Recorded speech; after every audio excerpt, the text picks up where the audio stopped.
Rahul Gandhi was questioned for close to 10 hours on Monday, then 12 hours yesterday, and today he's been summoned for the third time by the Enforcement Directorate. So third consecutive day that he will be interrogated by the Enforcement Directorate in the National Herald case. The Congress leader has already been questioned for over 20 hours, and Congress leaders, of course, around the country have been protesting against the ED's crackdown on Rahul Gandhi.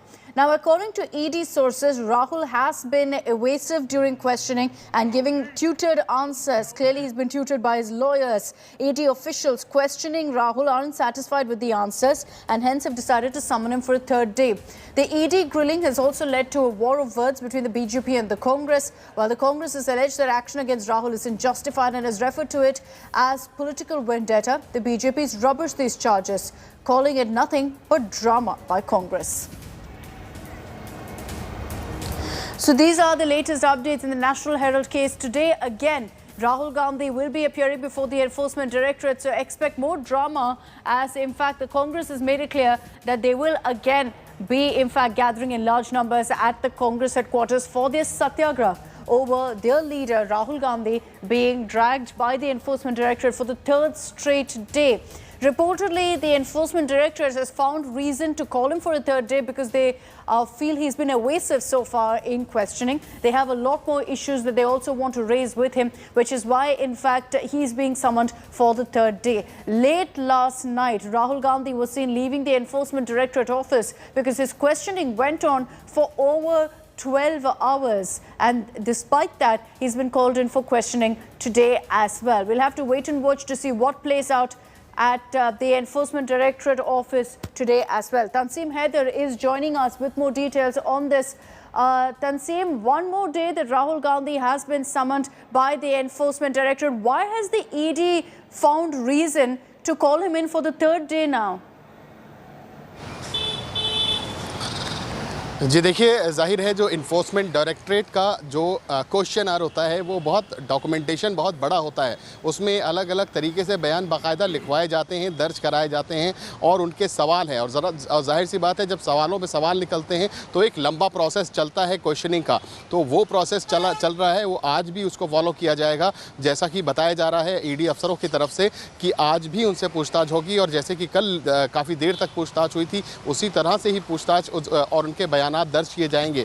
क्योंकि इसमें मैंने जैसा पहले बताया कि documentations बहुत ज़्यादा होने हैं और ये चूँकि बहुत पुराना केस है, बहुत बड़ा केस है, लिहाजा इसमें इतना वक्त लग रहा है। यही वजह है कि ईडी ने तीसरे दिन भी राहुल गांधी को बुलाया है पूछताछ के लिए है और उनके बयान दर्ज करने के लिए। तो जाहिर है अभी 10:30 बजे के बाद राहुल गांधी यहाँ पहुँचेंगे ईडी दफ्तर, उनके बयान दर्ज किए जाएंगे।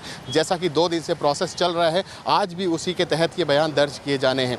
और जहाँ तक सिक्योरिटीज़ का सवाल है, कल भी 217 लोगों को डिटेन किया गया था, अलग अलग थानों में रखा गया था, देर रात उनको छोड़ दिया गया था, जितने भी कांग्रेस के लीडर्स थे। आज भी दिल्ली पुलिस ने जगह जगह पे बैरिकेड्स किए हुए हैं, जगह जगह लोगों को रोका गया है और जो खासकर ईडी दफ्तर, कांग्रेस दफ्तर के आसपास जो एंट्री है वहाँ बैरिकेड्स लगाए गए हैं। तो ये पूछताछ आज भी चलनी है, चूँकि बड़ी पूछताछ है, लंबी पूछताछ है, डॉक्यूमेंटेशन बहुत ज़्यादा है, लिहाजा इसलिए इतना वक्त लग रहा है। Okay, Tanseem getting us those updates there from the ED office, highlighting why Rahul Gandhi has been summoned now for the third straight day in this case. Let's cut across to now a news break coming in on the story.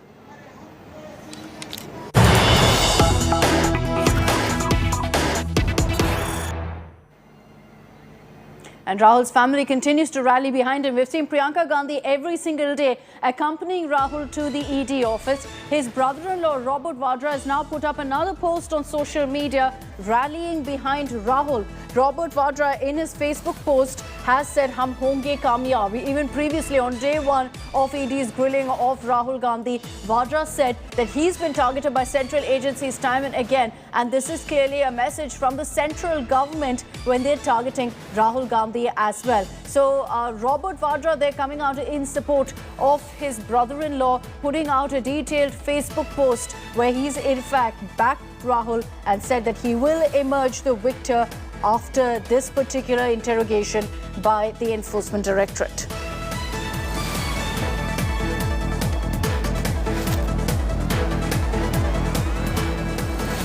Now, there's another aspect in the National Herald case that's come into prominence right now, even as Rahul Gandhi is facing the Enforcement Directorate heat. And that is to do with a company called Dotex Merchandise Private Limited, shown to be a Kolkata-based firm. Now, the BJP had earlier dredged up Dotex, claiming that it's a Hawala company with links to the Gandhis. India Today has probed this Kolkata-based company to decode the link between Dotex and the National Herald case. The charge against the Gandhis is that a 1 crore loan was actually taken from Dotex and was given to Young Indian. Upon our investigation, this company is registered, but there's no physical office, only a 3-room guest house in Kolkata. Smriti Irani had claimed that Dotex Merchandise Private Limited is linked to a Hawala entry operator in Kolkata, which gives checks in exchange for cash. So they're saying that this was a money laundering operation.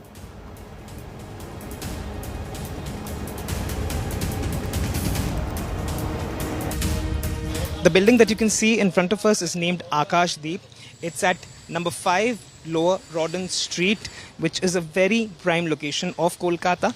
The area over here that you see, the property, it is a residential complex. However, Dotex Merchandise Private Limited is registered over here.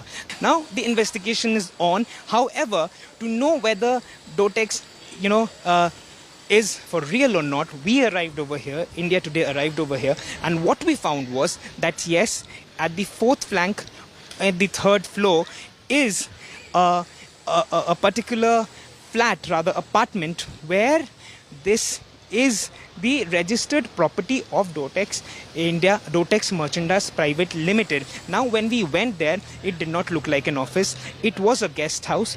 It is a 3 BHK guest house. We spoke to the caretaker, who stated that people do come over here, the owners do come over here at certain times. However, when we went over there, no one apart from the caretaker was here. What he mentioned was that this is Dotex office for the past 20 years, and he has been working over here as a caretaker for a long time. However, it did not look to us like a registered office of a merchandise company. With camera person Kiranjit, this is Suryagni Roy for India Today, Kolkata. Dotex Merchandise Private Limited,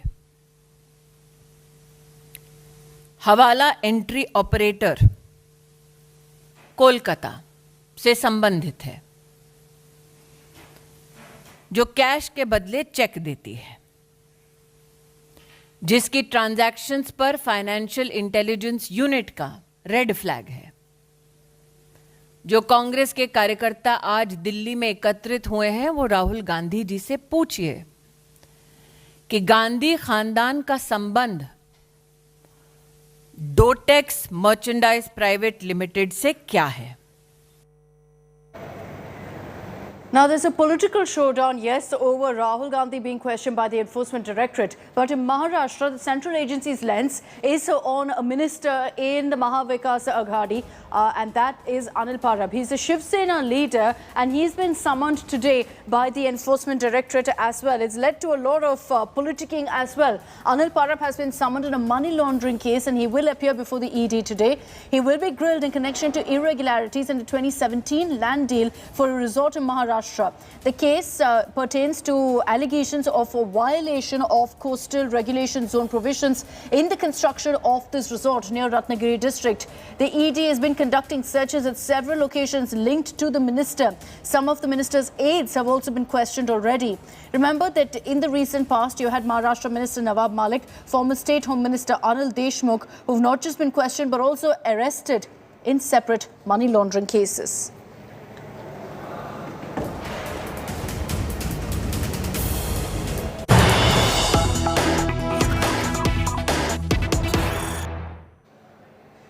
And let's cut across to big breaking news that's coming in this morning on the Moosewala murder investigation. Gangster Lawrence Bishnoi's interrogation is crucial, and he's been remanded now to 7 days of Punjab police custody. He was brought to Mansa district, which was Moosewala's hometown, which is where he was shot dead, and then is being taken also to Mohali, where the SIT, besides the anti-gangster task force and other agencies, will quiz him in connection with his role in Moosewala's murder. So that is the big update that's coming in. Bishnoi being taken to, in fact, Mansa district, which is where the crime took place, which is where Moosewala was murdered. He is now in 7-day custody of the Punjab police, and the cops will be looking to get out all details they can about Bishnoi's alleged involvement. He's been deemed as the mastermind behind the killing of Sidhu Moosewala. Manjeet Sehgal is joining us live this morning with all the details. He's currently tracking Lawrence Bishnoi, who's being taken by the cops to Mohali. Manjeet, good morning. We understand that Lawrence Bishnoi, while in Punjab police custody, was immediately first thing taken to Mansa district, which is where Moosewala was shot dead. Good morning, Akshita. Well, Lawrence Bishnoi was brought to Mansa early Wednesday morning. He was first taken to a local hospital for a medical checkup, then produced in the local court. Police had demanded a 10-day remand, but the court only allowed a 7-day remand.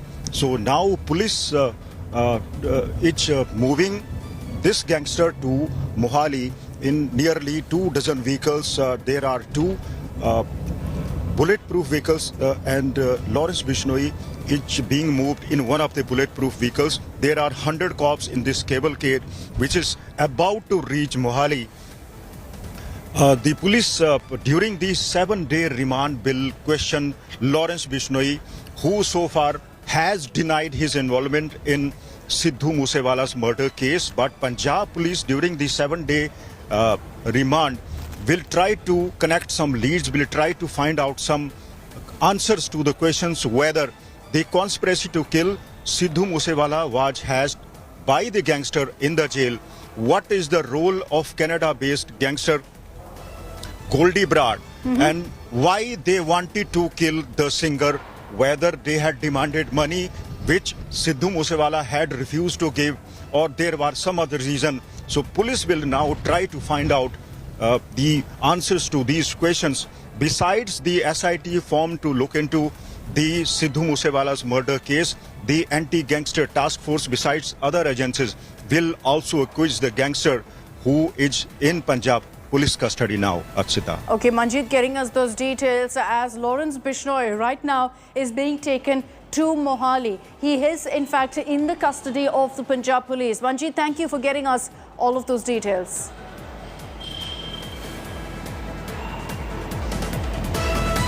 And this is perhaps the biggest development yet in the Moosewala murder investigation. The man deemed to be the mastermind behind the murder of Sidhu Moosewala is now for the first time in the custody of the Punjab police. For 7 days now, he will remain in Punjab police's custody. And in our next report, we give you all the details about how the cops plan to take forward the investigation and the interrogation of Lawrence Bishnoi. Lawrence Bishnoi, the suspected mastermind behind Sidhu Moosewala's murder, is in Punjab police's custody. The Patiala House Court in Delhi gave Bishnoi's custody to Punjab police on Tuesday. Bishnoi had cited threat of encounter by the state police.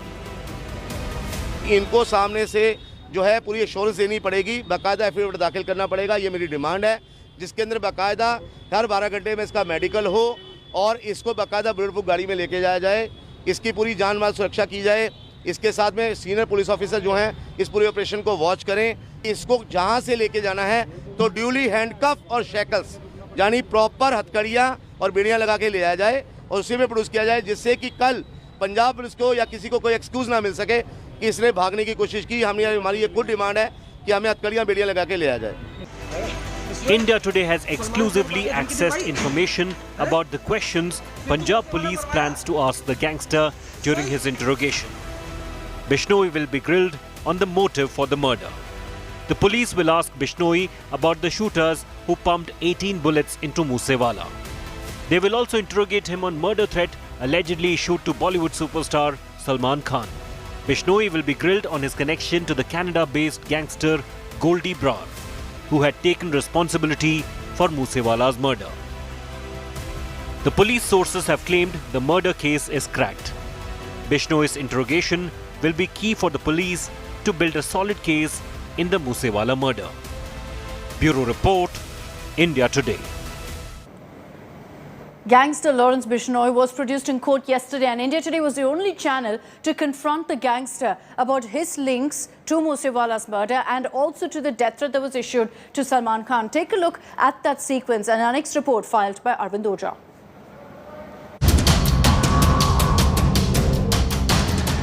The mastermind of Sidhu Moosewala murder, gangster Lawrence Bishnoi.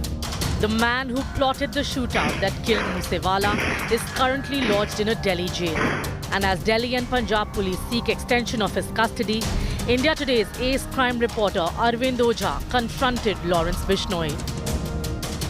Bishnoi, Salman Khan को आपने धमकी दिलवाई? हैं? सिद्धू मूसेवाला मरवाया? बिश्नोई, बिश्नोई, सलमान खान को आपने धमकी दिलवाई? हैं? Sidhu Moosewala मरवाया? Bishnoi. When asked about masterminding the murder of Sidhu Moosewala, Bishnoi glared at the India Today reporter. Sidhu Moosewala मरवाया? Bishnoi. Lawrence Bishnoi is also the man behind the death threat to Salman Khan. Bishnoi, Salman Khan को आपने धमकी दिलवाई? हैं? Police say the letter sent to the superstar was a publicity stunt by the Bishnoi gang. But there was a bigger conspiracy. Maharashtra Home Minister says that big businessmen and other actors were also on target. Bishnoi gang है. ये gang ने इसका एक फायदा लेने की कोशिश की है. कुछ लोगों को अरेस्ट किया गया है, लेकिन अभी तक इसके बारे में सारी इंफॉर्मेशन या सारी बातें सामने नहीं आई है. पुलिस इसकी जांच कर रही है और कुछ दिन लगेंगे. Confronted 4 times, evasive all 4 times. But this Lawrence Bishnoi glare tells you all that you need to know about this dreaded gangster. With Arvind Ojha in Delhi, Bureau Report, India Today. Now, as far as the investigation into Moosewala's murder itself is concerned, several of Bishnoi's closest aides have also been arrested, been taken into custody. One of the big arrests has been shooter Santosh Jadhav, who was arrested from Gujarat. And his arrest has given cops more details of exactly how the Bishnoi gang operated and how they perhaps pulled off the murder of Moosewala as well. Guns, bullets and Punjabi songs.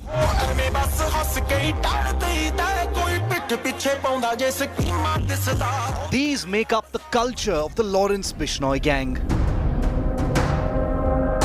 The arrest of sharpshooter Santosh Jadhav has blown the lid off the gang's operations in the wake of the Sidhu Moosewala murder investigation.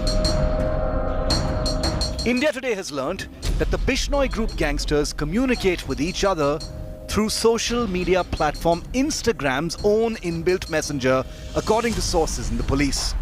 Sources say the gangsters use Instagram's feature of being able to erase messages quickly to communicate and not leave a trail. The gang's Instagram reels boast of exploits like murder and extortion.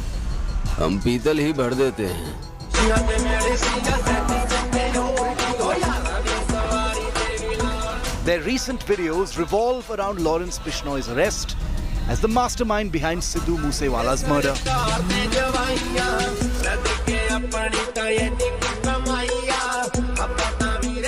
Lawrence Bishnoi and his gang have a motto as well. They cry Jai Balkari to identify each other. Some of their photographs show gang members using guns and bullets to spell out their names. Apart from the offline crime syndicate that he runs, Lawrence Bishnoi clearly has an Insta gang that takes its stories, shares and likes very seriously. With Arvind Ojha in Delhi, Bureau Report, India Today. And trust India Today to get you every single update on that big story and the investigation into Moosewala's murder. I'm slipping into a short break here on First Up. Coming up on the other side, all the big political stories of the day.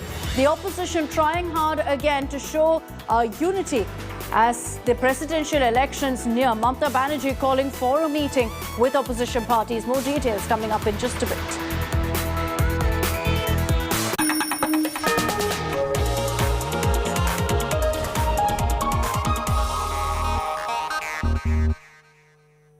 India Today Group wins big at NT Awards 2022.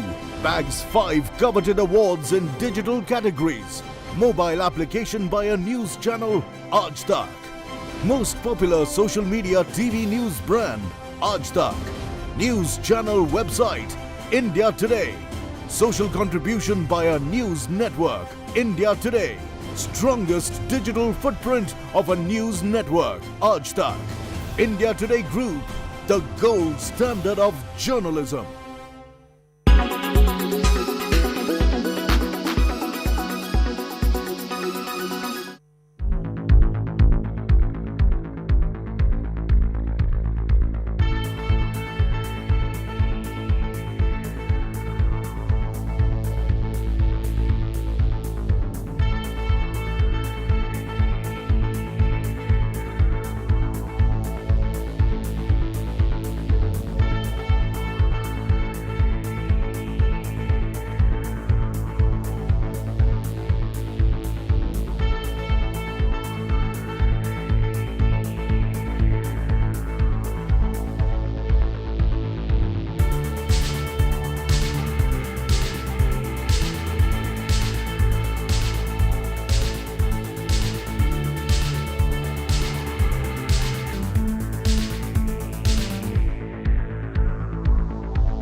You are watching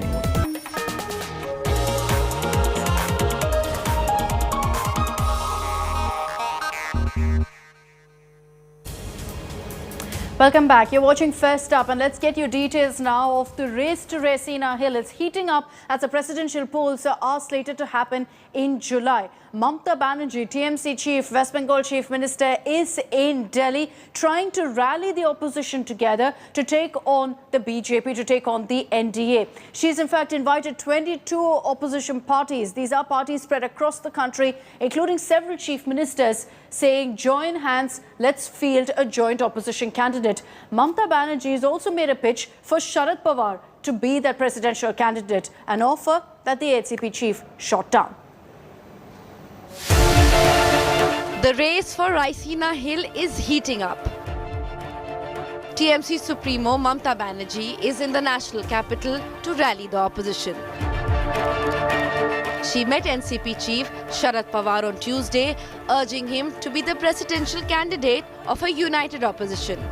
But sources say Pawar has declined the offer since he wants to remain in active politics. Sources say Mamata will request Pawar once again at the key opposition meeting on Wednesday.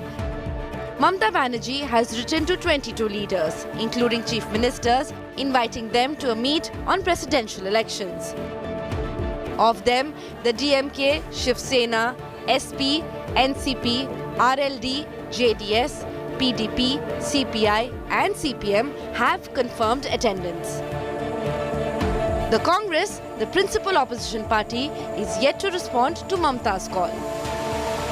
सभी opposition party के मिलके हम एक common candidate लाना चाहते हैं, इसलिए श्रीमती सोनिया गांधी जी ने सबको फोन करके बोला था, पवार जी को बोला था, डीएमके को बोला था, ममता जी को बोला था। ये ठीक है, कोई तो एक बुलाए हैं, अब उसके वाद विवाद में मैं नहीं जाता, लेकिन हम एकता रखने के लिए एकजुट होकर लड़ेंगे और कल कौन जाना कैसे जाना वो तय करेंगे। Mamata's attempts for a united opposition candidate will come a cropper if the Congress does not join hands with the TMC. Mamata's meet for unity could well end up exposing divisions with the opposition. Bureau Report, India Today. And with that, I'm slipping into a short break here on India Today. Coming up on the other side, we're getting you details of another successful operation by our forces in the valley. The killers of banker Vijay Kumar from Rajasthan and Kulgam have been identified and neutralized.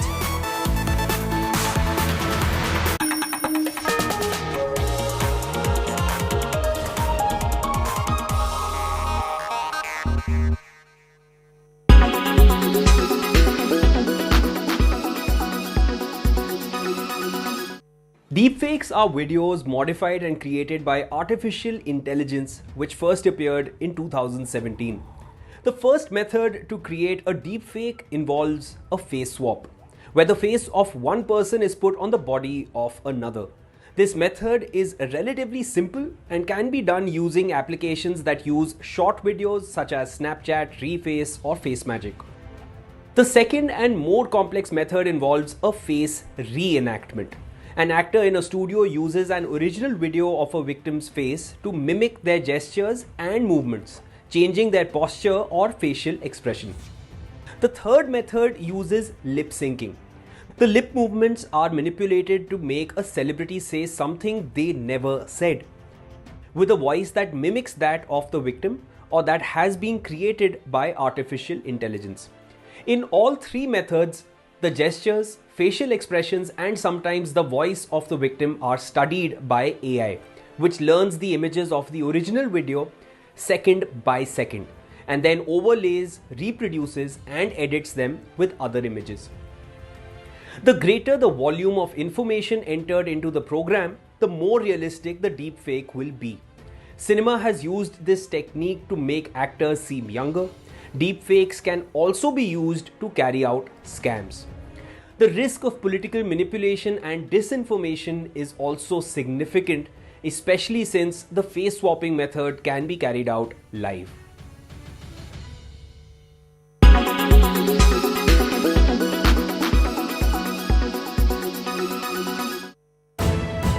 You are watching India Today. Oh, sorry.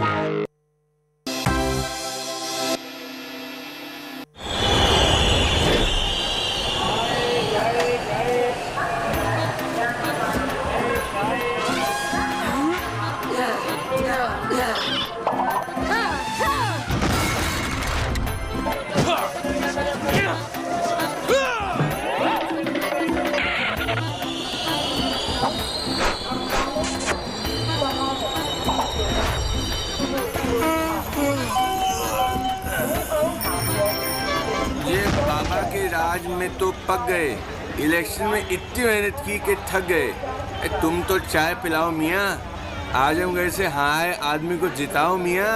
जी जी चाय लाया। चाय पहले यहाँ आएगी मियाँ, क्योंकि UP के CM हम हैं। मैं किया था बाबा जी, चाय तो आप ही पहले पी लो, लेकिन आजमगढ़ में झंडे हम ही गाड़ेंगे। रामपुर से करेंगे आपकी हार की शुरुआत, फिर धीरे धीरे यूपी से उखाड़ेंगे। चाय भी हम पियेंगे और यूपी में भी हम रहेंगे। जनता की मोहब्बत से हम यहाँ डंडा गाड़ के रहते हैं।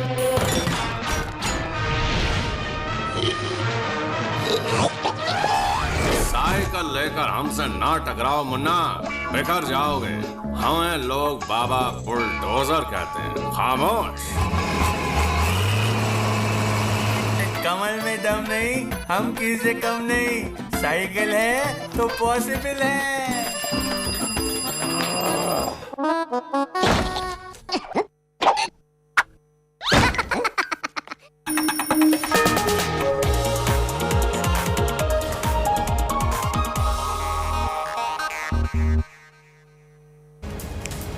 Welcome back. You're watching First Up, and let's get you details of the anti-terror operations by our forces in the valley, particularly because in the last few weeks we've been seeing a series of targeted killings by terrorists. Forces have now gunned down 2 LET terrorists in an encounter in Shopian. One of these 2 terrorists, John Mohammed Loon, had actually killed banker Vijay Kumar in Kulgam on June 2nd. The footage of that killing had in fact shocked the entire nation when this terrorist had barged into Vijay Kumar's office, his bank in Kulgam, and shot him dead.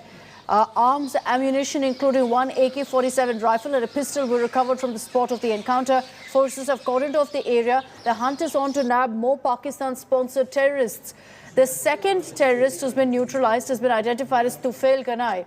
Vijay Kumar, who worked at a bank in Kulgam, was brutally shot twice. This happened in the first week of June. He was a resident of Hanumangarh in Rajasthan and had joined his posting just a few days before he was targeted and killed for being a non-local. A total of 5 Lashkar terrorists have been killed in the valley in the last 24 hours because these terrorists particularly have been targeting non-locals in the valley. Ashraf Ani is joining us live this morning with more details on this. Ashraf, that CCTV footage of the terrorists barging into the office of Vijay Kumar, shooting him dead, shocked the entire nation. And our forces clearly have been given the directive to go after each of these terrorists who've been resorting to these kind of targeted killings in the valley. Absolutely, Akshita. Basically, the security forces are succeeding in getting those all involved in those recent target killings. In fact, not only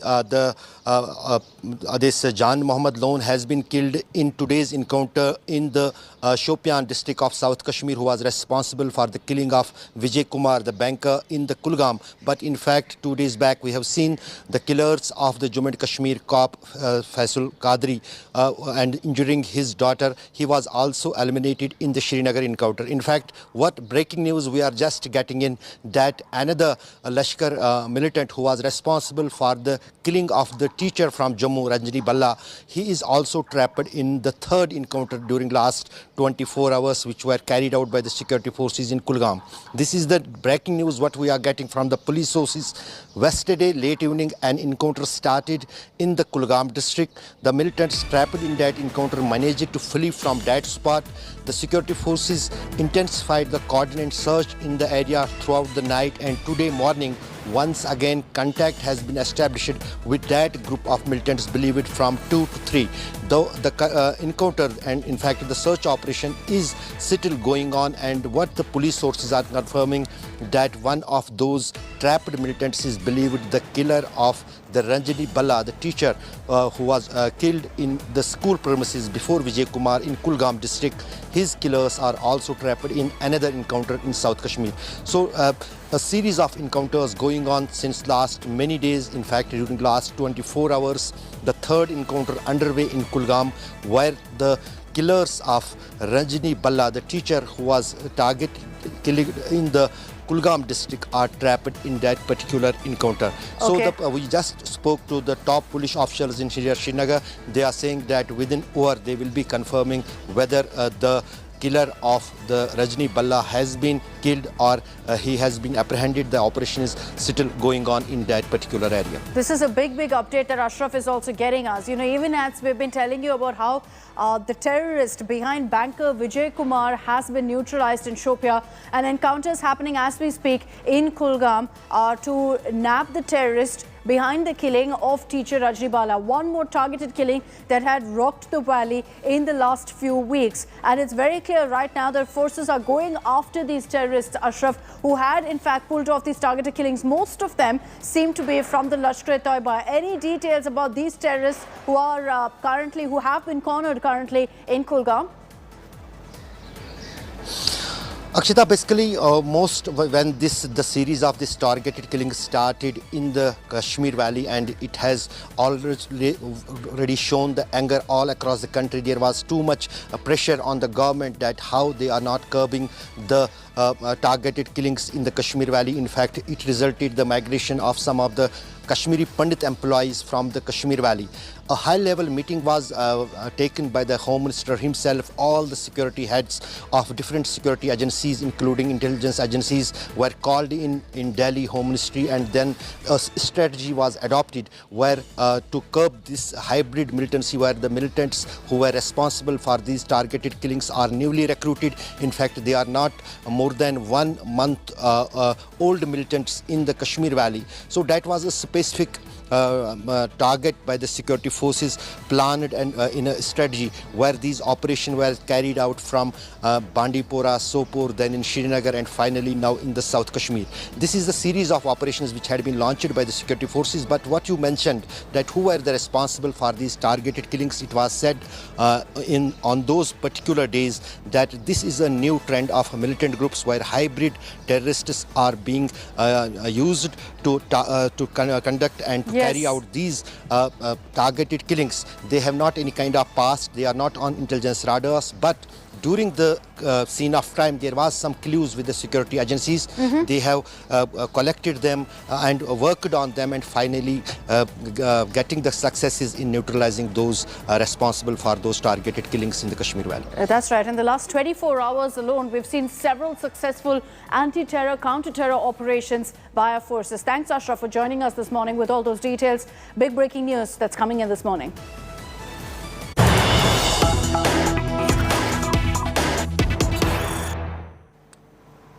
In a big decision, the Jammu and Kashmir administration has decided to shut down 300 educational institutions that are linked to now banned outfit Jamaat-e-Islami. These educational institutes were run by a trust called Falah-e-Aam. It's an offshoot of the banned Jamaat-e-Islami. The administration has essentially directed the chief education officers to seal all of these 300 educational institutions within 15 days. The action has been taken following investigation agencies' probe against Jamaat-e-Islami amid reports of them receiving foreign funding.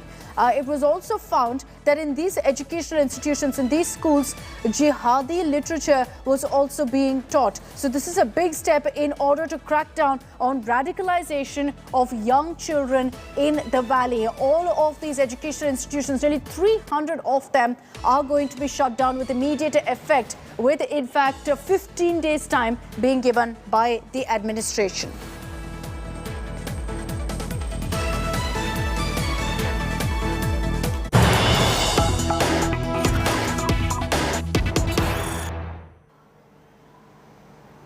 And even as we're seeing a crackdown on terror by our forces in the valley, the Ministry of Home Affairs has sent across a very clear directive to the armed forces, to intelligence agencies, to crack down on hybrid terror in the valley. The Home Ministry has given the go-ahead to central security agencies to launch this massive crackdown against hybrid terrorists.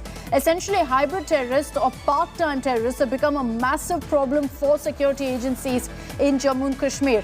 The LET, the Jaish-e-Mohammed, through their handlers, are radicalizing local youths to become hybrid terrorists. And the suspicion is that most of the recent terror attacks, particularly the targeted killings, were done by these hybrid terrorists. So it becomes a lot more difficult for our forces to identify them because they don't have any track record of doing this. The MHA, however, has clearly directed our forces and intel agencies to put their full focus on nabbing these hybrid terrorists.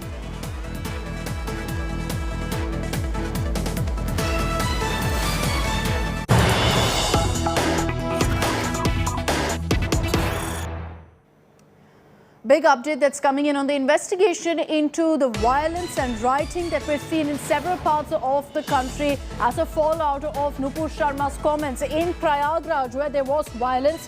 The UP cops have made a big claim. They're saying that conspirators actually used minors to go ahead and unleash violence on the streets. Minors were misled, according to the cops, to pelt stones, and thereby it looks like what the police is indicating is that these minors were used as pawns for violence, and they were used as a shield by these rioters, knowing full well that minors in fact would be tried as juveniles and not as adults. But the cops are saying that they've been misled. They didn't know what they were doing, which is why the UP police right now has said that in the investigation, if any minors' names comes up, their role will be investigated and they may not be charged if found to have been misled by these rioters, by the main accused.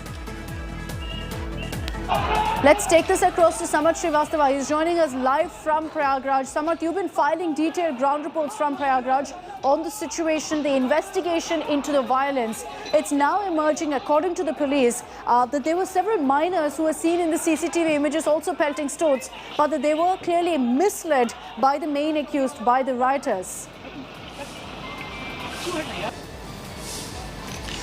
See, this is one of the major tasks for the UP police to look after the juveniles who have been arrested so far. In total, 350 arrestings in Uttar Pradesh, be it including Prayagraj and Saharanpur. And what we got to know that Prayagraj SSP has clearly said that they'll take the juvenile thing very seriously. They will not punish the juvenile even if they have been there in the stone pelting. He has also claimed that yes, if somebody will have that particular violence mentality, then he will be punished, but they'll try to tell them like this is not the right thing to do after Friday prayers. This is what SSP claimed while speaking to India Today TV yesterday, and this is what this particular release has come from Prayagraj police, informing them not to get into violence. And this is what, because it has become a major task for police, because not just people above 18, there were many persons, there were many children who were below 18. We saw in Kanpur, a 13-year-old Salu surrendered before the police after his photo came in the poster on the roads of Kanpur. So it has become a very serious issue how they are in a way incited by some people, be it from Uttar Pradesh or somewhere else. You'll see, be it in Ranchi, be it in Saharanpur or Kanpur or Prayagraj, wherever this stone pelting has happened after Friday prayers, you will see around 20 to 30% they are juvenile. They are too small to pelt stones. So who is there? Who is behind? And that is why police is claiming now that there are many agencies, including PFI, who could be involved in this particular thing. And also the funding part is also on the radar of Uttar Pradesh police, like from where the conspirators got funding.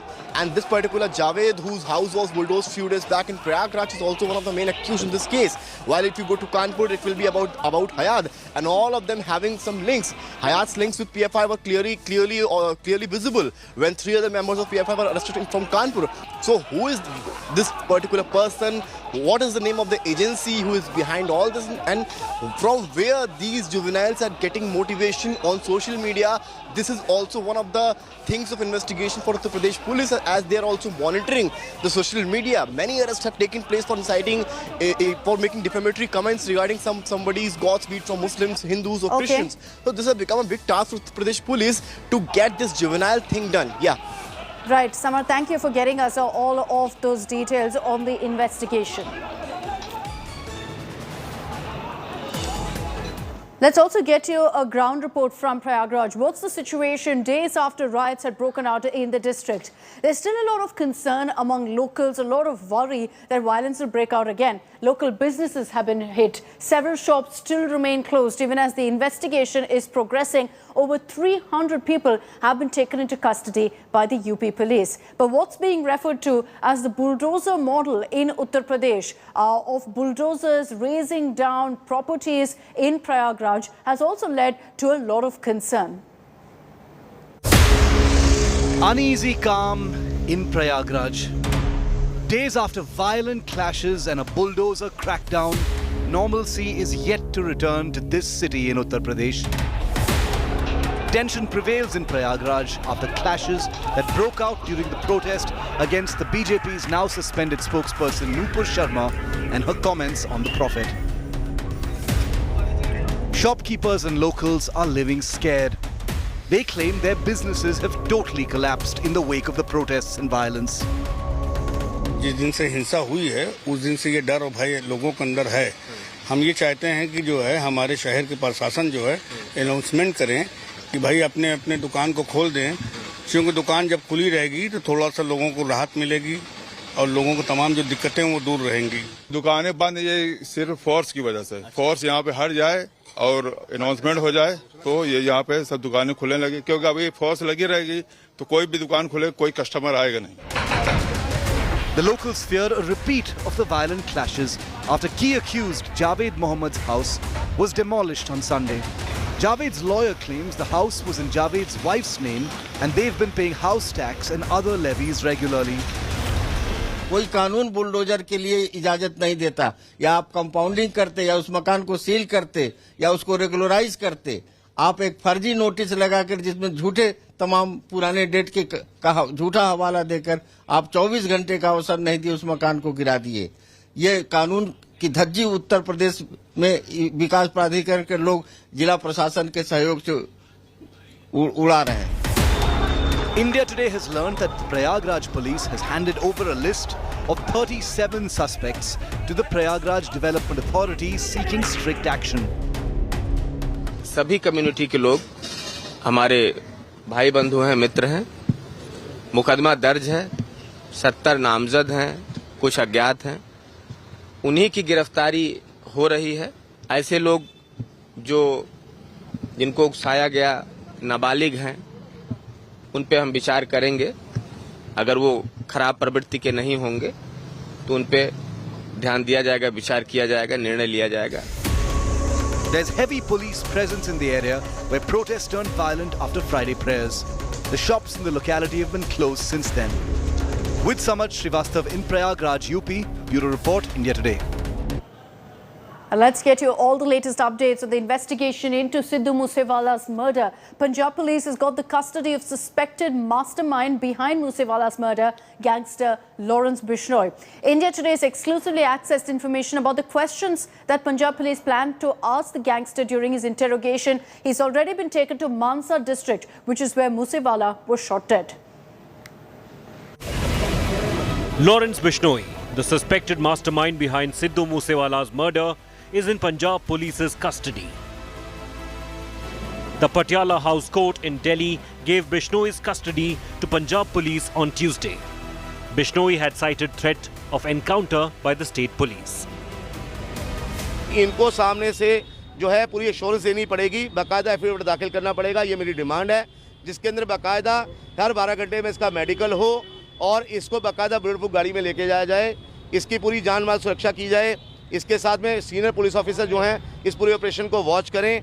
इसको जहां से लेके जाना है तो duly handcuff और shackles यानी proper हथकड़ियां और बेड़ियां लगा के ले जाया जाए और उसी में प्रोड्यूस किया जाए, जिससे कि कल पंजाब पुलिस को या किसी को कोई एक्सक्यूज ना मिल सके कि इसने भागने की कोशिश की। हमारी ये गुड डिमांड है कि हमें हथकड़ियां बेड़ियां लगा के ले जाया जाए।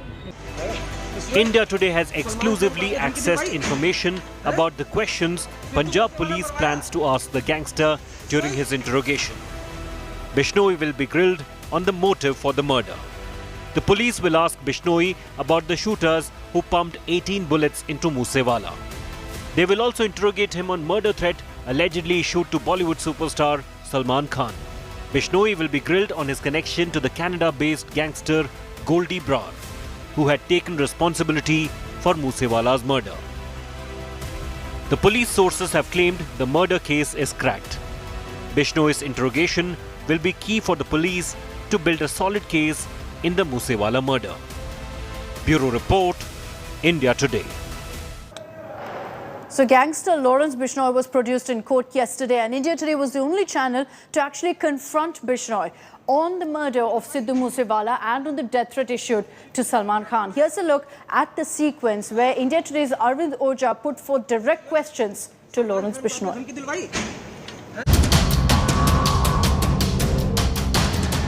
The mastermind of Sidhu Moosewala murder, gangster Lawrence Bishnoi. The man who plotted the shootout that killed Moosewala is currently lodged in a Delhi jail. And as Delhi and Punjab police seek extension of his custody, India Today's ace crime reporter Arvind Ojha confronted Lawrence Bishnoi. Bishnoi, Salman Khan को आपने धमकी दिलवाई? हैं? Sidhu Moosewala मरवाया? Bishnoi? Bishnoi, Salman Khan को आपने धमकी दिलवाई? हैं? Sidhu Moosewala मरवाया? Bishnoi? When asked about masterminding the murder of Sidhu Moosewala, Bishnoi glared at the India Today reporter. Sidhu Moosewala मरवाया? Bishnoi? Lawrence Bishnoi is also the man behind the death threat to Salman Khan. Bishnoi, Salman Khan को आपने धमकी दिलवाई? हैं? Police say the letter sent to the superstar was a publicity stunt by the Bishnoi gang. But there was a bigger conspiracy. Maharashtra Home Minister says that big businessmen and other actors were also on target. Bishnoi gang है. ये gang ने इसका एक फायदा लेने की कोशिश की है. कुछ लोगों को अरेस्ट किया गया है, लेकिन अभी तक इसके बारे में सारी इंफॉर्मेशन या सारी बातें सामने नहीं आई है. पुलिस इसकी जांच कर रही है और कुछ दिन लगेंगे. Confronted 4 times, evasive all 4 times. But this Lawrence Bishnoi glare tells you all that you need to know about this dreaded gangster. With Arvind Ojha in Delhi, Bureau Report, India Today.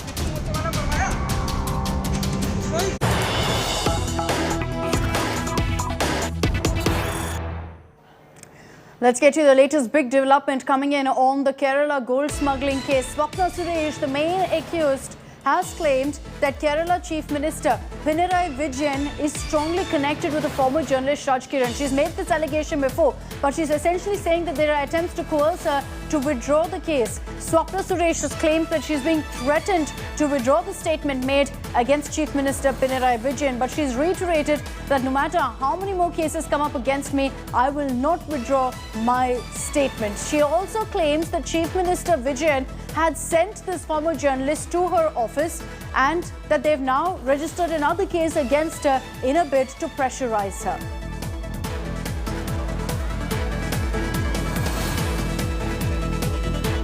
And with that update, I'm slipping into a short break here on First Up. Coming up on the other side, all the latest coming in from the world of sports as India finally beats South Africa by 48 runs. More details on that match coming up.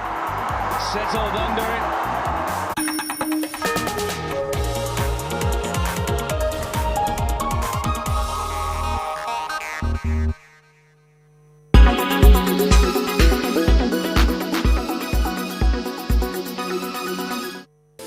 Fashion industry is all about new designs, styles and creations.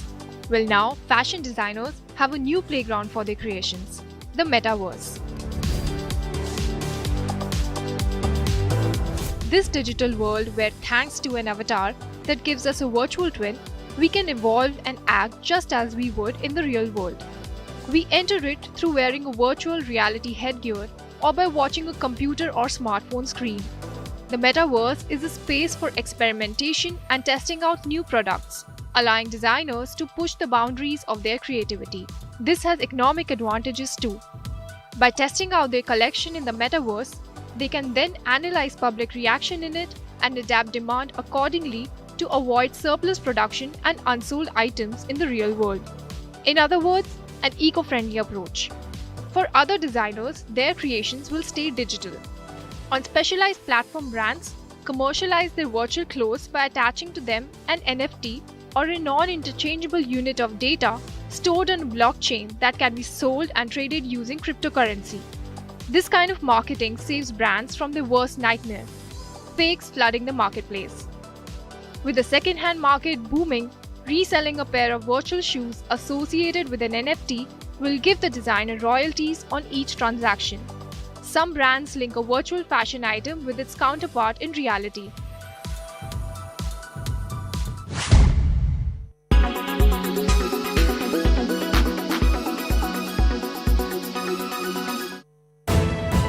You are watching India Today.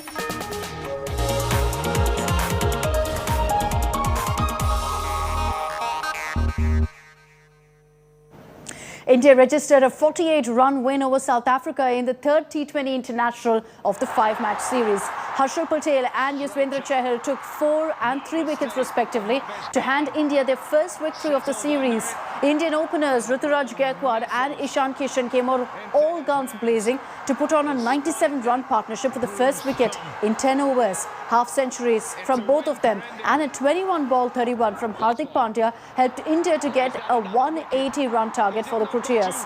In the chase, Indian bowlers never really let South Africa settle in the game. The pick of the bowlers was Harshal Patel, who took a 4-wicket haul, as well as player of the match Yuzvendra Chahal, who took 3 for 20, thereby wrapping up the South African innings for just 131. India are now 1-2 behind in the 5-match series. Everyone's been talking about the whopping amount gone in the IPL media rights. Each IPL match will cost the broadcasters at least 118 crores. The IPL media rights on the third day of the e-auction went up to 48,390 crores. The digital rights turned out to be the big game changer, having surpassed the money fetched from television rights this time.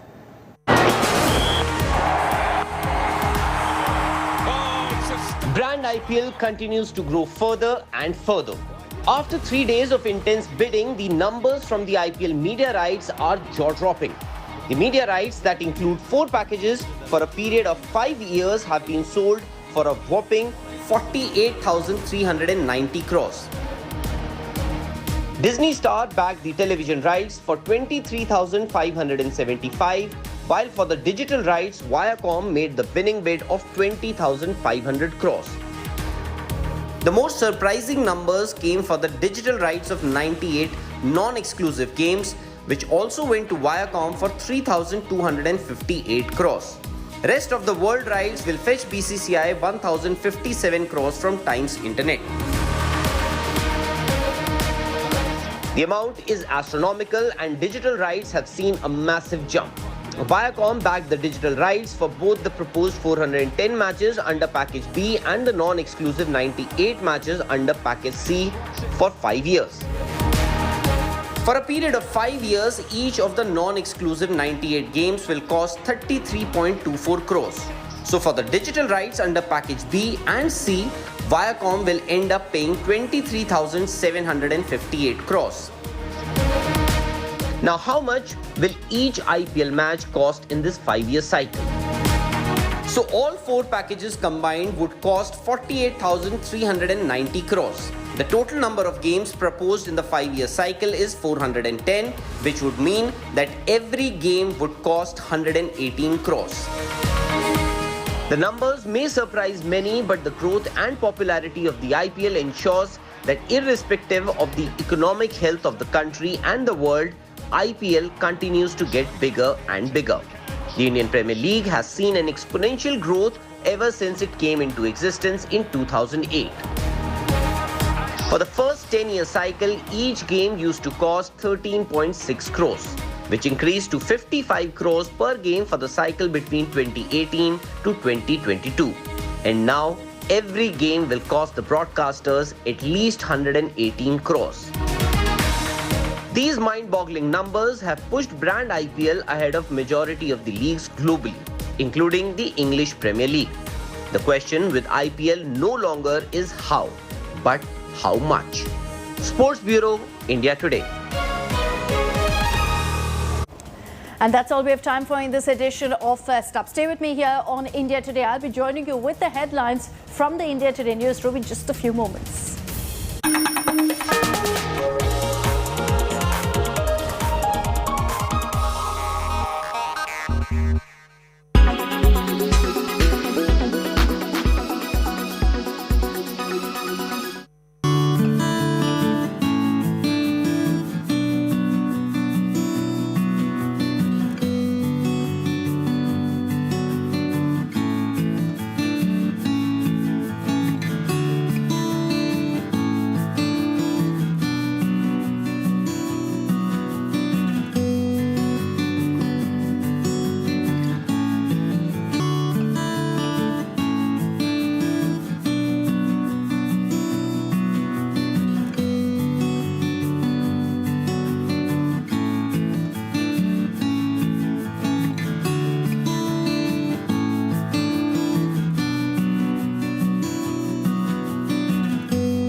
Make your media plan smarter with India Today Live TV on your connected devices.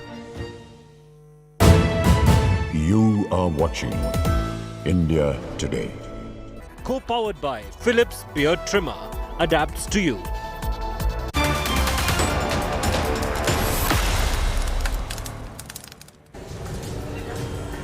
Hello and welcome. You're watching India Today. I'm Akshita Nandagopal, getting you all the top stories that we're tracking at 9 a.m. this morning. From Rahul Gandhi being summoned for the 3rd straight day by the Enforcement Directorate to successful anti-terror operations by our forces in the valley, we've got you covered on all the big stories of the day. Let's begin with the headlines. After Safa's father, banker Vijay's killer eliminated in Shopian encounter, terrorist who killed teacher Rajni also trapped in Kulgam.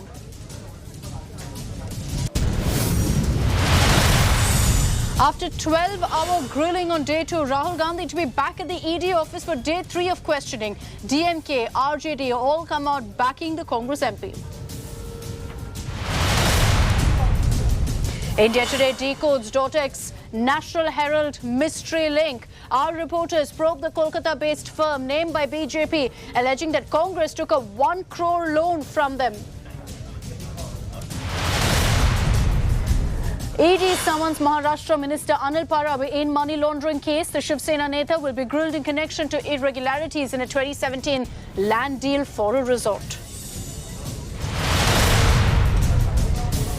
Race to Resina Hill gains momentum. Opposition bid to field joint candidate Mamta to hold crucial meeting in Delhi at 3 p.m. with over 10 parties attending.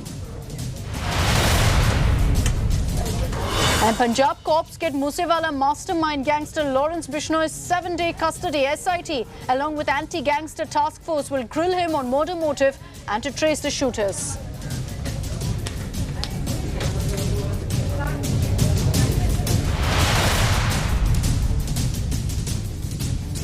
Another successful operation by our forces in the valley as they've been cracking down on terror, particularly because in the last few weeks we've seen a slew of targeted killings in Jammu and Kashmir. In the latest update that's come in from the valley, the terrorist who had killed banker Vijay in Kulgam on June 2nd has been neutralized. 2 elite terrorists killed in an encounter in Shopian. One of the 2 terrorists, John Mohammed, had killed banker Vijay Kumar in Kulgam. CCTV footage of that incident had shocked the entire nation.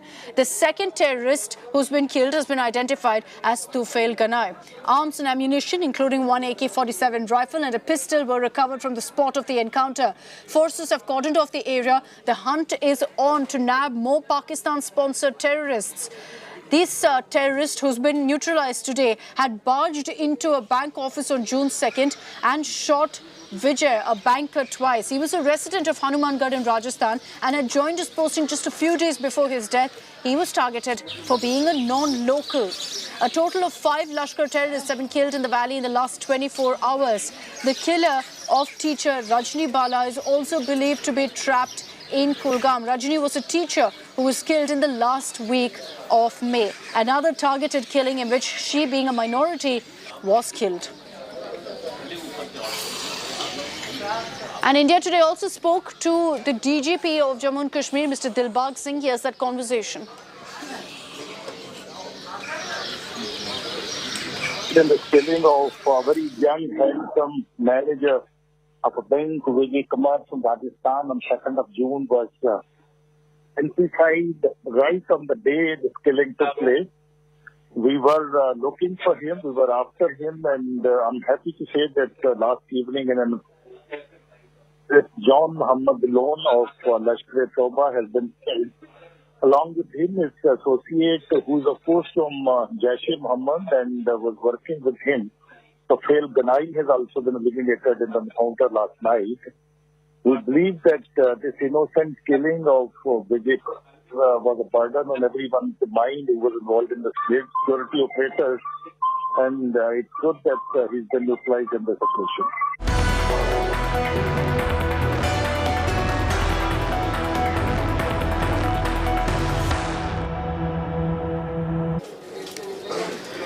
Rahul Gandhi is going to be appearing before the Enforcement Directorate for the 3rd straight day. He's been summoned today yet again. Rahul Gandhi was grilled by the ED for 10 hours on Monday, for nearly 12 hours yesterday, and in all 20 hours that he has been questioned by the Enforcement Directorate in the National Herald case.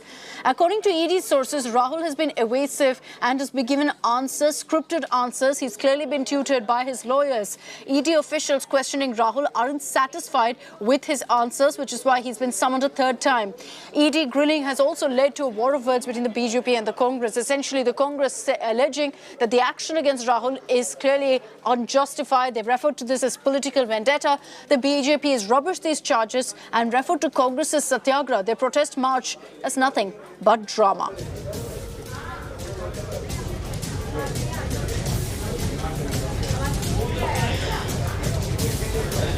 Let's take this across to Supriya Bharadwaj. She's joining us with all the updates from outside Rahul Gandhi's residence. So Supriya, third day that Rahul Gandhi will be leaving his residence and making his way to the Enforcement Directorate office. Are we expecting today too that Congress leaders will be gathering for their satyagraha, for their protest march? Is Priyanka Gandhi going to be accompanying her brother?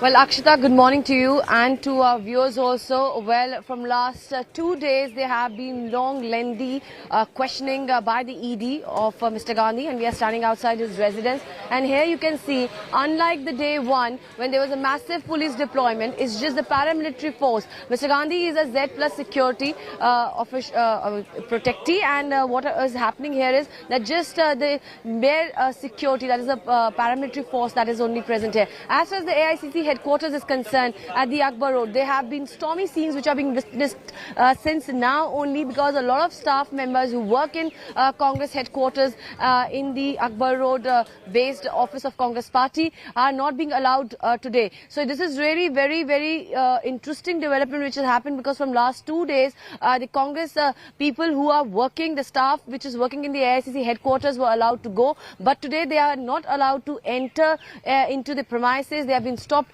near the Maulana Azad Road. Supriya, what you're mentioning right there about Congress leaders not being allowed inside the AICC HQ, just stay with us. We want to play out that sequence, because it's also led to an altercation, we've been told, between cops and the Congress leaders who had gathered there at the AICC headquarters. Just stay with me, Supriya. Let's play out that sequence first. जाओ उधर से जाओ, ऐसे करता है। हमारे साहब खड़े हैं, सबके सब खड़े हैं, आईसीसी सेक्रेटरी खड़े हैं, और ये लोग हाँ सब सिक्योरिटी गार्ड, हम लोग भी ऐसे ही हैं, स्टाफ में ही है।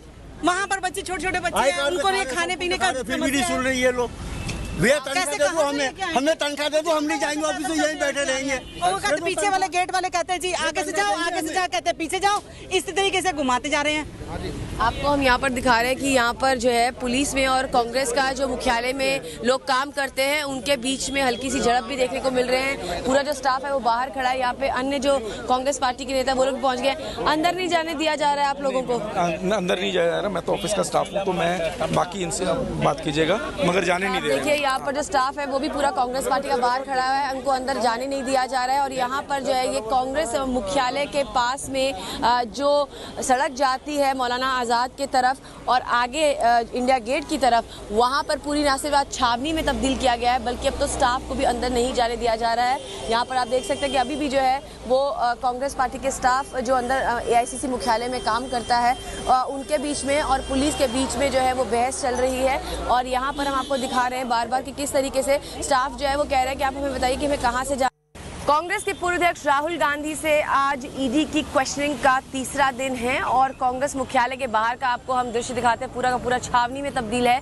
अब यहाँ पर जो स्टाफ है उसको भी नहीं जाने दिया जा रहा। हमारे साथ जो है वीरेंद्र राठौर जी हैं, कांग्रेस पार्टी के सेक्रेटरी हैं AICC के। ये पूरा बंद कर दिया, आप लोग अंदर जाना चाह रहे थे? देखिए, प्रजातंत्र की हत्या है, ये सबसे बड़ा दुर्भाग्य का दिन है, और मैं काला दिन कहूँगा कि मुझे अपने दफ्तर में बैठकर ये काम करना है, पर मेरी दफ्तर को छावनी बना दिया गया है, और सारे जो फंडामेंटल राइट्स हैं इस देश और इस देश के अंदर जो लागू हैं, उनको तार तार करने का काम जो है वो दिल्ली पुलिस कर रही है। आपको हम दिखाते हैं, ये AICC के जो है वो स्टाफ के लोग हैं। यहाँ पर प्रणव झा भी हैं जो कम्युनिकेशन डिपार्टमेंट के मेंबर भी हैं। ये आपका स्टाफ है जिसको अंदर नहीं जाने दिया जा रहा है? बिल्कुल, सिर्फ स्टाफ नहीं है, किसी को जाने नहीं दे रहे हैं, और कारण पूछने पर कहते हैं कि हमें ऊपर से आदेश है।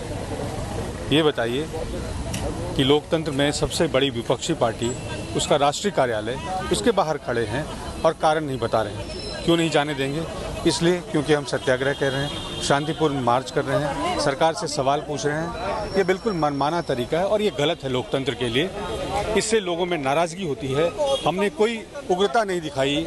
अगर हम नाराज़ हो जाएं, अगर हम गुस्से में आ जाएं, अगर हम विरोध करने लग जाएं, अगर हम शोर शराबा करने लग जाएं, हाथापाई करने लग जाएं, तो फिर हमारे ऊपर दोष आएगा। आपको यहाँ पे दिखा रहे हैं कि किस तरीके जो AICC का स्टाफ है उनको अंदर जाने नहीं दिया जा रहा है। आप लोग स्टाफ हूँ मैं, हमें नहीं रोके जा रहे, हमें उठाए जा रहे हैं। इन लोगों के धांधली चल रही है। भवन से लेकर यहाँ तक पैदल घुमाए हैं, और इधर से जाओ उधर से जाओ, ऐसे करता है। हमारे साहब खड़े हैं, सबके सब खड़े हैं, AICC सेक्रेटरी खड़े हैं, और ये लोग हाँ सब सिक्योरिटी गार्ड, हम लोग भी ऐसे ही हैं, स्टाफ में ही है।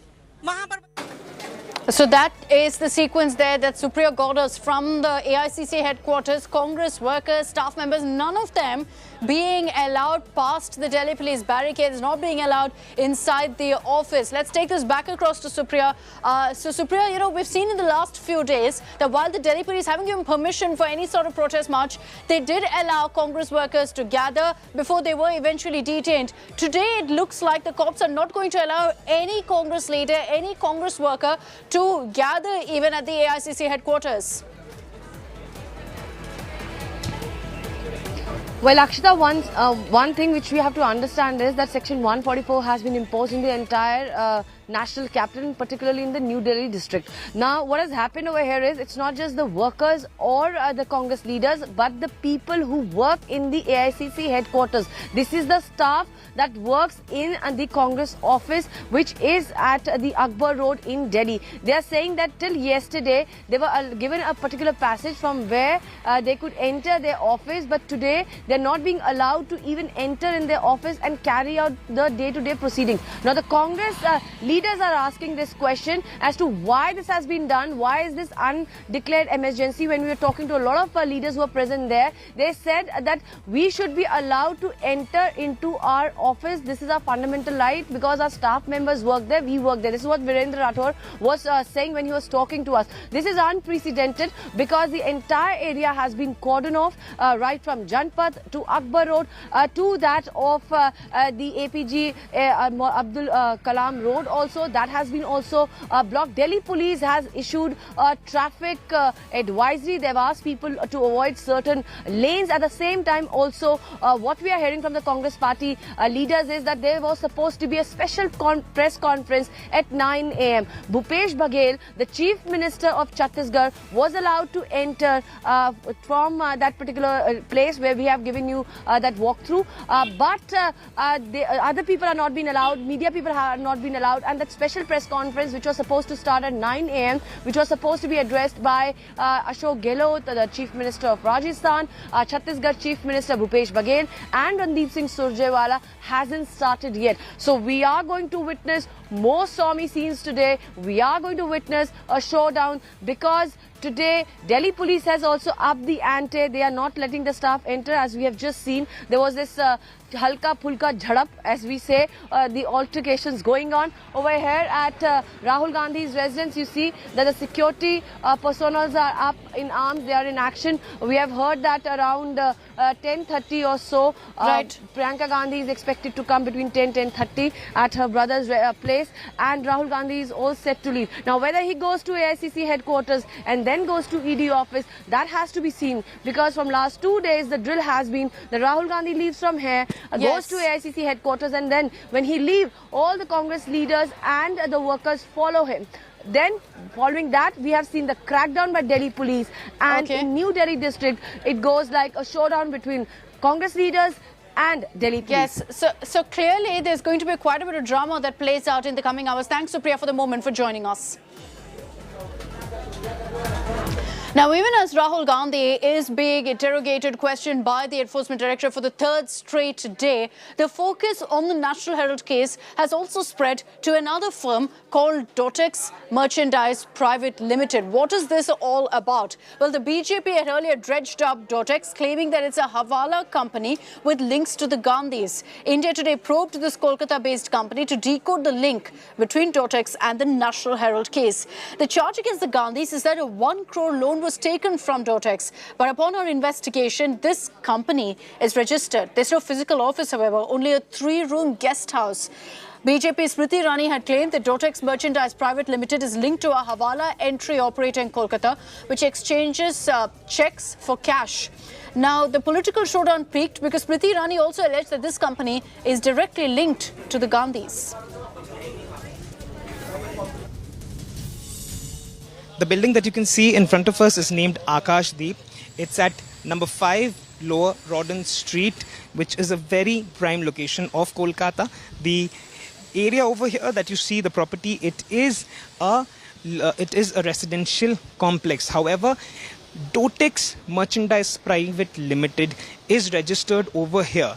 Now, the investigation is on. However, to know whether Dotex, is for real or not, we arrived over here, India Today arrived over here, and what we found was that yes, at the fourth flank, at the third floor, is a particular flat, rather apartment, where this is the registered property of Dotex India, Dotex Merchandise Private Limited. Now, when we went there, it did not look like an office. It was a guest house. It is a 3 BHK guest house. We spoke to the caretaker, who stated that people do come over here, the owners do come over here at certain times. However, when we went over there, no one apart from the caretaker was here. What he mentioned was that this is Dotex office for the past 20 years, and he has been working over here as a caretaker for a long time. However, it did not look to us like a registered office of a merchandise company. With camera person Kiranjeet, this is Suryagni Roy for India Today, Kolkata. Dotex Merchandise Private Limited, हवाला entry operator Kolkata से संबंधित है, जो cash के बदले check देती है, जिसकी ट्रांजैक्शंस पर फाइनेंशियल इंटेलिजेंस यूनिट का रेड फ्लैग है। जो कांग्रेस के कार्यकर्ता आज दिल्ली में एकत्रित हुए हैं, वो राहुल गांधी जी से पूछिए कि गांधी खानदान का संबंध डोटेक्स मर्चेंडाइज प्राइवेट लिमिटेड से क्या है? What is the National Herald case all about? Why is the ED lens on Rahul Gandhi as well as Sonia Gandhi? Let's simplify the entire case for you and break down the allegations right now against the Congress, against the Gandhis. The Associated Journals Limited, it had a huge debt of 90 crore rupees in 2008, and in an attempt to kind of revive it from its debt, the Congress gave a loan of 90 crore rupees to Associated Journals. It didn't work. The company shut down. In 2010, 2 years later, Young Indian Limited was founded. Now, here's where there are questions and allegations of graft, of corruption. Now, the Associated Journals Limited 90 crore loan was transferred to Young India. Let me highlight, 90 crore rupee loan transferred to them for just 50 lakh rupees. That's where several questions are being asked. Now, in 2011, Young Indian became the 99% owner of AGL. If you look at the stake, really, Sonia and Rahul have 76% stake, 38% stake with Sonia, 38% with Rahul. Motilal Vora, Oscar Fernandez also have a 24% stake. There's another aspect that's emerged in this case, leading to allegations of money laundering. That is to do with Dotex Merchandise Private Limited. Dotex gave a loan of 1 crore to Young Indian. This was when Young Indian was still a very relatively new company, just about had worth of 5 lakh rupees, and despite that, Dotex gave a loan of 1 crore rupees. The allegation from the BJP is that this is a shell company that actually takes checks takes cash and exchanges it for checks. So essentially a money laundering operation. So they're claiming that the Gandhis used this private firm to go ahead and launder money, and a 1 crore loan was given to a company that was worth just about 5 lakh rupees. That 1 crore loan was used to in fact give 50 lakhs to acquire a 90 crore loan. That is pretty much explaining the National Herald scam for you. It's based on these allegations with regards to the transfer of assets of Associated Journal and this Dotex Merchandise Private Limited, which the BJP claims the Gandhis are linked to, that the ED is questioning Rahul Gandhi. Let's also get you details, however, of the politics that's playing out over this issue, because several opposition parties, interestingly, have come out to publicly back Rahul Gandhi on this issue. The likes of the Dravida Munnetra Kazhagam, the DMK, as well as the RJD. They've spoken out now publicly backing Rahul Gandhi and slamming the BJP, referring to this as a witch hunt against Rahul. Tamil Nadu Chief Minister, DMK Chief M.K. Stalin slammed the BJP government, calling it political vendetta against the Congress. Stalin said BJP is using diversionary tactics to save itself from the public ire. RJD has also joined this chorus and said the opposition's voice is being stifled and that the central government is acting in a cowardly manner and misusing investigative agencies. After back-to-back questioning on Monday and Tuesday, Rahul Gandhi has been summoned for the third day by ED in this money laundering case. Congress ने घोषित किया था, कांग्रेस ये कह रही है कि साहब ये प्रताड़ित किया जा रहा है, इसमें कहीं कोई संदेह नहीं है। कि भारतीय जनता पार्टी की सरकार, नरेंद्र मोदी जी की सरकार जो है ईडी को, सीबीआई को, नारकोटिक्स ब्यूरो को, सबको एक हथियार के रूप में अपने विरोधियों के खिलाफ इस्तेमाल कर रही है। और इसका माने दर्जनों नमूना है। संभवतः कोई political party Bharatiya Janata party और उनके एलआई को छोड़ करके नहीं बचा होगा जिसके खिलाफ जांच एजेंसियों का इस्तेमाल नहीं हुआ है। Meanwhile, in Maharashtra, there's a political showdown over the Enforcement Directorate issuing summons to Maharashtra Minister Anil Parab, who belongs to the Shiv Sena. This is again in an allegation of money laundering that Anil Parab faces. He's been summoned and will face questioning today. Parab will be grilled in connection to irregularities in a 2017 land deal for a resort in Maharashtra. The case alleges violation of coastal regulation zone provisions in the construction of the resort near Ratnagiri district. The ED has conducted searches at several locations linked to the case. Some of the minister's aides have also been questioned by the central agency. Maharashtra Minister Nawab Malik, former State Home Minister Anil Deshmukh, remember, they have also been questioned, grilled in separate money laundering cases. They were even arrested over these allegations. Let's take this across to Dev Kotak. He's joining us live from Mumbai with more details on this. Dev, the ED lens on Anil Parab has led to, of course, a lot of political back and forth in the last few weeks. Just run us through the allegations against Parab and what's been the Shiv Sena stand on this. To give you more update on the situation and give you a basic understanding, at least 7 premises, including 2 houses of Anil Parab, the Transport Minister of Maharashtra, and his other premises and properties in Pune have also been searched. Apart from the resort which is in question in Dapoli in the Ratnagiri district of Maharashtra, the Enforcement Directorate officials said that the early probe has revealed that, as per the papers, the land is valued at 1 crore, but the construction of the resort that has gone on has exceeded more than 5.5 crores. They in fact expect it to be a lot more higher. They are also saying that the main bone of contention is that Anil Parab did not feel it is important to inform the stamp duty and registration relevant authorities that stamp duty must be paid on the construction of the building as well. However, they had initially paid stamp duty, but that was only on the registration of the land this resort is currently built on. And also a major thing is that a show cause notice had been issued by the Union Environment Ministry also because of the kind of norms that were not followed, and there were severe violations owing to the fact that it is a CRZ, a coastal regulatory zone. So those kind of violations have also bothered the Environment Ministry, like I mentioned earlier. So they have issued a notice, and also a reply is expected in that aspect. And as far as Anil Parab is concerned, later during the day, few hours from now, he will be leaving his official residence, which is literally less than 20 meters down from this road, opposite Mantralaya and the BJP headquarters in Nariman Point. That is his official residence. And our other correspondent, who is at his personal house in Bandra, ED officials are expected to visit that also. In the past also they have gone there. So if they feel that they're not satisfied with the kind of answers that they have been giving. And also 2 more other people in connection with Anil Parab, Sanjay Kadam and Sadanand Kadam, who are also believed to have a stake in this resort and have allegedly bought it over. They are also being questioned and their role is being probed. So these are the kind of primary details we have for now. Okay, thanks Dev for the moment for joining us with all of those details. A story that we'll track very closely, but big breaking news that's coming in this morning.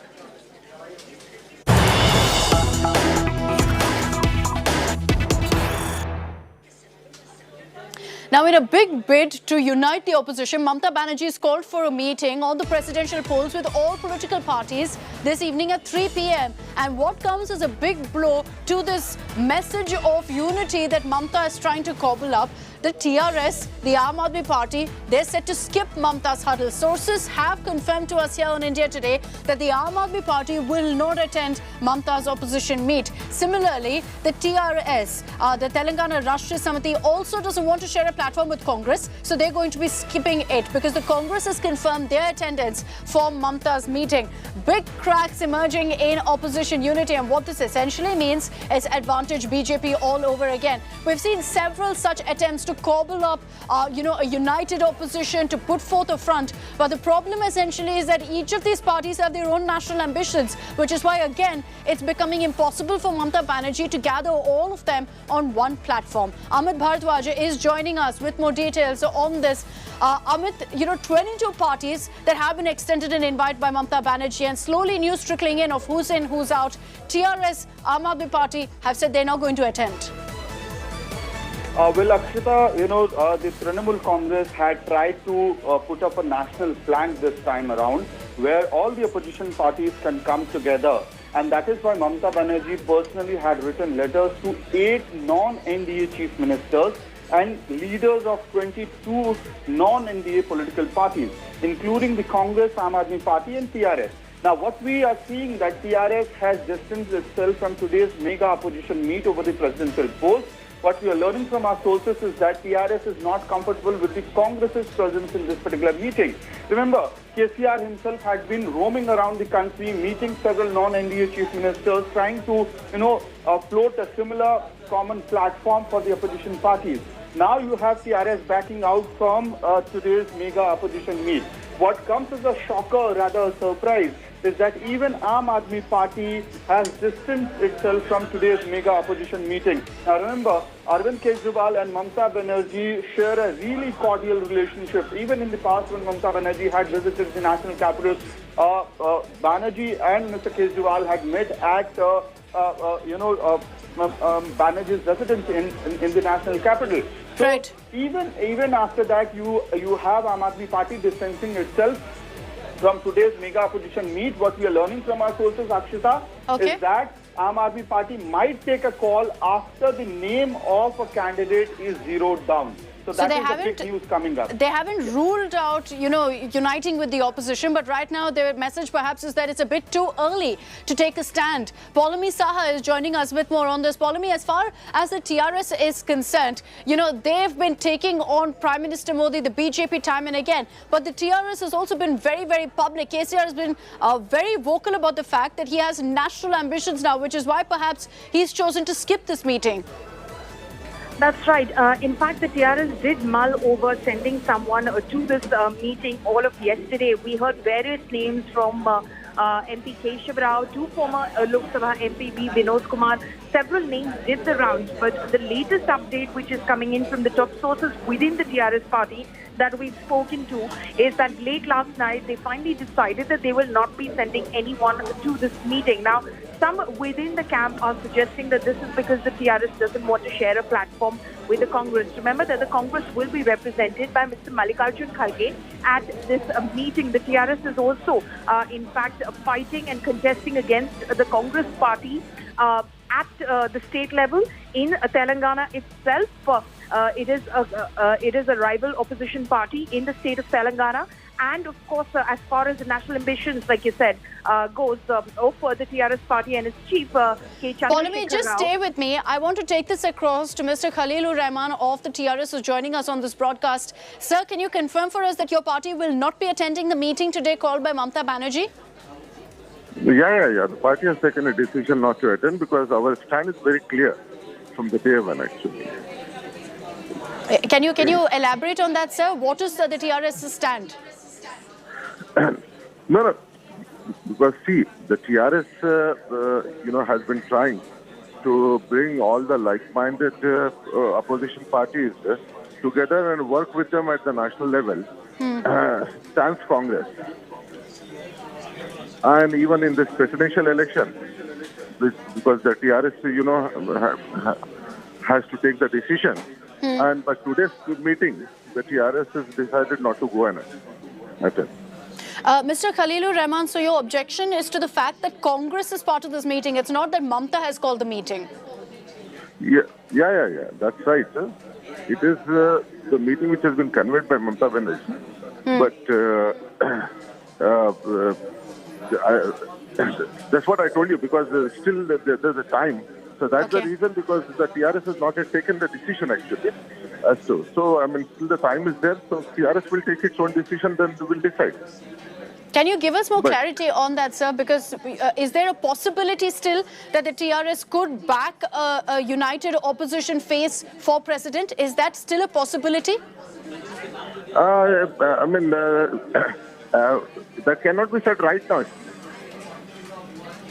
Okay, all right. Mr. Kalikur Rahman of the TRS, thank you for joining us here on India Today. The message is very, very clear from the TRS. They're not going to be a part of this particular meeting because the Congress is there for this meeting. They have no problem with the fact that Mamata Banerjee has called this huddle, but they've said very clearly that our stand on this is very, very clear, that we will not be on the same platform with the Congress. The TRS essentially is saying that we want to go national, we want to go big, but we want to create an opposition party or an essentially unity of all opposition parties minus the Congress. So they're saying we want everyone to get together under our leadership, but without the Congress. So that's why the TRS will not be attending this meeting. But as far as the presidential elections are concerned, this means huge ramifications for the opposition.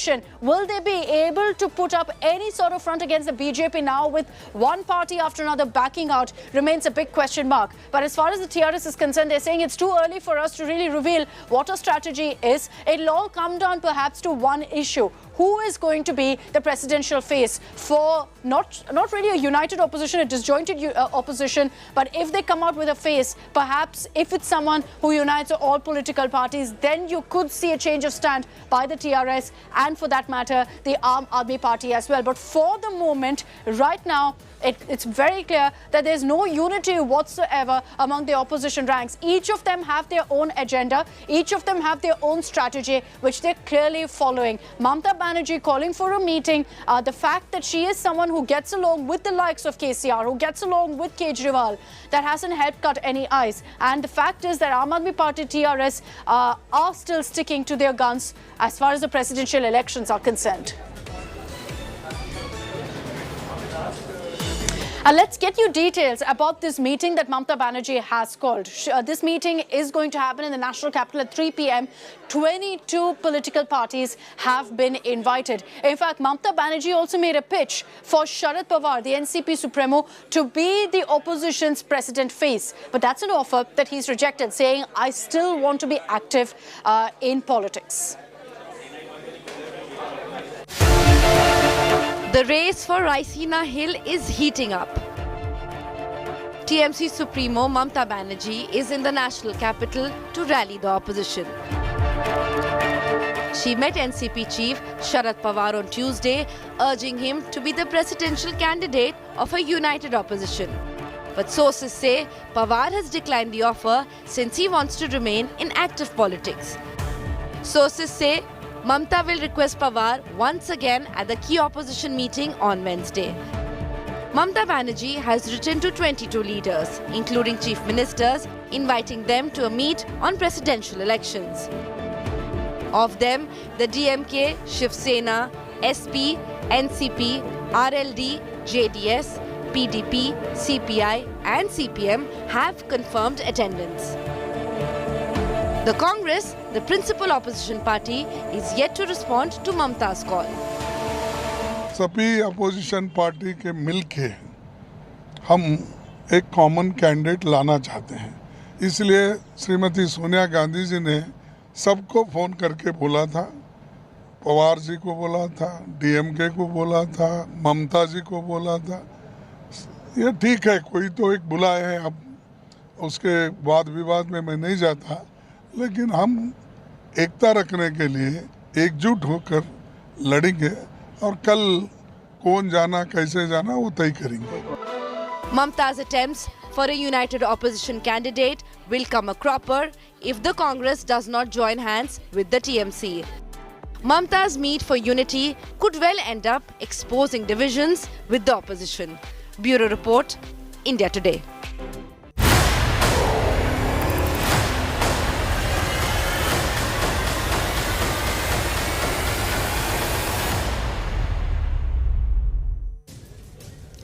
The alleged mastermind behind Sidhu Moosewala's murder, gangster Lawrence Bishnoi, is now in the custody of the Punjab police. He was taken early this morning to Mansa district, which is where Sidhu Moosewala was shot dead. The Punjab police also took gangster Lawrence Bishnoi to the Crime Investigation Agency office in Punjab's Kharar, where he's being grilled by the SIT and the anti-gangster task force in connection with his role in Moosewala's murder. He is being taken around in a bulletproof vehicle. Nearly 100 cops are escorting him in 24 vehicles. Bishnoi was produced in Delhi's Patiala House Court yesterday after his custody with the Delhi police in an Arms Act case ended. He's been lodged in Tihar jail. He faces multiple cases in multiple states. The Punjab police had submitted on Tuesday that the arrested accused had said Lawrence Bishnoi was behind the murder, and that's why they had in fact issued an appeal for custody as well. Manjeet Sehgal is joining us live with the latest updates on this. Manjeet, you're reporting from the Kharar police station, which is where Lawrence Bishnoi currently is. Take us through what the Punjab police has done so far in the investigation. He was taken first to Mansa district, where Moosewala was shot dead. Now we're being told he's being questioned by the Crime Investigation Agency. Yes, Akshita, this is the CIA staff police post here in Kharar, Mohali, where Lawrence Bishnoi has been kept. He is going through some codal formalities. His questioning will begin in the afternoon.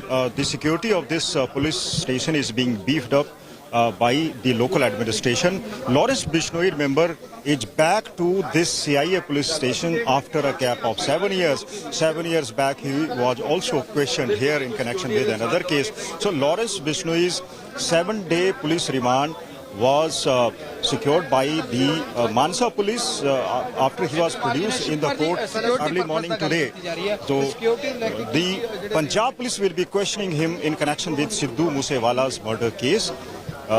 So far, the questioning of Delhi police in connection with Sidhu Moosewala's case has not yielded any result, as the gangster has not confessed that he was the mastermind of the case. But Punjab police believes that Sidhu Moosewala's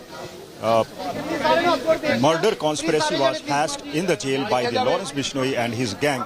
During the 7-day police remand, Punjab police will try to find out some answers to various questions, whether the conspiracy to kill the singer was hatched in the jail, what was the role of Goldie Brad, who is Canada-based gangster, and why Sidhu Moosewala was killed, whether they were demanding any money from him, protection money was being demanded, he was not ready to pay that. So these are the questions which Punjab police will be seeking answers to during the 7-day remand. The gangster Lawrence Bishnoi will not only be questioned by the SIT formed to look into and probe the Sidhu Moosewala's murder, but also by the anti-gangster task force besides other agencies. So this is the CIA police station where security has been beefed, and senior officers are reaching this CIA police thana to start the questioning of the gangster. Akshita? Okay, Manjeet, thank you for getting us that live update from the ground there, where you see senior police officials now reaching to question Lawrence Bishnoi. So for the next 7 days, Lawrence Bishnoi remains in the custody of the Punjab police. So let's get you details of what the cops will look to find details of with regards to the murder of Sidhu Moosewala. What's the questionnaire? What are the aspects that they will cover with Bishnoi? Lawrence Bishnoi, the suspected mastermind behind Sidhu Moosewala's murder, is in Punjab police's custody. The Patiala House Court in Delhi gave Bishnoi's custody to Punjab police on Tuesday. Bishnoi had cited threat of encounter by the state police. इनको सामने से जो है पूरी assurance देनी पड़ेगी, बाकायदा affidavit दाखिल करना पड़ेगा, ये मेरी डिमांड है, जिसके अंदर बाकायदा हर 12 घंटे में इसका मेडिकल हो और इसको बाकायदा बुलेट गाड़ी में लेके जाया जाए, इसकी पूरी जान माल सुरक्षा की जाए। इसके साथ में सीनियर पुलिस ऑफिसर जो हैं इस पूरे ऑपरेशन को वॉच करें। इसको जहां से लेके जाना है तो ड्यूली हैंडकफ और शैकल्स यानी प्रॉपर हथकड़ियां और बेड़ियां लगा के ले आया जाए और उसी में प्रोड्यूस किया जाए, जिससे कि कल पंजाब पुलिस को या किसी को कोई एक्सक्यूज ना मिल सके कि इसने भागने की कोशिश की। हमारी ये कुल डिमांड है कि हमें हथकड़ियां बेड़ियां लगा के ले आया जाए। India Today has exclusively accessed information about the questions Punjab police plans to ask the gangster during his interrogation. Bishnoi will be grilled on the motive for the murder. The police will ask Bishnoi about the shooters who pumped 18 bullets into Moosewala. They will also interrogate him on murder threat allegedly issued to Bollywood superstar Salman Khan. Bishnoi will be grilled on his connection to the Canada-based gangster Goldie Brar, who had taken responsibility for Moosewala's murder. The police sources have claimed the murder case is cracked. Bishnoi's interrogation will be key for the police to build a solid case in the Moosewala murder. Bureau Report, India Today. And India Today is the only channel to have also confronted gangster Lawrence Bishnoi when he was produced in court yesterday. Here's a look at that sequence where India Today's Arvind Ojha asked Lawrence Bishnoi about his role in Moosewala's murder and also in the death threat issued to Salman Khan.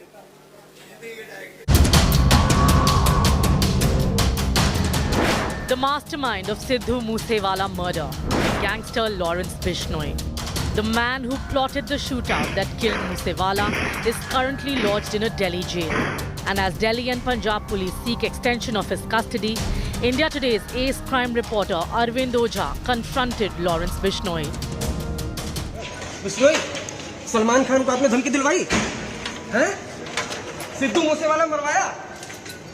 Bishnoi, Bishnoi, Salman Khan को आपने धमकी दिलवाई? हैं? Sidhu Moosewala मरवाया? Bishnoi. When asked about masterminding the murder of Sidhu Moosewala, Bishnoi glared at the India Today reporter. Sidhu Moosewala मरवाया? Bishnoi. Lawrence Bishnoi is also the man behind the death threat to Salman Khan. Bishnoi, Salman Khan को आपने धमकी दिलवाई? हैं? Police say the letter sent to the superstar was a publicity stunt by the Bishnoi gang. But there was a bigger conspiracy. Maharashtra Home Minister says that big businessmen and other actors were also on target. Bishnoi gang है. ये gang ने इसका एक फायदा लेने की कोशिश की है. कुछ लोगों को अरेस्ट किया गया है, लेकिन अभी तक इसके बारे में सारी इंफॉर्मेशन या सारी बातें सामने नहीं आई है. पुलिस इसकी जांच कर रही है और कुछ दिन लगेंगे. Confronted 4 times, evasive all 4 times. But this Lawrence Bishnoi glare tells you all that you need to know about this dreaded gangster. With Arvind Ojha in Delhi, Bureau Report, India Today. Now, one of the big arrests in this case, in the murder investigation of Sidhu Moosewala, has been a shooter called Santosh Jadhav, who was taken into custody from Gujarat. Now, Santosh Jadhav and the questioning of the shooter has revealed details of exactly how Lawrence Bishnoi's gang operates and the modus operandi. Guns, bullets and Punjabi songs.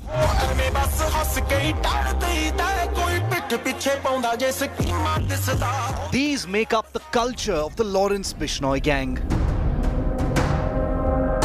The arrest of sharpshooter Santosh Jadhav has blown the lid off the gang's operations in the wake of the Sidhu Moosewala murder investigation. India Today has learnt that the Bishnoi group gangsters communicate with each other through social media platform Instagram's own inbuilt messenger, according to sources in the police. Sources say the gangsters use Instagram's feature of being able to erase messages quickly to communicate and not leave a trail. The gang's Instagram reels boast of exploits like murder and extortion. हम पीतल ही भर देते हैं.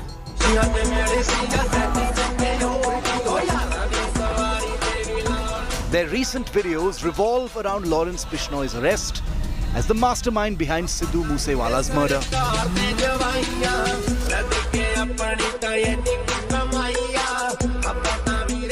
Lawrence Bishnoi and his gang have a motto as well. They cry Jai Balkari to identify each other. Some of their photographs show gang members using guns and bullets to spell out their names. Apart from the offline crime syndicate that he runs, Lawrence Bishnoi clearly has an Insta gang that takes its stories, shares and likes very seriously. With Arvind Ojha in Delhi, Bureau Report, India Today.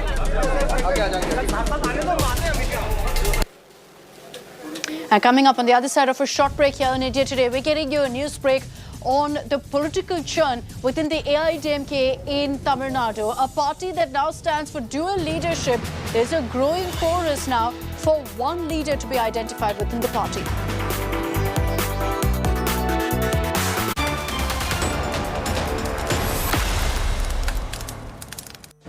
Make your media plan smarter with India Today Live TV on your connected devices.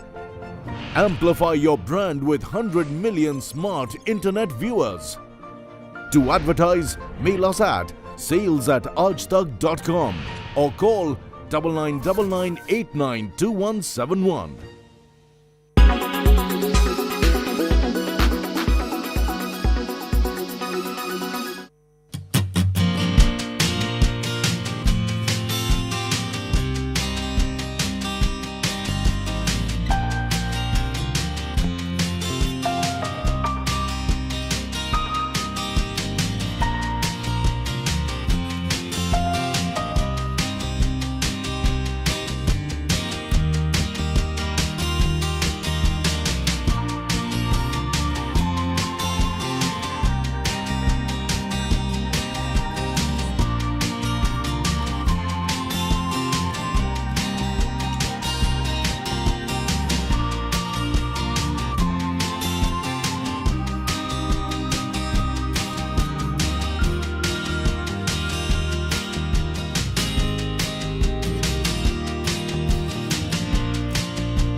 You are watching India Today.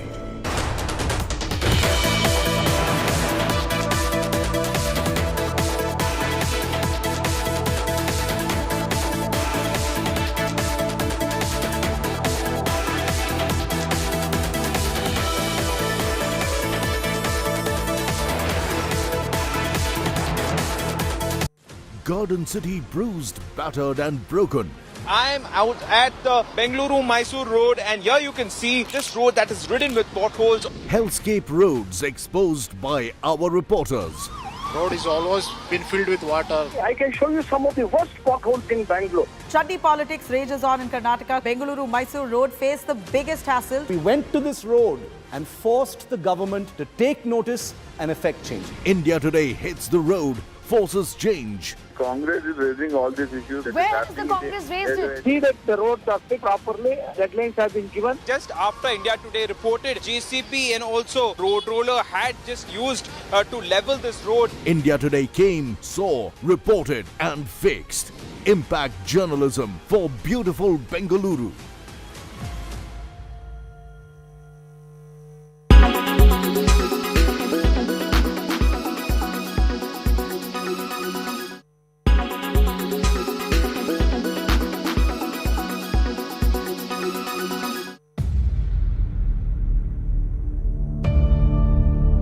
India's #1 political reporter. Defines what seems to be happening, vendetta politics. कोई दूध के से धुला हुआ नहीं है. Unmatched eye, unmatched experience. The world has changed. My black hair has become grey as well. And with unmatched passion for the story. Do not monopolize the conversation. When it's 100% pure prime time. It's News Today with Rajdeep Sardesai. Monday to Friday, 9 p.m. Only on India Today TV.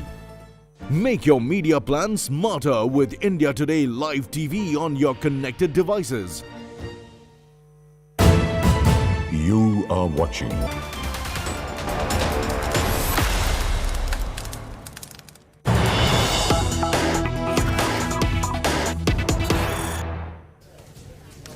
Let's get you details of the power tussle that's playing out within the AIADMK. Amid a growing chorus for a single leader to be identified within the party, posters now in support of O. Paneerselvam to become the single leader of AIADMK have crept up in Chennai as well as in his stronghold of Theni. This comes a day after senior leader Jayakumar told India Today that there is a call for one single leader to be identified within the AIADMK. The party will be holding their Executive Council meeting in about 8 days from now on 23rd June. The party's senior leadership also held a meeting yesterday at the headquarters where slogans were again raised seeking single leadership. Remember, after Jayalalitha's demise, it's essentially been a division of power between Edappadi Palaniswamy and O. Paneerselvam. And now with this fresh call for a single leader to be identified, the fight between EPS and OPS is back in focus. Pramod Madhav is joining us live from Chennai with more details on this. Pramod, we're not really new to this kind of a power tussle, are we? But this time there's a growing chorus. There's a lot more focus on identifying a single leader, which is why already both sides are starting to pile pressure by putting up posters and the likes. Absolutely, Akshita. We've been seeing this since 2017. We've been predicting that there is no possibility for two votes to remain inside a single sheet, and that's what we could see at this point. In fact, it's being said that EPS has used his time appropriately, strengthening his stronghold in the party, but OPS unfortunately couldn't do that. So, and even though EPS has strengthened his stronghold within the party, OPS team also tried becoming soft towards Shashikala. That also we get through sources we come to know that EPS has defeated, and currently just a week or so before the general body meeting, the cry for single leadership has come within AIADMK. The same party which said that it is being governed in a military style under a coordinator and a joint coordinator, that is EPS and OPS. Now a cry has come for single leadership. We asked them what was the reason for the change of heart. They couldn't provide us an answer. We asked them who is going to be the leader, because OPS being the senior person and the coordinator, does he have more role in it, and they don't want to provide an answer. So it definitely looks like EPS might be the victorious in this power tussle so far, but we never know what's going to happen in another 10 days, because another factor called Shashikala is still remaining, and that could become a kind of a variant. And we'll track that very, very closely. Thanks, Pramod, for joining us with those details. And with that, I'm slipping into a short break here on India Today. I'm leaving you with the trailer of Alia Bhatt and Ranbir Kapoor star Brahmastra.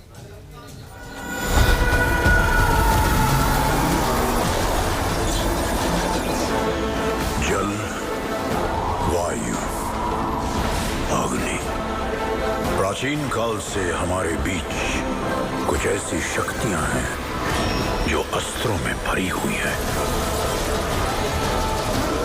ये कहानी है इन सारे अस्त्रों के देवता की, ब्रह्मास्त्र, और एक ऐसे नौजवान की जो इस बात से अनजान है कि वो ब्रह्मास्त्र की किस्मत का सिकंदर है, Shiva.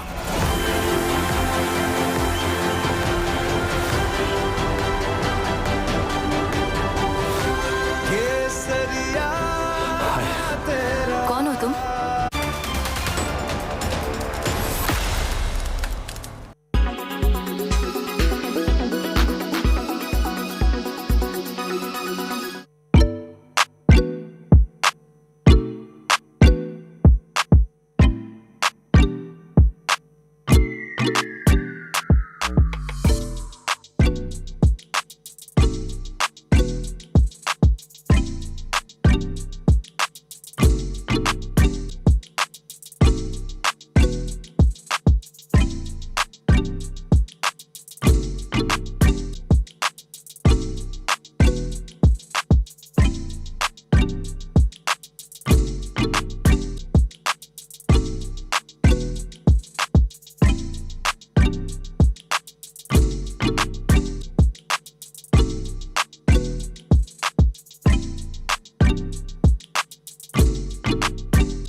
Everyone's busy finding what's trending.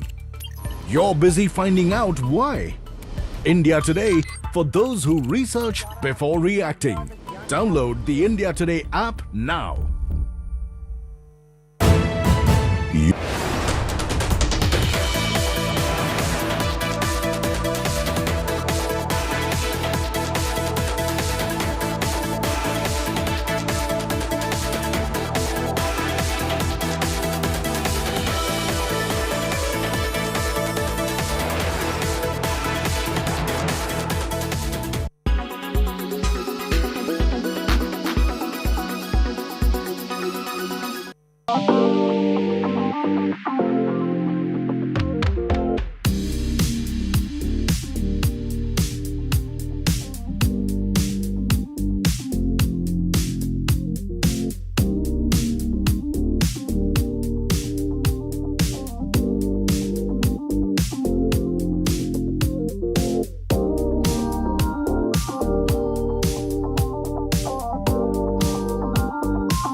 Make your media plan smarter with India Today Live TV on your connected devices. Amplify your brand with 100 million smart internet viewers. To advertise, mail us at sales@aajtak.com. Make your media plan smarter with India Today Live TV on your connected devices. Everyone's busy finding what's trending. You're busy finding out why. India Today, for those who research before reacting. Download the India Today app now. You are watching. Presented by Berger Easy Clean. No dag, no dhabba, only beautiful walls.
Sorry.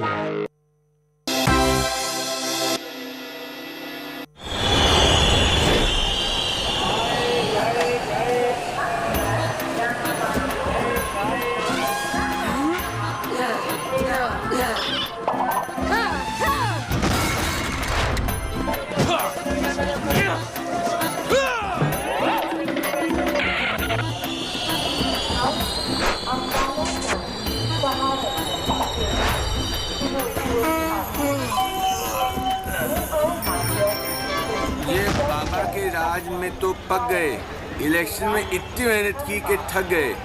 तुम तो चाय पिलाओ मियाँ, आजमगढ़ से हाय आदमी को जिताओ मियाँ। जी जी चाय लाया। चाय पहले यहाँ आएगी मियाँ, क्योंकि यूपी के सीएम हम हैं। मियाँ किए लिया था बाबा जी। चाहे तो आप ही पहले पी लो, लेकिन आजमगढ़ में झंडे हम ही गाड़ेंगे। रामपुर से करेंगे आपकी हार की शुरुआत, फिर धीरे धीरे यूपी से उखाड़ेंगे। चाय भी हम पियेंगे और यूपी में भी हम रहेंगे। जनता की मोहब्बत से हम यहाँ डंडा गाड़ के रहते हैं।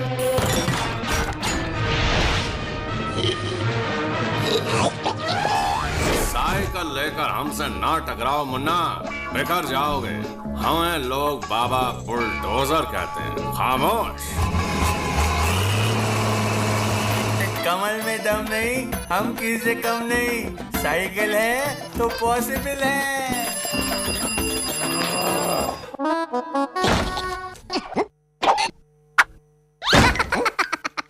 In association with NetMeds, India की अपनी फार्मेसी। LIC, हर पल आपके साथ।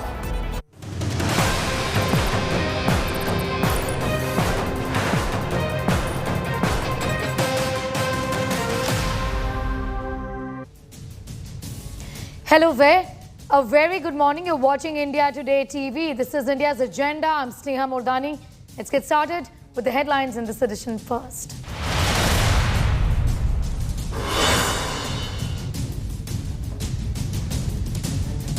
It's a big blow to Mamata's bid to dominate race for Raisena. AAP and TRS set to skip her opposition meeting. Pawar says no to be the nominee of the joint opposition as the presidential candidate.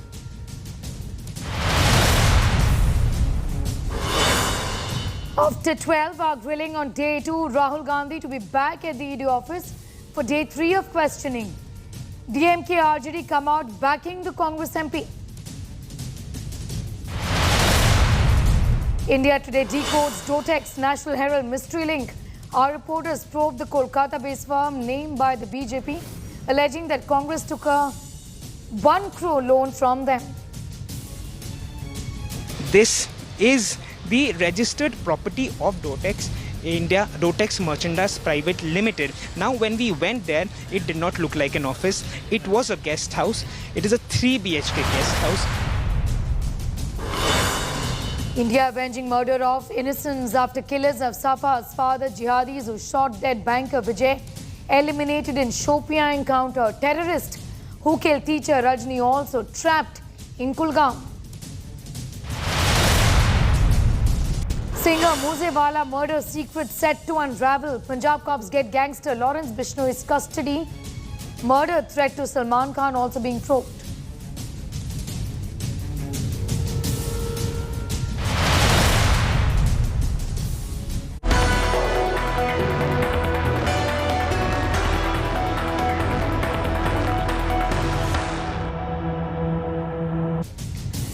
After back-to-back questioning on Monday and Tuesday, Rahul Gandhi has been summoned for the third day by the Enforcement Directorate.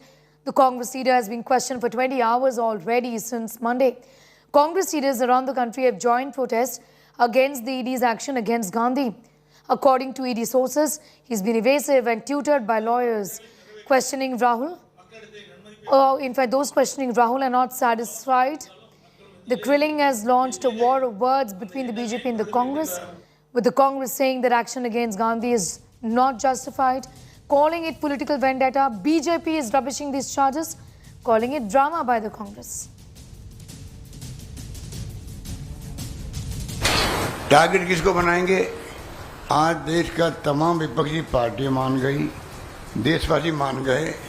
एकमात्र राहुल गांधी है जो मोदी जी और उनकी सरकार का मुकाबला कर रहा है।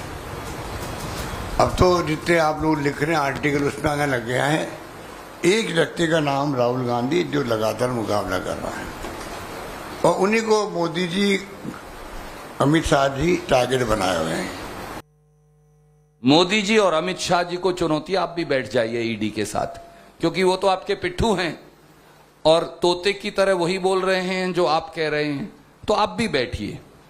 और मैं सोच रहा था जब गहलोत साहब और बघेल साहब बोल रहे थे कि मोदी जी और अमित शाह जी और ईडी जब इकट्ठे बैठेंगे तो वो क्या सवाल पूछेंगे। वो पूछेंगे कांग्रेस पार्टी ने नेशनल हेरल्ड अखबार को क्यों शुरू किया, जो देश की स्वतंत्रता संग्राम का प्रतीक है। सवाल नंबर 1। सवाल नंबर 2, कांग्रेस पार्टी ने चेक से नेशनल हेरल्ड को पैसे क्यों दिए?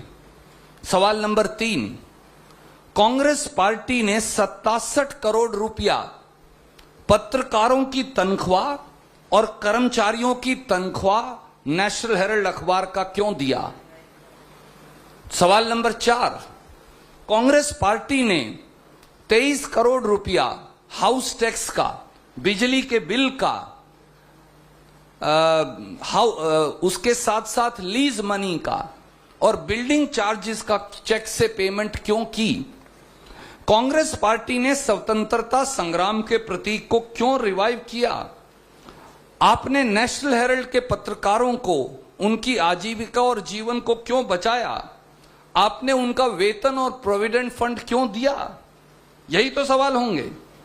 जैसे मोदी जी फिर कहेंगे जैसे हमने देश की सारी संपत्ति बेच डाली, आपने क्यों नहीं नेशनल हेरल्ड अखबार और एजेएल को बेच डाला? आपने उसे बचाया और संजो के क्यों रखा राष्ट्र हित में? ये सवाल होंगे।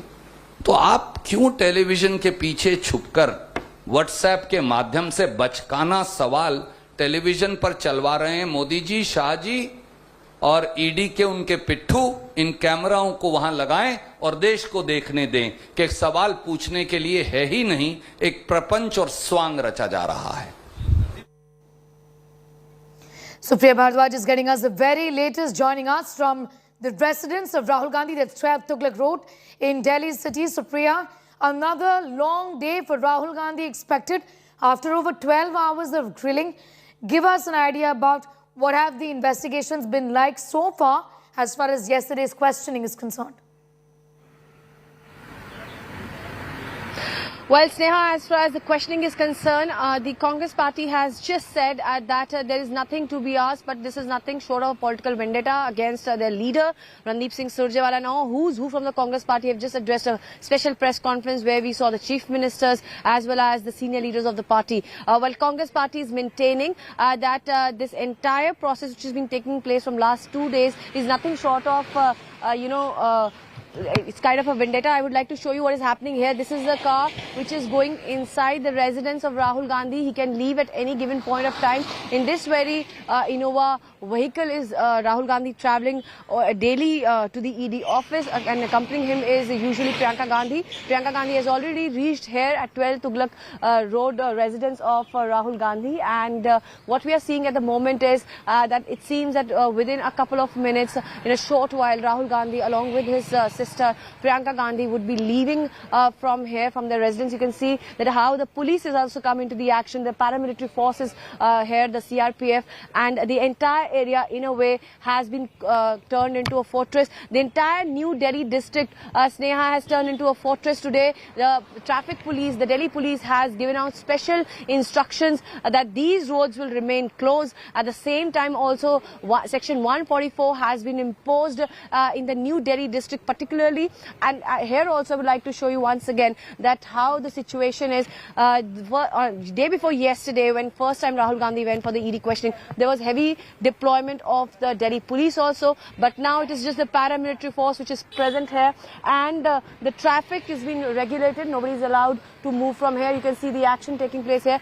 Usually being the Z plus security protectee, Rahul Gandhi as well as Priyanka Gandhi have those vehicles which are standing, which are stationed there. I would like Himanshu to just show you those vehicles. Those are the vehicles. But this time when he's going to ED, he's traveling in this private Innova vehicle. And at the moment at ground zero, what we are seeing is that Congress party has just addressed a special press conference where both the chief ministers and the top leadership of the party was present, and they have once again leveled serious allegations against the government. They are saying that why don't they put the camera when the entire questioning of Mr. Gandhi is going, let the country see what questions are being asked and how he's responding. This is Randeep Singh Surjewala's statement. He's saying why the selective leak of the information as far as the questioning of Rahul Gandhi is going on. So they are saying that this is nothing short of just a political vendetta, because Rahul Gandhi has been raising the issue time and again against the government. Yes, Supriya, getting us all of those details. I'm going to come back to you for more on that. We have some news just coming in. Let's go straight to that.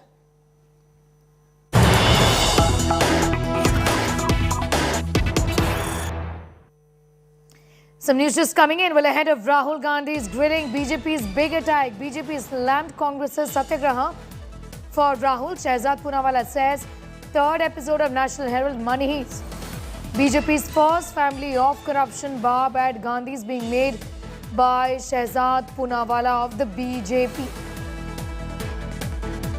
Amit Bhardwaj is getting us more details. The BJP, of course, is taking on the Congress on this issue, given the manner in which they've come together in support of Rahul Gandhi, who's not even the president of the Congress. But this is what they're saying, that the party is all about one family. Okay, I'm going to come back to you, Amit, in a bit from now, going straight to Shehzad Poonawalla. Also, for more on that, Shehzad, you have in fact put out that tweet and you and your party have been at it.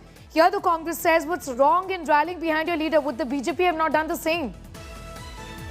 Not rallying behind a leader or a cause. This is rallying behind corruption. It's Jashn Bhrashtachar. It is not Shakti Pradarshan, it is Bhrashtachar Ka Bhakti Pradarshan. And this is the third episode of the National Herald money heist.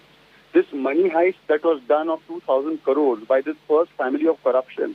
I have asked 10 questions that this first family of corruption is not answering. And Rahul Gandhi also, as per news reports, is being evasive in the ED questions. First question. Why are you being evasive, Rahul Gandhi? Second question, why did you use young Indians as a sham or a cloak to acquire 2,000 crores of AGL's property? Is this not a finding of the trial court and the high court? Are these court findings vendetta? Did you not waive off 90 crores to young Indians? How did you do that? Was the Congress party empowered by its donors to do that? Did shareholders like Shantilal Bhushan of AGL not say that this was an illegal transfer of shares to the first family which had 76% shares in Young Indians? Did you not transact with Gotex? And I was seeing reports about this Gotex company on your channel right now. What charity was Young Indians doing till 2016, till the investigations began? Why did they not start the newspaper immediately? They only started it in 2016. And did accused number 1 and accused number 2 get any relief from any court? Was the IT reassessment order not upheld by the High Court and the Supreme Court, which was challenged by their lawyers? So, these 10 questions, instead of answering this, Mr. Surjewala and the CM.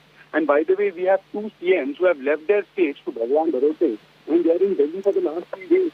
Can Mr. Baghel and Mr. Ashok Gehlot tell us that what is the fault of the Janta of Chhattisgarh and Rajasthan, that the CMs have no attention to pay in those states? Rajasthan, every second day there is a communal tension there. Mr. Chief Minister has nothing to do about the women atrocities in Rajasthan, but he's camping here in Delhi to protect corruption. Okay. So I think this is gross irresponsibility of the Congress party, and this is an attempt to try and stifle the agencies from doing their work. Okay. The Congress, of course, continues to maintain that how is that the ED does not question anybody from the BJP. It does appear that they're only targeting opposition leaders, opposition workers, and that seems to be the agenda of the ED. This has become such a stale argument. If Mr. Surjewala and his company have any allegations that they think are worth the paper they are on, they should go to a court of law. Last time they said this about Rafale matter, and Rahul Gandhi had come up with Chaukidar Chor hai. We all know what the Supreme Court did on that. He had to apologize unconditionally for using those languages and for also making false allegations. So I challenge Mr. Surjewala, whatever evidence he has against any of the leaders of the BJP on which he thinks action is not being taken, instead of doing press conference every morning, he should go to court right away. I request him to go to court today, tomorrow, and get the required orders done if the agencies are not listening. All right. Shehzad Poonawalla, I'm thanking you for the moment. And thank you for connecting with us and sharing your views with us. Of course, we'll also wait for a reaction and for the Congress to join in to tell us what they think about what the BJP has in fact been saying. Amit Bhardwaj continues to be with us. Amit, that's a question that the BJP has been asking and something that we've also asked, because the legal route really is open before the Congress. They can take it if they want to, but they're not doing it as of now. They've also raised the issue of jurisdiction. One of the arguments is that this falls within the purview of the Income Tax Department. If they believe so, then why do they not challenge this in a court of law? Well, Sneha, what we heard Shehzad Poonawalla, putting out those 10 questions, these are essential questions which are being asked by the Bharatiya Janata Party leaders time and again for the past several years since this entire case came in the public platform. And, the ED has been questioning Rahul Gandhi for the past, this is the third day that Rahul Gandhi will be grilled in the ED office. However, the response that we are getting from the Congress party, two responses that needs to be underlined here is that, number one, they are saying that this entire case, the ED does not have jurisdiction over the entire case. It does not fall under the PMLA Act. Rather, this should be investigated by the Income Tax Department. So that is the argument of the Congress party. The second argument that has been given out by Congress party senior leader Mallikarjun Kharge, speaking to India Today, he had said that, he had in fact rejected the media reports where it was said that as per ED sources, Rahul Gandhi has been evading questions. He has been evasive during the several hours of questioning. Mallikarjun Kharge told India Today that, Rahul Gandhi did not evade any questions. Rather, he had responded to every question that he was in know-how of, and the information which was not with him. Normally, the ED should have, followed the modus of SOP in that particular case, that is giving written questions, and Rahul Gandhi would have responded with written answers, because it is not possible for an individual to be ready and prepared with each and every question that is being posed to him during any investigation. So these are the two central arguments being given out by the Congress party. One more important thing, Sneha, which is coming out today, is that you have two chief ministers from the Congress party, Ashok Gehlot and Bhupesh Baghel. They are not only talking about how the investigative agency is grilling their leader, Rahul Gandhi, the former president of the Congress party, but they are also trying to raise questions on this, condition of the country as far as social harmony is concerned. So clearly, if you have BJP pinpointing at the question of ED, at the question of National Herald, at the question of allegations that are being posed against Rahul Gandhi, you also have the Congress party leadership such as Ashok Gehlot and Bhupesh Baghel, trying to train their guns at the Bharatiya Janata Party. Well, they've been doing that, and they've also asked where is the FIR. Some of these questions are being asked by the very senior leaders who've been seen on the streets as well, along with Congress workers like P. Chidambaram, for example, asking where is the FIR in this entire matter. That's only one point that the Congress has raised. There are quite a few. We'll talk about that. Amit, thanking you for the moment. Meanwhile, the heat continues to mount on Rahul Gandhi with another company, Dotex, now thrown in the mix. The BJP had earlier dredged up Dotex, claiming it is a Hawala company with links to the Gandhis. India Today has probed this Kolkata-based company to decode the link between Dotex and the National Herald case.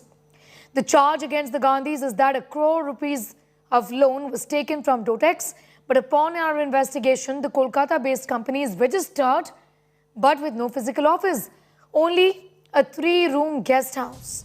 Smriti Irani had claimed that Dotex Merchandise Private Limited is linked to a Hawala entry operator in Kolkata, which gives checks in exchange of cash. The political showdown peaked when Smriti Irani alleged the company is linked to all the Gandhis. The building that you can see in front of us is named Akash Deep. It's at number 5 Lower Rawdon Street, which is a very prime location of Kolkata. The area over here that you see, the property, it is a residential complex. However, Dotex Merchandise Private Limited is registered over here. Now, the investigation is on. However, to know whether Dotex, is for real or not, we arrived over here, India Today arrived over here, and what we found was that yes, at the 4th flank, at the 3rd floor, is a particular flat, rather apartment, where this is the registered property of Dotex India, Dotex Merchandise Private Limited. Now, when we went there, it did not look like an office. It was a guest house. It is a 3 BHK guest house. We spoke to the caretaker, who stated that people do come over here, the owners do come over here at certain times. However, when we went over there, no one apart from the caretaker was here. What he mentioned was that this is Dotex office for the past 20 years, and he has been working over here as a caretaker for a long time. However, it did not look to us like a registered office of a merchandise company. With camera person Kiranjeet, this is Suryagni Roy for India Today, Kolkata. Dotex Merchandise Private Limited, Hawala entry operator, Kolkata से संबंधित है, जो cash के बदले check देती है, जिसकी transactions पर फाइनेंशियल इंटेलिजेंस यूनिट का रेड फ्लैग है। जो कांग्रेस के कार्यकर्ता आज दिल्ली में एकत्रित हुए हैं, वो राहुल गांधी जी से पूछिए कि गांधी खानदान का संबंध डोटेक्स मर्चेंडाइज प्राइवेट लिमिटेड से क्या है। Meanwhile, political parties have come out in support of Congress MP Rahul Gandhi and slammed the ED against him, the ED action against him. Tamil Nadu Chief Minister and DMK Chief M.K. Stalin has hit out at the BJP and called it political vendetta. Stalin said BJP is using diversionary tactics to save itself from the public ire. RJD has also joined in the chorus, saying the opposition's voice is being stifled. Central government is acting in a cowardly manner, is what he said. Now, after back-to-back questioning on Monday and Tuesday, Rahul Gandhi has been summoned for the third day now by the ED in the money laundering case linked to the National Herald.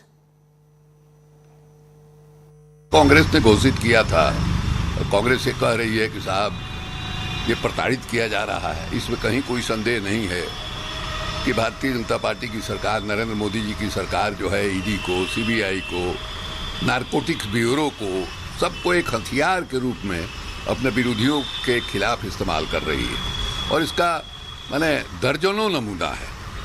संभवतः कोई political party Bharatiya Janata party और उनके LI को छोड़ करके नहीं बचा होगा जिसके खिलाफ जांच एजेंसियों का इस्तेमाल नहीं हुआ है।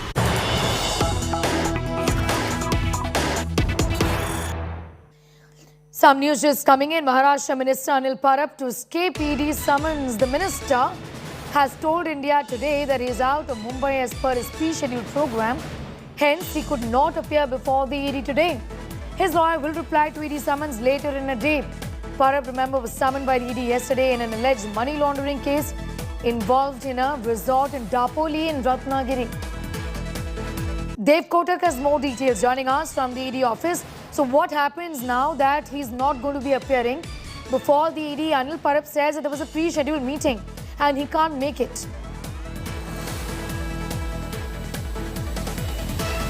Yes, Leah, like you rightly put it out, the Transport Minister of Maharashtra, Anil Parab, against whom ED summons have been issued, he personally will not be able to present. This is the ED office where he was originally expected to come, but owing to a prior commitment and a series of meetings scheduled, he is not going to be present today and his lawyer will be replying. In fact, already preparations have begun, from the police's end. Also, we'll show you a couple of barricades that have also been lined up out here in this lane.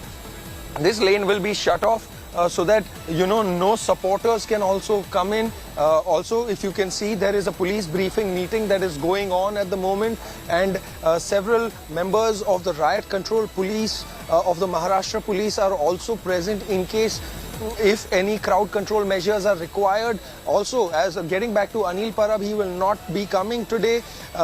This is the latest that we have, but also to make you try and understand that the case against him is of alleged violations on a coastal regulatory zone in Dapoli in Maharashtra's Ratnagiri district pertaining to a resort. Also, the kind of details that have come out is that he did not notify the stamp duty officials and the registration officials regarding the construction of the building, but stamp duty was in fact paid only on the land and it is required to be paid on the premises as well, which he did not notify or tell people about. So, this is one very strong argument that the Enforcement Directorate officials are going to be bringing up, and this is something that they've not taken to very lightly. Two other people also in connection with this case, Sadanand Kadam and Sanjay Kadam, have also been questioned. They will be called later during the day as per unofficial sources. So also what we know for now is that this very office... Dave, I'm just going to come back to you. We're shifting focus very briefly, going back once again to my colleague Supriya Bhardwaj, who's getting us the very latest. Rahul Gandhi, I believe, is all set to leave his residence right now. Supriya? Yes, Neha, there are two major important information just pouring in at the moment. One being that it's all set. Rahul Gandhi will be leaving from his residence in Delhi all the way to ED office. What we are hearing is he might this time go to AICC headquarters where all the topmost leaders of the Congress party are present. What I want to show you over here, I'll ask Himanshu to show as to how the security is ready. Priyanka Gandhi already reached here at 12 Tughlaq Lane residence of Rahul Gandhi, and at any given point of time Rahul Gandhi can leave from here, from his residence. On the other hand, Congress party MPs are heading towards a Parliament complex. They are going to stage a protest near where the Gandhi statue is. What we are hearing from the MPs of the Congress party is that they are saying that they are not allowed to enter the AICC headquarters, and that's why they are going to move to the Parliament House complex and stage a sit-down protest near the Gandhi statue. Also, what we are hearing is that a lot of senior leaders of the Congress party have been put under, the security has been put outside their residence. They are not being allowed to leave, one being that of Dipendra Hooda. So this is what is happening in the national capital. The Delhi police has already issued a traffic advisory saying these roads need to be avoided today. This entire road, which is on a everyday basis, is pretty witness pretty heavy traffic. Right now there is not much movement. Rather, it is all set for Rahul Gandhi to leave to the ED office for the third day of questioning. What is really interesting is that before Rahul Gandhi is going to head towards ED office, there was a special press conference by the Congress party's who's who. Both the chief ministers, Mr. Ashok Gehlot of Rajasthan and Mr. Bhupesh Baghel of Chhattisgarh, along with other leaders including Rajya Sabha's opposition leader, Mr. Mallikarjun Kharge, was present there, and Ashok Gehlot, while leaving from the AICC premises, has even said, this is what we are getting from the sources, that we are not going to forget what is happening. Sab yaad rakha jayega. This is what exactly Bhupesh Baghel yesterday had tweeted. And also, Sneha, now the opposition, other parties' leaders are also coming out. Tamil Nadu Chief Minister and DMK Supremo M.K. Stalin yesterday tweeted and asking the entire questioning of Rahul Gandhi as well as the summoning of Sonia Gandhi. Congress President Ms. Sonia Gandhi at the moment is in the Gangaram hospital. She was admitted because of the COVID-related complications. Right here at Ground Zero, at any given point of time, yes, what we are hearing is that Rahul Gandhi along with Priyanka Gandhi can leave. From last 2 days, there have been these 10-hour long questioning by the ED officials from Mr. Gandhi, and Congress is saying that this is nothing but political vendetta against the top leader who has been raising. Supriya, we'll come back to you for more on that. This is vendetta is what the Congress says. Where is the FIR in this entire matter? Several questions the Congress is raising and several questions that the BJP is also asking of the Congress. For the moment, it's time for a quick commercial break. Here on the other side, singers Sidhu Moosewala murder secret set to unravel. Punjab cops get gangster Lawrence Bishnoi custody, something that he had been opposing. Murder threat to Salman Khan also being probed. We're getting you all the details in just 2 minutes.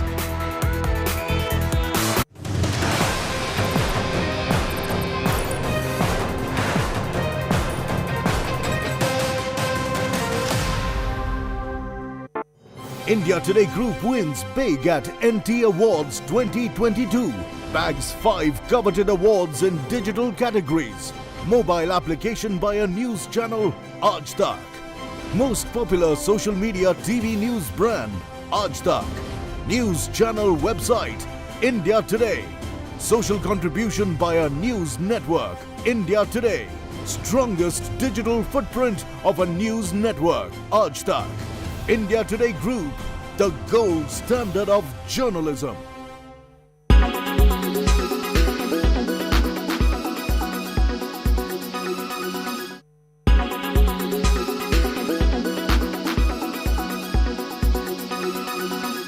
Make your media plan smarter with India Today Live TV on your connected devices. You are watching India Today.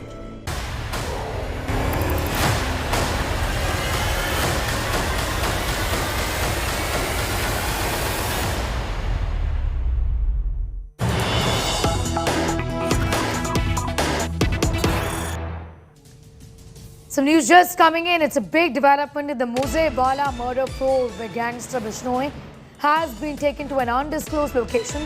Bishnoi in 7-day Punjab custody, something that he had been opposing. Now he's been taken to an undisclosed location. These are pictures. The man on your screen right now is Lawrence Bishnoi, who has been taken to Mohali in Punjab by the Punjab police. He did not want to go there. Remember, he was in Tihar jail and under the jurisdiction of the Delhi police, and he had been saying that his life is in danger and that he can't be taken to Punjab. But he's now been taken to an undisclosed location in Mohali, and the Punjab police has got his custody. This has got to do with the investigations in the Muzewala case, where his role is under the radar for days together now. Gangster Lawrence Bishnoi taken to an undisclosed location by the Punjab police, who have his custody for the next 7 days. अभी भी जो पूरी conspiracy है सिद्धू मूसेवाला की, उसका खुलासा अभी तक नहीं हो पाया है। शायद इसी वजह से, चूंकि पंजाब पुलिस के पास ये जांच थी, इसलिए मास्टरमाइंड बार बार लॉरेंस बिश्नोई को बताया जा रहा था। दिल्ली पुलिस ने भी अपनी जांच में ये बताया कि लॉरेंस बिश्नोई ही सिद्धू मूसेवाला की हत्या का मास्टरमाइंड है। लिहाजा पंजाब पुलिस ने लॉरेंस बिश्नोई की कस्टडी ली है, 7 दिन की पुलिस कस्टडी मिली है। और अब यहाँ जो भारी भरकम सुरक्षा आप देख पा रहे हैं, क्योंकि अदालत ने भी कहा था कि लॉरेंस बिश्नोई की सुरक्षा पुख्ता की जाए, एश्योरेंस दिया जाए, क्योंकि लॉरेंस बिश्नोई ने भी अदालत में दिल्ली के ये अपनी आशंका जताई थी कि उसका एनकाउंटर हो सकता है या विरोधी गैंग के लोग उसे पंजाब में मार सकते हैं, जिसके बाद कोर्ट के आदेश के बाद आप देख पा रहे हैं किस तरह की सुरक्षा व्यवस्था है। अब यहाँ पर लॉरेंस बिश्नोई से एसआईटी के जो अधिकारी हैं वो पूछताछ करेंगे कि सिद्धू मूसेवाला की हत्या में कौन कौन लोग शामिल हैं, किस तरह से इस पूरे हत्याकांड को अंजाम दिया गया। कैमरामैन अंकित खंडेलवाल के साथ अरविंद ओझा, Mohali. Well, the Punjab police has got the custody of Lawrence Bishnoi for 7 days, the suspected mastermind behind Sidhu Moosewala's murder. The police took gangster Bishnoi to Crime Investigation Agency office in Punjab's Kharar, where he was grilled by the SIT and the anti-gangster task force in connection with his role in the singer's murder. He was moved in a bulletproof vehicle. Nearly 100 cops escorted him in 24 vehicles. Bishnoi was produced in Delhi's Patiala House Court after his custody with Delhi police in an Arms Act case ended. He's been lodged in Tihar jail and is facing multiple cases in states, many states. Punjab police has submitted on Tuesday that the accused had said Lawrence Bishnoi was behind the murder.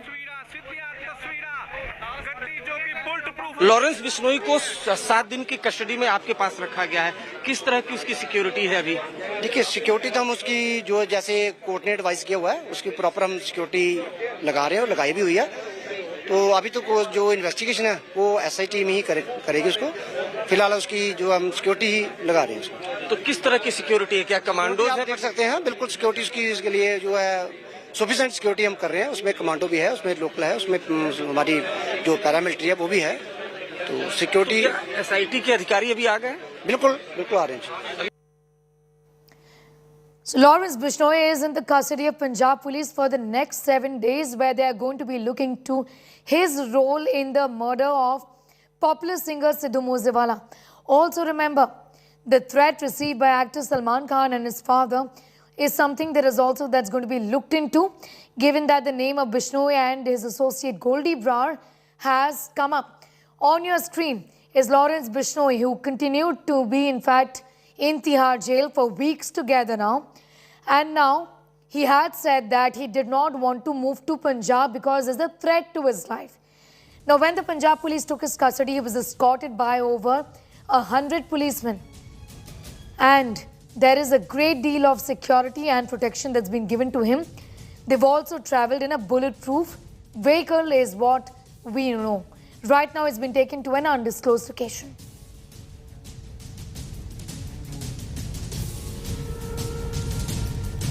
Manjeet Sehgal is getting us more details on that story.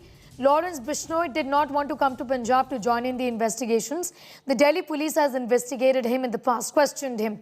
But the investigations by Punjab police was important, given that it falls in their jurisdiction. And that's the reason why he's got the police, the Punjab police, Manjeet, has got his custody for the next 7 days.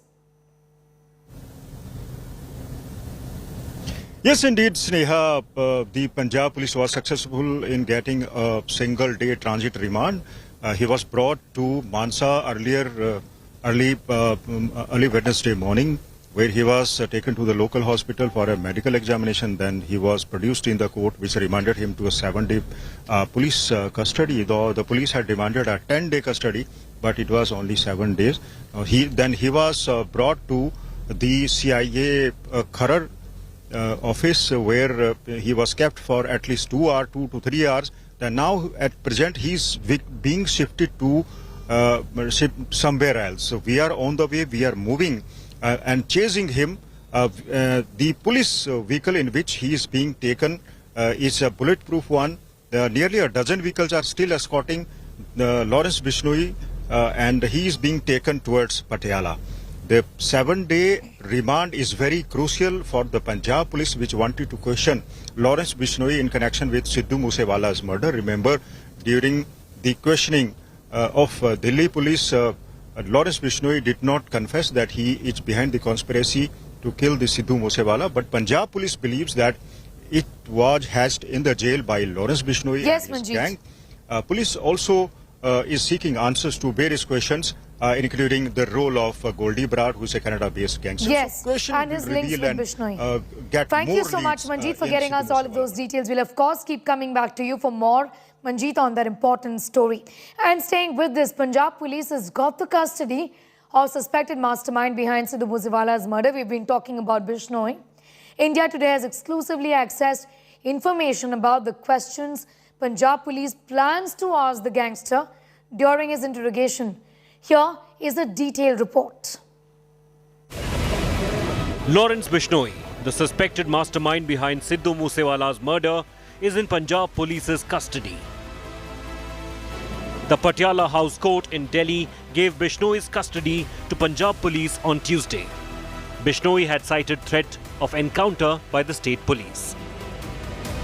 इनको सामने से जो है पूरी assurance देनी पड़ेगी, बाकायदा affidavit दाखिल करना पड़ेगा, ये मेरी डिमांड है, जिसके अंदर बाकायदा हर 12 घंटे में इसका मेडिकल हो और इसको बाकायदा बुलेटप्रूफ गाड़ी में लेके जाया जाए, इसकी पूरी जान माल सुरक्षा की जाए। इसके साथ में सीनियर पुलिस ऑफिसर जो हैं इस पूरे ऑपरेशन को वॉच करें। इसको जहां से लेके जाना है तो ड्यूली हैंडकफ और शैकल्स यानी प्रॉपर हथकड़ियां और बेड़ियां लगा के ले आया जाए और उसी में प्रोड्यूस किया जाए, जिससे कि कल पंजाब पुलिस को या किसी को कोई एक्सक्यूज ना मिल सके कि इसने भागने की कोशिश की। हमारी ये गुड डिमांड है कि हमें हथकड़ियां बेड़ियां लगा के ले आया जाए। India Today has exclusively accessed information about the questions Punjab police plans to ask the gangster during his interrogation. Bishnoi will be grilled on the motive for the murder. The police will ask Bishnoi about the shooters who pumped 18 bullets into Moosewala. They will also interrogate him on murder threat allegedly issued to Bollywood superstar Salman Khan. Bishnoi will be grilled on his connection to the Canada-based gangster Goldie Brar, who had taken responsibility for Moosewala's murder. The police sources have claimed the murder case is cracked. Bishnoi's interrogation will be key for the police to build a solid case in the Moosewala murder. Bureau Report, India Today. Now, as the probe into the murder of Punjabi singer Moosewala deepens, India Today has confronted the murder mastermind Lawrence Bishnoi. But in this confrontation, the dreaded gangster refused to answer any of our questions. Take a look at this India Today exclusive filed by my colleague Arvind Ojha.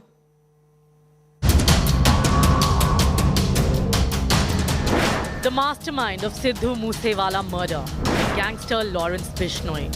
The man who plotted the shootout that killed Moosewala is currently lodged in a Delhi jail. And as Delhi and Punjab police seek extension of his custody, India Today's ace crime reporter Arvind Ojha confronted Lawrence Bishnoi. Bishnoi, Salman Khan को आपने धमकी दिलवाई? हैं? सिद्धू मूसेवाला मरवाया? बिश्नोई, बिश्नोई, सलमान खान को आपने धमकी दिलवाई? हैं? Sidhu Moosewala मरवाया? Bishnoi. When asked about masterminding the murder of Sidhu Moosewala, Bishnoi glared at the India Today reporter. Sidhu Moosewala मरवाया? Bishnoi. Lawrence Bishnoi is also the man behind the death threat to Salman Khan. Bishnoi, Salman Khan को आपने धमकी दिलवाई? हैं? Police say the letter sent to the superstar was a publicity stunt by the Bishnoi gang. But there was a bigger conspiracy. Maharashtra Home Minister says that big businessmen and other actors were also on target.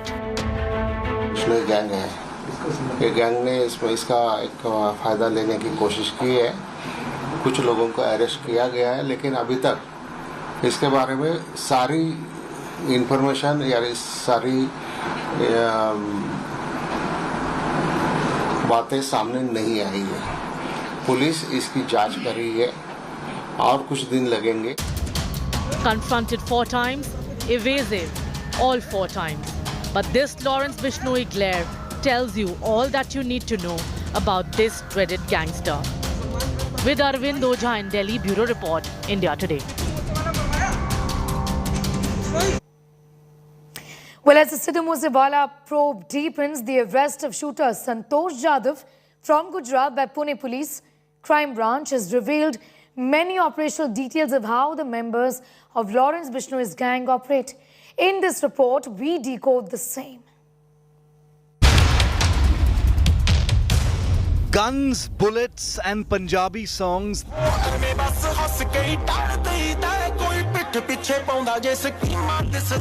These make up the culture of the Lawrence Bishnoi gang. The arrest of sharpshooter Santosh Jadhav has blown the lid off the gang's operations in the wake of the Sidhu Moosewala murder investigation. India Today has learnt that the Bishnoi group gangsters communicate with each other through social media platform Instagram's own inbuilt messenger, according to sources in the police. Sources say the gangsters use Instagram's feature of being able to erase messages quickly to communicate and not leave a trail. The gang's Instagram reels boast of exploits like murder and extortion.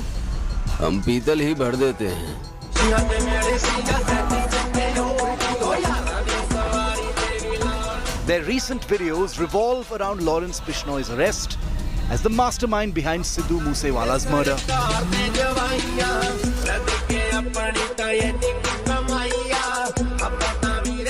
Lawrence Bishnoi and his gang have a motto as well. They cry Jai Balkari to identify each other. Some of their photographs show gang members using guns and bullets to spell out their names. Apart from the offline crime syndicate that he runs, Lawrence Bishnoi clearly has an Insta gang that takes its stories, shares and likes very seriously. With Arvind Ojha in Delhi, Bureau Report, India Today.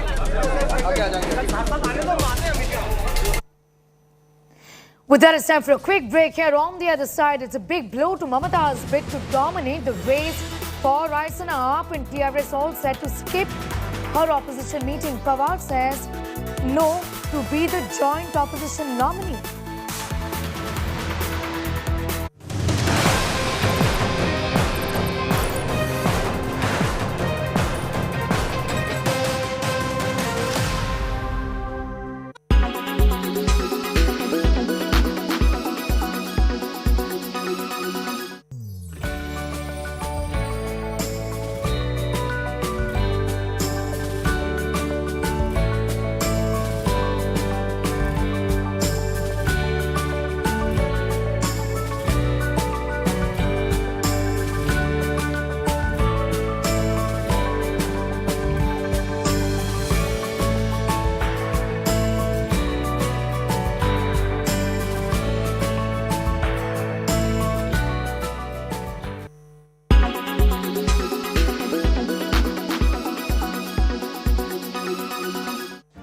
Make your media plan smarter with India Today Live TV on your connected devices.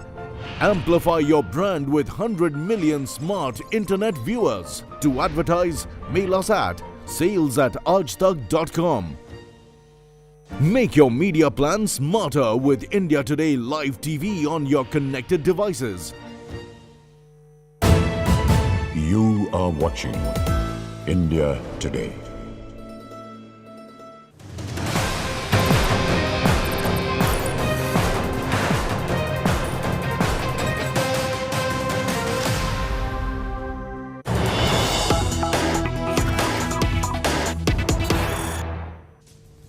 Going straight to some news which is just coming in. A man has been arrested for supporting Nupur Sharma's controversial remarks. Former ABVP worker has been arrested for social media posts supporting Nupur Sharma's controversial video and retweeting it. Cybercrime unit of Coimbatore police has arrested 24-year-old Karthi from Sennor for sharing Nupur Sharma's controversial video with the comment, "We'll repeat this every day." What did Nupur Sharma say wrong? She only said what has been written, unquote. Cases for promoting communal enmity and breaching the IT Act have been registered against Karthi, while the post now stands deleted. Earlier, a 19-year-old youth, Saad Ansari, was assaulted and arrested for opposing the beheading threat against Nupur. Pramod Madhav is getting us more details on that story, and there have not been one but several voices in support of Nupur Sharma saying that what she said is technically not wrong. But given the sensitivity of the situation and the manner in which there have been protests all across the country, the police really isn't taking any chances, and there is a crackdown on her supporters, isn't it?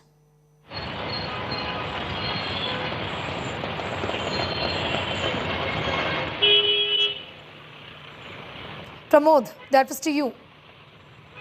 Well, this case was filed by Cybercrime of Coimbatore on Tuesday, and sections 153 of IPC and 67 of IT Act has been slapped against Nandamoottar Karthi, and this Facebook bio claims that he is a former ABVP member. However, the controversial post has been deleted, but just like you mentioned, the post stated that it was actually the video, the controversial video of Nupur Sharma with his comments claiming that what has Nupur Sharma said wrong. She just repeated whatever has written, but the Tamil Nadu police did not want to take any chances, and claiming that it would cause enmity among two groups, they have gone ahead and taken such an action now. Pramod, thanks for getting us all of those details. Now there is action against a youth from Tamil Nadu for speaking in favor of Nupur Sharma. Now in a big India Today impact, the mob that assaulted 19-year-old engineering student Saad Ansari in Bhiwandi has been booked. Over 125 attackers have been identified.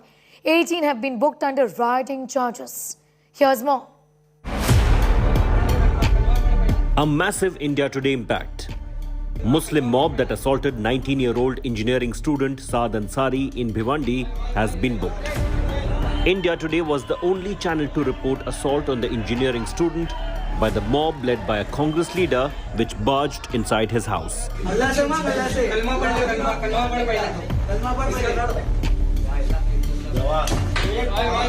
Saad was slapped for supporting Nupur Sharma. Forced to apologize and read Islamic prayers for appealing for peace.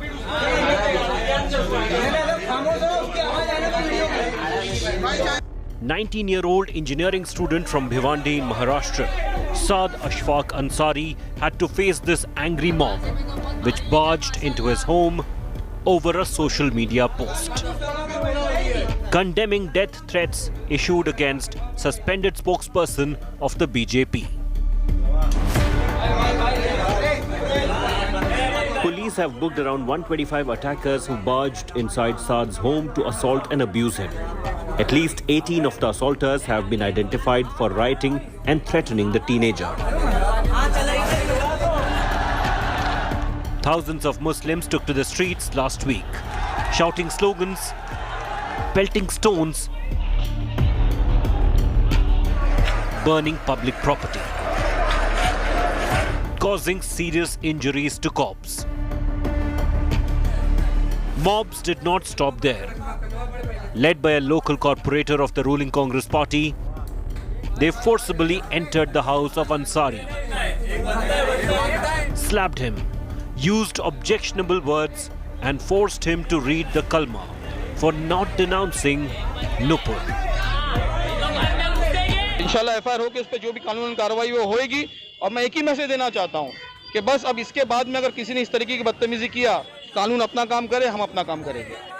हम सब कुछ बर्दाश्त कर सकते गए, लेकिन रसूल आज़म सल्लल्लाहु अलैहि वसल्लम की शान में अगर कोई गुस्ताखी करेगा तो हम बर्दाश्त नहीं करेंगे।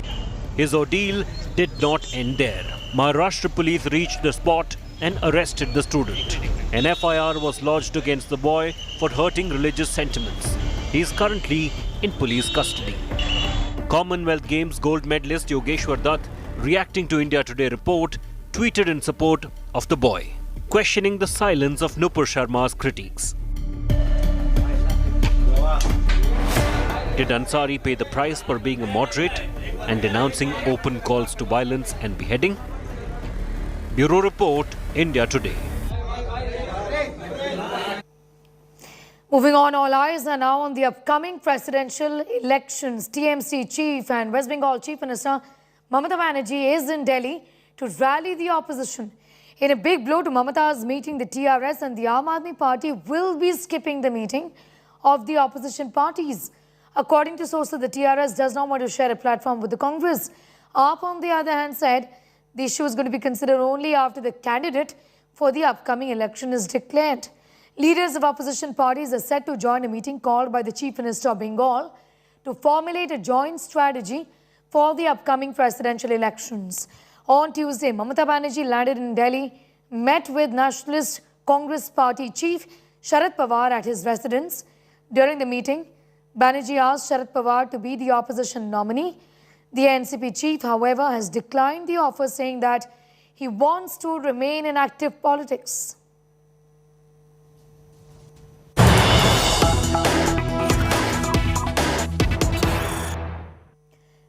Some news just coming in right now. Left parties in their meeting with Sharad Pawar yesterday suggested the name of Gopal Krishna Gandhi, grandson of Mahatma Gandhi and former West Bengal governor.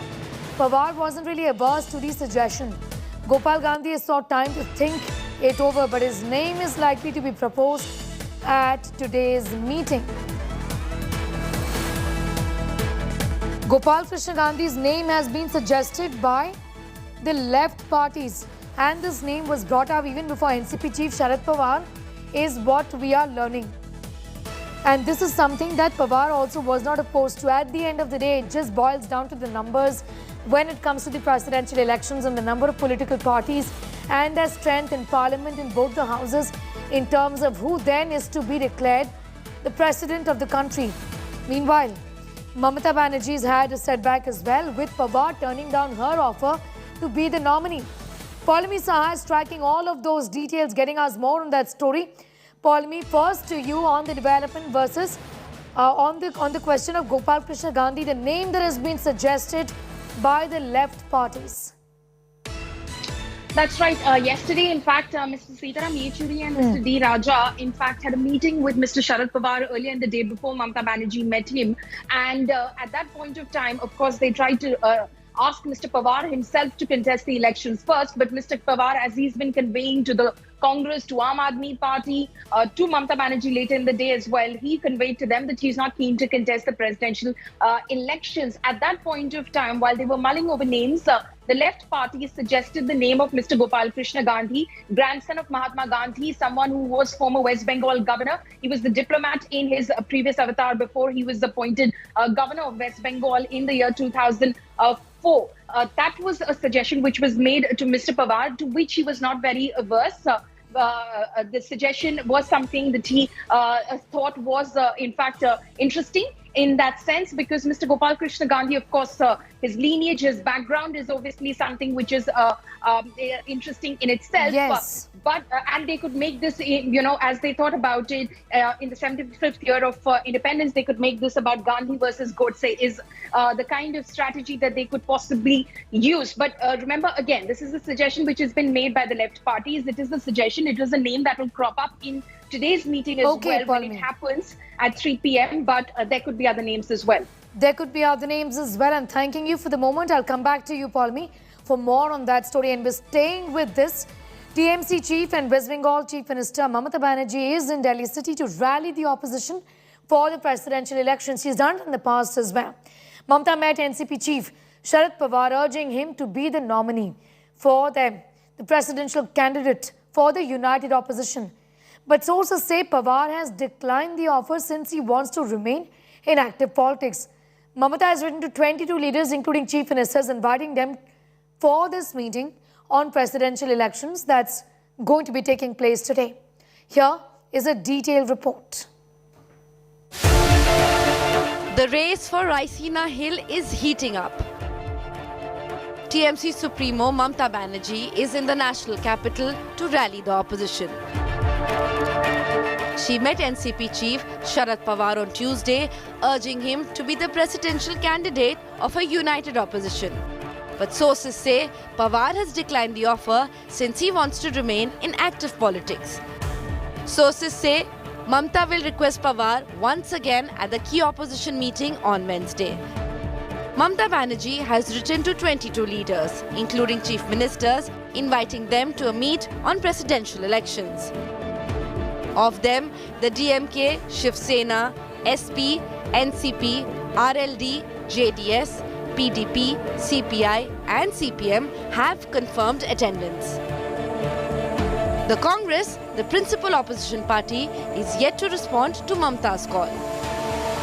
सभी opposition party के मिलके हम एक common candidate लाना चाहते हैं, इसलिए श्रीमती सोनिया गांधी जी ने सबको फ़ोन करके बोला था, पवार जी को बोला था, डीएमके को बोला था, ममता जी को बोला था।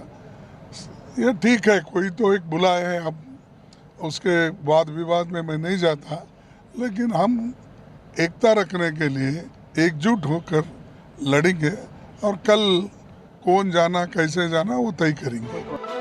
Mamta's attempts for a united opposition candidate will come a cropper if the Congress does not join hands with the TMC. Mamta's meet for unity could well end up exposing divisions with the opposition. Bureau Report, India Today. All right, interesting developments from Delhi City today. We'll be keeping a very close eye on that meeting called by the West Bengal Chief Minister. For the moment, that is it from me. For all news and updates, do log on to our website, that's indiatoday.in. You can also download the India Today app. News continues in just a bit. Do stay with us.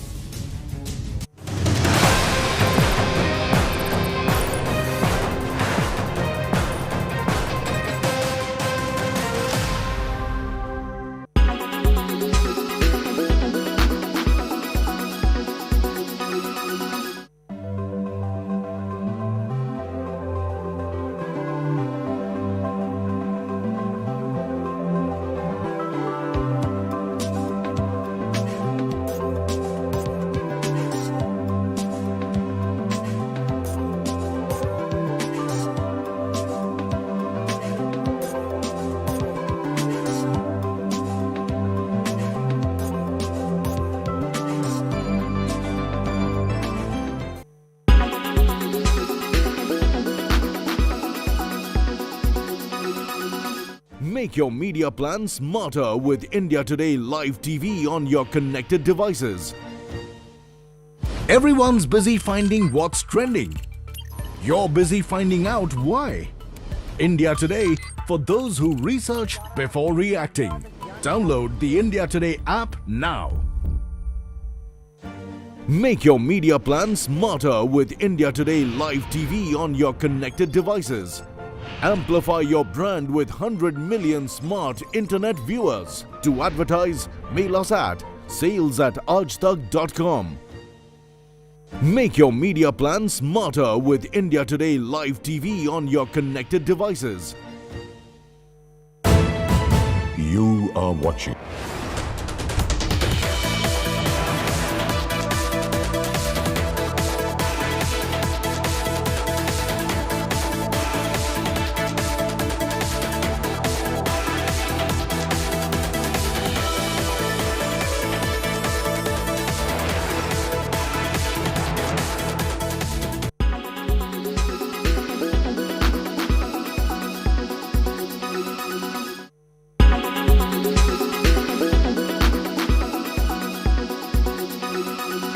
Make your media plan smarter with India Today Live TV on your connected devices. Everyone's busy finding what's trending. You're busy finding out why. India Today, for those who research before reacting. Download the India Today app now.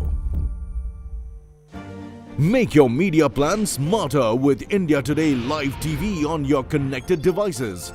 Amplify your brand with 100 million smart internet viewers. To advertise, mail us at sales@aajtak.com. Make your media plan smarter with India Today Live TV on your connected devices. Everyone's busy finding what's trending. You're busy finding out why.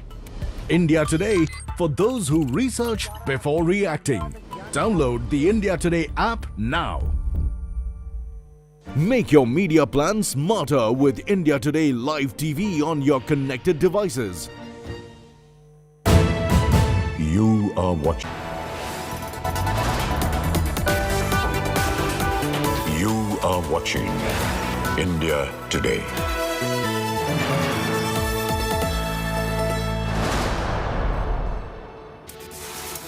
Hello, very good morning. You're watching India Today TV. I'm Sneha Moldani. Let's get you the headlines in this edition first. After 12-hour grilling on day 2, Rahul Gandhi will be back at ED office for day 3 of questioning. DMK and the RJD come out backing the Congress MP. India Today decodes Dotex National Herald mystery link.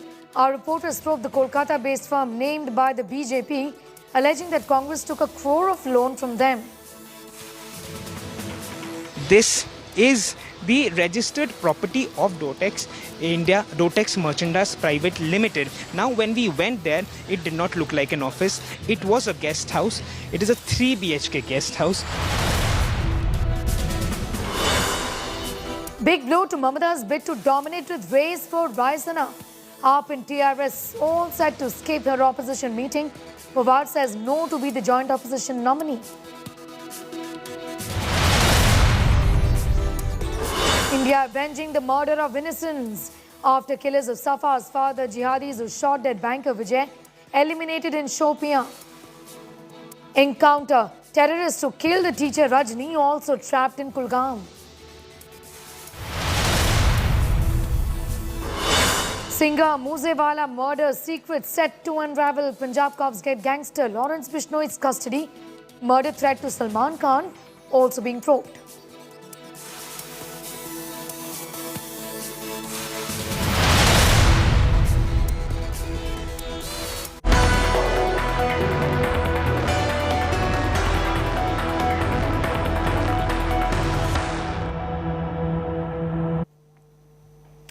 Well, after back-to-back questioning on Monday and Tuesday, Rahul Gandhi has been summoned by the ED for the 3rd day now.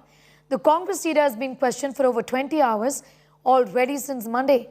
Congress leaders around the country have joined protests against the ED's action against Gandhi. According to ED sources, Rahul has been evasive and tutored by lawyers. ED officials questioning Rahul are not satisfied with the answers of the former Congress president. The ED grilling has launched a war of words as well between the BJP and the Congress. Congress says this is vendetta. BJP says all of this is drama by the Congress party.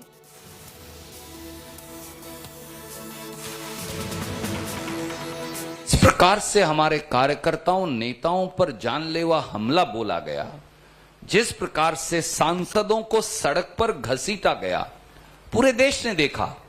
एक महिला सांसद जेबी मात्र जी को जिस प्रकार से सड़क पर घसीटा, लाठियां मारी, जिस प्रकार से दुर्व्यवहार किया और फेंका गया, क्या ये इस देश की परंपरा और परिपाटी है? जिस प्रकार से हमारे एक और पूर्व विधायक साथी अनिल भारद्वाज जी का कल जबाड़ा तोड़ दिया गया, सारे दांत तोड़ दिए, क्या ये इस देश की परिपाटी है? संगठन महासचिव केसी वेणुगोपाल हो, प्रमोद तिवारी हो, शक्ति सिंह गोहिल जी यहां बैठे हैं, जिस प्रकार से क्योंकि वो केवल गुजरात से आते हैं, निशाना बनाकर उनके ऊपर जो हम जानलेवा हमला हुआ, आप सब इस बात के चश्मदीद गवाह हैं। ये न्याय की लड़ाई है, ये चलती रहेगी। टारगेट किसको बनाएंगे? आज देश का तमाम विपक्षी पार्टी मान गई, देशवासी मान गए, एकमात्र राहुल गांधी है जो मोदी जी और उनकी सरकार का मुकाबला कर रहा है। अब तो जितने आप लोग लिख रहे हैं आर्टिकल, उसमें आने लग गया है एक व्यक्ति का नाम राहुल गांधी जो लगातार मुकाबला कर रहा है, और उन्हीं को मोदी जी, अमित शाह जी टारगेट बनाए हुए हैं। Going across to Munish, who's getting us all of those details from the ED office. Munish, first take us through the line of questioning before Rahul Gandhi yesterday, given that sources have been indicating that he is fairly evasive. The first day of questioning, he wanted the answers to be changed as well. What more can you tell us? Yeah, well, Sneha, Rahul Gandhi has been questioned for almost 18 to 19 hours in last 2 days. Today he was called at 11 o'clock. It seems that he is running a little late. It is expected that he will be arriving at the very same ED headquarters where I am standing. Now, as far as the line of questioning is concerned, what we have been given to understand is that the ED has been so far only able to question Rahul Gandhi, only able to pose 20 to 25 questions before Rahul Gandhi. And why this delay? Because most of the questions pertaining to AJL, Young India Private Limited, were asked to Rahul Gandhi, but it seems, and according to the ED officials and sources, it seems that Rahul Gandhi is tutored. He is giving answer with a very restricted answer, and that is why the ED is trying to extract more information, and it is getting delayed. Also, once the answer is being given by Rahul Gandhi, there are a lot of correction due to which the procedure gets delayed. So far he has been asked 20-25 questions today. Again, what ED sources have told India Today, that they have some fresh sets of documents, and Rahul Gandhi will be confronted with those documents. He will be also asked about the funds which were given to Young India Private Limited, the funds which came allegedly from a shell company, Kolkata-based shell company. So these are the questions which will be asked to Rahul Gandhi. Also, sources have indicated that Rahul Gandhi yesterday wanted to finish all the questions, but it got delayed, and late night it was decided that Rahul Gandhi should come again today, and it is expected that he'll be arriving anytime soon. Yeah. But Supriya is telling us, and she is at 12th Tughlaq Road, that Rahul Gandhi is leaving now. Supriya, what more can you tell us? Is he leaving right now? Has he left? Well, Sneha, the movement just happened, the gates got open, but just now what we are seeing here is that at any given point of time, Rahul Gandhi can leave from his residence. Senior Congress leader Randeep Singh Surjewala is also present here, and Priyanka Gandhi Vadra is also present here at 12th Tughlaq Road residence of Rahul Gandhi. Surjewala just came a couple of minutes back, and now behind me you can see the movement of the security cavalcade. Rahul Gandhi along with Priyanka Gandhi is all set to leave for the ED office. Interestingly, a lot of Congress party leaders have been house detained by Delhi police. This is what the Congress party is claiming. Some of the lead MPs are moving towards the Parliament House complex.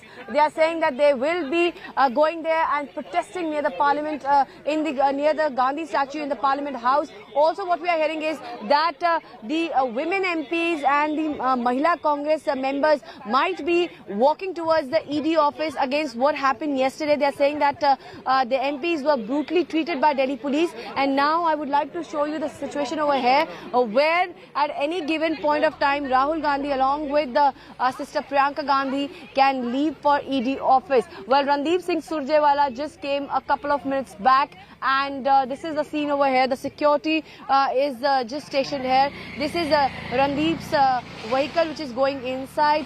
We would like to show you. Oh, okay, there are this. Yes, so there's this police officers also present here. The security people are present. The cars are going in. The movement is taking place over here. There's the security personnel who have been stationed. The entire area in this part has been cordoned off. Well, it was yesterday, Sneha, that Delhi police had put up their barricades as well as extra police force in this area, but today we just see that only the paramilitary force, the CRPF, is present here. Rahul Gandhi and Priyanka Gandhi both are the Z plus security protectee, and there is this car which is going inside. Randeep Singh Surjewala just reached here a couple of minutes back, and I would like to show you as to how this entire area has been cordoned off by the security personnel. And Rahul Gandhi's residence here, you can see that there is security checks happening, and he can leave at any given point of time. I'll just come back to you in a few moments, Supriya. I'm going to go across straight to Ashutosh, who's getting us those pictures once again of Congress workers there being detained by the Delhi police. This is 24 Akbar Road. the headquarters of the Congress. Ashutosh, once again the workers are being detained. The Delhi police has really been on its toes for 3 days now, trying to keep the law and order situation, trying to ensure it does not go out of hand. Well, there were a few workers who gathered, Sneha, yet again on the third day when Rahul Gandhi will be questioned by the Enforcement Directorate. Now you see in these images, the first bus is just departing, carrying all the protesters, the Congress workers, local leaders who had gathered here. And remember, unlike last 2 days, today the security arrangements by the Delhi police agencies seems to be much strengthened than the usual days. There you see in the images, Rapid Action Force, Delhi Police Special, all these machinery have been put in place all across Lutyens Delhi. So all roads that connecting to 24 Akbar Road with, as I say, the section 140 CRPC has been imposed. So clearly the gathering is not permitted, and mostly because of leaders could not reach here. We have seen several members of parliaments who also tried to make their way to the AICC headquarters, could not make it to reach here. Now all the supporters, those who were here carrying the national flag, chanting slogans in support of Rahul Gandhi, all are being taken in the buses by Delhi police. Of course, they'll be taken to the nearest police station. As the CRPC section 144 is imposed, the police will try best. There should not be any gathering at the moment. So what you're seeing, the protest that triggered here at AICC, all the protesters are being taken out by Delhi police. Yeah. Security presence at the Congress headquarters. Workers have been gathering there. They continue to say that this is vendetta against Gandhi, and then they're supporting him in his fight against the current BJP ruling dispensation is what they have been saying, with some reactions that have been coming in. हम चुपचाप ED office के नीचे खड़े होकर, हम सिर्फ आपके खिलाफ, मोदी साहब के खिलाफ नहीं, सत्ता के खिलाफ, आपके प्रधानमंत्री काल में जो आप फेलियर है हर जगह पे, चाहे महंगाई हो, बेरोजगारी हो, चाहे इंटरनेशनल पॉलिसी हो, अब हर जगह पे फेलियर है। लेकिन जो भी विपक्ष इन फेलियर को बता रहा है, आपसे रोजगार मांग रहा है, तो आप उनको बंद करा रहे हैं, आप उनका मुंह बंद कर रहे हैं, आज हम लोगों का आप मुंह बंद कर रहे हैं, तो ये कब तक चलता रहेगा?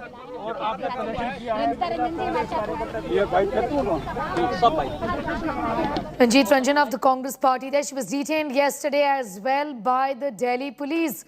Well, this is going to continue, the face-off between the Delhi police and the Congress on one hand, and the BJP and the Congress on the other hand.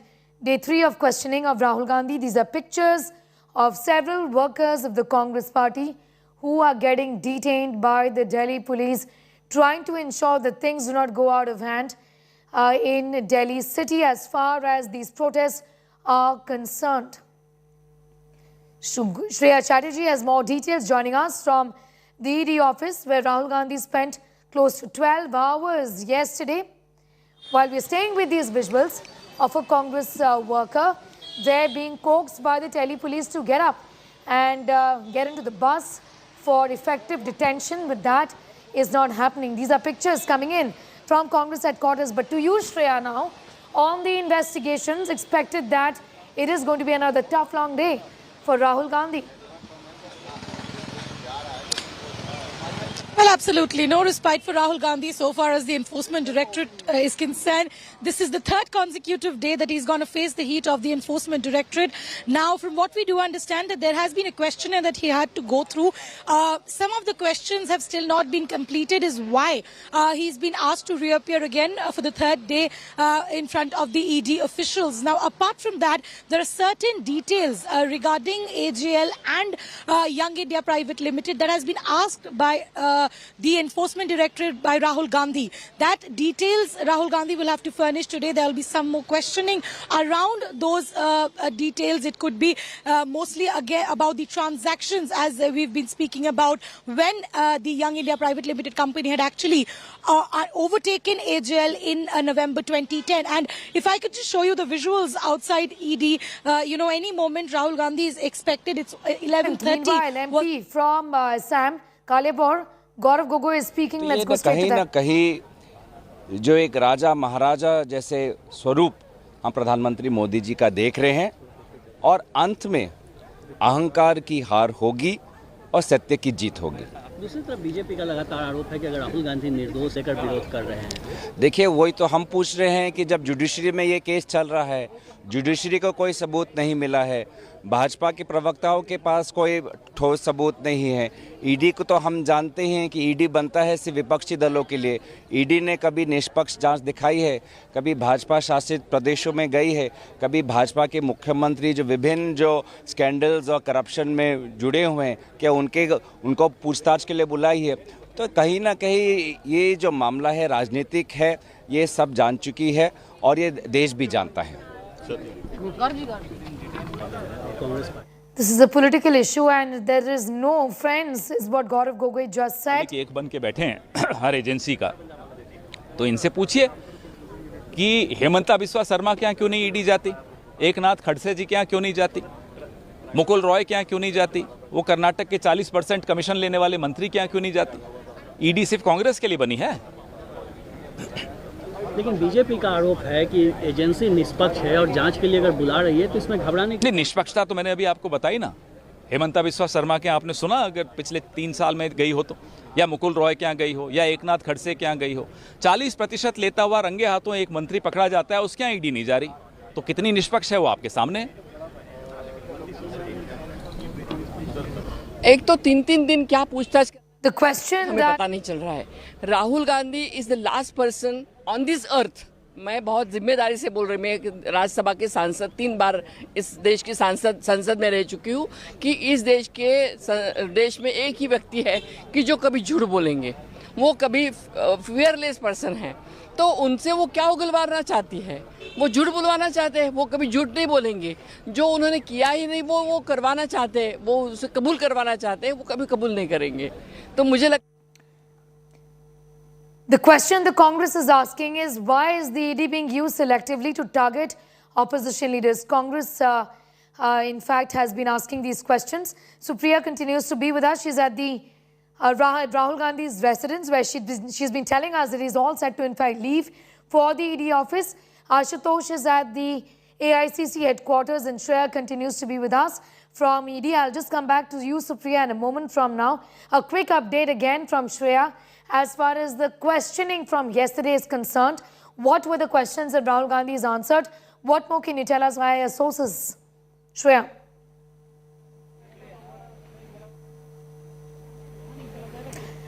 Going back to Shreya in a moment from now, Supriya continues to be with us. Supriya, any more updates on Rahul Gandhi's movement? Well, Sneha, here the security is ready. The traffic movement has been stopped. Not much is coming. Just the people from the other side are coming from that side where the Tughlaq Road is. The traffic is not coming from that side. The security is ready, and at any given point of time, Rahul Gandhi can leave from his residence along with sister Priyanka Gandhi. What has happened today is that from last 2 days, when he was appearing before the ED, Rahul Gandhi was actually going to AICC headquarters, meeting the party workers and the leaders. But in last 2 days, we also saw the crackdown by the Delhi police. And today what has happened, a lot of Congress leaders have been house detained. This is what the Congress party is claiming. And at the same time, a lot of MPs who are not allowed to enter the Congress headquarters have gone to the Parliament House. They are going to stage a dharna near the Parliament Street, near the Gandhi statue in the Parliament House complex. At the same time, also, what we are hearing is that a lot of Congress party workers are trying to reach the ED office, and we have seen those scenes again of the showdown between Delhi police and the Congress workers. What is happening at the ground zero here at the moment, Sneha, is that Randeep Singh Surjewala, who is the communication department head of the Congress party, reached just a couple of minutes back, and this is the situation here. The security is ready. At any given point of time, Rahul Gandhi can leave for the ED office. This Delhi police presence also over here. And on the day one, when the first day Rahul Gandhi went for the questioning on 13th of June, that was the day when a lot of, we have seen people had gathered here also. The Congress party workers and the supporters had come here also, and Delhi police was seen as to manage the situation, but the ground zero. But today, the situation is completely different. The area has been, in a way, blocked. This entire area is also turned into a fortress. The vehicle movement have been stopped. There are just vehicles which are just of those people who are living in the nearby area. This is a full view we are giving you. The traffic movement is there on the other side where the ED office is, that is towards the Lodi estate and the APJ Abdul Kalam side. That is that area. And whereas in this side you have Tughlaq Road, and you can see that the security personnel are present here. Gandhis have been given the Z plus security. They are CRPF protectees, and here I would like to show you that the media is ready, the security is ready, and at any given point of time the Gandhis can leave from their residence. And as far as Congress President Ms. Sonia Gandhi is concerned, she at the moment is in Gangaram Hospital. She was admitted because of the COVID related complications, and here we would like to show you once again that situation just panning out here, because Rahul Gandhi was supposed to reach ED office around 11 a.m. This is what the Congress party leaders are maintaining. Also, there was a special press conference which took place in the morning today, where both the chief ministers of Rajasthan as well as Chhattisgarh were present, and the leader of the opposition, Mr. Mallikarjun Kharge, was there.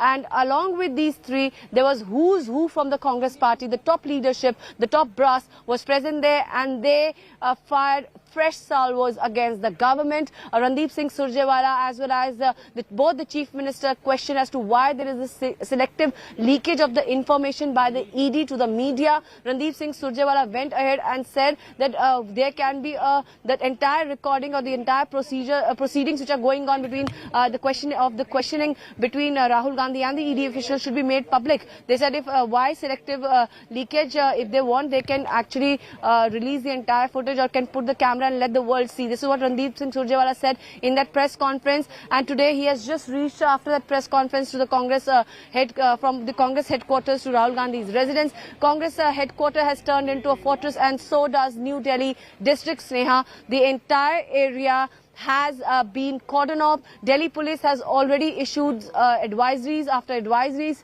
telling people to avoid certain lanes, certain roads. At the same time also informing people that section 144 of the CRPC has been imposed in the entire New Delhi district. As far as those supporters and the workers of the Congress party who are coming from the nearby states are being checked, and they have been stopped at the border itself. So there was a massive showdown in last 42 hours between the Congress party and the Congress party workers and the leaders, and that of the corps of the Delhi police. Today also there is an uneasy calm which prevails. We have seen that there is a change in the strategy of the Congress party. From last 2 days they have been hitting the streets, but today there was a massive big special press conference, and now we all are waiting for Rahul Gandhi to leave from here, his residence 12. Waiting for Rahul Gandhi to leave and move to the ED office. This Balsupriya is telling us. At ED office I have Shreya. Shreya, now if you can hear me, we were in fact talking about, or asking you rather, about the questions asked of Gandhi yesterday and what really is expected today.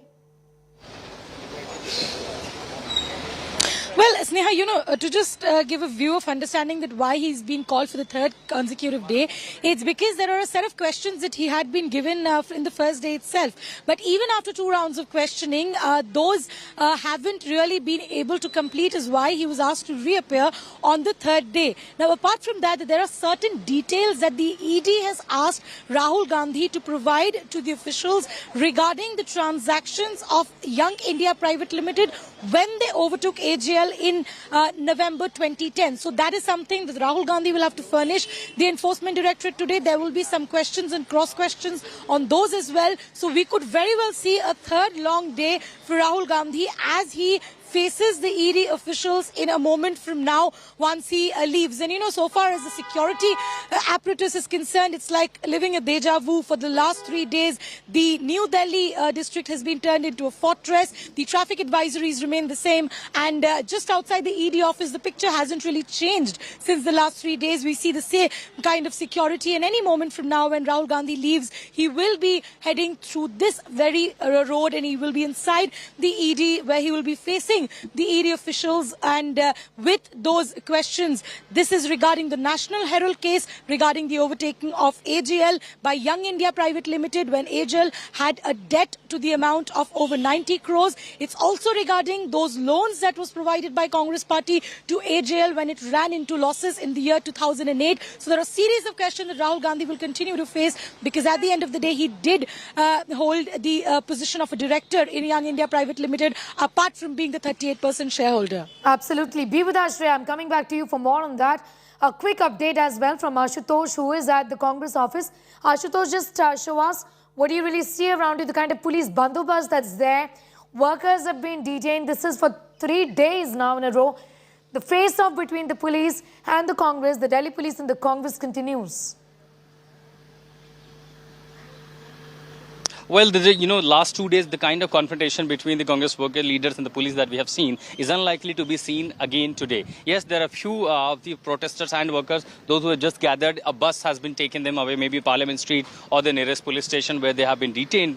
But the Congress, in fact, has itself avoided further clash or confrontation with the police. Remember, in the press conference by Surjewala, and leaders said that rather we will go for the satyagraha. And as Supriya said, the several MPs, those who are going to register their protest at Parliament's Gandhi statue, as their access to the party offices is being denied. Several MPs we have seen try to cross us this way, since this is right behind me, some 50 meters, the Congress headquarters, AICC, section 144 imposed. These barricades have been put out and no one allowed to cross this point. Besides, there are few official premises, institutions, except those, no one allowed to cross inside, including media. So the protesters, those who are gathered here, have been taken away by the bus, in the bus by the police, and all these roads connecting to the Lutyens Delhi have been totally barricaded. But moreover, it seems to be the Congress also changed its strategy, that they do not want to engage in confrontation with the Delhi police. Rather, it's a third day and all people have appealed, the leaders are appealing to go for this satyagraha. Clearly, the Congress, it is also an opportunity. They are uniting their leader and cadre,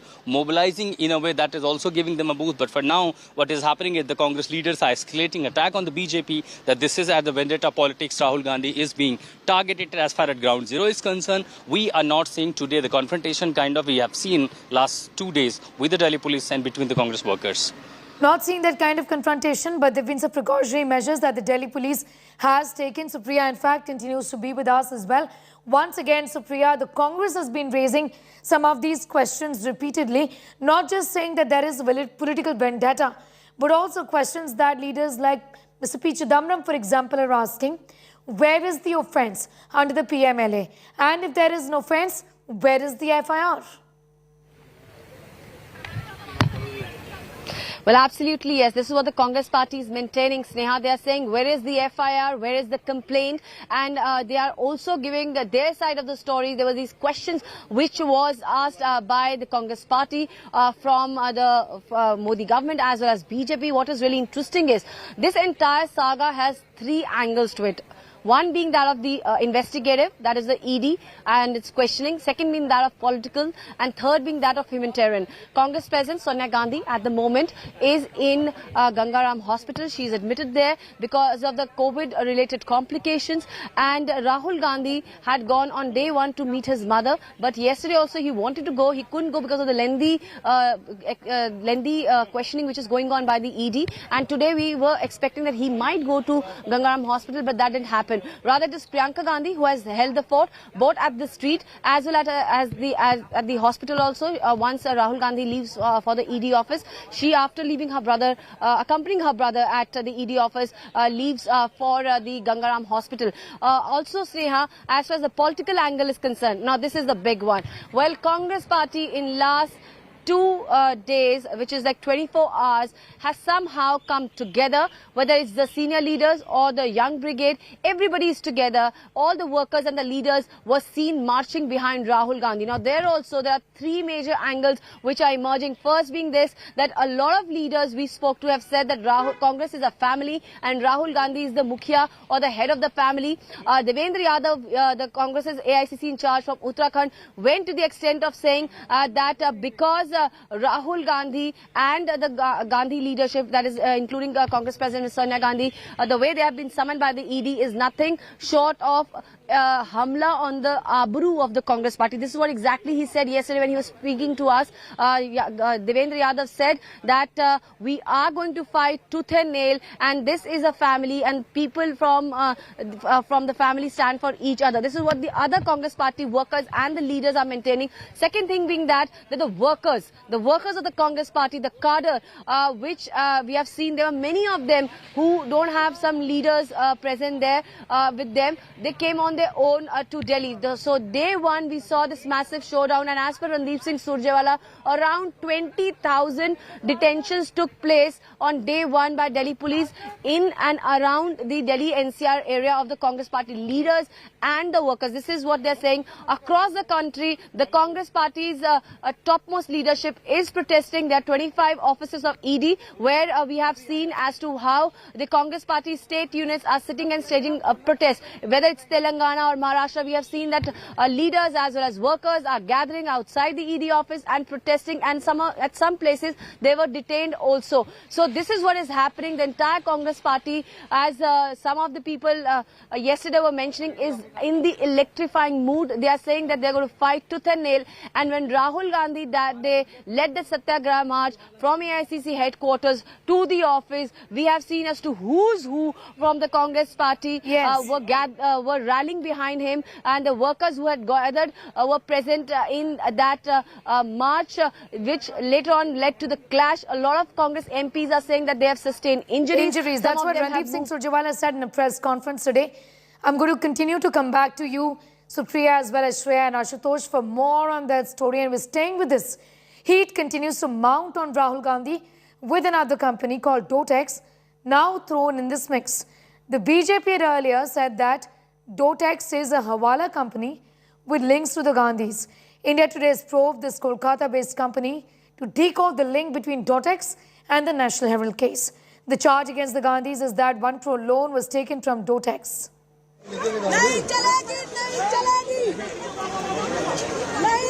Going back to these pictures, in fact from Congress office, where workers again are getting detained. Dramatic pictures there from Congress office in Delhi, where workers have gathered in support of Rahul Gandhi in the wake of his questioning or extensive grilling by the Enforcement Directorate, have gathered in support of Gandhi. These are workers being detained by the Delhi police and taken away in buses.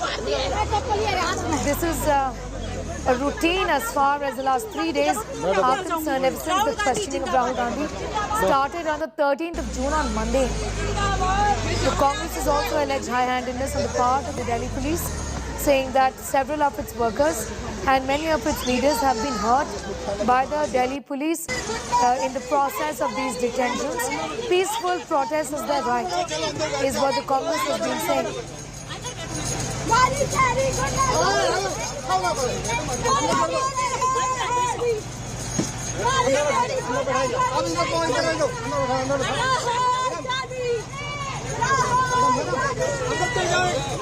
Right behind the former president, Rahul Gandhi MP from Wayanad, who's yet to arrive at the ED office. 11 o'clock was when the questioning was, but Rahul Gandhi spent 12 hours in the ED, with the ED yesterday during the investigations, during the questioning. Monday as well, close to 10 hours of questioning for Rahul Gandhi, and the questioning is going to continue today. The Congress, meanwhile, has been asking several questions of the government and the ED, saying that there is no schedule offence under the PMLA, which has triggered an investigation by the ED. Also asking, where is the FIR? Show us the copy of the FIR. The ED, the Congress says, has no jurisdiction to start an investigation under PMLA when there is no FIR and when there is no scheduled offence. I'm going to go straight to my colleague Amit Bhardwaj, getting us those pictures from Congress office, where the drama from yesterday and the day before, Amit, spills over to today. Well, Sneha, what happened today is that it was continuation of the scenes that we saw at the Congress office day before yesterday and yesterday. Even today, at around time when Rahul Gandhi was expected to reach 24 Akbar Road, the AICC headquarters, suddenly several Mahila Congress Karyakartas, workers, got out of the AICC office. They crossed this area where now you see the barricades, and after that they were marching straight towards the ED office. This particular group of Congress workers were being led by Ragini Nayak. However, the Delhi police officials created a rope barricade right outside this space that you are seeing, and many of the women Congress volunteers and workers were stopped right here at this spot. And after that, there was a confrontation between the Congress workers as well as the Delhi police. And what we saw was a couple of Congress workers even managed to breach those rope barricades, and they were running on this road towards the ED office. However, they were also physically stopped, by the Delhi police's women officials, and they were brought in buses like a bus like this one. And the Mahila Congress Karyakartas have been now taken away from this spot. So clearly, even on the day 3 of Rahul Gandhi's questioning at the Enforcement Directorate, the drama outside the Congress office continues. Even on third day, Congress Karyakartas, women workers of the Congress party tried to march towards the ED office, and they were physically stopped by the Delhi police officials, Delhi police's women officials. Now, one thing that needs to be noted here is that they were physically stopped. They were literally picked up from the roads and thrown inside the buses, and then the bus went to the other direction of the 24 Akbar Road, from where again a couple of Congress Karyakartas were put inside the bus, and now that particular bus has been taken away. Yes, yesterday and day before yesterday we had seen that many of the Congress workers and the Congress leaders, MPs and even Chief Minister Bhupesh Baghel and Ashok Gehlot were detained by Delhi police.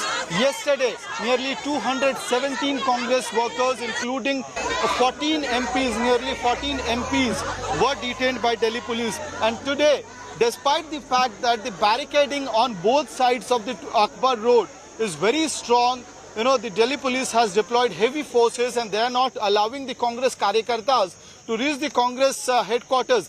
Despite that, many of the Congress Karyakartas had managed to reach the Congress office, and they were trying to, hold a padyatra of sorts from the Congress office up till the ED office. However, they were not even allowed to walk for 100 meters, and they were detained by the Delhi police. Now, we spoke to Congress MP Ranjita Ranjan, and she was saying that what is the offence? The Delhi police must tell the offence.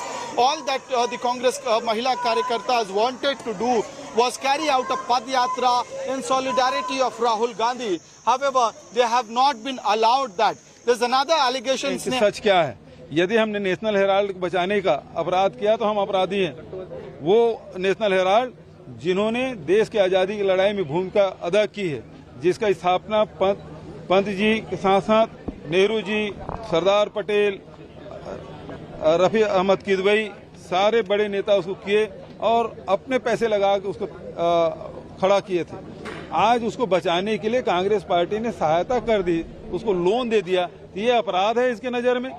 ED के पास और कोई काम नहीं रहा, देश में और कोई करप्शन नहीं हुआ जिसके मनी लॉन्ड्रिंग नहीं हुआ जिसके पीछे हो जाएं, केवल राजनीतिक दल के पीछे पड़े हैं। तो सीधी सी बात ये है कि ये ईडी, आईटी, सीबीआई, ये सारे central agency Bharatiya Janata party के चुनावी हथियार की तरफ प्रयोग कर रहे हैं। सही राजनीतिक लड़ाई है तो कांग्रेस जवाब कैसे देगी? आप सत्याग्रह तो आप कर रहे हैं, इसके अलावा क्या रास्ते आपके पास हैं? जनता के बीच जाएंगे, सीधी सी बात है, जनता के बीच जाएंगे।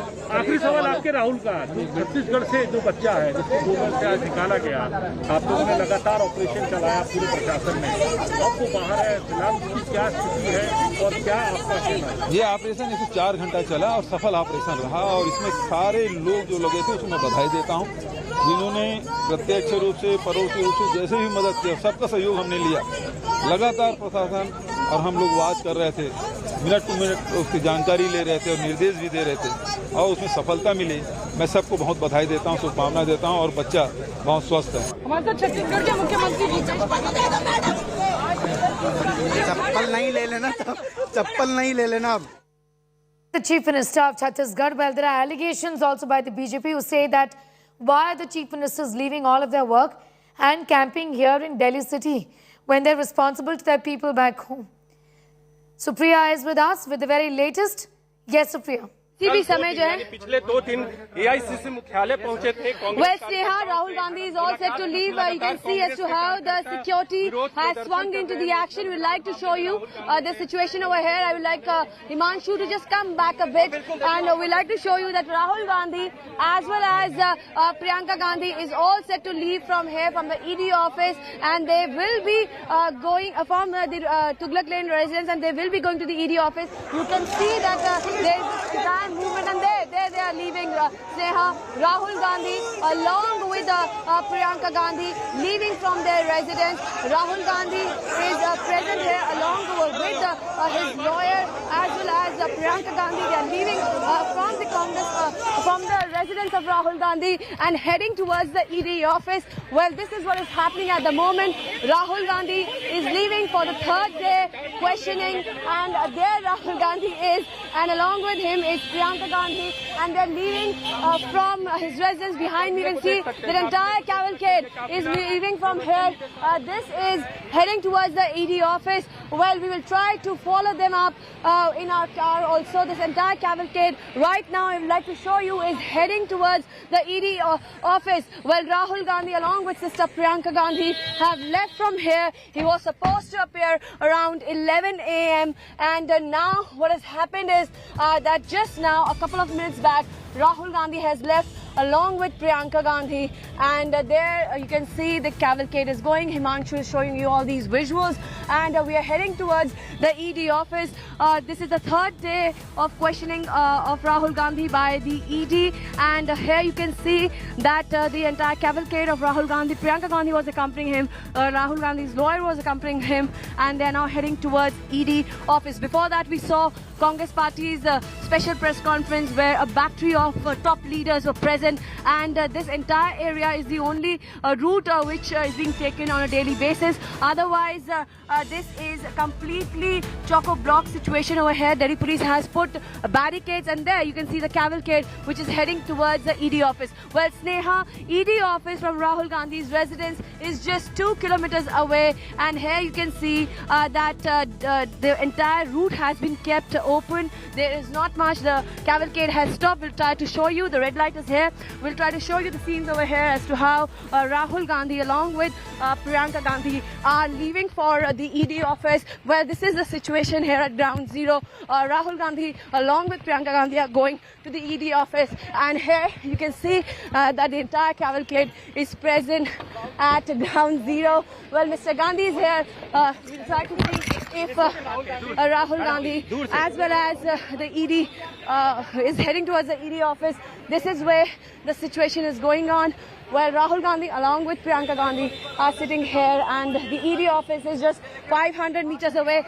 Well, we'd like to show you over here that Mr. Gandhi along with Priyanka Gandhi are going towards the ED office, and this is what is happening. There are the traffic rules, and police is actually not letting people to go towards the SPG protectees, the Z plus security protectees.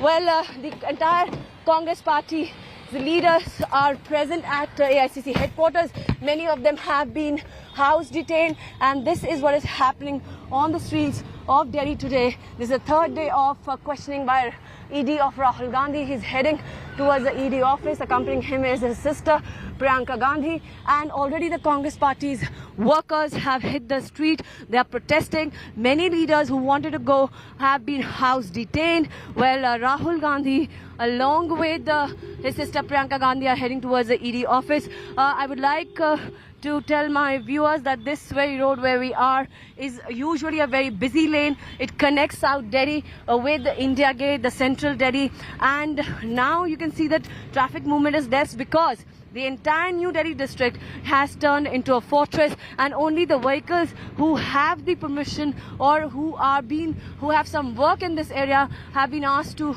leave. See, Rahul Gandhi has almost reached the ED office. This is where you can see that the cavalcade is going today. He didn't go to the AICC headquarters, and straight away to the ED office Rahul Gandhi's cavalcade has reached. He has reached to the ED office for the third day of questioning. Along with him is Priyanka Gandhi, and this is where we are at the moment, the ED office. This is APJ Abdul Kalam Road, and you can see that how the entire cavalcade has just reached the ED office, and it is entering to the premises of the office. This is the road which connects Rahul Gandhi's residence. Otherwise, it is just 1 kilometer away.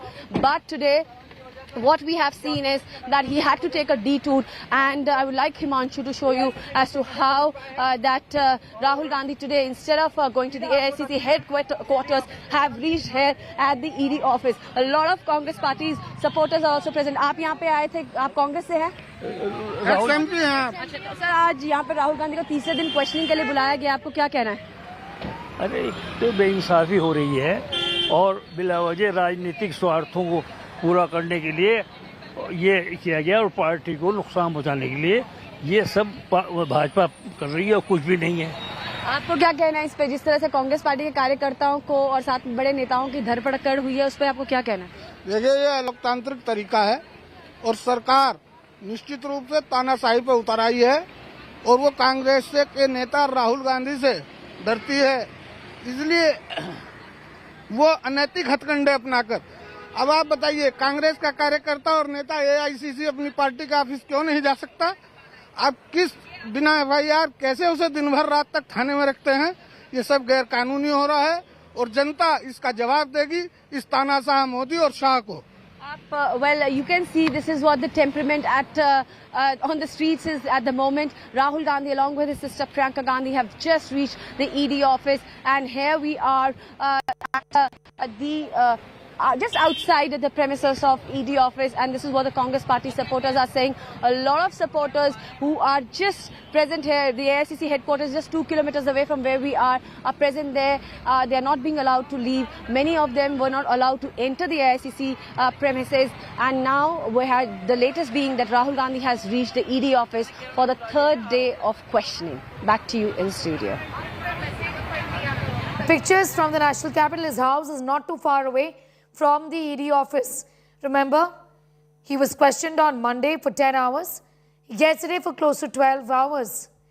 Now we're getting more details from the ED office right now, where my colleague Shreya Chatterjee is going to be just joining us. Shreya is with us, I'm being told.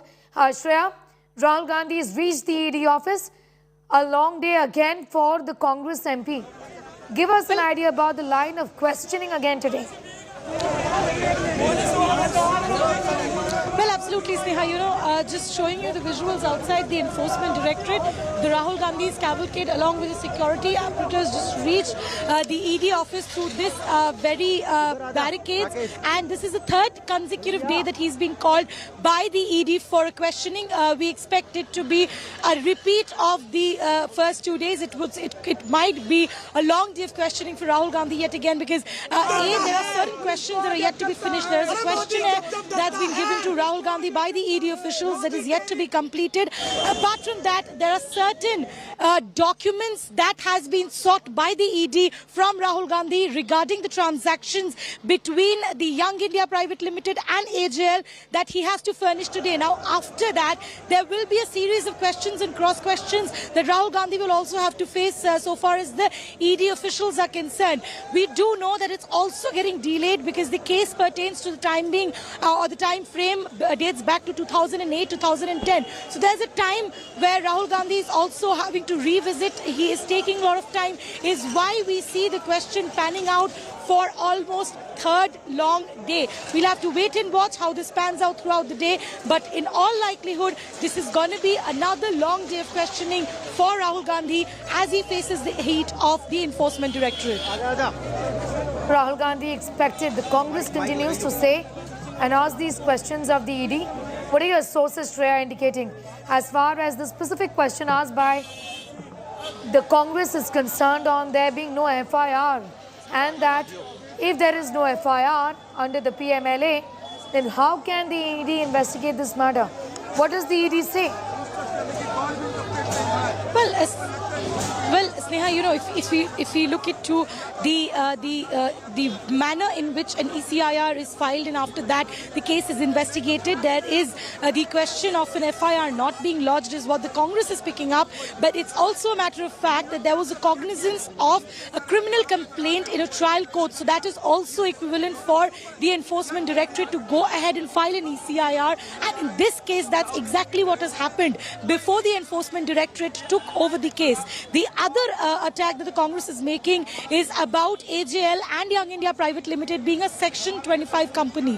What does that mean? It simply means that a Section 25 company, if at all it makes any profit, neither the shareholders, nor the board of directors, nor the owners can earn any profit out of that. It is an office of charitable trust is why what defines the Section 25 company. However, the allegation pertains to the fact that when Young India Private Limited acquired AJL along with his debt for 50 lakh, the 2,000 crores of assets has been defrauded is the criminal complaint that the ED filed an PMLA against, and now they are investigating that as well as the money trail, Sneha, so far as these transactions are concerned. Today, Rahul Gandhi, as I earlier mentioned, has to furnish some details that has been sought by the ED regarding these transactions. It will be interesting to see whether the agency is satisfied or not, because only then we would be understanding the proceedings for the upcoming days. Only then you can understand what next for Rahul Gandhi. But what really is clear, Shreya, is that Congress leaders will continue to camp here and the face-off will continue. We've been seeing this from Monday on, 13th of June, when the investigations began. The argument here, and it's a political one, is what the BJP has been asking. I'll just in fact go across to Supriya also. Well, you know, it is... Yes, Shreya, go ahead. You know, it is indeed a political slugfest, Sneha, as you were mentioning. But if you look at the number of detentions that happened in the first day, which was to 459, that reduced yesterday to 217. And if I just show you the visuals outside the ED office, the road for the last 2 days was completely blocked and no traffic movement was allowed. But the scenario has changed, which means that the zeal with which the Congress workers were fighting is not really the same. But as I talk with you, Sneha, see those Congress flags that are right outside the barricade near the Enforcement Directorate. This is exactly where yesterday as well we saw Congress Youth President Srinivas being detained from. Yet again we see some Congress protesters with their flags join near the Enforcement Directorate. This is just the barricade. This is the first barricade and there's a second barricade. They're outside the first barricade. Delhi police, like usual, has stopped them outside this barricade, and it is interesting to see that Congress indeed is repeating, despite there being a drop in the number of protests that have taken place since the first day, but they have completely not given up. The protesters have gathered. You know, some of the protesters are also in front of the barricades. Look at this visual. This is the first barricade leading to that road to the Enforcement Directorate office. Just have a look at this visual, Sneha.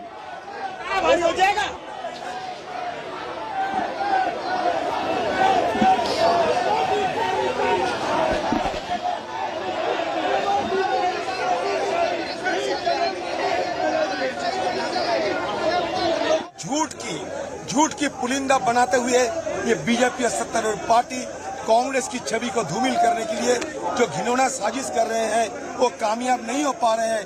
इसलिए आग बबूला होते हुए ये तानाशाही कर रहे हैं। ये तानाशाह यहाँ के पुलिस को बेजा इस्तेमाल करते हुए हमें और कांग्रेस वर्कर को अत्याचार कर रहे हैं। महिला वर्कर को भी यहाँ अत्याचार किए गए हैं, लहू लुहान कर रहे हैं। सर, बताया जा रहा है कांग्रेस के कुछ बड़े नेताओं को नजरबंद किया गया। तेरे से कुछ ले लिया भाई? तेरे से कुछ ले लिया क्या? तो क्यों उखड़ रहा है? तू हमारा काम कर। Confrontation between the Delhi police and workers of the Congress party there. MP from Kaliabor in Assam, Gaurav Gogoi. Previously, in fact, that is in fact a Congress worker. being taken into a bus, being detained. Previously, there were other leaders of the Congress party who were detained. Congress दफ्तर से पहले ही बाहर जा चुके हैं।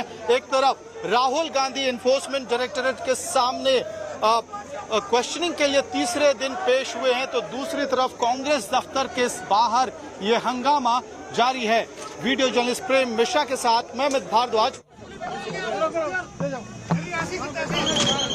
Amit getting us all of those details from the Congress headquarters where the confrontation continues. Pictures of the workers there being detained by the Delhi police.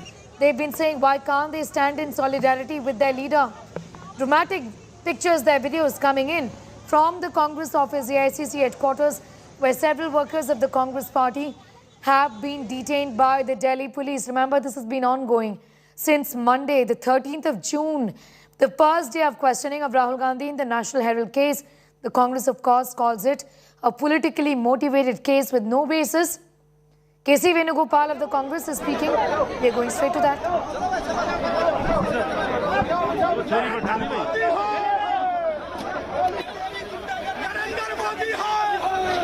Placards, dharnas, right at the ICC headquarters, 24 Akbar Road. Supriya Bhardwaj is getting us more details. I'm going to go across to Amit for more details on that story. Amit, these pictures are uncommon but not unexpected altogether, given that workers of the Congress and their leaders, all the rungs, have always rallied around issues when it concerns the Gandhi Parivar.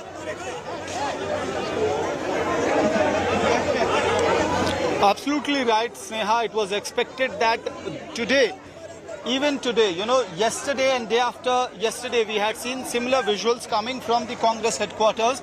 And even today, when Rahul Gandhi was expected to reach the Enforcement Directorate, that is when the entire drama and hangama outside the 24 Akbar Road started.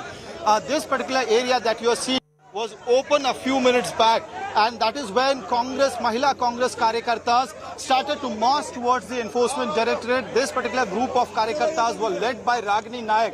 However, they were not even allowed to move 100 meters away from the 24 Akbar Road. After these Mahila Karyakartas were detained, started a massive showdown between the Delhi police officials and the Karyakartas of Seva Dal, Congress as well as IYC. Why I'm saying that it was a massive showdown? Because क्या तुम्हारा कानून है? ये constitution है, सबका right है। ये संविधान के साथ तुम लोग खेलते हो। अरे हिरासत में मैं ईडी ऑफिस जाना भाई, हम थोड़ी ये माफी मांगने वाले हैं। हम लड़ाई लड़ेंगे हमारा नेता राहुल गांधी जी के साथ। देखो कितना मारे तुम लोग, बटन पड़े, पीछे से लात मारता भाई। अरे नीचे वाले ने कितना उठा रखा? हाथ उठाया। ये मेंबर ऑफ पार्लियामेंट को नहीं छोड़ता है। इस देश का पॉलिसी मेकर से उन तक नहीं छोड़ा। गांधी परिवार के बारे में इनको क्या पता है? दो पूर्व प्रधानमंत्री देश के लिए सादत हुआ है। मेरी तो मान ले। 2 मिनट में सबसे आगे खड़ा यार, सबसे ऊपर कर रहा है कैमरा। पुलिस चल रो और ಒಂದು बस निकाल ले, तू आ जा।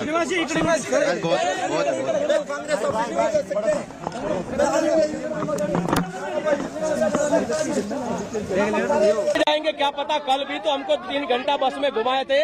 अब कल भी पुलिस स्टेशन में जगह कम पड़ गई थी, आज भी जगह कम पड़ेगी। देखते हैं इनकी जेलों में और पुलिस थानों में कितनी ताकत है और कितने लोगों को ये रोक सकते हैं। अरे मोदी हाय हाय हाय अमित शाह, जिस तरीके से लोकतंत्र की हत्या कर रही है भारतीय जनता पार्टी की सरकार, हिटलर का शासन याद आ रहा है। हम हिटलर से नहीं डरे, अंग्रेजों से नहीं डरे, इनसे भी डरने वाले नहीं है। लड़ेंगे राहुल गांधी के लिए अंतिम सांस तक। अरे मोदी पुलिस को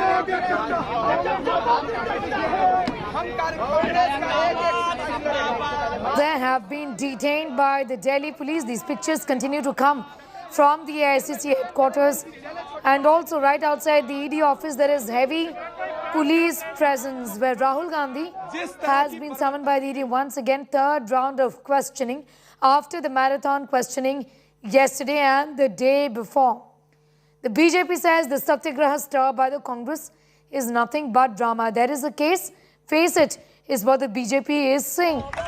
There is no misuse of agencies.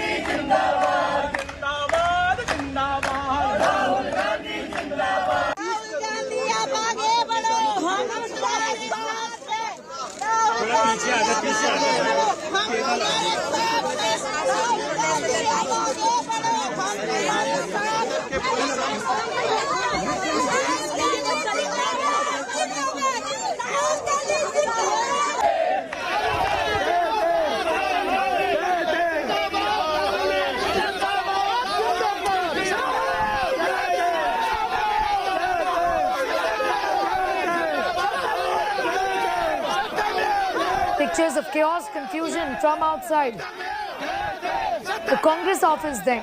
Supriya Bhardwaj also continues to be with us, and Shreya Chatterjee as well at the ED office, once again taking us through the details of the questions that Rahul Gandhi has been asked. What is expected today? What has he really been evasive on? Sources have been telling us that he is also asked for changing of certain answers that he had given. In that sense, what can we expect today, Shreya? Sneha, you know, before I can take you through the line of questioning that Rahul Gandhi will face, I'll just quickly give an update to our viewers about the protest that is taking place outside the ED office. These are Delhi Pradesh Committee Congress workers who have gathered outside the Enforcement Directorate first barricade. Look at the way Delhi police is trying to detain them. Delhi police first asked and requested them to move from the spot, but that didn't happen. And right now a scuffle has broken out outside the ED office. Look at these dramatic visuals where the protesters are being dragged in and detained by Delhi police. They're being picked up. It's been good 15 minutes that they're here outside the ED office. They tried to go across the barricade and look at the officials. These are dramatic visuals that we're getting from across the Enforcement Directorate, where Rahul Gandhi is being questioned for the third consecutive day. They are being detained here in the buses, and this is the third day. Just look at the visuals, Sneha. This is just outside the ED office, and Congress protesters continue their protest. This is the third day as Rahul Gandhi is still facing those questions inside the ED office. I believe these are the members of the Delhi Pradesh Committee, and they are being dragged by Delhi police right now as they are being detained and put into the buses, Neha.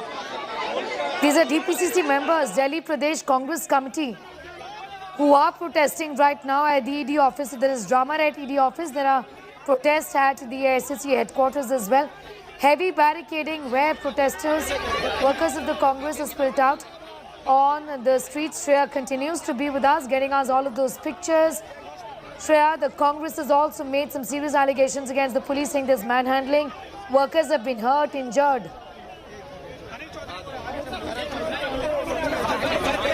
The Delhi police refuses this angle, and you know, we've asked the special CP law and order of Zone 2, Sagarpreet Huda, for the 2 consecutive days. He denies receiving any medical regarding the complaint about injuries received by Congress workers. And I was here for some time. The Delhi police did try to request them to move the location, and now see how extra forces have been deployed because the protesters here are refusing to listen to Delhi police. The reason that this action is being initiated is because there's Section 144 imposed here since the last 3 days, as there was inputs received by the DCP of New Delhi that there will be heavy protests by the Congress workers, and that's exactly this kind of a drastic action is now being initiated.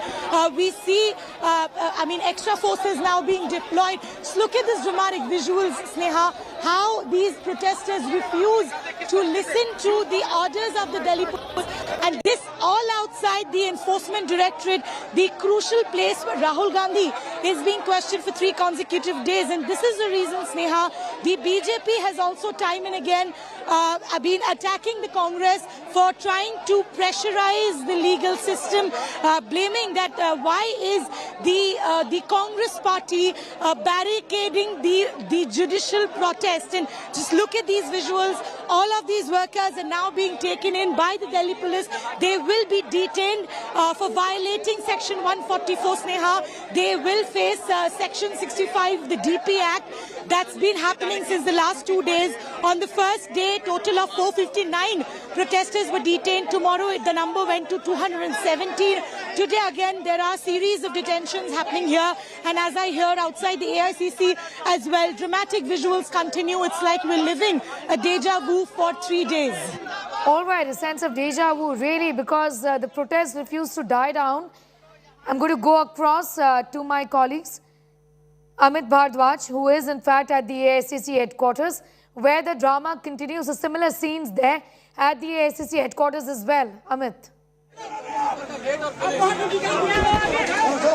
Sneha, these visuals are unprecedented. Noted, these are unprecedented visuals. Delhi police officials are now barging inside the AICC headquarters. These are unprecedented visuals that you are seeing. Congress workers are being chased inside the Congress office right now, Congress headquarters. I do not know whether such visuals have been, part of the history where a political party, national political party's workers are getting chased down inside their office, and Delhi police officials try to chase down the police, the Congress karyakartas. Sir, why are the Congress karyakartas being chased down? Why were the political karyakartas chased down inside their office? Why were they chased down? Sir, why were they chased down? Sir, under which law did you chase down the karyakartas? Under which law? जाएगा तो उसको पकड़ने के लिए अंदर जाना। Sir, can you tell us? कानून नहीं तोड़ रहे, उनको पकड़ने। ये कौन सा रवैया है पुलिस का? Under which law they were chased down? So, Sneha will also cut to Adhir Ranjan Chaudhary.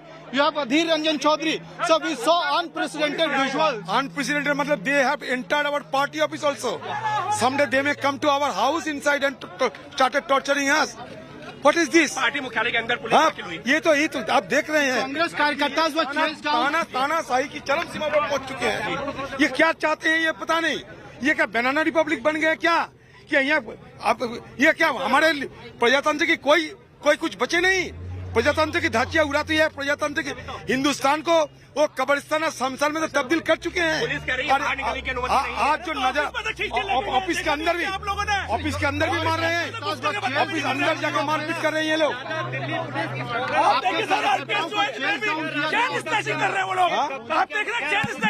Ladies की गली से चैन खींच ली है। मिनिस्टर की घड़ी खींच के गई है। बिना बढ़ती नहीं जा सकती। नेम प्लेट नहीं छाती है। नेम प्लेट हटा करके लूट डकैती हत्या का मुकदमा यही कह रहे हैं। मार रहे हैं लोग। देखिए जो मर्जी वही कह रहे हैं। मोदी साहब की मर्जी पे चल रहे हैं सब। Sir, how do you see this? How do you see this? The police tried to chase down Congress workers inside. This is unprecedented episode. We have not seen ever in our life that inside the party office they have started beating us black and blue. What is this? What is this? You have Bhupesh Baghel right there. Chhattisgarh. Bhupesh party के गुंडे हैं। थोड़ा पीछे plate भी नहीं है। वो लोग लाठी लेके घुस गए और यहाँ कार्यालय के भीतर मारपीट कर रहे हैं। ये तो गुंडागर्दी की हद है। पुलिस के माध्यम से गुंडागर्दी और कार्यालय के भीतर में घुस के पार्टी कार्यकर्ताओं की मारपीट की जा रही, इसकी जितनी भी निंदा की जाए कम है। दिल्ली पुलिस के जो जवान जो अधिकारी हैं कांग्रेस हेडक्वार्टर के अंदर घुसे हैं, कितना गंभीर इस मसले को आप देखते हैं? किसी दफ्तर के भीतर घुस के लाठी धक्का मुक्की करना। 3 दिन से सील करके रखे हैं। किसी को आने नहीं दे रहे हैं, किसी को जाने नहीं दे रहे हैं। यदि कोई है तो उसको घुस के मार रहे हैं। ये तो सीधा लोकतंत्र की हत्या कर रहे हैं। ये बिल्कुल नहीं चाहते, विपक्ष बिल्कुल बर्दाश्त नहीं कर पा रहे हैं।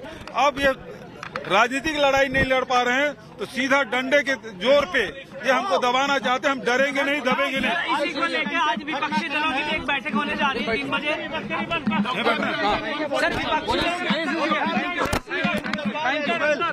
KC Venugopal, the organizational secretary of the Congress party, sitting on a dharna right outside the Congress headquarters. And Sneha, remember, this is in response to the unprecedented visuals that we saw a couple of minutes back. The Delhi police officials since morning were stopping the Congress Karyakartas from reaching the Congress headquarters. And after that, Congress Karyakartas, IYC Karyakartas, Seva Dal Karyakartas were detained.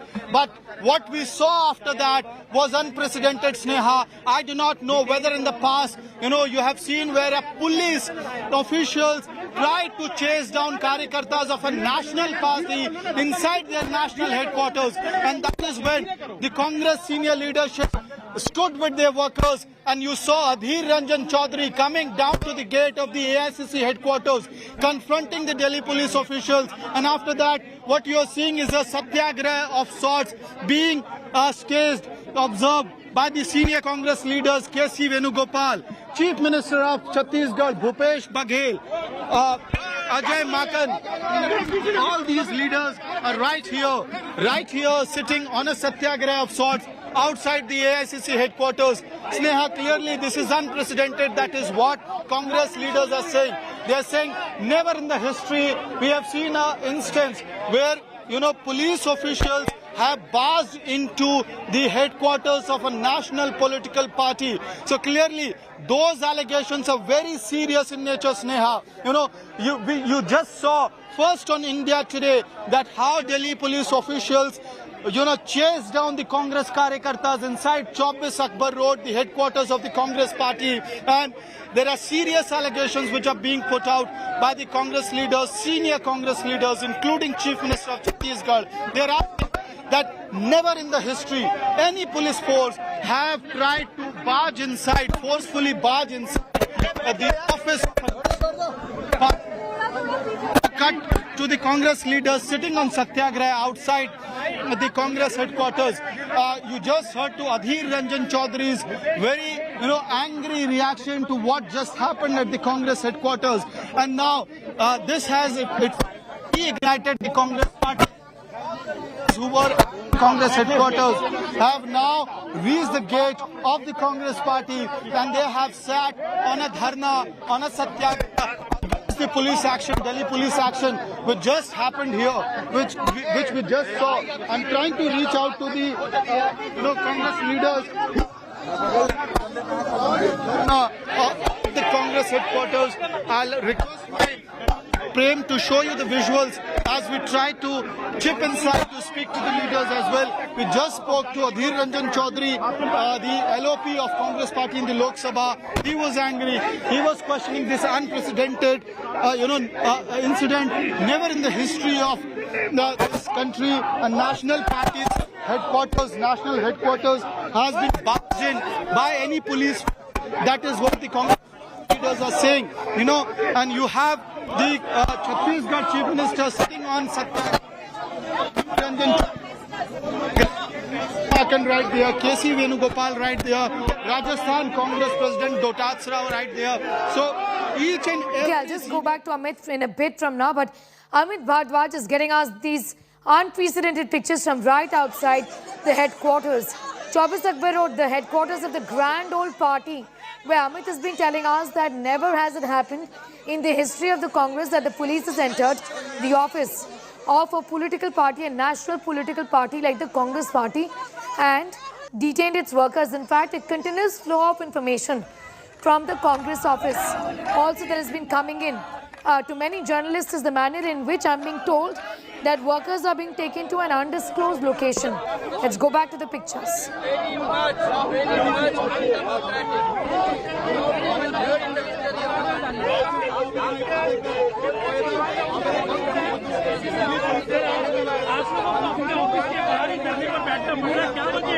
वजह यह है कि ये सरकार आज इस हद तक पहुंच गए, लगता है कि ये government of the criminal, for the criminal, by the criminal. अगर एक क्रिमिनल ना होते तो प्रजातंत्र की धज्जियां उड़ाते हुए आज कांग्रेस पार्टी की दफ्तर के अंदर घुसते हुए इस तरीके से बेरहमी से कांग्रेस वालों के ऊपर डंडाबाजी नहीं करते। ये पुलिस खुद गुंडेगिरी और खुद क्रिमिनल क्राइम करते खुद पुलिस वालों ने, और इसका अगर कुछ बात कहे जाए तो ये हर वक्त हवाला देते हैं कि ऊपर की निर्देश है, मतलब सरकार की मोदी और अमित शाह के निर्देश पे ही ये लोग इस तरीके से इन्होंने काम कर रहे हैं कि हमारे दफ्तर के अंदर घुस के ये क्या हम टेररिस्ट है क्या, ये एआईसीसी हेडक्वार्टर क्या ये आतंकवादी की दफ्तर है, इसके अंदर घुसकर ये सरकार इस तरीके से अत्याचार और हिंसा फैला रहे हैं। ये ताजुब हो रहे हैं, जिंदगी में हिंदुस्तान के इतिहास में इस तरीके की बर्बरता नहीं देखा गया। ये और कुछ नहीं, एक बर्बरता है। ये बर्बरता को हिंदुस्तान के हम लोग देख रहे हैं। Chaudhary, leader of the Congress party in Lok Sabha, who's also taken this matter up in Parliament. Several workers sitting on a dharna. These are exclusive pictures on your screen of chaos, not just from the Congress office, but also from the ED office, where Shreya is getting us those details. Amit continues to be reporting the chaos from the Congress headquarters in the national capital. Amit, what's the very latest? Sneha, I'm inside the AICC headquarters. On this side, what you see is the top Congress leadership, including their organizational secretary, KC Venugopal, Ajay Makan, Gaurav Gogoi, Chhattisgarh Chief Minister Bhupesh Baghel. All these leaders are sitting on a satyagraha of sorts, and they are sloganeering continuously. against the ED, against the BJP. We'll try to speak to Gaurav Gogoi. Sir, the kind of visuals that we saw today, how do you decode these visuals? Absolutely a black day for democracy. All the police officers are saying they have orders from the top.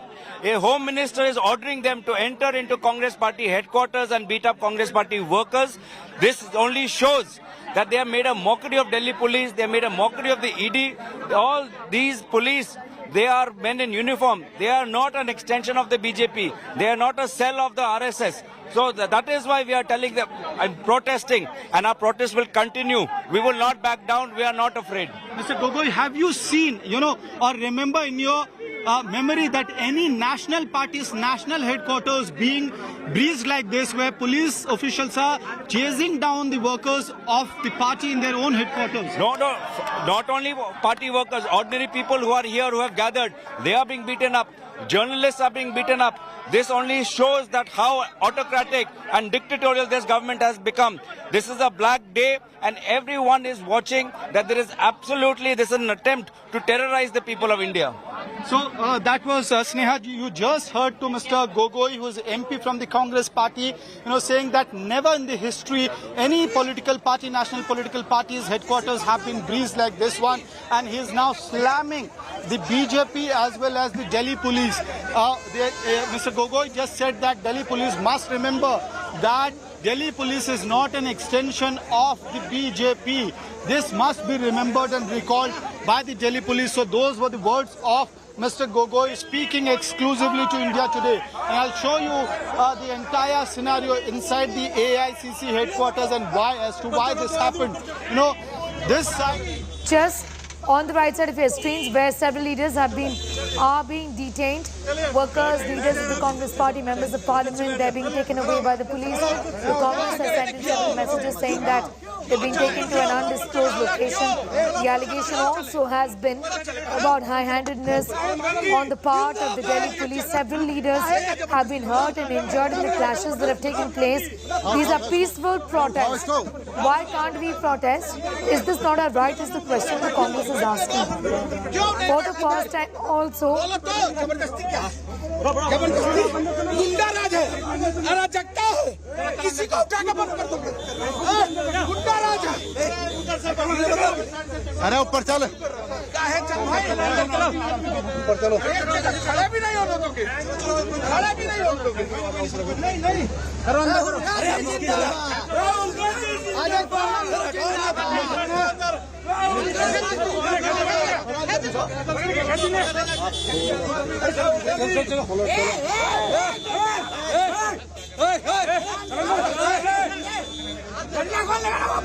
खींचने भीतर खींच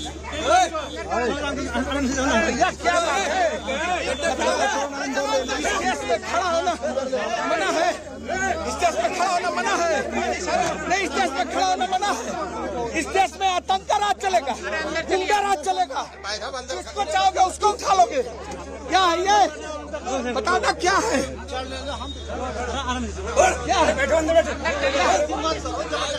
Similar scenes at the ED office as well. These are pictures, however, from the Congress office. Workers are being detained. Amit continues to be with us.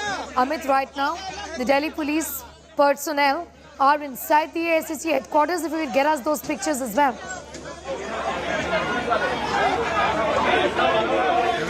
Well, Sneha, the situation on the AICC headquarters is such that this entire main entrance of 24 Akbar Road, the headquarters of the AICC, is being now guarded by the senior Congress leaders. They are holding a satyagraha as well as they are guarding their own headquarters, national headquarters. Why? Because the Delhi police officials a few moments before, had tried to chase down the Congress workers inside their national party headquarters. And that is when Adhir Ranjan Chaudhary stood by the workers of the Congress party, and after that several Congress leaders including K.C. Venugopal, the secretary, organizational secretary of AICC, he marched forward. You had Bhupesh Baghel, you had Ajay Makan, all Gaurav Gogoi, all these leaders coming at the front and guarding the national headquarters of the Congress party. And now they are making two serious allegations against the Delhi police. They are saying that, number one, never in the history in the past, the national headquarters of a national party has been breached in this particular manner by the police officials. So that is first allegation. Second allegation that is coming from the Congress party, Gaurav Gogoi just spoke to India Today exclusively and said that, the Delhi police should not act as an extension of the Bharatiya Janata Party. So these are massive allegations coming from the Congress party minutes after their national party headquarters was breached by the Delhi police officials. However, now the Delhi police officials have moved away a few meters away from the national headquarters of the Congress party, and what you see at the main entrance of the AICC is that senior Congress leaders are holding a satyagraha of sorts, and they are also guarding their own national headquarters. And this is happening at a moment when you have Rahul Gandhi, the former Congress president, being questioned for the third day inside the ED office. At ED office as well, Sneha, we are seeing the visuals as to how Congress party workers are being detained one after other. The AICC on the other side has become the epicenter of the showdown between the Congress workers as well as the Delhi police. First, Mahila Congress workers were detained from the AICC headquarters. After that, Congress workers, IYC workers, Sevadal workers were forcefully detained, picked up from the roads and thrown inside the buses. However, they were being asked to vacate the Akbar Road stretch. When they refused, the Delhi police officials used force to remove them. But what happened after that is something that needs to be noted and underlined here, is that suddenly the Delhi police officials started to reorganize, and they started to chase down the Congress workers who were standing at the AICC headquarters. And not only they started chasing down the Congress workers, but they were, Delhi police officials, including a very senior Delhi police official, managed to cross this particular gate of the AICC. Now, symbolically, Sneha, that is very important, because you can do whatever you want on the stretch of the Akbar Road. You can do whatever you want on a stretch of a particular political party's headquarters. But this particular gate is sacrosanct in a way that from right here, the political party's area begins. In order to enter this premises, there has to be a communication. So clearly the Congress leaders are angry right now, and they are showing their strength. They are guarding their own national headquarters, sitting on a dharna, sloganeering against the BJP, and they are sloganeering against the Delhi police officials as well. You just heard a few minutes back how Adhir Ranjan Chaudhary, the LOP of the Congress party, speaking to India Today, has said that, never in the history before a national party's headquarters has been breached in this manner. He condemned the entire incident. He questioned the Delhi Police's act. And after that, you heard Gaurav Gogoi, speaking to India Today, he said that, this is unprecedented. This has never happened in the history. And Gaurav Gogoi also raised a question mark, serious question mark, on the conduct of the Delhi police. So clearly there are big questions now that needs to be answered by the Delhi police officials. And Sneha, while this entire incident was unraveling, unfolding in front of the AICC, I had also tried to question the senior officials. We'll just come back to you. In fact, we're putting out those reactions that have been coming in. हाथ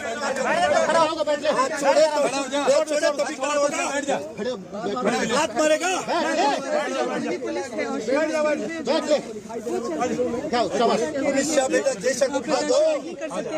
तुम्हारे अंदर दम है, तुम्हारे अंदर दम है। श्रीनिवासन, तुम ऑफिसर है, दलाली का काम करने आए थे। दलाली है क्या तुम?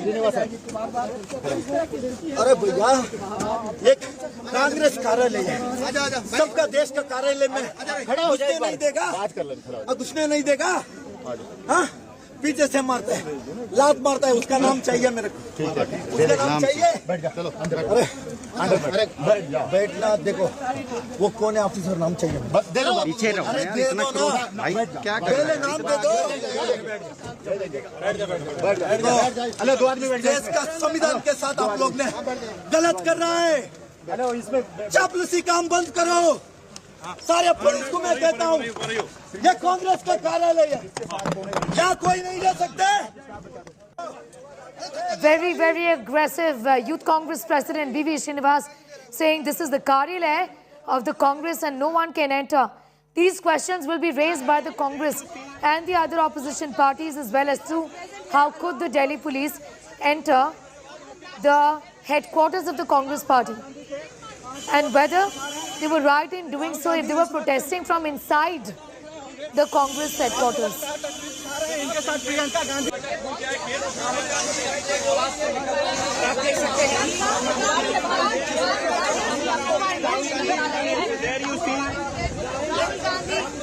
Present here along with घुसने नहीं देगा। हाँ, पीछे से मारता है, लात मारता है, उसका नाम चाहिए। We have some news just coming in, and this again has got to do with the questioning of Rahul Gandhi. This is first on India Today. All the exclusive inside track of Rahul Gandhi's questioning by the ED. 30 questions were asked by the ED to Rahul Gandhi in the last 2 days is what we are picking up. Sources within the ED telling us that Rahul Gandhi is giving tutored answers, and that's why the questioning is going at a very slow pace. Rahul wanted the questioning to get over yesterday, but there were some questions that were unanswered, and that's why he was called in today. Today, the ED is questioning him regarding the funds of Young India and AJL, is what we are learning. What we're picking up is that the questioning has become prolonged in that sense, is the third day, because there were several questions that were unanswered by Rahul Gandhi in the last 2 days of questioning in spite of the marathon grilling. Munish Pandey has all the inside track on what's going on inside the ED office as far as the questioning of the Congress MP is concerned. Munish, the questioning has been prolonged because several questions have been unanswered essentially. What more can you tell us?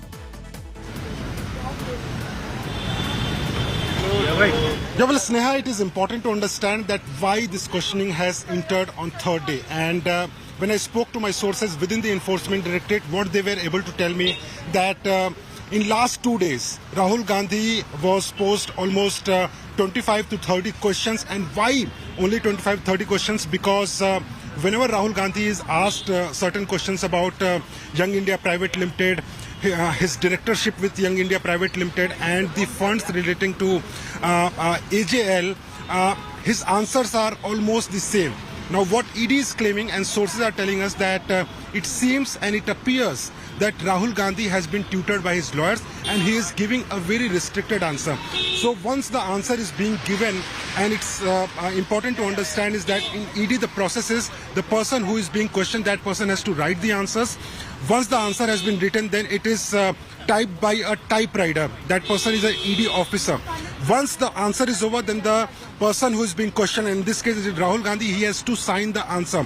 But this process is getting prolonged because after the answer is complete, Rahul Gandhi requests the ED officers for changes in his statement, changes of few words, and most of the answers according to ED are inconclusive. So that is why this questioning is getting prolonged. On first day, he answered around 10 to 12 questions. Yesterday, it was almost 50 to 20 questions. And yesterday, there was a request from Rahul Gandhi that he wants the questioning to get over.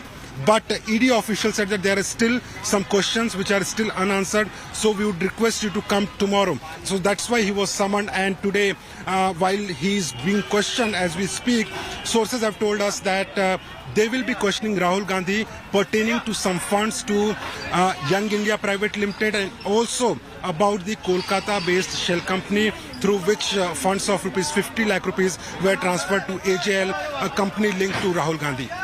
Sneha. Be with us, Munish. I'm coming back to you. In fact, Amit Bhardwaj is in conversation with the Chief Minister of Chhattisgarh who's been camping in Delhi. Bhupesh Baghel there. Listen in. Party के राष्ट्रीय कार्यालय में police बिना पूछे अंदर आ जाए।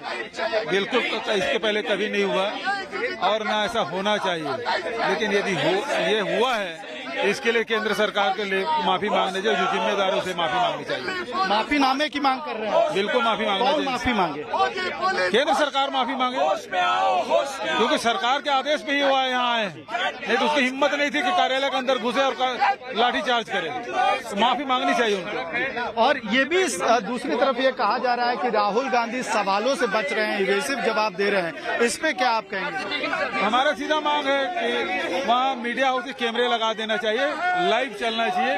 ED के सवाल और राहुल गांधी जी के जवाब पूरा देश देख लेगी। भारतीय जनता पार्टी मिसफीड तो कर रही है, क्यों दूध का दूध पानी हो जाएगा कि राहुल गांधी जी जवाब क्या दे रहे हैं। तो ये छत्तीसगढ़ के मुख्यमंत्री भूपेश बघेल आज तक से बात करते हुए वो दो बड़ी बातें कह रहे हैं। पहली बात कि कभी इतिहास में इससे पहले इस तरह का घटनाक्रम नहीं हुआ है। ये छत्तीसगढ़ के मुख्यमंत्री भूपेश बघेल कह रहे हैं, जो इस वक्त धरने पे बैठे हुए हैं कांग्रेस मुख्यालय के ठीक सामने। दूसरी बड़ी मांग कांग्रेस की तरफ से ये आ रही है कि इस घटनाक्रम के लिए कांग्रेस पार्टी केंद्र सरकार से माफीनामे की मांग कर रही है। ये बड़ी मांग कांग्रेस पार्टी की तरफ से इस वक्त आ रही है एआईसीसी हेडक्वार्टर से। अभी से कुछ देर पहले दिल्ली पुलिस के कई जवान और सीनियर अधिकारी कांग्रेस मुख्यालय के अंदर घुसने की कोशिश कर रहे थे, जिसके बाद कांग्रेस के बड़े नेता अधीर रंजन चौधरी और तमाम नेता यहाँ पे धरने पे बैठ गए हैं। भूपेश बघेल आज तक से एक्सक्लूसिव बातचीत में कह रहे हैं कि इस पूरे घटनाक्रम के लिए Okay, we put out that interview of the Chief Minister of Chhattisgarh, who himself is inviting a lot of flack for leaving his work in his state and camping in Delhi. But he said the centre must apologize. How can the Delhi police enter the Congress headquarters and pull out its workers and detain them, lathi charge them? Congress workers have the right to do what they want to inside the office of the Congress, and they were only protesting peacefully. Pictures of arson right now, tires being burnt. These are live pictures from right outside the ED office, where there are reports of some vandalism as well, and arson, where tires are now being burnt by workers of the Congress party who have been protesting. In fact, for the last 2 days, we've not seen these pictures. We've seen the Congress workers avoid detentions, protesting, shouting slogans, sloganeering, holding placards. But this is for the first time that these visuals of the Congress workers burning these tires coming in from the ED office, with the Delhi police trying very hard to bring the situation under control. I can see Shreya, in fact, who is with us. Shreya, if you can hear me. Shreya, if you can hear me, give us an idea of the current situation, Shreya. I can hear you. Yes, go ahead. Dramatic visuals. The protest has taken an absolutely different turn outside the ED office. You can see this is visuals of arsoning right outside the ED office. Tires being burned. This is an extremely unprecedented situation that has resulted, these are Congress workers sir आप लोग कहाँ से आए हो? राहुल जी की जो sir आप लोग टायर्स जला के आसनिंग कैसे? रास्ते में से टायर्स राहुल जी विपक्ष की आवाज दबाई, टायर्स कैसे जला? विपक्ष की आवाज दबाई। नहीं सर आप लोग जवाब दो, टायर्स जला के ऐसे नहीं कर सकते। This is an Just going to go across to Shreya in a few moments from now. She's getting us these pictures from the ED office where Congress workers now resorted to burning these tires. We're certainly hoping that things do not go out of hand and that arson is not something that they resort to. But they have been protesting for 3 days now. So it's a very, very aggressive Congress party and its workers out on the streets in defense of Rahul Gandhi, the former Congress president, the current MP of the Congress party from Wayanad, who's been questioned by the ED for 3 days now, 3 consecutive days in the National Herald case.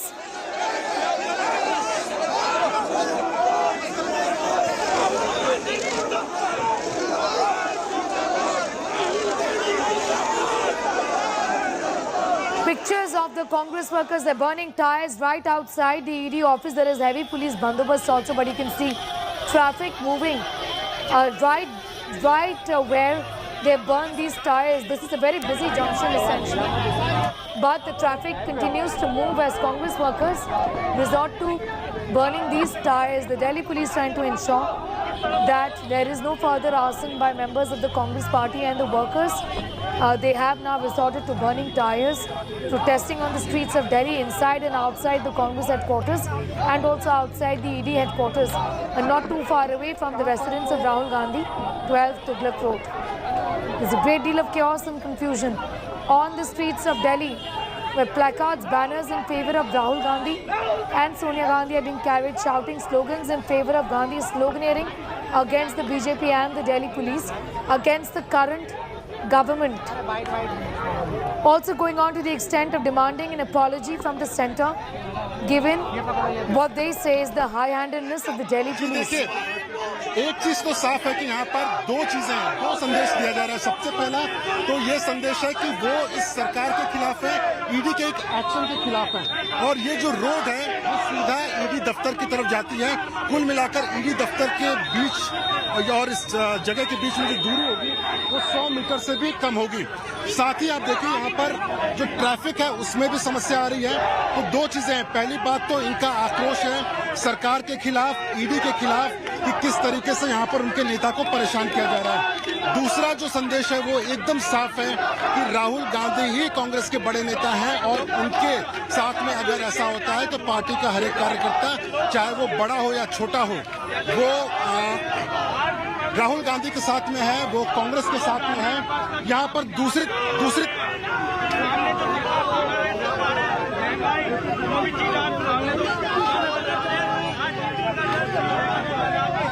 Shreya continues to be with us, getting us all those details, chaos, confusion, a lot of drama outside the ED office. Shreya. You're exactly, Sneha. Just look at the visuals. This is just outside the ED office, and this is nothing less than arsoning. Tires being burnt on a busy stretch of road, putting the traffic on a hold. Just look at these visuals. Now these protesters are running over. Sir tyres नहीं जला सकते, कैसे नहीं sir? आप रास्ते पे traffic कैसे रोक सकते हैं? सर क्या मजबूरी हो सकती है कि ट्रैफिक को आप ऐसे रोकोगे? सर प्रोटेस्ट आप सत्याग्रह कह रहे हैं क्या? गांधी जी ने सत्याग्रह में टायर्स जलाने को कहा था। सर टायर्स जलाना भी गलत है। These protesters are refusing to understand the meaning of satyagraha. This is an extremely busy stretch, Sneha. It has to be repeated that this kind of arsoning can actually put a risk of life, because there are people crossing the busy stretch, there are cars at this busy stretch, but clearly these protesters over here do not have the basic understanding of a satyagraha as is being mentioned by the Congress workers. You can see tires being burned on an extremely important stretch of the national capital. We'll try and ask some of the protesters again. But sir, एक बात बताइए, tyre कैसे जला सकते हो? But tyre कैसे जला सकते आप लोग रखते थे? सर विरोध करना, आप लोग सत्याग्रह कह रहे, सर एक सेकेंड, आप लोग सत्याग्रह कह रहे थे इस चीज को? क्या गांधी जी ने सत्याग्रह में टायर जलाया था? सर विरोध तो शांतिपूर्वक भी हो सकता है। क्या शांतिपूर्वक है सर? ऐसे रास्ते पे टायर जल रहा है, ट्रैफिक की हालत आप देख सकते हो, ये बिजी स्ट्रेच है सर। आप लोग कह रहे हो ये सत्याग्रह है, सत्याग्रह में टायर की क्या था? आप लोगों ने नहीं किया, नहीं किया। लोगों के पास सिर्फ विजुअल्स है कि आप लोगों ने किया, तो किसी और ने आपकी टायर जला दी।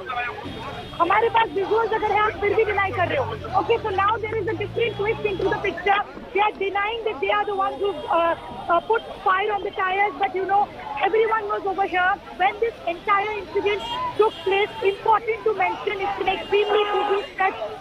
Just look at the law and order situation. The traffic has been diverted, the traffic has been put to a standstill, all because there's arguing, tires being burned on an extremely busy stretch in the national capital where protesters have put the traffic on hold. Extremely sad because they call it a satyagraha, but now on the streets of the national capital, tires being burnt in broad daylight because they are against the summoning of Rahul Gandhi. Delhi police is trying to moderate the traffic movement in this area. They have cleared the road, Neha, just to give you an understanding. They have blocked the road now so that they can clear up this whole entire stretch. Extremely sad day today as we see that the road being used for arsoning, and now Delhi police detaining these protesters. All the visuals, they have been taken away by the Delhi police, and law and order has completely been put to a standstill.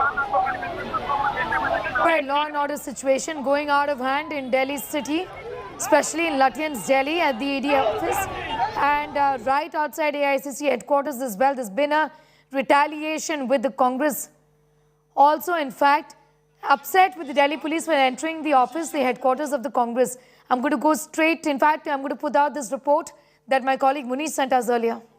मैं cameraman से बोलूंगा आपको तस्वीरें वो लगातार दिखाते रहे, क्योंकि हम चाहते हैं कि दर्शकों को पल पल का हम अपडेट देते रहे कि आखिरकार राहुल गांधी के जो सवाल जवाब हैं उसके अलावा सड़कों पर क्या हो रहा है। और ये देखिए, इस तरीके से यहाँ पर जो कार्यकर्ता है उनको पुलिस वाले लेकर जा रहे हैं। तो कहीं ना कहीं जब बात करें इस पूरे मसले की, तो कांग्रेस को पता है कि ये मामला कितना बड़ा है।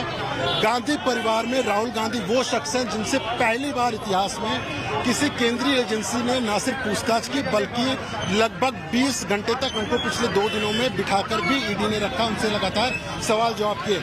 आज का दिन भी राहुल गांधी के लिए काफी लंबा दिन हो सकता है, ऐसा सूत्र बता रहे हैं। कई ऐसे सवाल हैं और यहाँ पर अब देखिए, उसको बुझाने की, आग को बुझाने की पुलिस कोशिश कर रही है। कोई फायर ब्रिगेड की गाड़ी नहीं है यहाँ पर, लेकिन जो पुलिस वाले हैं वो यहाँ पर जो आग को बुझाने के यंत्र हैं उसको लेकर आए हुए हैं। देखिए, ये देखिए, एक ऑटो जा रहा था, ऑटो से उन्होंने बोरी निकाली और यहाँ पर रेत डाली जा रही है ताकि जो आग है उसको बुझाया जाए। ये देखिए, इस तरह से देखिए आग को बुझाने की कोशिश है, क्योंकि इस तरह की कोई तैयारी नहीं थी कि अगर कोई आगजनी होती है तो आखिरकार जो पुलिस है या फिर फायर ब्रिगेड, इस तरह कोई अलर्ट था नहीं। इसके लिए यहाँ पर जो लॉ एंड ऑर्डर की सिचुएशन है वो लंबा खराब होता रहा।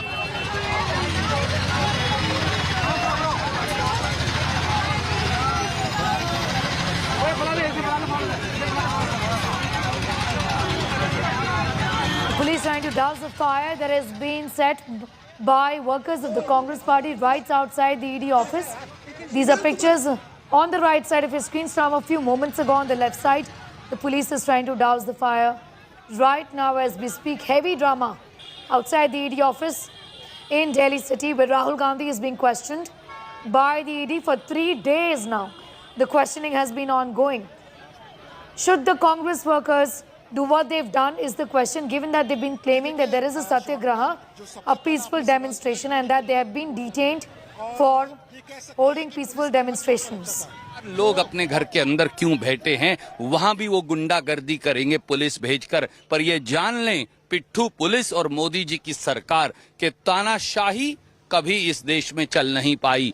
रावण का अहंकार टूटा, कंस का अहंकार टूटा, दुर्योधन का अहंकार टूटा, हर वो व्यक्ति जो अहंकारी था उसका अहंकार इस देश ने तोड़ा है। बचेगी मोदी सरकार भी नहीं। और चेतावनी है दिल्ली पुलिस के उन अधिकारियों को जो कठपुतली बनकर इस प्रकार का दुर्व्यवहार और गुंडागर्दी कर रहे हैं। निर्णय उनका भी होगा। कार्यकर्ता कर रहे थे, इस वजह से उनकी तरफ से ऐसी कार्रवाई की गई और बहुत सारे कार्यकर्ता बैरिकेडिंग तोड़ने की कोशिश कर रहे हैं। आपके घर में अगर आपके बच्चे गाना तेजी से चला रहे हैं तो क्या आप दिल्ली पुलिस आकर उस घर के अंदर उस घर के दरवाजे तोड़ देगी? क्या इसका ये मायने है? बिल्कुल। तो रणदीप सुरजेवाला की तरफ से कहा गया कि दिल्ली पुलिस ने जिस तरीके से कार्रवाई। Okay, that was my colleague Jitendra Bahadur with this interview of Randeep Surjewala saying that there is no way the Delhi police should be getting away by doing what they've done in terms of entering the office of the Congress headquarters in Delhi at Akbar Road. Why did they do that? Bhupesh Baghel, the Chief Minister of Chhattisgarh, has gone on to say the centre must apologize. These are non-stop updates we're getting for you. Right now, I'm going to go straight to Shreya, who's at the ED office, getting us the very latest. Things under control. What does it look like, Shreya?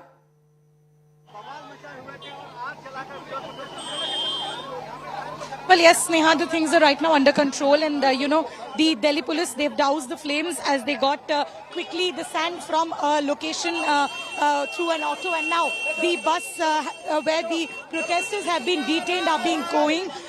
We did go across to these protesters who initially refused to say that this is any wrongdoing, when we persistently questioned them that this was a satyagraha, a call for a satyagraha that was given by the Congress workers. What is the job of arsoning on the roads? They quickly took a U-turn, saying that this could be the job of any other person and not the Congress. But what we saw right now outside the ED office is extremely worrisome. Sure, I'm coming back to you. Youth Congress President B.V. Srinivas is with us. Mr. Srinivas, where are you right now? What is going on? Can you tell us?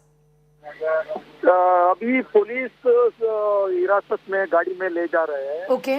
किस तरीके के आज भी इन लोग ने जो man handle किया है, जो कार्यकर्ता दूर की बात है, ये जो मेंबर ऑफ पार्लियामेंट में जो देश का जो पॉलिसी मेकर थे उन तक नहीं छोड़ा। ये महिला मेंबर ऑफ पार्लियामेंट, उनको भी घिसाड़ के खींच के लेके जाना और उनके ऊपर लाठी चलाना। जो केसी वेणुगोपाल जी, वो सुरेश जी, गोगाई, तमाम लोगों को किस तरीके के मैन हैंडल करने का काम ये सरकार ने किया है, ये शर्म आना चाहिए। इस तरीके का जो किसी कार्यालय में जो कांग्रेस कार्यकर्ता, कांग्रेस लीडर अंदर नहीं जा सकते, चारों तरफ से बैरिकेड लगा दिया है, ये कहाँ है डेमोक्रेसी? ये क्या करना चाह रहे हैं इन लोग ने? आप बीवी श्रीनिवास, आपने कांग्रेस कार्यालय में जो दिल्ली पुलिस के वर्कर्स घुस के उन वर्कर्स को निकाला और डिटेन के, इसके बारे में बोल रहे हैं, लेकिन इसके बारे में भी हमें बताइए, जिसके पिक्चर्स हम अपने व्यूअर्स को भी दिखा रहे हैं। टायर्स जो है बर्न किए गए, पिक्चर्स ऑफ आसन from the ED office. Congress के वर्कर्स को क्या ज़रूरत थी इस तरह से टायर्स बर्न करना? बिजी स्ट्रेच ऑफ रोड है, गाड़ियाँ आ रही जा रही हैं, क्या ये ज़रूरी था? देखिए, पुलिस ने किस तरीके के जो उन लोग हैं, इतना पुलिस तमाम चीजें इस तरीके के जो व्यवहार कर रहा है, ये बिल्कुल शर्म आना चाहिए इस सरकार को। जो नेता है, कांग्रेस पार्टी का नेता है, कोई एफआईआर हुआ है क्या? कोई एफआईआर नहीं है, जो 2015 में खत्म हो चुका है। कोई राहुल जी और सोनिया जी के अकाउंट में बीवी श्रीनिवास, आपसे मेरी कल भी बात हुई थी, अभी मैं आपसे फिर से ये पूछूंगी, और शहजाद पूनावाला भी हमारे साथ जुड़ चुके हैं। बट बीवी श्रीनिवास से एक सवाल कि आप 2015 में केस खत्म होने की बात कहते हैं, वो हुआ तो नहीं था, लेकिन आप ये कह रहे हैं कि एफआईआर नहीं है। जरूर नहीं है, पीएमएलए के अंदर अगर केस बनता है तो उसका एफआईआर कहाँ है?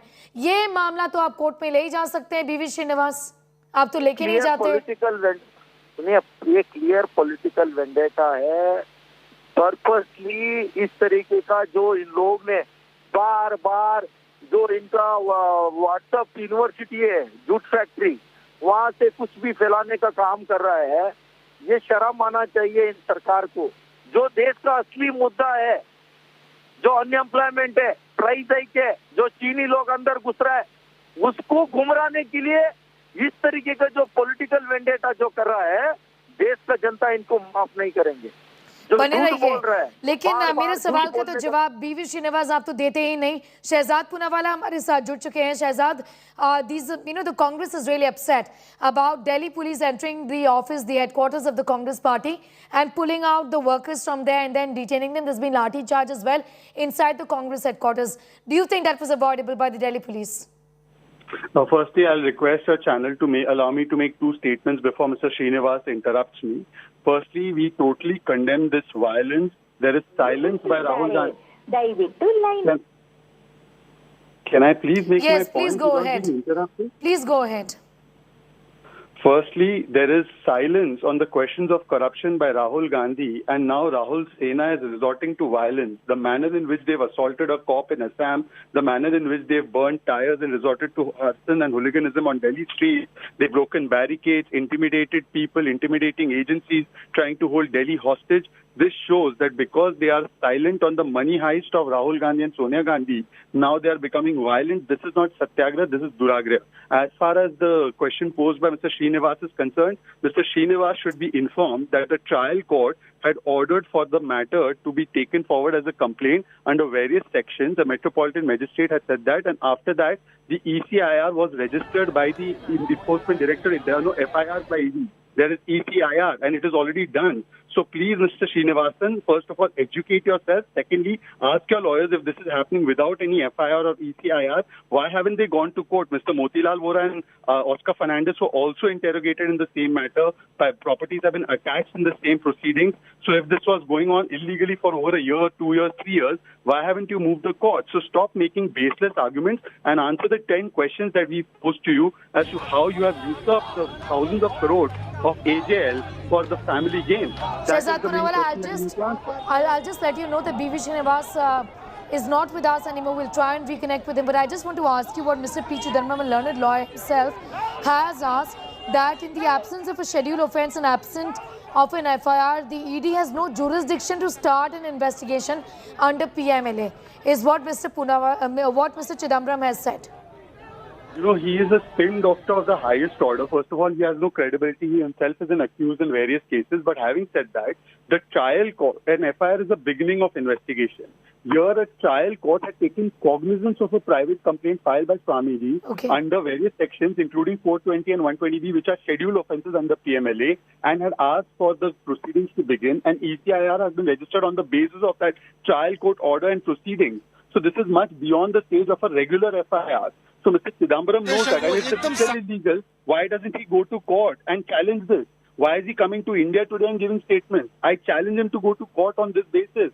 He won't go because he knows that he's spin doctoring, which is the usual practice. But today the question is, why is Rahul silent and Congress violent? Why is Congress violent on the streets and Rahul Gandhi silent on the corruption? All right, Shahzad Poonawala, thanks for joining us with your views. But questions will be raised, Amit, on what really has happened as far as the Delhi police breaching that barrier is concerned, entering the office, the headquarters of a national party, and detaining the workers there. You, in your conversation with the Chief Minister of Chhattisgarh, in fact, he said that the centre must apologize for this action.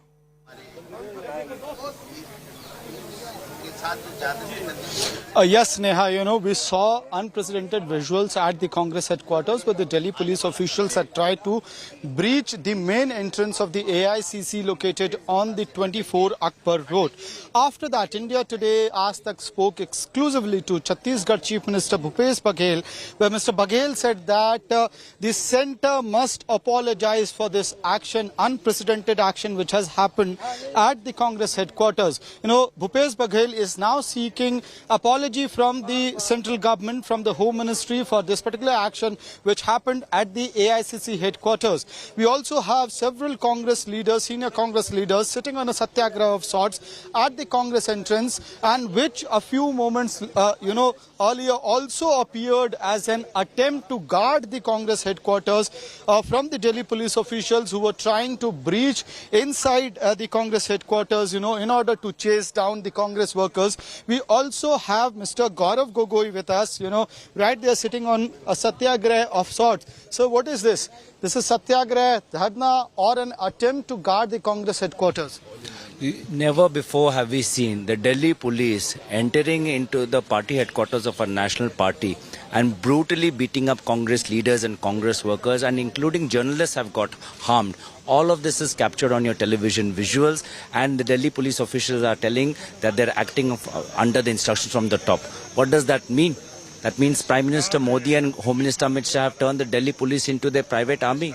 It is almost like a frontal organization of the RSS. This is Ravan Raj. Where are our democratic values? Every time voices of dissent come up, whether it's from farmers, whether it's from students, whether it's from lawyers, from political parties, Prime Minister Modi, Amit Shah always uses their police forces to rain lathis and bullets on us. But if they think by beating us and breaking our bones, our spirit will be broken, our resolve will be broken, then that is a huge mistake. Our resolve will only be stronger. If they think by continuously inviting Rahul Gandhi ji for these questioning, they think Rahul Gandhi's spirit will be broken, they are wrong. Rahul Gandhi ji will only emerge stronger. Congress party will emerge stronger, and democracy in India will become stronger.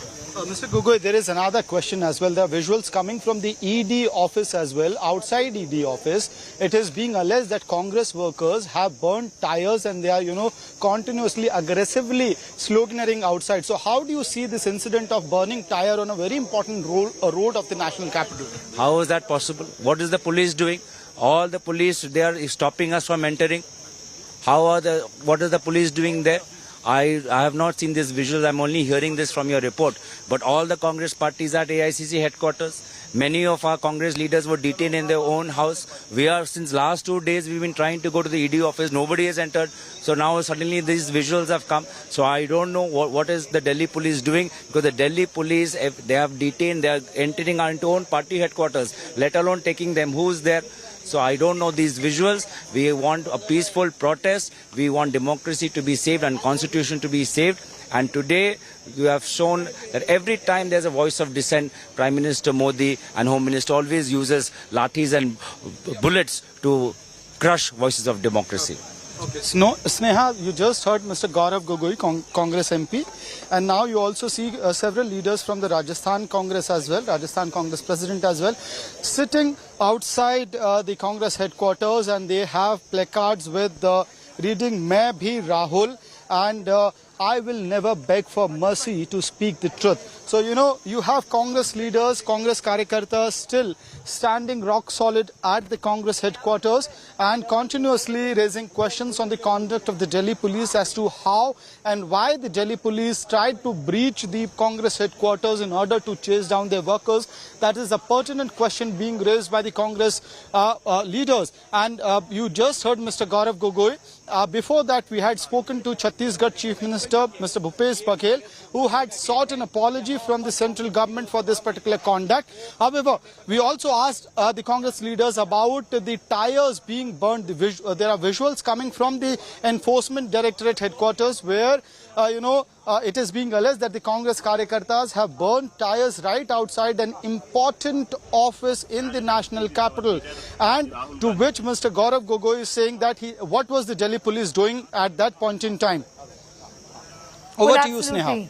Absolutely, Amit. Do continue to be with us while we... There is no FIR, but they are asking him to appear before the ED for the past third day. The Delhi police and its commissioner are acting as agents of the BJP, and they are stopping the MPs from protesting also. We were not allowed inside the AICC office. We were not allowed in any part of Delhi to protest. Therefore, as a symbolic protest, they are protesting in front of Gandhi statue in Parliament. Hope that Honorable Speaker and the Vice President of India and the Rajya Sabha Chairman will protect the Honorable MPs who wants to show the protest. Jai Hind. Nikam Tagore of the Congress Party, Congress MP, there talking about the arrest and the detentions of the Congress workers, also saying they stand with Rahul Gandhi and will continue to do so. So expect this to then continue. The Congress is also belligerent in terms of them not wanting to let this issue die down. They continue to say that there is no case, there is no corruption. Where is the case is the question, Amit, that the Congress has been asking. There is no corruption.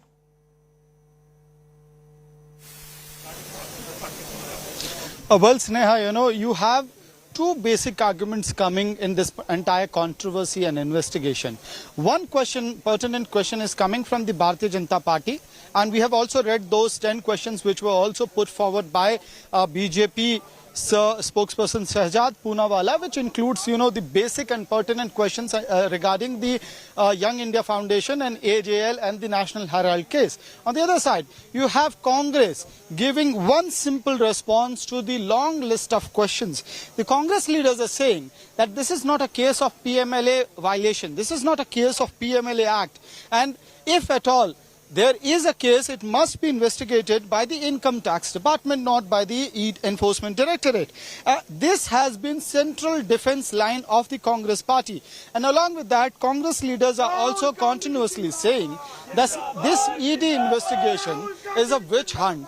And that is being done because Mr. Rahul Gandhi has been raising questions, pertinent questions from the central government over issue of inflation, unemployment and other important issues that are coming up across the nation. So that is the defense of the Congress party being put forward by by their leaders all through the past 3 days. And, on one side you have Rahul Gandhi, who is being grilled by the Enforcement Directorate at the ED office, in Jamnagar office, and on the other side at Chaubis Akbar Road, you have these visuals, the Congress leaders guarding their own national party headquarters. You have Mr. Gaurav Gogoi, Congress MP, several leaders from Rajasthan Congress's president sitting on a dharna with placards reading Naam Rahul Gandhi hai, sach ki jordar aandhi hai. So clearly the Congress leadership, the Congress's workers are standing behind their former party president Rahul Gandhi.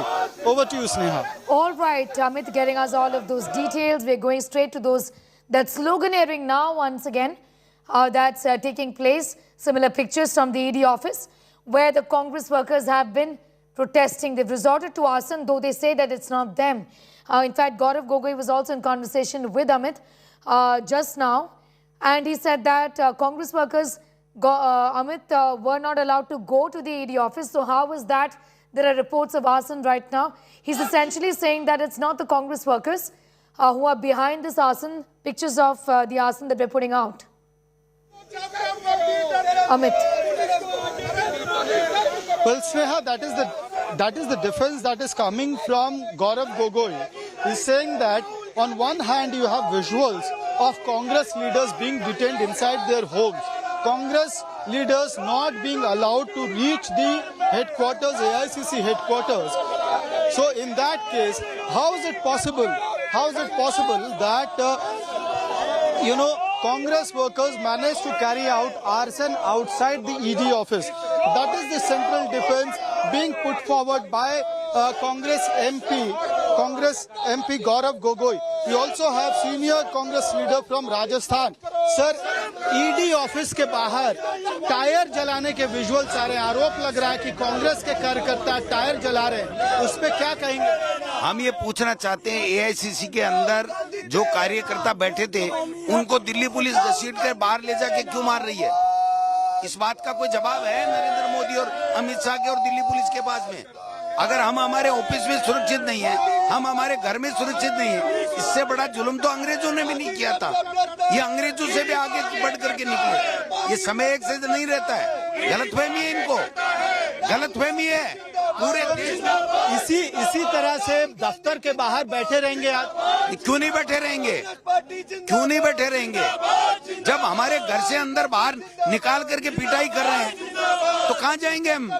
यहाँ कोई कानून नहीं है, कोई संविधान नहीं है, दादागिरी है, तानाशाही है, हिटलरशाही है. इसको कौन बर्दाश्त करेगा? देश देख रहा है.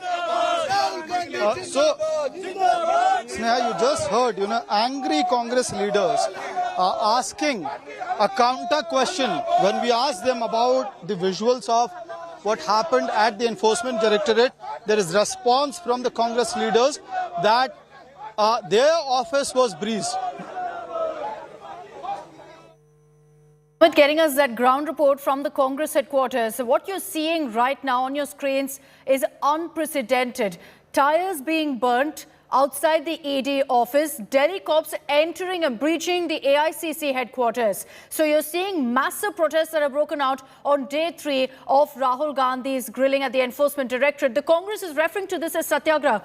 Does it look like a satyagraha when what you see on your screens are tires being burnt, Congress leaders gathering there in large numbers? Supriya Bharadwaj is also reporting for us on all of the updates coming in. Supriya, this seems to have gone out of hand. You've got scores of Congress workers out there on the streets staging protests, many of them being detained, tires being burnt there on the roads of the national capital. Well, Akshita, the Congress party leaders are maintaining that this is a kind of a counter, this is a reaction to what has happened. They're saying that earlier the Delhi police entered their headquarters and started picking up the leaders, and there was a massive crackdown. Some of the leaders are sitting here. Many workers as well as Congress leaders who were present inside the AICC headquarters. We'll try to take you there. We'd like to show you what is happening inside the AICC headquarters. What has happened is that this is the place where media is usually stationed, and this is the entry to the headquarters. And behind me you can see the tent which is put up. It's been put up from last 2-3 days, and the leaders have been coming here, the workers have been coming here, and they've been sleeping as well as staying in this very premises. You can see what exactly has happened. There are these broken pots as well as the holdings have been also broken. This is inside AICC headquarters. It wears now a deserted look. The Congress leaders who are present there are maintaining that there was a crackdown. The Delhi police entered into AICC headquarters. There's this balloon which says Satyamev Jayate. This is what Congress party is, maintaining the slogan of that Rahul Gandhi photograph as well as the written Satyamev Jayate. And here inside the AICC headquarters you can see that right now it's a kind of a deserted look. Earlier people were sitting here. This is where exactly yesterday Rahul Gandhi had come and he had met the party workers and leaders, and this is what the Congress party is maintaining, that police entered and all these people who are sitting here were in a way pushed from here and they were being dragged, and finally we saw those pictures where the AICC leaders now are sitting and staging a protest. We'll try to get a look inside. This is the office of Ajay Makhan. This is Randeep Singh Surjewala's office, and at the same time also we will show you that Mr. Mukul Vasnik's office is there. Entire area wears a deserted look, Akshita. You can just see that only few people are present here. This is the security of Chief Minister of Chhattisgarh, Mr. Bhupesh Baghel.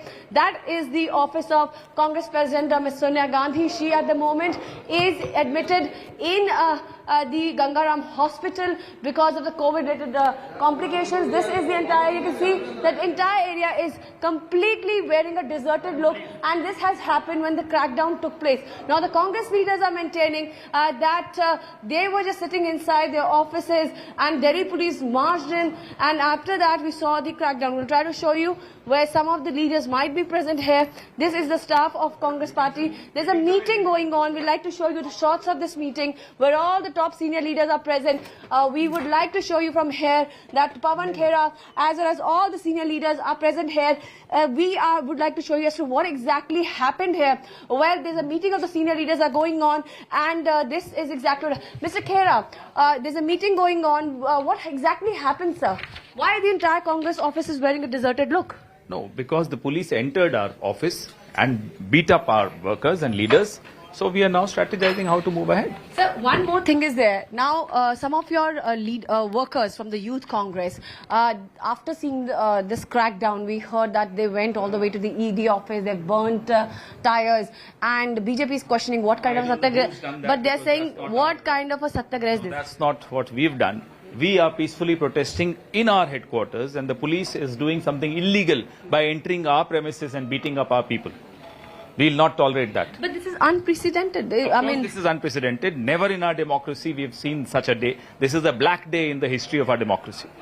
But the BJP is counterattacking. They're saying this was drama. And then did something happen? That you guys instigated something? Something happened like that? Protesting inside our office. How can they enter our premises and use force on our leaders and workers? And they think we'll keep quiet? We'll peacefully continue to protest because that's our history, that's our heritage. Satyagraha is what we have been trained to do. Mr. Gandhi once again faces ED. What do you have to say about that, sir? He is Indira Gandhi's grandson. He is not afraid of these people. Of course, we'll face it. And we'll face it bravely. But we have a right to protest peacefully. But पवन खेरा जी, ऐसा क्या हुआ कि police अंदर आ गई? अच्छा, आखिर हुआ क्या? दर्शक ये जानना चाहते हैं। पुलिस से पूछिए, कोई हेमंत तिवारी इनके अफसर है, उनसे पूछिए, या उनके आका से पूछिए, अमित शाह से, कि क्यों भेजा पुलिस को हमारे कार्यालय के अंदर। कल को किसी के घर में भेज देंगे। ये तो जिस गुंडागर्दी पे उतर आए हैं, ये ठगगर्दी है। ये किसी के घर में घुस जाएंगे, आप रोक नहीं पाएंगे। आज तो कांग्रेस के मुख्यालय में भेजा। कार्यकर्ताओं ने तो आपके टायर बंद कर दिए ईडी के दफ्तर के सामने। बीजेपी ने पूरा अटैक किया है। ये बीजेपी के ही षड्यंत्र होंगे। ये षड्यंत्रकारी लोगों की पार्टी है। आरोप हम पर लगा रहे हैं। हम शांतिपूर्ण तरीके से प्रदर्शन अपने कार्यालय में कर रहे हैं, उसमें भी इनको आपत्ति है। डर किस बात का है इनको? अब ये मीटिंग चल रही है सर, क्या है इस मीटिंग के आगे की रणनीति तय कर रहे हैं, फिर आपको जरूर सूचित करेंगे। So breaking news over here, there is this meeting going on. All the top Congress leaders are present in this very room where we are, where the Chief Minister of Chhattisgarh and Chief Minister of Rajasthan is present, along with the who's who of the Congress party who are present here. We have seen Mr. Ajay Makan also present, and would like to show you over here what exactly has happened after that crackdown took place. There is the security present here. That is the office of Congress President Mrs. Sonia Gandhi, where the security of Chhattisgarh Chief Minister Bhupesh Baghel is present, and I would like to show you that is the office of Congress President Ms. Sonia Gandhi. She at the moment is admitted in Gangaram Hospital of Delhi due to COVID related complications.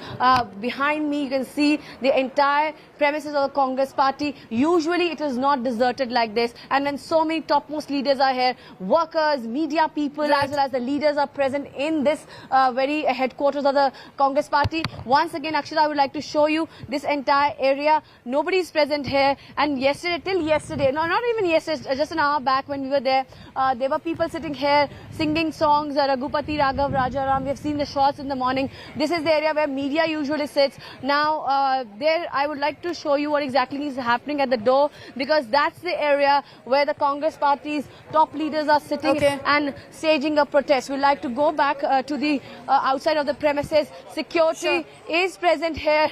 But one thing is for sure, that Congress is now contemplating next action that they will be taking as far as this entire situation is concerned. Behind me you can see all the top leaders are sitting here, and all these barricades, Akshita, have been broken. We'd like to show you exactly what actually happened here. The barricades have been broken, and there's a poster which says, "I am Rahul too." So, you know, what happened to the Congress headquarters is, as Supriya just told you, the Delhi police entered the party headquarters. Obviously, the cops will have to answer as to why they did that. How did this satyagraha descend into what you're seeing on your screens? The Delhi police have to answer, but so does the Congress, because they've resorted to burning tires in the middle of the road in the national capital outside the Enforcement Directorate office. You heard what Pawan Khera had to tell my colleague Supriya. He says that this is the BJP. We didn't do anything of the sort. We didn't resort to violence. We didn't resort to hooliganism. But we're going to get you a sequence now that Shreya Chatterjee did. In fact, she was there on the ground. She spoke to some of those people who are actually setting those tires on fire. Decide for yourself whether these are Congress workers or whether they're BJP workers.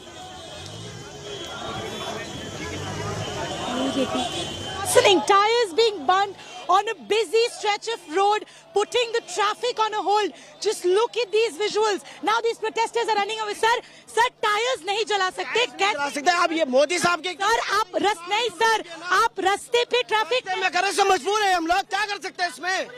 क्यों ये इतनी police लगा रखी है? आप उसको protest, आप सत्याग्रह कह रहे हैं क्या? गांधी जी ने सत्याग्रह में टायर ऐसे में ये रॉन्ग है ना मैम? टायर्स जलाना भी गलत है, ये रॉन्ग नहीं है, क्योंकि हम these protesters are refusing to understand the meaning of सत्याग्रह. जिस प्रकार से हर कानून को तोड़ा जा रहा है और कोऑपरेट करने के बदले कॉन्फ्रंटेशन अपना रही है ऑल इंडिया करप्ट कमेटी और ऑल इंडिया कॉन्फ्रंटेशन कमेटी, ये दिखाता है कि पहले भ्रष्टाचार में जो 2000 करोड़ का गबन किया गया उस पर तो साइलेंस है, परंतु अब कोई इंटिमिडेशन कर दे, एजेंसीज को सवाल पूछने का मौका ना मिले, एजेंसीज को सच तक पहुंचने का मौका ना मिले, इसीलिए वायलेंस पर उतर आए हैं, हुलिगनिज्म पर उतर आए हैं, हुड़दंग पर उतर आए हैं कांग्रेस के कार्यकर्ता राहुल गांधी के इशारे पर. मोदी सरकार और मोदी सरकार की पिट्ठू दिल्ली पुलिस अब गुंडागर्दी पर उतर आई है. उन्होंने गुंडागर्दी के और कानून की उल्लंघना के सारे आयाम, सारे नियम तोड़कर रख दिए हैं। वो कांग्रेस के मुख्यालय में, भारतीय राष्ट्रीय कांग्रेस के दफ्तर में जबरन कैसे घुस सकते हैं, कैसे किसी के घर के अंदर जाकर लाठीचार्ज कर सकते हैं। और चेतावनी है दिल्ली पुलिस के उन अधिकारियों को जो कठपुतली बनकर इस प्रकार का दुर्व्यवहार और गुंडागर्दी कर रहे हैं, निर्णय उनका भी होगा। So who's answerable, who's accountable for what's happening right now in the national capital? The Congress is washing its hands off. They're saying that the Delhi police resorted to violence, barged into our office, we didn't burn these tires. The Delhi cops maintain that there's no permission for any sort of gathering, any sort of protest. But at the end of the day, day 3 of Rahul Gandhi's questioning, while he's inside the ED office, these are the scenes playing right outside the ED office and at the party headquarters, at the AICC headquarters, where you still see many of the Congress workers gathered there in protest. Many of them were taken away, were also immediately detained by the Delhi police. Supriya Bharadwaj is reporting from the AICC headquarters, where we believe, Supriya, even now a handful of Congress workers are protesting.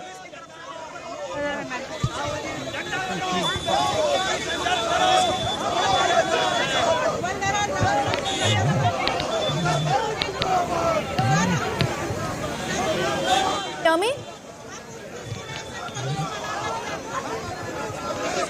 Not sure if Supriya is with us. We'll reconnect with her in just a bit. What you see on your screens there of tires being set ablaze, tires being set on fire, are scenes that are playing out in the heart of the national capital, in what is being referred to as the Satyagraha movement by the Congress. Is this what they meant by Satyagraha? Is a question that the Grand Old Party will have to answer, because as much as they wanted to go ahead with this protest, they're equally accountable for what happens during that protest as well. The Delhi police maintains that they didn't give permission for this agitation, but there will be questions of the cops as to why they barged into the AICC headquarters.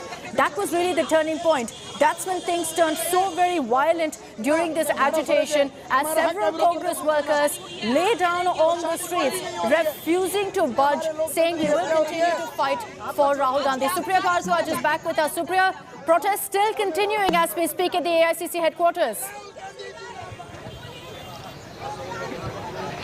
Akshita, the breaking news coming in is two. One being that the Delhi Congress and all the Congress leaders who are present in the Delhi are staging protests where they are. We have just got the information that Imran Pratapgarhi and along with him other leaders have been arrested. Whereas outside the AICC headquarters, it is the top leaders of the party who are holding the fort. You can see the former Union Minister, Mr. Jitendra Singh, who's sitting here. There's a satyagraha going on here inside the Congress headquarters. We have just shown you the detailed report that there's a meeting of the senior leaders taking place. They are holding a placard saying, I am Rahul too. What exactly happens? Because cops are saying nobody went inside.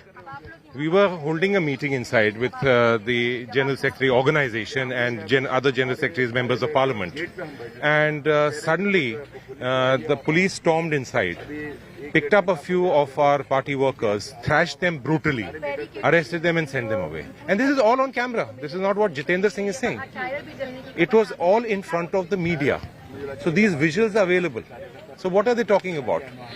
Also, what we are hearing is that there is this tires being burned by youth Congress workers or maybe Congress workers near outside the ED office. And when they were being confronted, they said that the police entered our office in AICC headquarters, and that's why we are doing this protest. Now, there are reports coming in that across the Delhi city, there are small in pockets, the protest is happening. Burning the tires. What do you have to say about that, sir? I haven't seen those visuals of those tires being burnt. But when Delhi police can come inside this office, they can burn the tires themselves. They can do anything. So I have no idea. No instructions have been given to anybody to burn any tire. This is a peaceful protest. And we will keep this protest peaceful. Also, what we are hearing is that there's a meeting going on and you guys are sitting here protesting. What message do you want to send from here? Because you guys are saying it's the next level. It's unprecedented because never in the history of the country, in the office of a national party, the police has barged in and thrashed. This is what you people are saying. What to make of it? What is the next step, sir? So, as you said, this is the first time in free India this has happened. And we were holding a meeting of all our PCC presidents and CLP leaders from throughout the country, and we are going to protest. And we will carry this protest right up till all block levels, all village levels. So this protest is going to go on. And this is not only about Rahul Gandhi's ED interrogation. This is the protest for the country. And I would like to say at this point of time, and I'm saying it on record, if the Modi government thinks that if Rahul Gandhi ji has done something wrong, why not televise that ED interview or interrogation? Why not put it on television? Let the people decide. Why are you keeping him inside for 12 and 14 hours? And what is happening, speculating all about it? Why not put it on live camera? Well, interestingly, there is also whip of Congress party in Rajya Sabha, Mr. Nasir Hussain.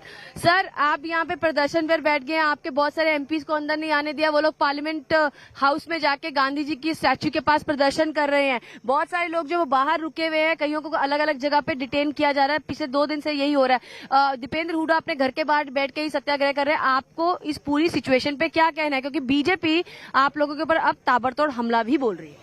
देखिए, जिस तरह से ये NDA सरकार हम लोगों को रोकने की कोशिश कर रही है, उसी तरह से पूरे देश भर में प्रोटेस्ट हो रहे हैं। पार्लियामेंट के अंदर हमारे कई एमपीज, पार्लियामेंट के अंदर कई सारे हमारे एमपीज बैठ के गांधी स्टैच्यू के सामने धरना कर रहे हैं। हम लोग यहाँ बैठे हैं, दीपेंद्र जी उनके घर के सामने बैठे हैं। अलग स्टेट कैपिटल्स में धरना प्रदर्शन हो रहा है, हर जगह प्रोटेस्ट हो रहा है। ये सिर्फ राहुल गांधी जी को ईडी सम्मन है, सिर्फ इसलिए धरना नहीं हो रहा है।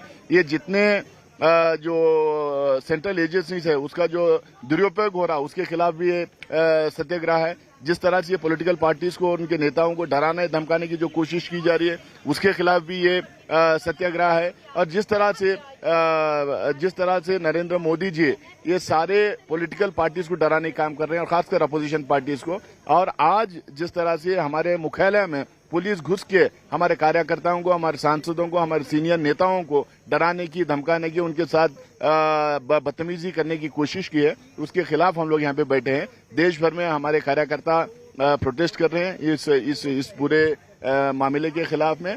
और हम लोगों को उम्मीद है इसमें राहुल गांधी जी जो है पूरी तरीके से साफ सुथरे इसमें बाहर निकल के आएंगे, और दूध का दूध पानी का पानी होगा, और देश में जो जनता इनको करारा जवाब आने वाले दिनों में देगी। आपके ही नेता हैं, वो कह रहे हैं अब बात जो है वो राहुल गांधी जी के साथ साथ अब कांग्रेस पार्टी के दफ्तर के अंदर तक पहुंच गई है। वहां पर उनको ग्रिल किया जा रहा है। इस सड़क के पीछे ही ईडी का ऑफिस है दूसरी ओर पे, और यहाँ पर जो है पुलिस घुस गई है। आप लोग जो अभी जितेंद्र सिंह जी भी हमसे बात कर रहे थे, उन्होंने कहा कि अनप्रेसिडेंटेड है, ऐसा कभी इतिहास में नहीं हुआ। ये आजाद हिंदुस्तान में पहली बार ऐसा हुआ है कि किसी राजनीतिक पार्टी के मुख्यालय में पुलिस घुस के इस तरीके की हरकत करने की कोशिश की है। इससे एकदम साफ जाहिर हो रहा है कि मोदी सरकार फ्रस्ट्रेटेड है, मोदी सरकार को कहीं कुछ मिल नहीं रहा है, और ईडी ऑफिस में जो जितना भी सवाल जवाब हो रहा है उसमें कुछ उनको निकल के नहीं आ रहा है। और देश भर में जिस तरह से कांग्रेस के कार्यकर्ता निकल पड़े हैं, इससे फ्रस्ट्रेशन है। टीवी डिबेट्स में इनका फ्रस्ट्रेशन देखने को मिलता है। इनके पास कोई ऐसा ठोस सबूत नहीं जिसको लेके ये राहुल गांधी जी को या कांग्रेस पार्टी को बदनाम करने की कोशिश करें। और एकदम साफ मामला है, हम लोग पैसे दिए हैं, हमारी कंपनी का हमारे पेपर को पैसे दिए हैं। जो आजादी के आंदोलन में हमारे नेताओं की जो आवाज थी, युवाओं की जो आवाज थी, उसको बेल आउट करने के लिए आप जैसा सैलरी लेते हैं, उसी तरह नेशनल हेराल्ड के जर्नलिस्ट को वहाँ पे जो काम कर रहे थे एम्प्लॉयज, उनको सैलरीज देने के लिए हम लोगों ने पैसा दिया था। उसके ऊपर सवाल उठा रहे हैं लोग। अच्छा, अब एक चीज बताइए, आप लोग यहाँ पर कह रहे हैं सत्याग्रह है, वहाँ ईडी के दफ्तर के बाहर जो है टायर जलाया जा रहा है, क्यों? कौन जला रहे हैं टायर? पहले जाके उनके फोटोज लीजिए, क्या वो बीजेपी के कार्यकर्ता हैं या नहीं तो कोई मिसक्रिएंट्स हैं जो जाके वहाँ पे टायर जला रहे हैं। हम लोग शांतिपूर्वक सत्याग्रह पिछले 3 दिन से पूरे देश भर में हो रहा है, कहीं से कोई खबर नहीं है। अब उनको जब लग रहा है कि ये मामला आगे बढ़ रहा है, नेक्स्ट लेवल पे हम लोग ले जा रहे हैं इसको, तो इस आंदोलन को बदनाम करने की साजिश मोदी गवर्नमेंट द्वारा है। मेरा आखिरी सवाल है, पास में कांग्रेस अध्यक्ष सोनिया गांधी जी का घर है, वो कोविड से ग्रस्त है और कॉम्प्लिकेशंस की वजह से अस्पताल में है। अंदर आज उनके दफ्तर पे ताला भी दिख रहा है, पूरा कांग्रेस का मुख्यालय जो है वो बड़ा डिजर्टेड लुक में है। कभी ऐसा आपने पहले देखा है? देखिए, एक तरफ हमारी अध्यक्ष श्रीमती सोनिया गांधी जी कोविड से जूझ रही हैं, दूसरी तरफ प्रियंका गांधी जी अभी जस्ट कोविड के बाहर आई हैं, तीसरी तरफ हमारे जो जनरल सेक्रेटरी इंचार्ज वो भी कोविड से इतने दिन बीमार थे, अभी वो बाहर निकले हैं, और चौथी तरफ जो है और वो आज पहली स्थिति तो ये कि ये एक ऐसा भ्रष्टाचार का मामला है।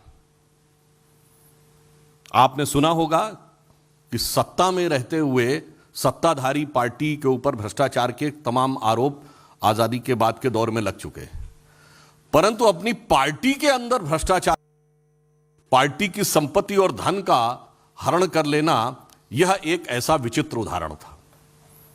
और उसके बाद यह विषय यूपीए सरकार के शासनकाल में 1 नवंबर 2012 को प्रारंभ हुआ।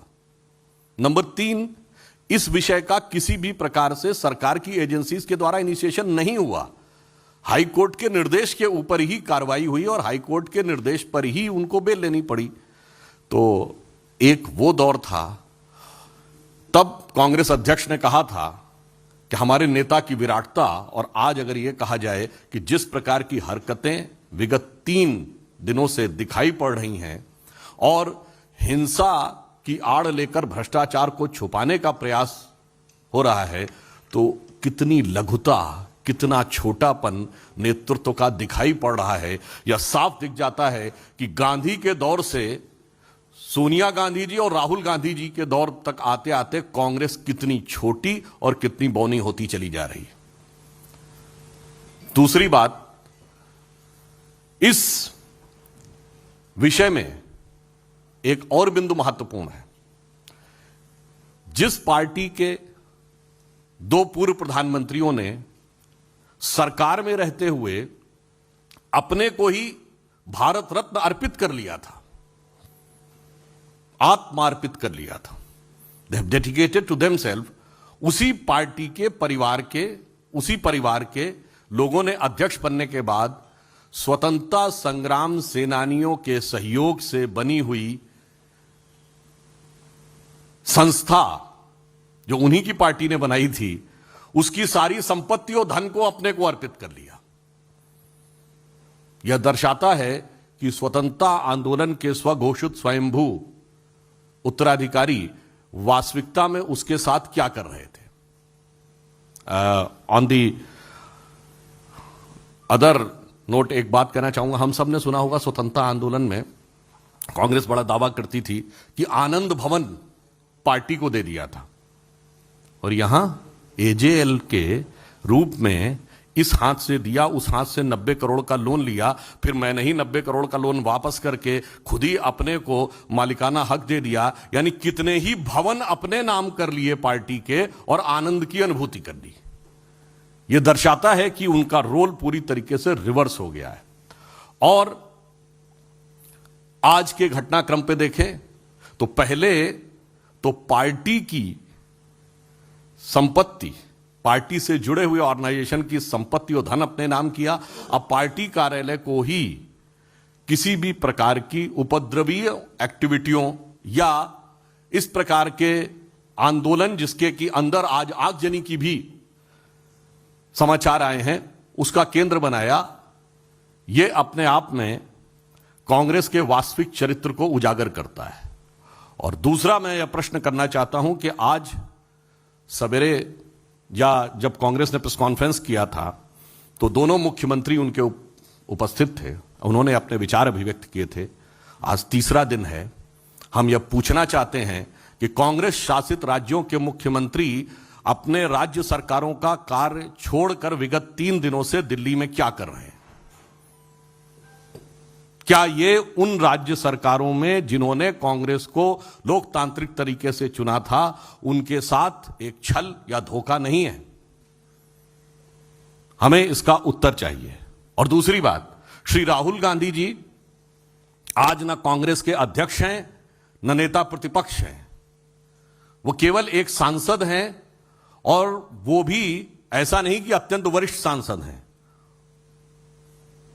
उनसे कहीं अधिक वरिष्ठ सांसद कांग्रेस में है। इसका अर्थ यह हो गया कि कांग्रेस में यह प्रमाणित करता है कि कांग्रेस में पद और कद दोनों का कोई महत्व नहीं है, केवल और केवल परिवार की पार्टी यह साबित हो गया। अन्यथा श्री राहुल गांधी के लिए सभी मुख्यमंत्रियों का 3 दिन तक अपने राज्य का कार्य छोड़कर दिल्ली में आकर धरना प्रदर्शन करना और कोई कारण बताया ही नहीं जा सकता है।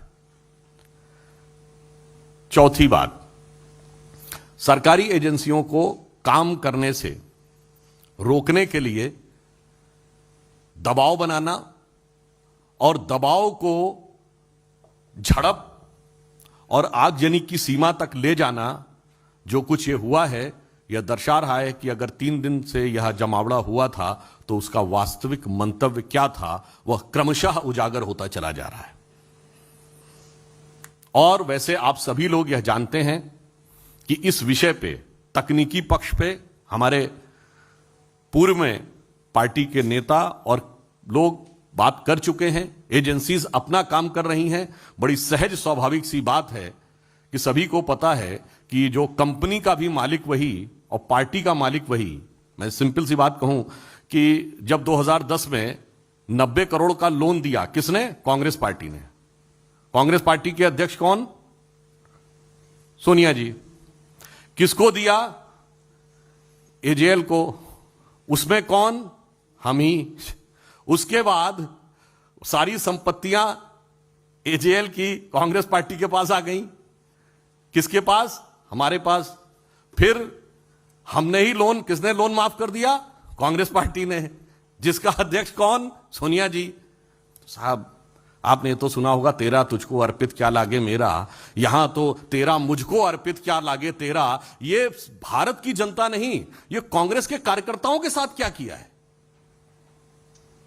हमारे पार्टी का नेतृत्व यह कहता है कि तन समर्पित, मन समर्पित और यह जीवन समर्पित, और चाहता हूं देश की धरती तुझे कुछ और दूं। और वो ये कहते हैं कि तेरा तन मन धन सब मेरे को समर्पित। इसलिए यह प्रकरण भारत के इन्वेस्टिगेटिव इतिहास का अपने आप में एक अद्भुत और विचित्र उदाहरण है। और मैं पुनः इसको रेखांकित कर देता हूं, यह विषय यूपीए सरकार के शासनकाल में शुरू हुआ।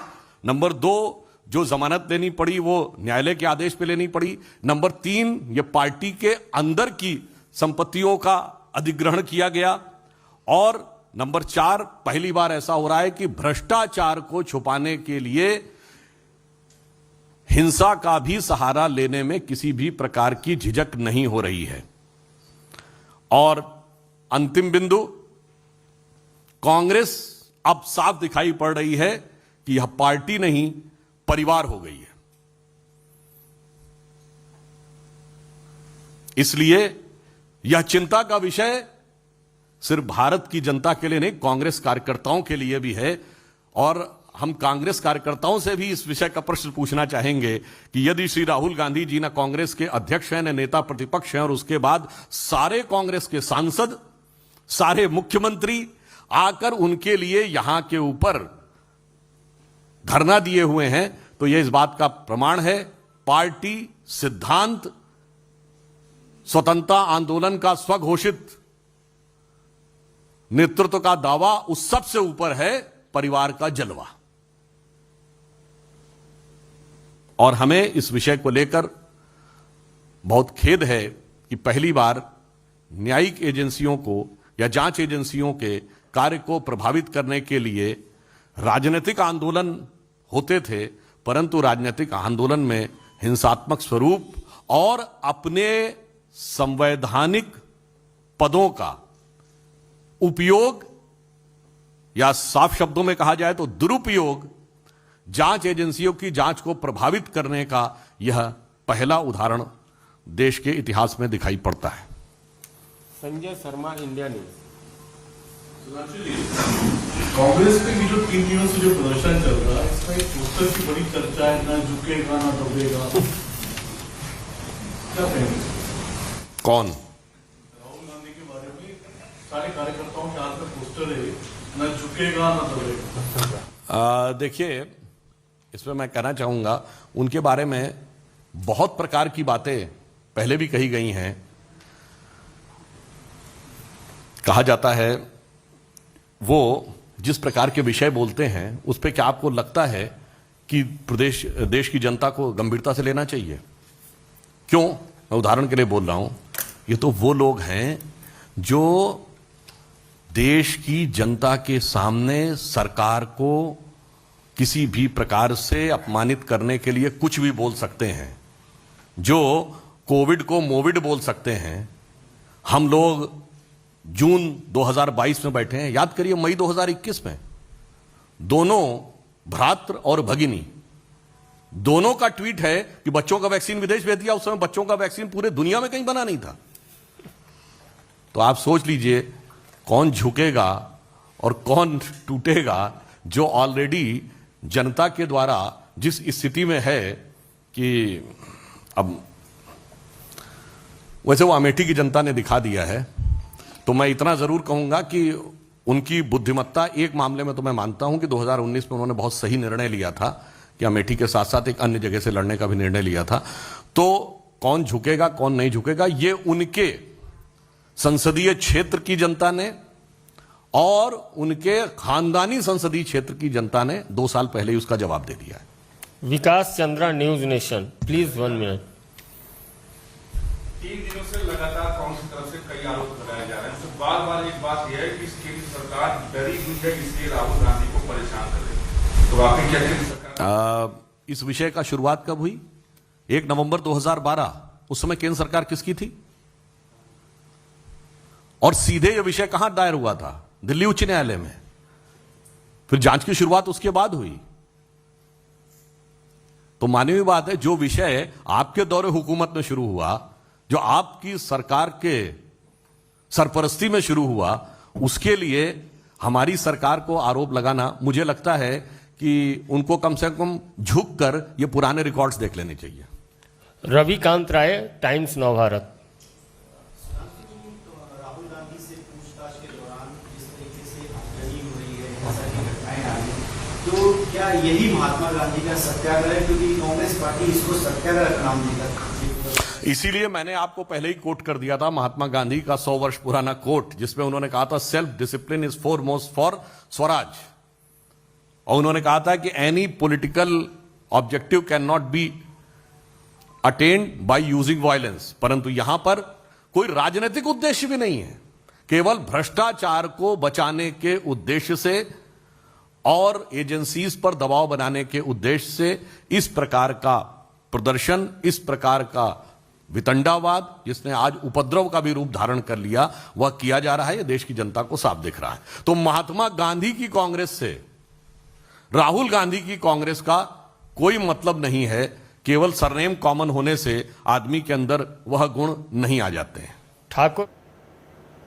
So that is BJP Sudhanshu Trivedi launching an all-out attack at the Gandhis, at the Congress, mocking this particular protest that the Congress is holding right now on the streets of the national capital. Serious questions being asked as to how this is a satyagraha. Look at the scenes that are playing out right now in Delhi, in the national capital, that's being held hostage by this entire dharna that the Congress is staging in support of Rahul Gandhi.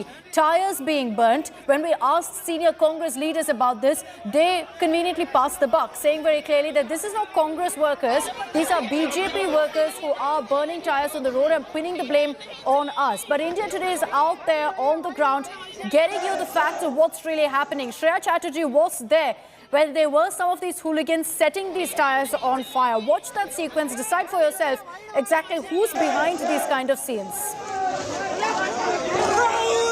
Look at the visuals. This is just outside the ED office, and this is nothing less than arsoning. Tires being burned on a busy stretch of road, putting the traffic on a hold. Just look at these visuals. Now these protesters are running away. Sir, tyres नहीं जला सकते। जला सकते हैं आप? ये मोदी साहब के सर, आप नहीं सर, आप रास्ते पे ट्रैफिक में करने से मजबूर है। हम लोग क्या कर सकते हैं इसमें?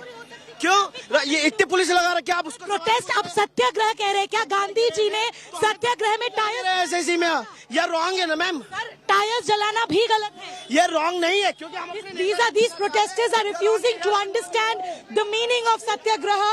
This is an extremely busy stretch. It has to be repeated that this kind of arsoning can actually put a risk of life, because there are people crossing the busy stretch, there are cars at this busy stretch, but clearly these protesters over here do not have the basic understanding of a satyagraha as is being mentioned mentioned by the Congress workers. You can see tires being burnt on an extremely important stretch of the national capital. जिस प्रकार से हर कानून को तोड़ा जा रहा है और कोऑपरेट करने के बदले कॉन्फ्रंटेशन अपना रही है ऑल इंडिया करप्ट कमेटी और ऑल इंडिया कॉन्फ्रंटेशन कमेटी, ये दिखाता है कि पहले भ्रष्टाचार में जो 2000 करोड़ का गबन किया गया उस पर तो साइलेंस है, परंतु अब कोई इंटिमिडेशन कर दे, एजेंसीज को सवाल पूछने का मौका ना मिले, एजेंसीज को सच तक पहुंचने का मौका ना मिले, इसीलिए वायलेंस पर उतर आए हैं, हुलिगनिज्म पर उतर आए हैं, हुड़दंग पर उतर आए हैं कांग्रेस के कार्यकर्ता राहुल गांधी के इशारे पर। मोदी सरकार और मोदी सरकार की पिट्ठू दिल्ली पुलिस अब गुंडागर्दी पर उतर आई है। उन्होंने गुंडागर्दी के और कानून की उल्लंघना के सारे आयाम, सारे नियम तोड़कर रख दिए हैं। वो कांग्रेस के मुख्यालय में, भारतीय राष्ट्रीय कांग्रेस के दफ्तर में जबरन कैसे घुस सकते हैं, कैसे किसी के घर के अंदर जाकर लाठीचार्ज कर सकते हैं। और चेतावनी है दिल्ली पुलिस के उन अधिकारियों को जो कठपुतली बनकर इस प्रकार का दुर्व्यवहार और गुंडागर्दी कर रहे हैं, निर्णय उनका भी होगा। So even as all of this chaos is playing out in the streets of Delhi right outside the Enforcement Directorate, let's get you details of what's happening with Rahul Gandhi. He is in fact inside the ED office for day 3 of his grilling. Sources in the Enforcement Directorate have told India Today that Rahul at this point is giving tutored answers, and that's why questioning is moving right now at an extremely slow pace. The probe agency also saying there that Rahul, after giving answers, is then changing some of the versions, some of the words in his statements, and that's causing further delays. Rahul wanted the questioning to end yesterday, but was summoned again today since several questions are yet to be answered. We're being told that the central agency has asked around 25 to 30 questions to the Congress MP in the last 2 days. The ED is essentially probing the link of shell companies for transactions and is questioning Rahul on funds for Young Indian and also the transfer of assets and that loan from AGL, from Associated Journals Limited to Young Indian. Shreya Chatterjee is live with us from outside the ED office. Shreya, I'd like also you to give us an update of what the situation is right now outside the ED office. Have things calmed down? And if you could also tell us, what's happening with regards to Rahul Gandhi's questioning. Well, Akshita, first of all, to just give a quick update about what's happening outside the Enforcement Directorate's office, you can see that situation is right now under control. Normalcy has, returned over here. We saw a few, at least in our bag, there were tires that were burned a little away from the ED office, but now things are under control. So far as the questionings are concerned, Akshita, we've been seeing that Rahul Gandhi is facing extremely lengthy hours of grilling from the Enforcement Directorate. The reason is that he's already been asked at least a set of 25 to 30 questions. But what is happening is once these answers have been given by Rahul Gandhi, he's also making a series of changes. Apart from that, there are also certain questions that Rahul Gandhi continues to appear as tutored by his advocates, is why the Enforcement Directorate officials are also revisiting these questions separately. There were certain documents that were also asked by Rahul Gandhi today, which, if at all, has been furnished by him before the ED officials. There will be questions and cross questions. There are also questions regarding the shell companies that could have been created to actually embezzle the funds that were used to actually acquire AGL by Young India Limited. This also includes those 2,000 crore worth assets at prominent locations that we're talking about, as well as details of the transactions between Young India Private Limited and AGL when it was acquired in the year 2010 in around November. So there are a series of questions that Rahul Gandhi is facing. 2 days we've already seen, over 10 hours he's faced questioning by the ED. It looks like a similar repeat of the last 2 days. Right, Shreya, thank you for getting us that update. We're tracking closely what's playing out as far as these protests by Congress leaders are concerned, turning rather violent on the third day of Rahul Gandhi appearing before the Enforcement Directorate. All the updates also on Rahul's questioning by the ED here on India Today. I'm slipping into a short break. Coming up on the other side, we're focusing on what's playing out in Kerala, where there's a huge political storm over the allegations against Chief Minister Pinarayi Vijayan in the Kerala gold smuggling scam. The BJP hitting the streets against the Chief Minister.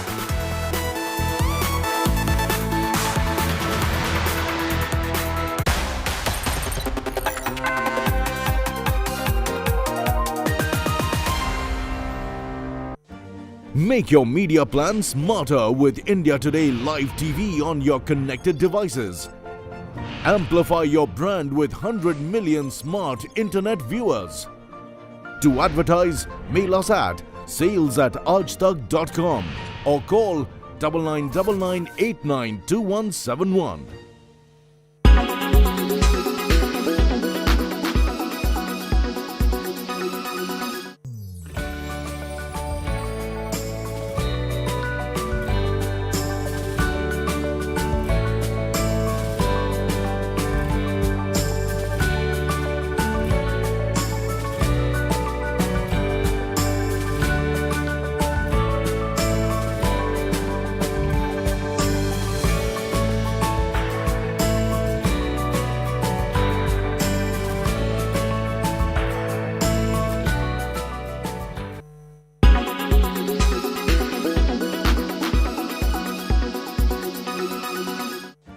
Make your media plan smarter with India Today Live TV on your connected devices.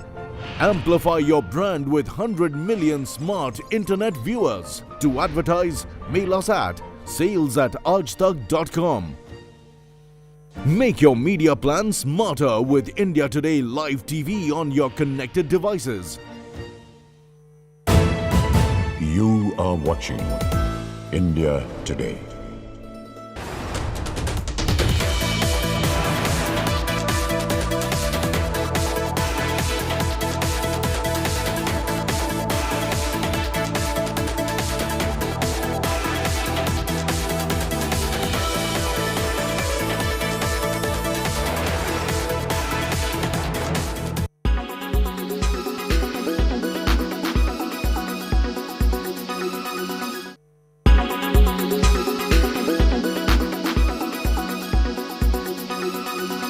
Make your media plan smarter with India Today Live TV on your connected devices. Everyone's busy finding what's trending. You're busy finding out why. India Today, for those who research before reacting. Download the India Today app now. Make your media plan smarter with India Today Live TV on your connected devices. Amplify your brand with 100 million smart internet viewers. To advertise, mail us at sales@aajtak.com. Make your media plan smarter with India Today Live TV on your connected devices. You are watching.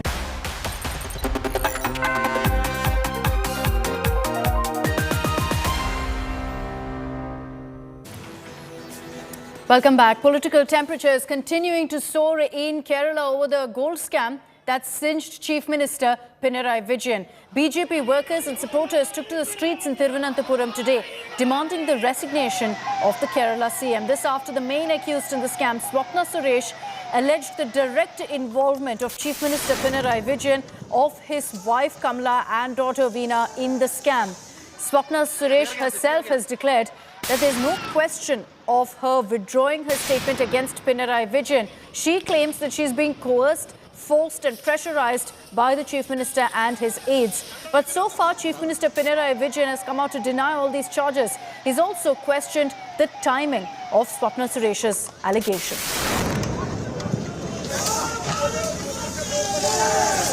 The protest against Chief Minister in the gold smuggling case only seems to attain strength.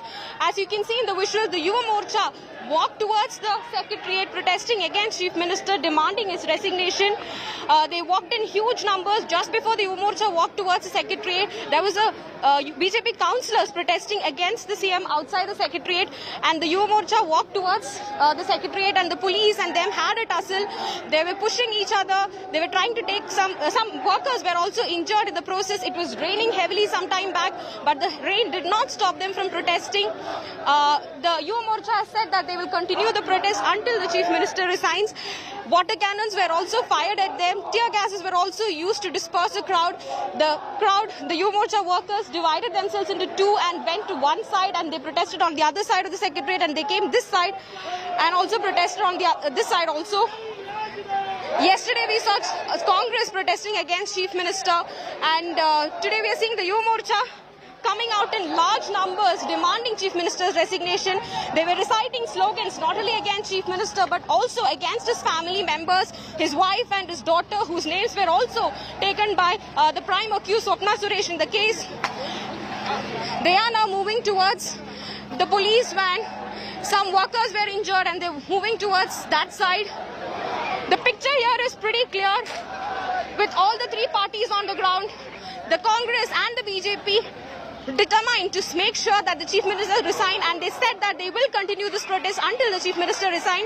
And the CPIM and its allies have said that they will have their full support, they will give their full support to Chief Minister in this case. With video journalist Tinku Rajashekharan, this is Shubhi KG reporting for India Today from Thiruvananthapuram. Now, a teenager in Bengal has been arrested for a social media post against rioters. That's right, a post where she had actually condemned rioters. On your screens is 19-year-old Ashwini. She's been put behind bars because she put up a post on social media saying that rioters must be thrown out of the country. Believe it or not, her post had actually prompted angry rioters to pelt stones at a police station in Howrah and targeting the teenager's house as well. How do the cops respond? Not by cracking down on these violent rioters, but by jailing this teenager for her post. This is the third such incident of intolerance that's been reported. What you see on your screens there, in Uddhav's Maharashtra, teenager Saad Ansari was arrested after he posted a comment backing Nupur Sharma. In Stalin's Tamil Nadu, a 24-year-old has been arrested, again, for supporting Nupur Sharma. And now this incident of a teenager, a 19-year-old girl being arrested for demanding action against rioters in Mamta's Bengal. এখানকার মুসলিমরা এসে এরকম করে অত্যাচার করে বাড়ি ভাঙচুর অনেক কটা বাড়ি ভাঙচুর করেছে এভাবে ভাঙচুর করেছে ওকে গ্রেফতার করেছে গ্রেফতার করে নিয়ে গিয়ে ওকে অ্যারেস্ট করে গিয়ে বহরমপুরে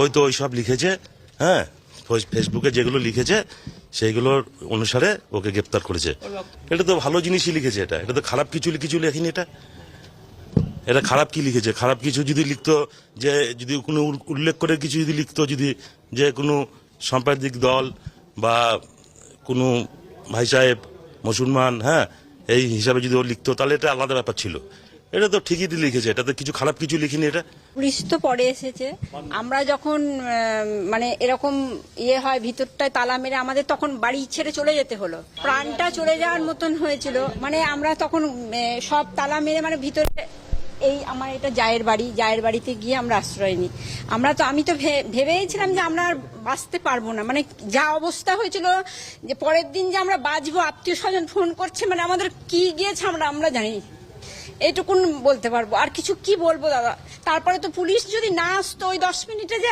আরো অনেক কিছু হতে পারত পুলিশ হয়তো 1 ঘন্টা 1.5 ঘন্টা পরে এসেছে পুলিশ এই যে কাঁচটা এগুলো মিটার তারপরে এই যে দরজা তো মানে আর 10 মিনিট যদি হতো দরজা ভেঙে ওরা ভিতরে ঢুকে পড়তো বাপরে আমরা লাইট দিয়ে দরজা বন্ধ করে আমরা ঘরে ছিলাম বসে লাইট ফ্যান বন্ধ করে ঘরে বসছিলাম কতক্ষণ ধরে চলে এই পরিস্থিতি 1 ঘন্টা 1.5 ঘন্টা তো হবে 1 ঘন্টা 1.5 ঘন্টা হবে পুলিশ আসেনি পুলিশ সব শেষ হওয়ার পর রাতে পুলিশ এসেছে And here's a ground report from Howrah. India Today, Ritik, on how these rioters targeted a police station after Ashwini's post, slamming these violent protesters. At the Beldanga police station, which is the second spot of the violence which erupted on Saturday. Now we are showing you as the glass windows of this particular police station has been completely demolished and several glass windows have been broken because of the stone pelting and now a heavy police deployment has been done in that particular area. Situation in Rejinagar as well as in Beldanga is simmering. The internet suspension has been has been going on and we are given to understand at least 6 people have been arrested as of now for their alleged involvement in this violence and as we can see that a police vehicle has been deployed at the entry point of the police station which is why that they can take the force forward if any sporadic violence erupted or news of any sporadic violence coming from any parts of Rajinagar or in Beldanga. With camera person Tapush Barry, this is Ritik from Murshidabad for India Today. Let's take this across now to Ritik Mondal, who reported from Howrah for us. He's joining us live this afternoon with the latest on this. Ritik, explain to us why this 19-year-old girl was put behind bars. We understand that the BJP has also stepped up now to offer legal help to her.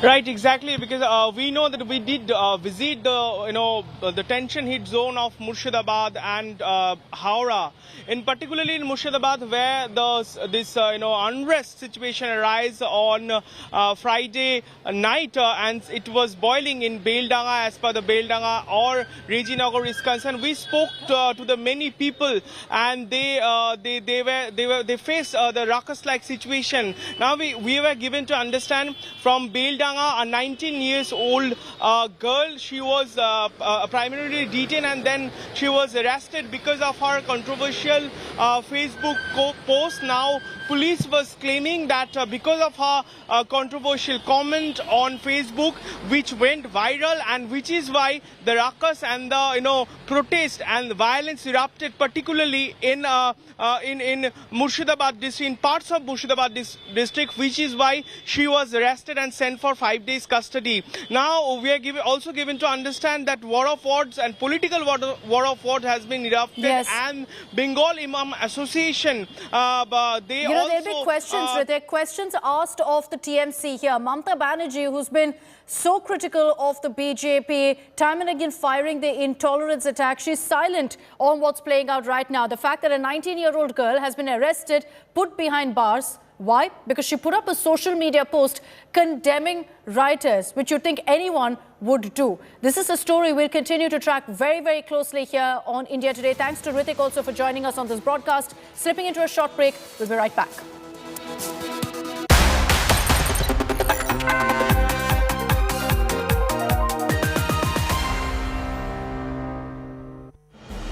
India Today TV wins big at NT Awards 2022. Bags 14 most coveted awards. TV news presenter male Rahul Gandhi. Business news anchor female Abha Bakaya. Best news debate show News Track. Best talk show To the Point. Daily news bulletin News Today. TV news reporter Ashutosh Mishra. Sports special Go for Gold. Best use of graphics by a news channel State of War 2021 elections. And many more. With 37 awards for the India Today group, the most credible network is also the most awarded.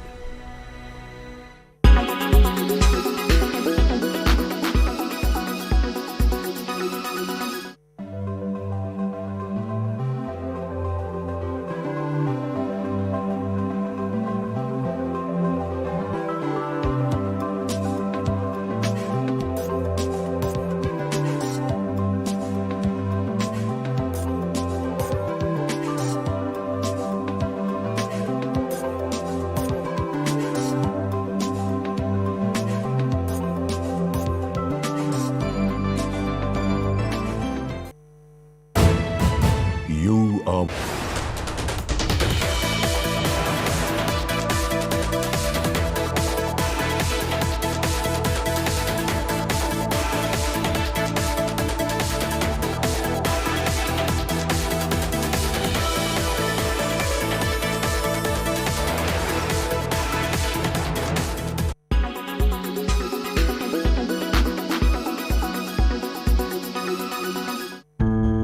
Climate change threatens our planet and our future. In 2021, the global temperature grew by 0.13 degrees Celsius. Amid the rising global warming concerns, green hydrogen seems like a formidable solution. But what is green hydrogen and how can it reduce carbon footprint?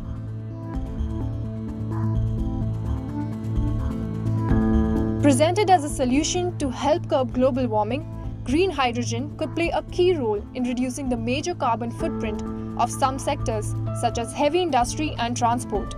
Hydrogen is the most abundant chemical element in the universe, but it does not exist in pure state. It must be extracted. It is already produced, but almost all of it comes from a chemical process using natural gas, and this generates a lot of carbon dioxide. Green hydrogen, by contrast, can be produced by electricity, generated by renewable energies such as wind power. Another low-carbon hydrogen would be based on electricity from nuclear power plants.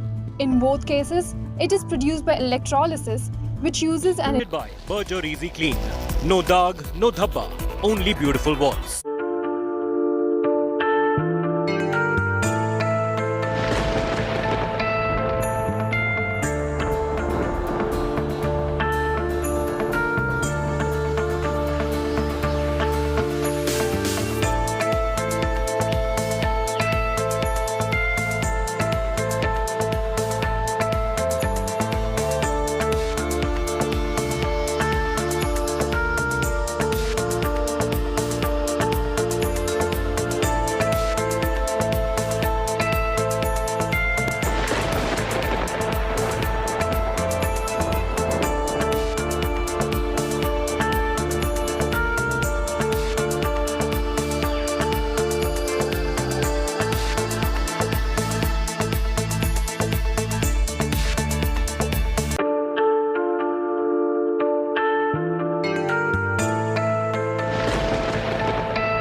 Very good afternoon. You're watching India Today. I'm Nabila Jamal taking you through the top news there. First, the headlines. Day 3 of Rahul Gandhi's grilling currently underway. ED sources say Rahul tutored answers, slowing down questioning. Congress's cadre set tires ablaze outside ED office in VVIP Delhi. Kerala gold scam fallout simmers. BJP takes to the streets against Chief Minister Pinarayi Vijayan. Water cannons used against protesters. Accused Swapna Suresh, defiant, says won't withdraw her statement. And big blow to Mamta's Raisina race. AAP and TRS set to skip her meet. Pawar says no to be the joint opposition nominee. Left proposes Mamta's grandson.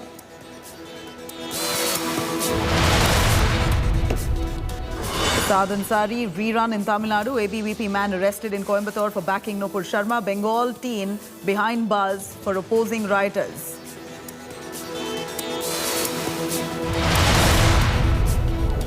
And India avenging the murder of innocents after killers of Safa's father.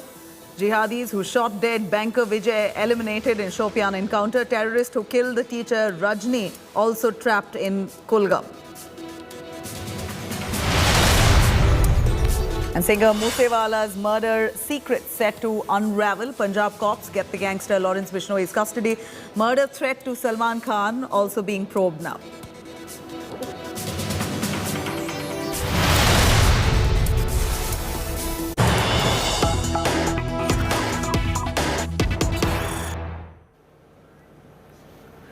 Here's some big news coming in. Rahul Gandhi questioning by the ED has taken a really ugly turn with the Congress leaders launching a nationwide protest, which has turned quite ugly.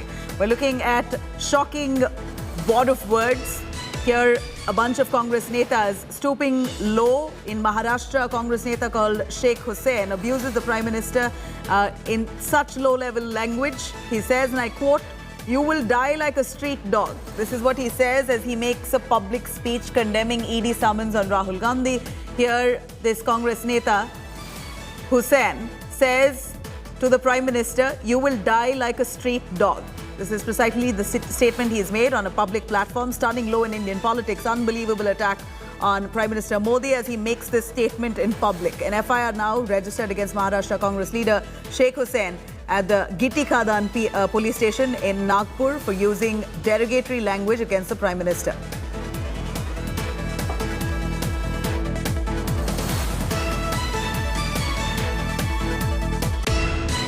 गरीबों के, आदिवासियों के, तमाम अल्पसंख्यकों के जो काम करना है, और नागपुर से हिंदुस्तान में बेरोजगारी बढ़ रही है, उनको रोजगार देने का काम करो, किसानों की समस्या हल करने का काम करो, जो काम करना है वो छोड़कर ये फालतू के काम करना बंद करो, नहीं तो नरेंद्र मोदी तेरा वही हाल होगा। फिर आप क्या बोलेंगे कि जैसे कुत्ते की मौत होती है ऐसे नरेंद्र मोदी की मौत होगी।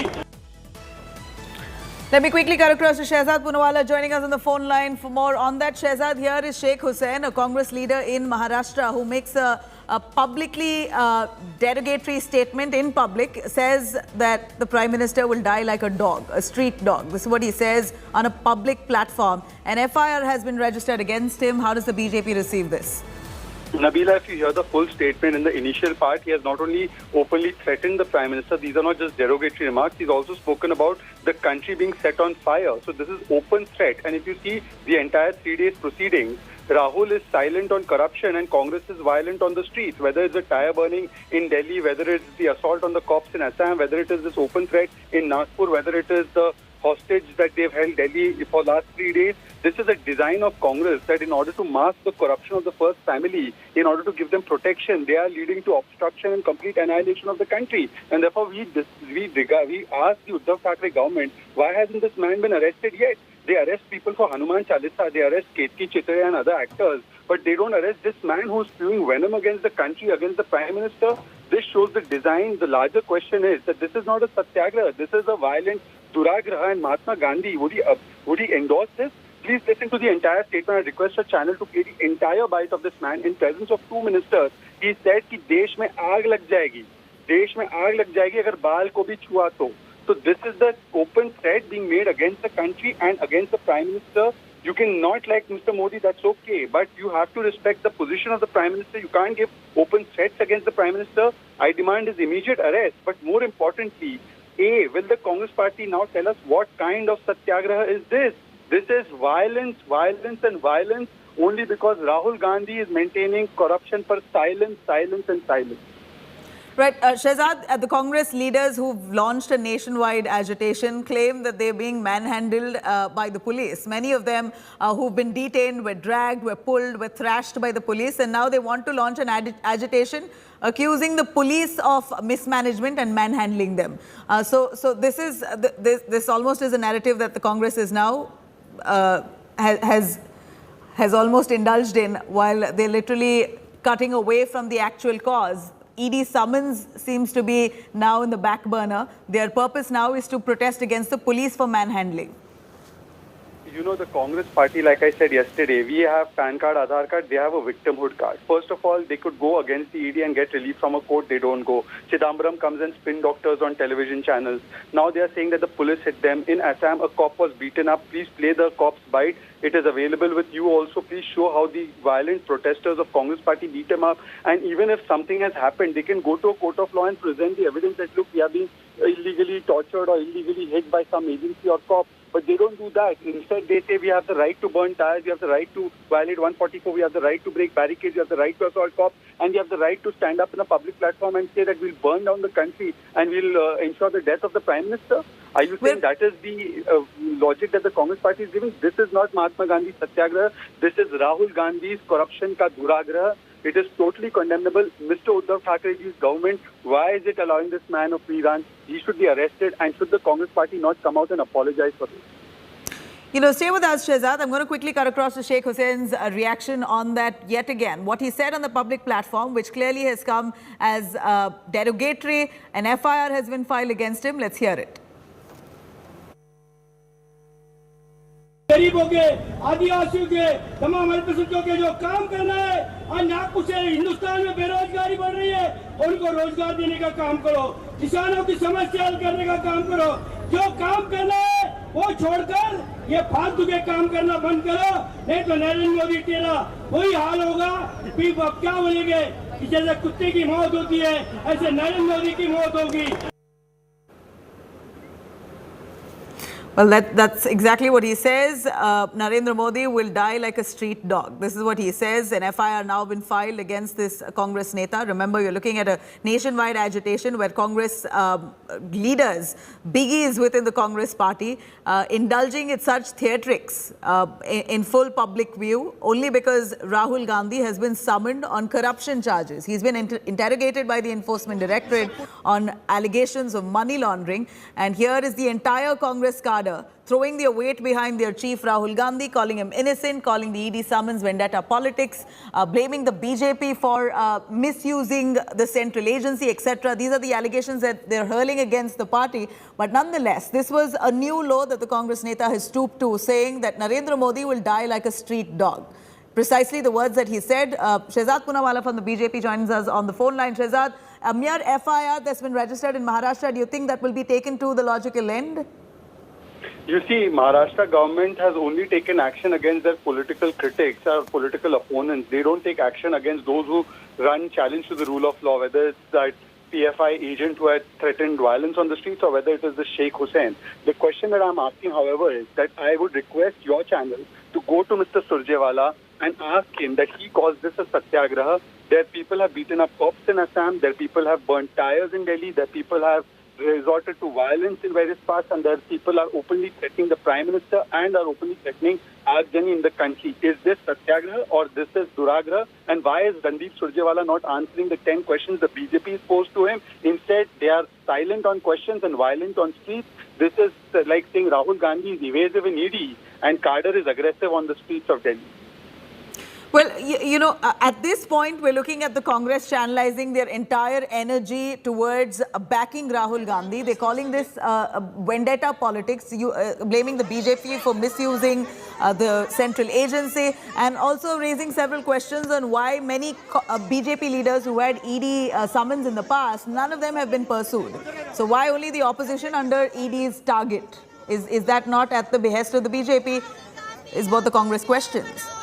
In the last 8 years, have they ever gone to any court of law and proven this allegation that the agencies are acting selectively or are being used for vendetta politics? Surely they have great lawyers like Mr. Chidambaram. They could have gone to court and proven if this was vendetta politics. Secondly, when they went on the issue of Rafale, that Rafale mein chori hui hai, bhrashtachar hua hai, Supreme Court threw their case out and made Rahul Gandhi apologize for his comments. So this is the common victimhood card they have. But I challenge Mr. Surjewala, if they have evidence against any BJP leaders and the agencies are acting selectively, go to court. But all he does every morning, morning after morning, is come play the victimhood card on television. I challenge him to answer the specific questions in this case that we posed to him. I challenge him to tell us whether this is a satyagraha or is this a violent duragraha, and why is the Maharashtra police not arresting this Sheikh Hussain? ऐसा क्या रिश्ता है शेख हुसैन के साथ कि उद्धव ठाकरे जी की सरकार और पुलिस उनको गिरफ्तार नहीं कर पा रही? Well, they've already filed an FIR against Sheikh Hussain. In fact, the Maharashtra leader now has been booked. But the question is, will he be arrested? He's made some remarks now, not too sure yet. We need clarity on what are the sections that he's booked under. But these remarks, ideally under law, Shehzad, what punishment should be given? These are actually, I don't know what sections they've invoked, but because the full statement I have heard, which you will also get in some time, I hope, is also calling for violence across the country. So I think the strictest provisions of law, including 150A, 505, 290 and other sections that apply in this case should be applied. But apart from that, this is also threatening national security.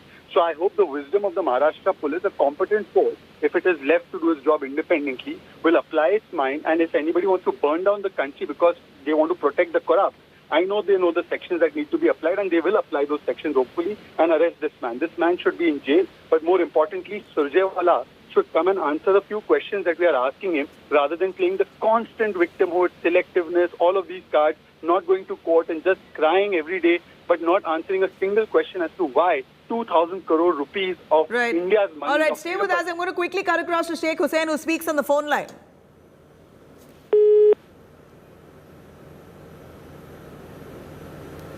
Mr. Hussain, well, we've lost his line.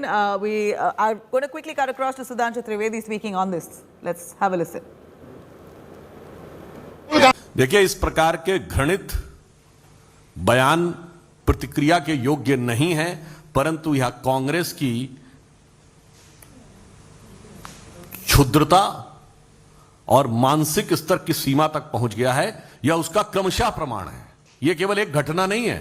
2007 में सोनिया जी ने मौत के सौदागर बोला था। 2014 में मोदी जी की बोटी बोटी काटने का आह्वान किया गया और आज यह बोला गया, तो यह कांग्रेस की वास्तविक मानसिकता कितने निचले और छिछले स्तर पर आती जा रही है उसका प्रमाण। All right, there you have it. Of course, the BJP condemning this vehemently. I'm going to cut across to Sheikh Hussain again to understand what he really said that was inflammatory, attracting an FIR by the Maharashtra police. But the question is, will they arrest him at all? Let's have a listen. गरीबों के, आदिवासियों के, तमाम अल्पसंख्यकों के जो काम करना है, आज नागपुर से हिंदुस्तान में बेरोजगारी बढ़ रही है, उनको रोजगार देने का काम करो, किसानों की समस्या हल करने का काम करो, जो काम करना है वो छोड़कर ये फालतू के काम करना बंद करो, नहीं तो नरेंद्र मोदी तेरा वही हाल होगा। फिर अब क्या बोलेंगे कि जैसे कुत्ते की मौत होती है, ऐसे नरेंद्र मोदी की मौत होगी। All right, there you have it. You heard Sheikh Hussain making those inflammatory remarks, outrightly attacking the Prime Minister Narendra Modi, calling him, abusing him, saying that he will die on the streets like a street dog. Let me cut across to Shehzad Poonawala, BJP spokesperson, who spoke on the same. We demand action against this immediately by the Maharashtra police. He should be arrested. And the Congress party must tell us that is it because they are silent on the 2,000 crore money heist done by the Agency of Young Indians, of the AJL and of National Herald, that now the Congress leaders are becoming violent and are trying to take hostage the streets of Mumbai, Delhi and other parts and are trying to intimidate the agencies? All right, there you have it. The BJP, of course, hitting out. This certainly wasn't a statement that was pleasant. It was a direct all-out attack on Prime Minister Modi. He has said that Prime Minister will die on the streets like a street dog. That's the kind of abuse he's made in public. Now, we know that the police in Nagpur have filed an FIR against Sheikh Hussain last night itself under Section 294, Obscene Acts and Songs, and Section 504 of the IPC, intentional insult with intent to provoke breach of peace. These are the two sections that the Maharashtra police have registered against Sheikh Hussain.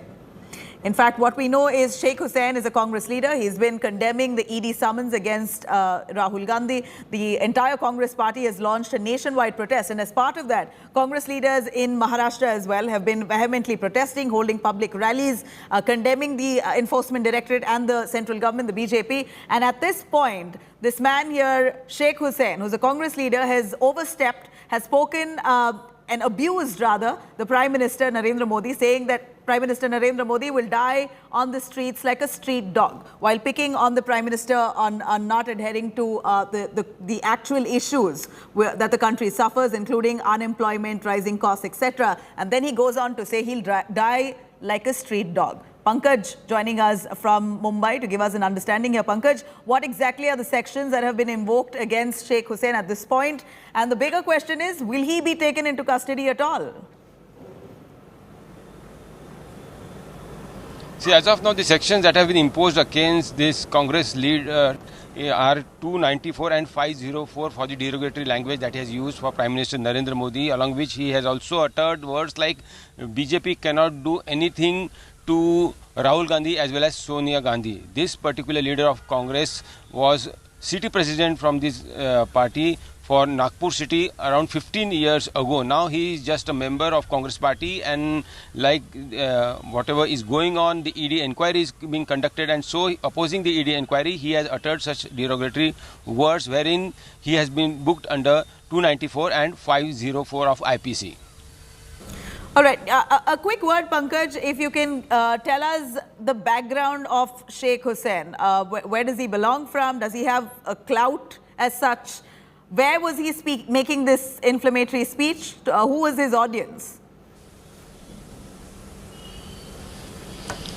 See, it happened in Nagpur's Seminary Hills where ED office is situated. Yesterday afternoon, he had gone there along with Congress, other supporters and workers where slogans were shouted against BJP as well as ED officers, and he along with other leaders had made such derogatory remarks. Now, this particular leader, Hussain, was city president of Congress from Nagpur city around 15 years ago. As of now, he is just a member. So whether he has a clout or not is questionable. But other city leaders of Congress party are saying that he is just a member of Congress party, and whatever he has done, it is his personal say. Nabila. All right, it could be his personal views, but the real question is whether the Nagpur police will act on the FIR. Any word on whether he's going to be summoned to record his statement? Will the FIR be acted upon at all? As of now, FIR has been filed.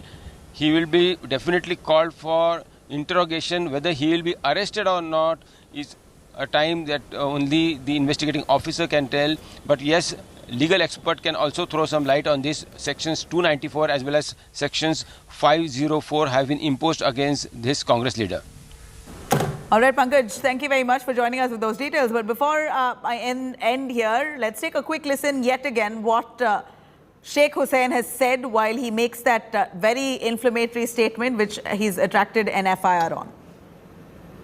गरीबों के, आदिवासियों के, तमाम अल्पसंख्यकों के जो काम करना है, आज नागपुर से हिंदुस्तान में बेरोजगारी बढ़ रही है, उनको रोजगार देने का काम करो, किसानों की समस्या हल करने का काम करो, जो काम करना है वो छोड़कर ये फालतू के काम करना बंद करो, नहीं तो नरेंद्र मोदी तेरा वही हाल होगा। फिर आप क्या बोलेंगे कि जैसे कुत्ते की मौत होती है ऐसे नरेंद्र मोदी की मौत होगी। All right, there you heard it very clearly. Sheikh Hussain making those statements in full public view. Will the Congress condemn this? Is this not hate speech? Is this the way to, first of all, you're speaking of the Prime Minister. Here, we're looking at the Prime Minister that is above party lines. At this point, you are abusing the Prime Minister on a public platform, saying that the Prime Minister, Narendra Modi, will die like a street dog because he's not catering to real issues like price rise, like inflation, of course, and joblessness. This is exactly what he said. While he speaks of all that, while he highlights the issues as a responsible opposition, he goes on and derails from his actual point of view and says that Prime Minister Modi will die like a street dog if he does not cater to the real issues in the country. This man, of course, lost his mind at that point, clearly very visible that his anger took over to such an extent where he publicly spoke his mind. He made a speech in full public view and announced on the mic that if Prime Minister does not cater to the real issues like joblessness, inflation, price rise, then he is going to die like a street dog. Well, this is Sheikh Hussain's words. He's attracted an FIR now. In fact, the Nagpur police have filed an FIR last night itself. He's made the speech yesterday is what we believe. And he's now attracted an FIR for using language derogatory. FIRs under section 294, which involves obscene acts and songs. FIR also has section 504 of the IPC, which says intentional insult with intent to provoke breach of peace. These are the two sections that have been invoked against Sheikh Hussain. He should ideally be called for questioning, as per our reporter. But so far, no word on that. Whether he's going to be called to record a statement, whether he will be arrested for making that point, that remains to be seen. Sheikh Hussain joining us himself on the phone line. Sheikh Hussain ji, आपने इतना बड़ा statement दिया है, full public में FIR लगाया गया है आपके ऊपर. आपका क्या कहना है? आपने जो कहा उसको मानते हो आप?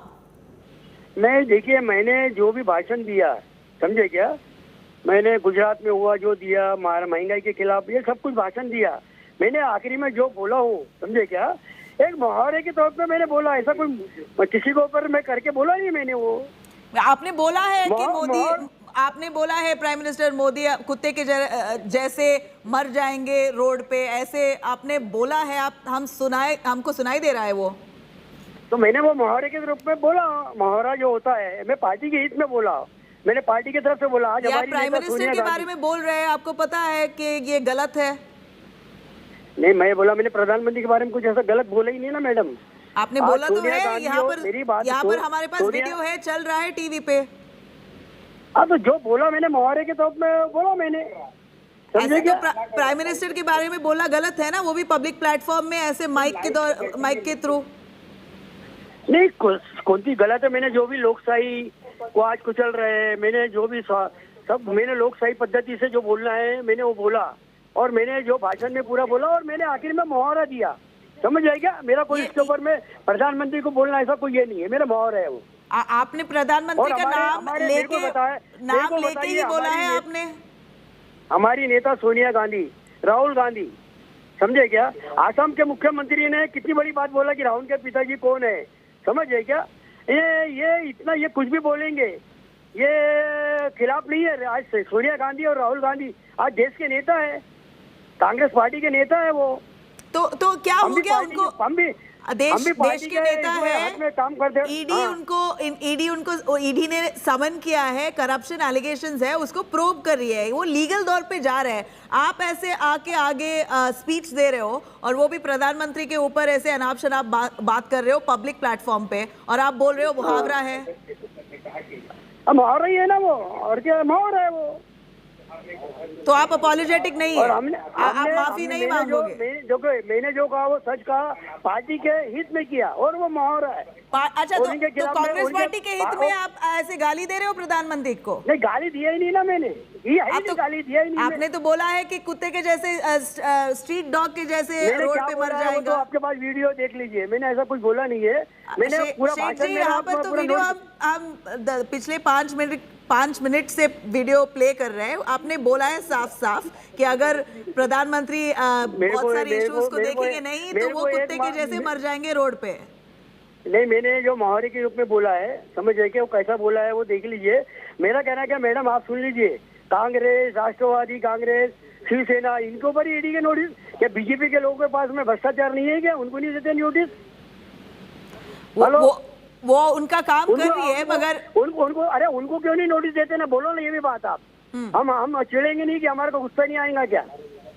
और हमारे गांधी परिवार, जिस गांधी परिवार ने पंडित जवाहरलाल नेहरू 90% प्रॉपर्टी का पूरा पार्टी को दिया, देश के लिए दिया, देश को बनाया, 70 साल में जो कांग्रेस ने बनाया उसको आप बेचने का काम कर रहे हैं।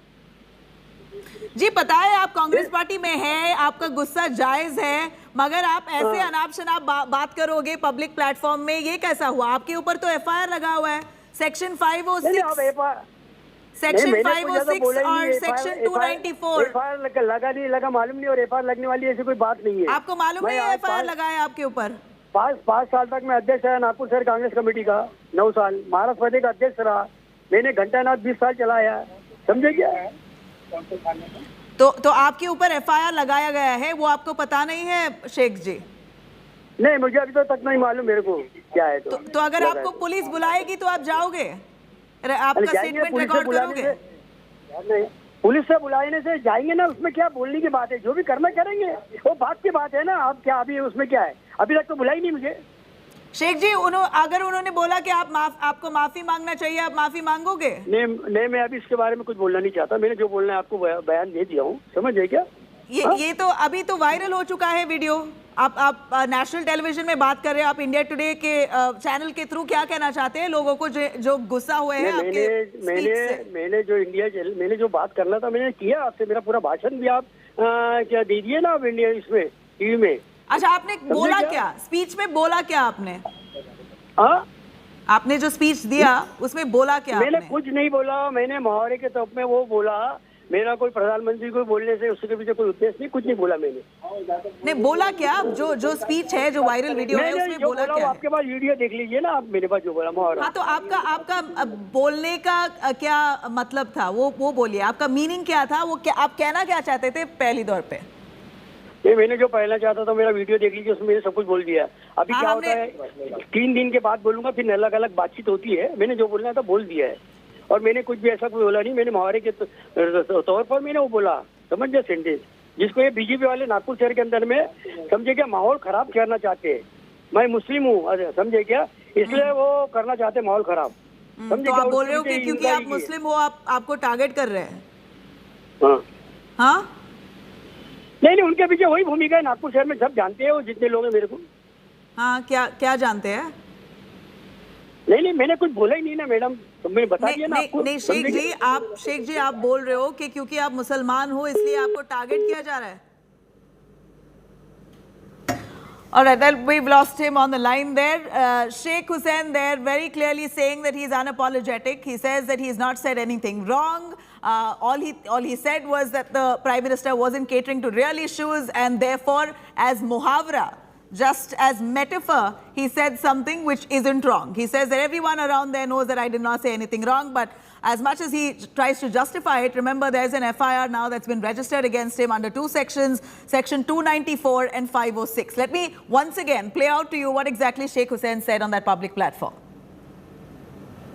गरीबों के, आदिवासियों के, तमाम अल्पसंख्यकों के जो काम करना है, आज नागपुर से हिंदुस्तान में बेरोजगारी बढ़ रही है, उनको रोजगार देने का काम करो, किसानों की समस्या हल करने का काम करो, जो काम करना है वो छोड़कर ये फालतू के काम करना बंद करो, नहीं तो नरेंद्र मोदी तेरा वही हाल होगा। फिर आप क्या बोलेंगे कि जैसे कुत्ते की मौत होती है ऐसे नरेंद्र मोदी की मौत होगी। All right, that's Sheikh Hussain. They're very clearly saying that if the Prime Minister does not cater to people who are jobless, if he does not look into inflation, price rise, he's going to die on the street like a dog. This is exactly the words that he said. We just spoke to him just a minute ago, and he refuses to apologize. He says he hasn't said anything wrong. He's only speaking his mind. Also, like every other Congress neta who's currently indulging in protest, nationwide protest, all of them asking the same question, including Sheikh Hussain, that Rahul Gandhi and Sonia Gandhi are their leaders. The ED is targeting them. This is vendetta politics. And why no BJP neta has so far received ED summons? This is, of course, the rhetoric by the Congress party. But here, Sheikh Hussain clearly stepping the, crossing the line, saying very inflammatory statements on that public platform.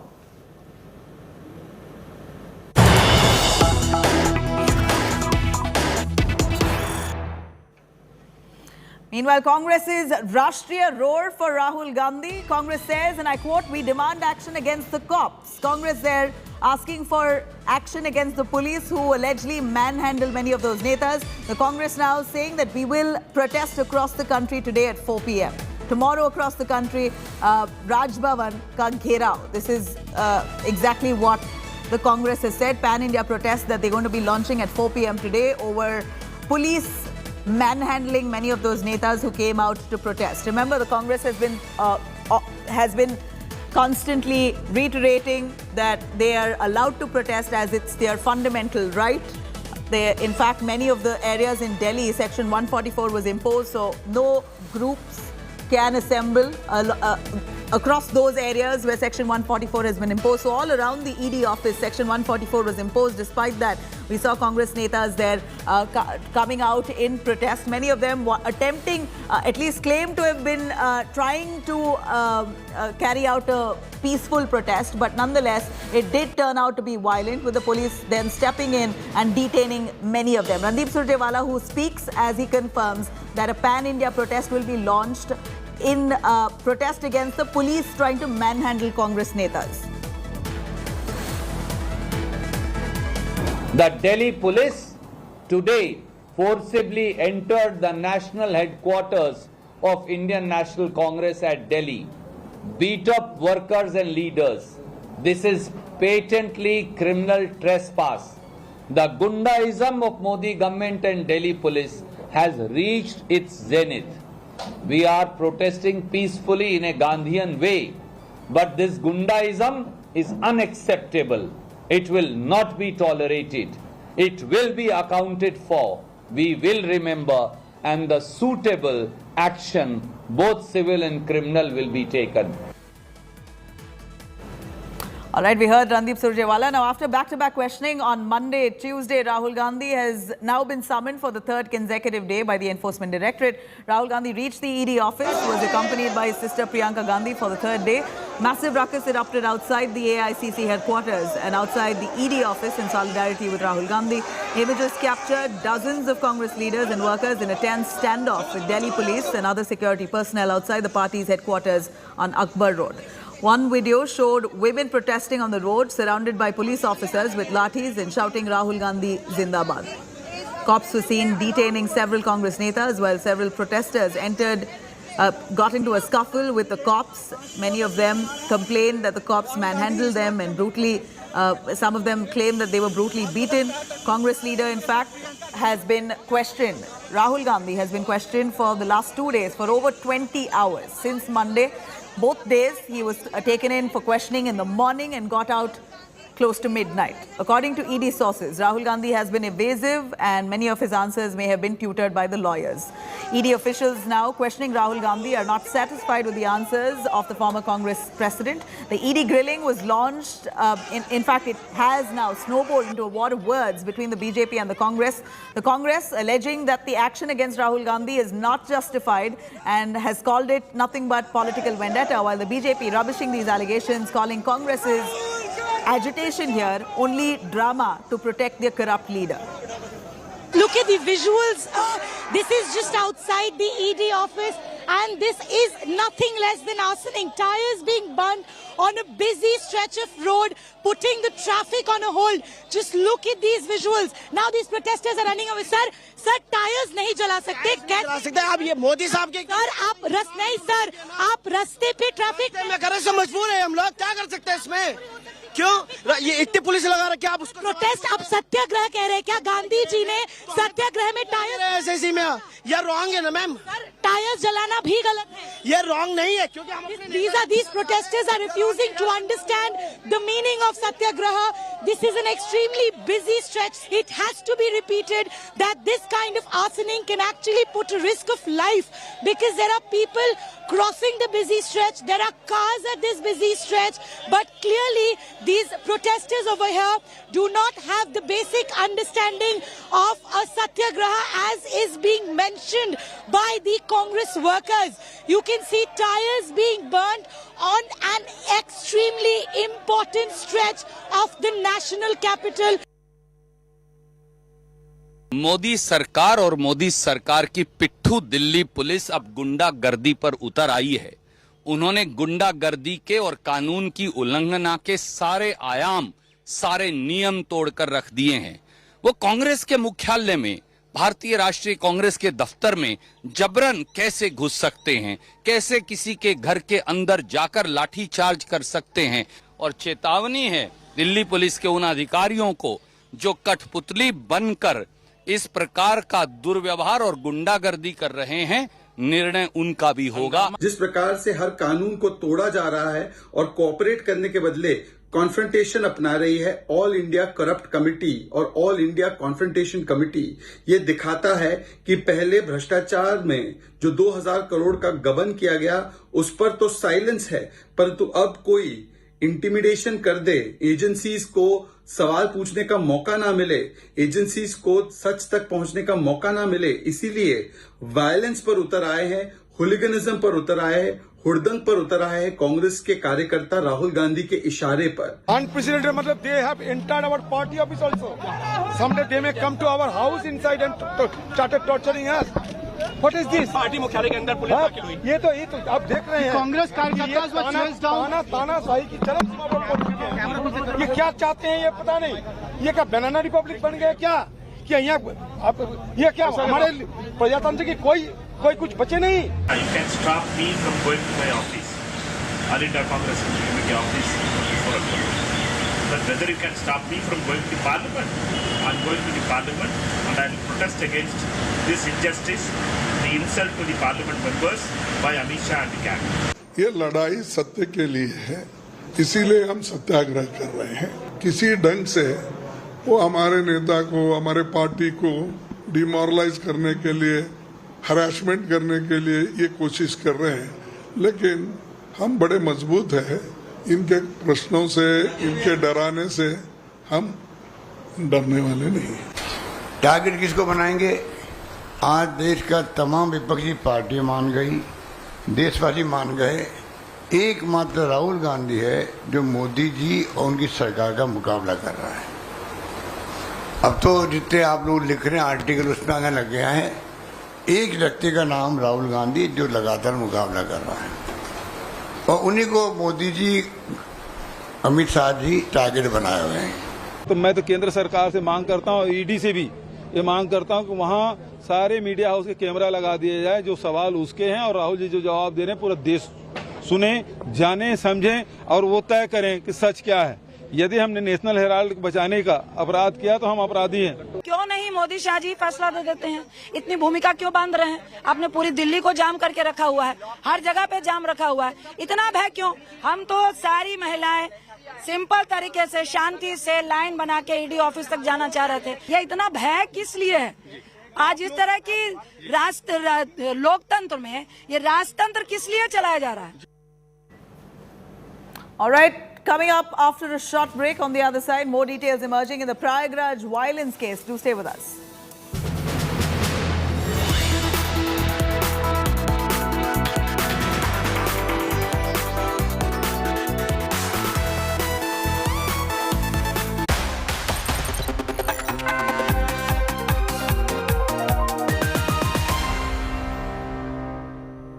Garden City bruised, battered and broken. I'm out at the Bengaluru-Mysore road, and here you can see this road that is ridden with potholes. Hellscape roads exposed by our reporters. Road is almost been filled with water. I can show you some of the worst potholes in Bangalore. Chutney politics rages on in Karnataka. Bengaluru-Mysore road faced the biggest hassle. We went to this road and forced the government to take notice and effect change. India Today hits the road, forces change. Congress is raising all these issues. Where has the Congress raised it? See that the roads are fixed properly, deadlines have been given. Just after India Today reported, JCP and also road roller had just used to level this road. India Today came, saw, reported and fixed. Impact journalism for beautiful Bengaluru.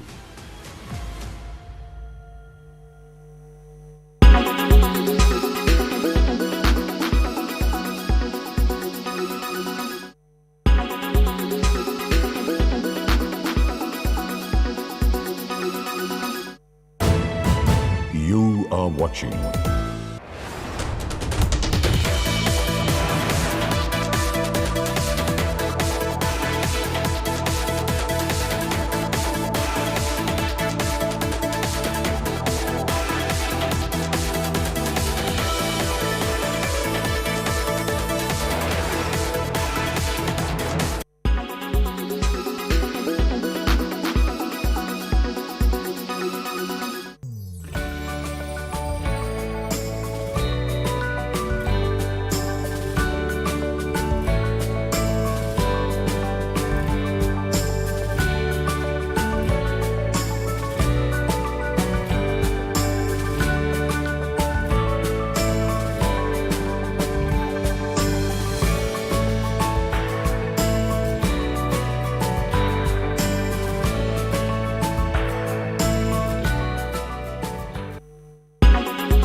Make your media plan smarter with India Today Live TV on your connected devices. Everyone's busy finding what's trending. You're busy finding out why.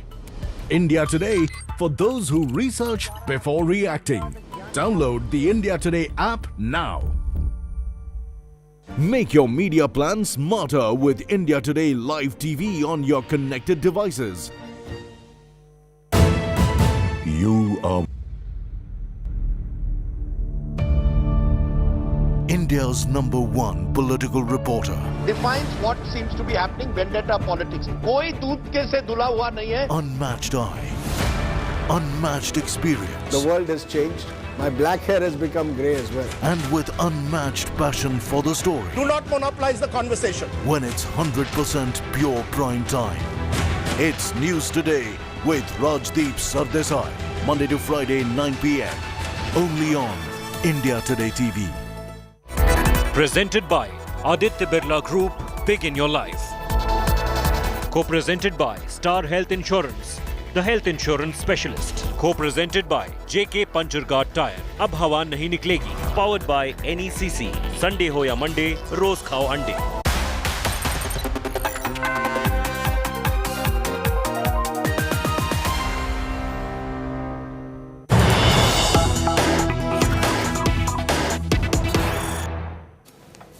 All right, here's some big breaking news that we're currently tracking. Prayagraj rioters' faces now exposed. The UP government now cracking down after the Friday fury. We're looking at UP government, the cops releasing images of alleged rioters. Picture proof now of Prayagraj rioters. A mega India Today scoop on Prayagraj rioters. In fact, the UP police now, as they investigate the matter post-Friday namaz, many of those rioters unleashed violence there. Stone pelting was reported in several other parts of Prayagraj. And even as the district there limps back to normalcy, here's the police cracking down on those rioters, exposing their faces at this point. Images right here on our screens, a big India Today scoop. Rakesh Singh, IG Prayagraj, speaking on this. Pramod Srivastav, my colleague, in conversation with him. Let's hear it.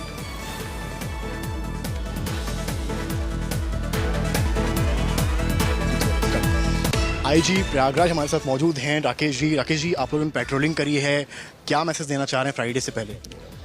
ये है कि वो लोगों को ये शांति की appeal की गई है, सभी लोग अपना कार्य करें और जो उपद्रवी थे उनको चिन्हित कर लिया गया है।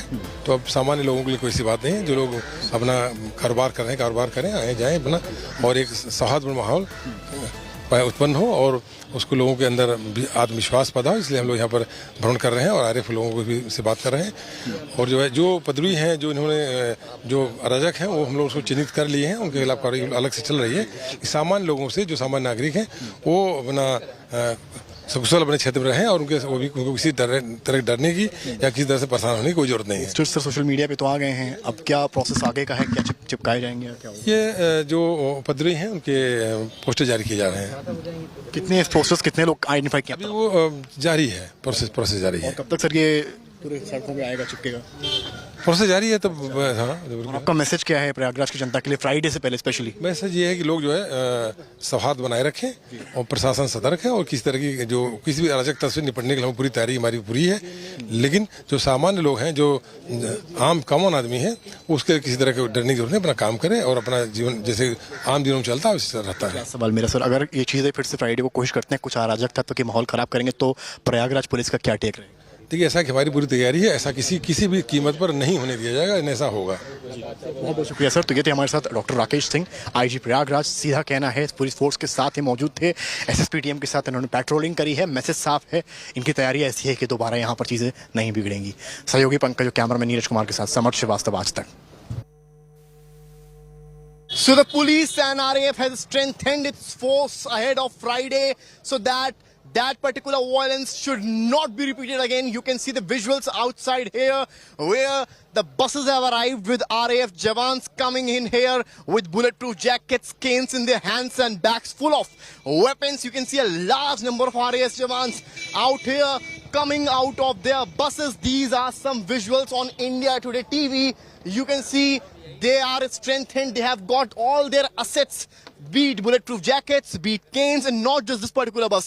Right there, you can see a lot of buses and the Uttar Pradesh police jawans out here, as that riot-like situation that happened on Friday was not just against the civilians, but the rioters target even the jawans of Uttar Pradesh police, and so that should not be repeated. For that, the force has been strengthened, and you can see the narrow lanes out here where UP police cops are out here with all the assets, with canes in their hands, with guns in their hands, so that the atmosphere and amity in this particular locality and in the district of Prayagraj must remain maintained. With cameraman Neeraj Kumar, Samarth Srivastava for India Today.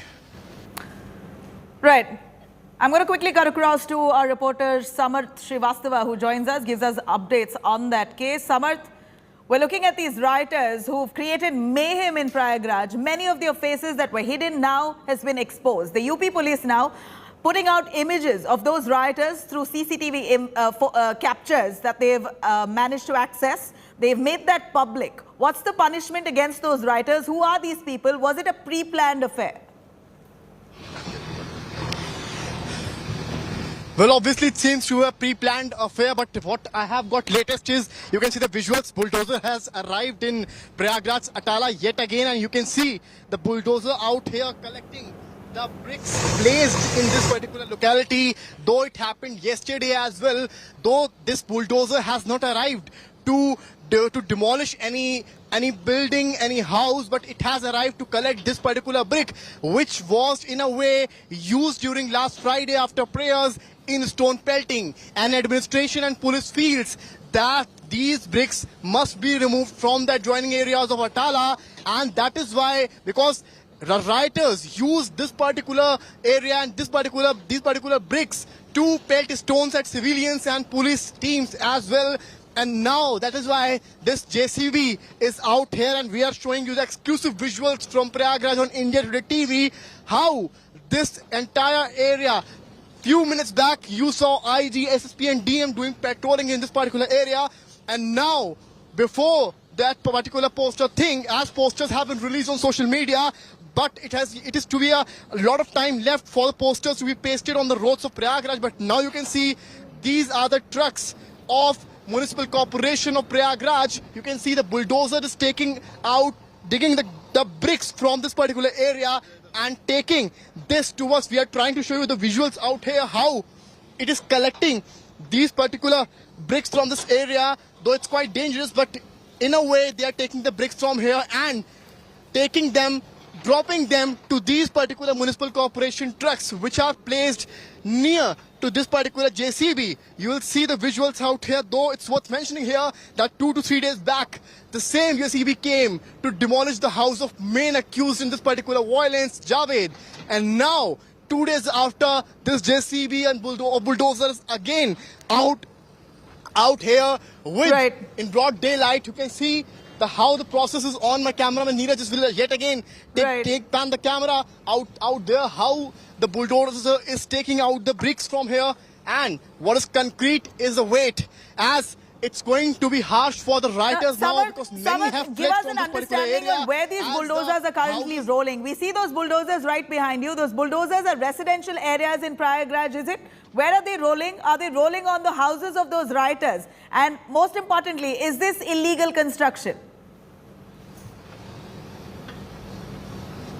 No, not at all. This is not the time for that particular thing, because they have come here just to take these bricks from outside this particular area, as it happened yesterday, because police feel that bricks should not be present at any of the adjoining areas of Atala. And this is one particular area of Atala, and I'll show you from this particular area. This is the way from where stone pelting happened, and you will see the police barricades out here. If my cameraman will show you from this particular location, we are obviously standing on the bricks and trying to show you the exact exclusive visuals on India Today TV. That see how this thing is happening out here. These two barricades I'm trying to show you, and these zigzag type of barricades also. This is the place from where stone pelting began, and from near this particular place, wherever you will see the bricks, though it seems to be an under constructed house which was about to be constructed, but there is no information on out here. But what is concrete, as told by Municipal Corporation and SSP and IG, that they are collecting, or in a way removing, the bricks from here, and this process will continue till Thursday evening, because before Friday prayers they have made a decision to remove these bricks from the adjoining areas of Atala, because this was the prime spot where the entire riot-like situation happened. So basically the bulldozers are moving to clear away those bricks. It's not demolishing any houses or homes at this point. Samarth, thank you very much for joining us with those details. Here we do know that the UP government has been quite strict in cracking down on those rioters. Many of their pictures now exposed. Moving on, we're looking at Kerala's political temperatures soaring. We're looking at the gold scam snowballing, becoming the real bone of contention for all the opposition parties there to protest against Chief Minister Pinarayi Vijayan. And this time we're looking at the BJP workers and supporters taking to the streets in numbers in Thiruvananthapuram, demanding the resignation of Kerala Chief Minister. This comes after main accused in this case, Swapna Suresh, has alleged involvement of the Kerala Chief Minister, his wife and his daughter in this scam. Meanwhile, Swapna Suresh herself has declared that there is no question of her withdrawing her statement against Pinarayi Vijayan, while the Chief Minister himself has denied any of those charges. He calls this an absolute attempt to malign his image. He has also questioned the timing of Swapna Suresh's allegations here.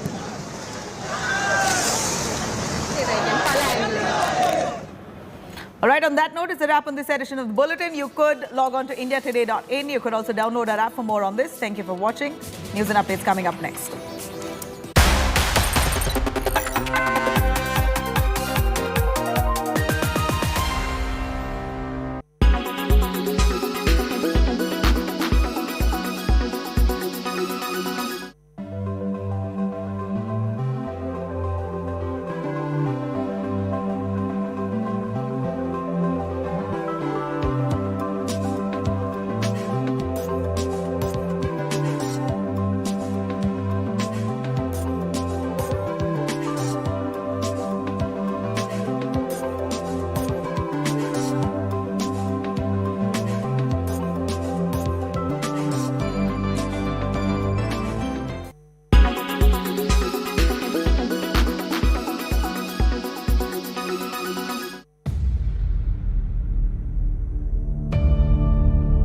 India's #1 political reporter. Defines what seems to be happening, vendetta politics. कोई दूध के से धुला हुआ नहीं है. Unmatched eye, unmatched experience. The world has changed.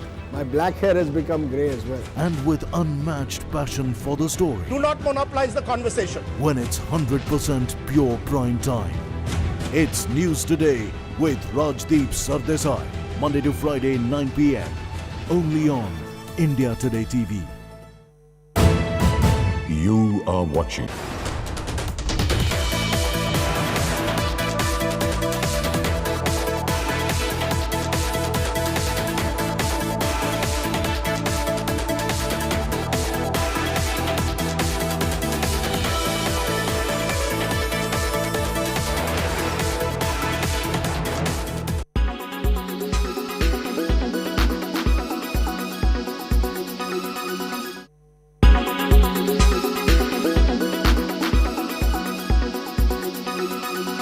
Make your media plan smarter with India Today Live TV on your connected devices. Everyone's busy finding what's trending. You're busy finding out why. India Today for those who research before reacting. Download the India Today app now. Make your media plan smarter with India Today Live TV on your connected devices. Amplify your brand with 100 million smart internet viewers. To advertise, mail us at sales@aajtak.com. Make your media plan smarter with India Today Live TV on your connected devices. Everyone's busy finding what's trending. You're busy finding out why. India Today for those who research before reacting. Download the India Today app now. You are watching Oh, sorry.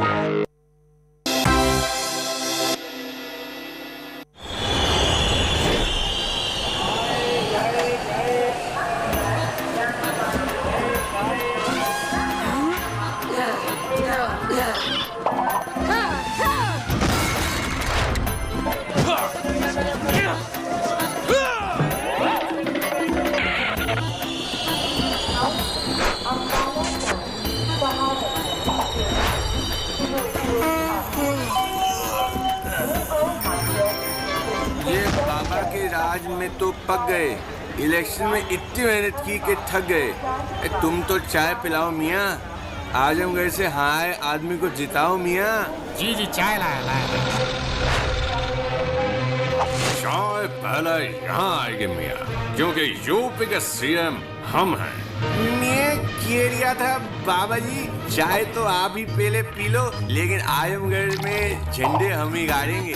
Rampur से करेंगे आपकी हार की शुरुआत, फिर धीरे धीरे UP से उखाड़ेंगे। चाय भी हम पियेंगे और यूपी में भी हम रहेंगे। जनता की मोहब्बत से हम यहाँ डंडा गाड़ के रहते हैं।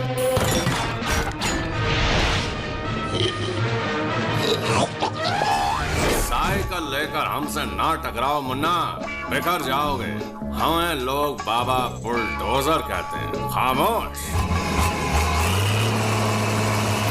कमल में दम नहीं, हम किसी कम नहीं। साइकिल है तो पॉसिबल है।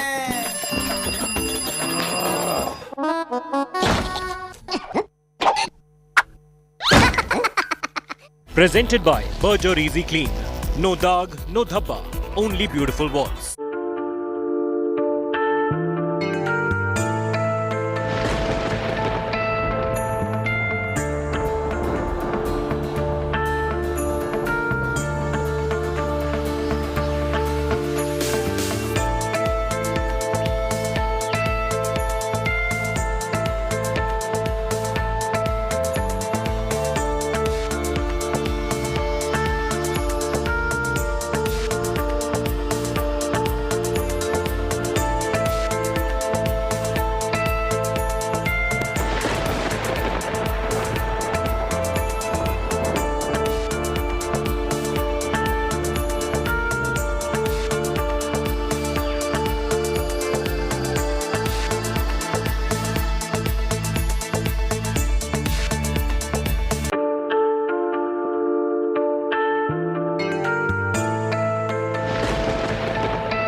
India Today Group wins big again. Bags 37 awards at the NT Awards 2022. Aaj Tak triumphs with 18 awards. India Today TV with 12 awards. Aajtak.in and IndiaToday.in with 5 awards. And Good News Today with 2 awards. Making the group proud once again. India Today Group, the gold standard of journalism. Presented by Berger Easy Clean. No dag, no dhabba, only beautiful walls.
Watching India Today.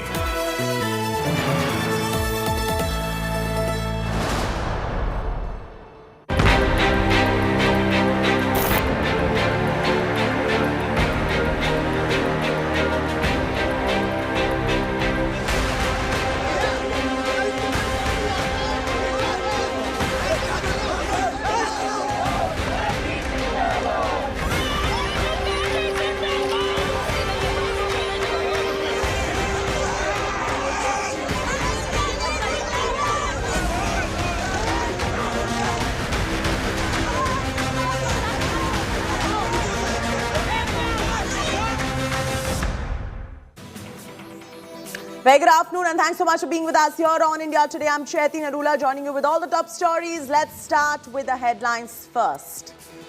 Shocker from Congress Neta Sheikh Hussain amidst party satyagraha for Rahul, says Prime Minister will die the death of a street dog. An FIR has been registered. काम करना वो छोड़कर ये फालतू के काम करना बंद करो, नहीं तो नरेंद्र मोदी तेरा वही हाल होगा। बीफ अब क्या बोलेंगे कि जैसे कुत्ते की मौत होती है ऐसे नरेंद्र मोदी की मौत होगी।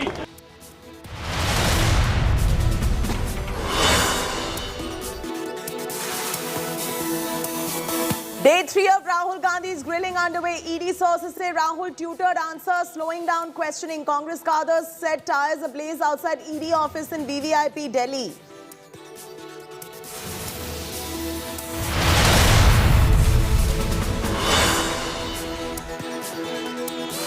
Kerala gold scam fallout simmers. BJP takes to the streets against Chief Minister Vijay and water cannons used against protester. Accused Swapna defiance, says won't withdraw statement.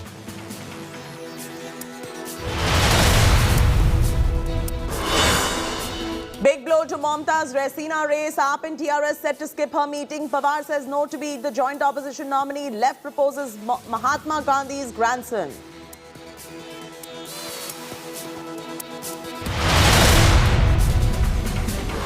Saad Ansari rerun in Tamil Nadu. ABVP man arrested in Coimbatore for backing Nupur Sharma. Bengal teen behind bars for opposing the rioters.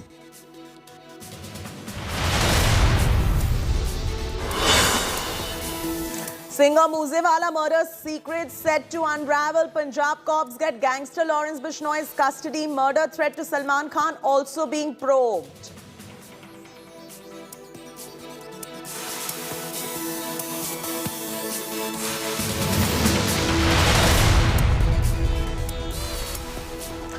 A Maharashtra Neta's, that is Congress Neta's abusive rant against the Prime Minister is the new low now in Indian politics. While participating in a satyagraha in support of Rahul Gandhi, Congress leader Sheikh Hussain declared that the Prime Minister will die like a street dog. As Congress cadres burned tires in the capital, its Neta spewed venom in Nagpur. Hussain has now been booked. He is charged under IPC section 294 that relates to obscene acts and 504 IPC for intentional insult with intent to provoke breach of peace. BJP has slammed the hate speech by the Congress Neta now. We're getting you some reactions. Listen in.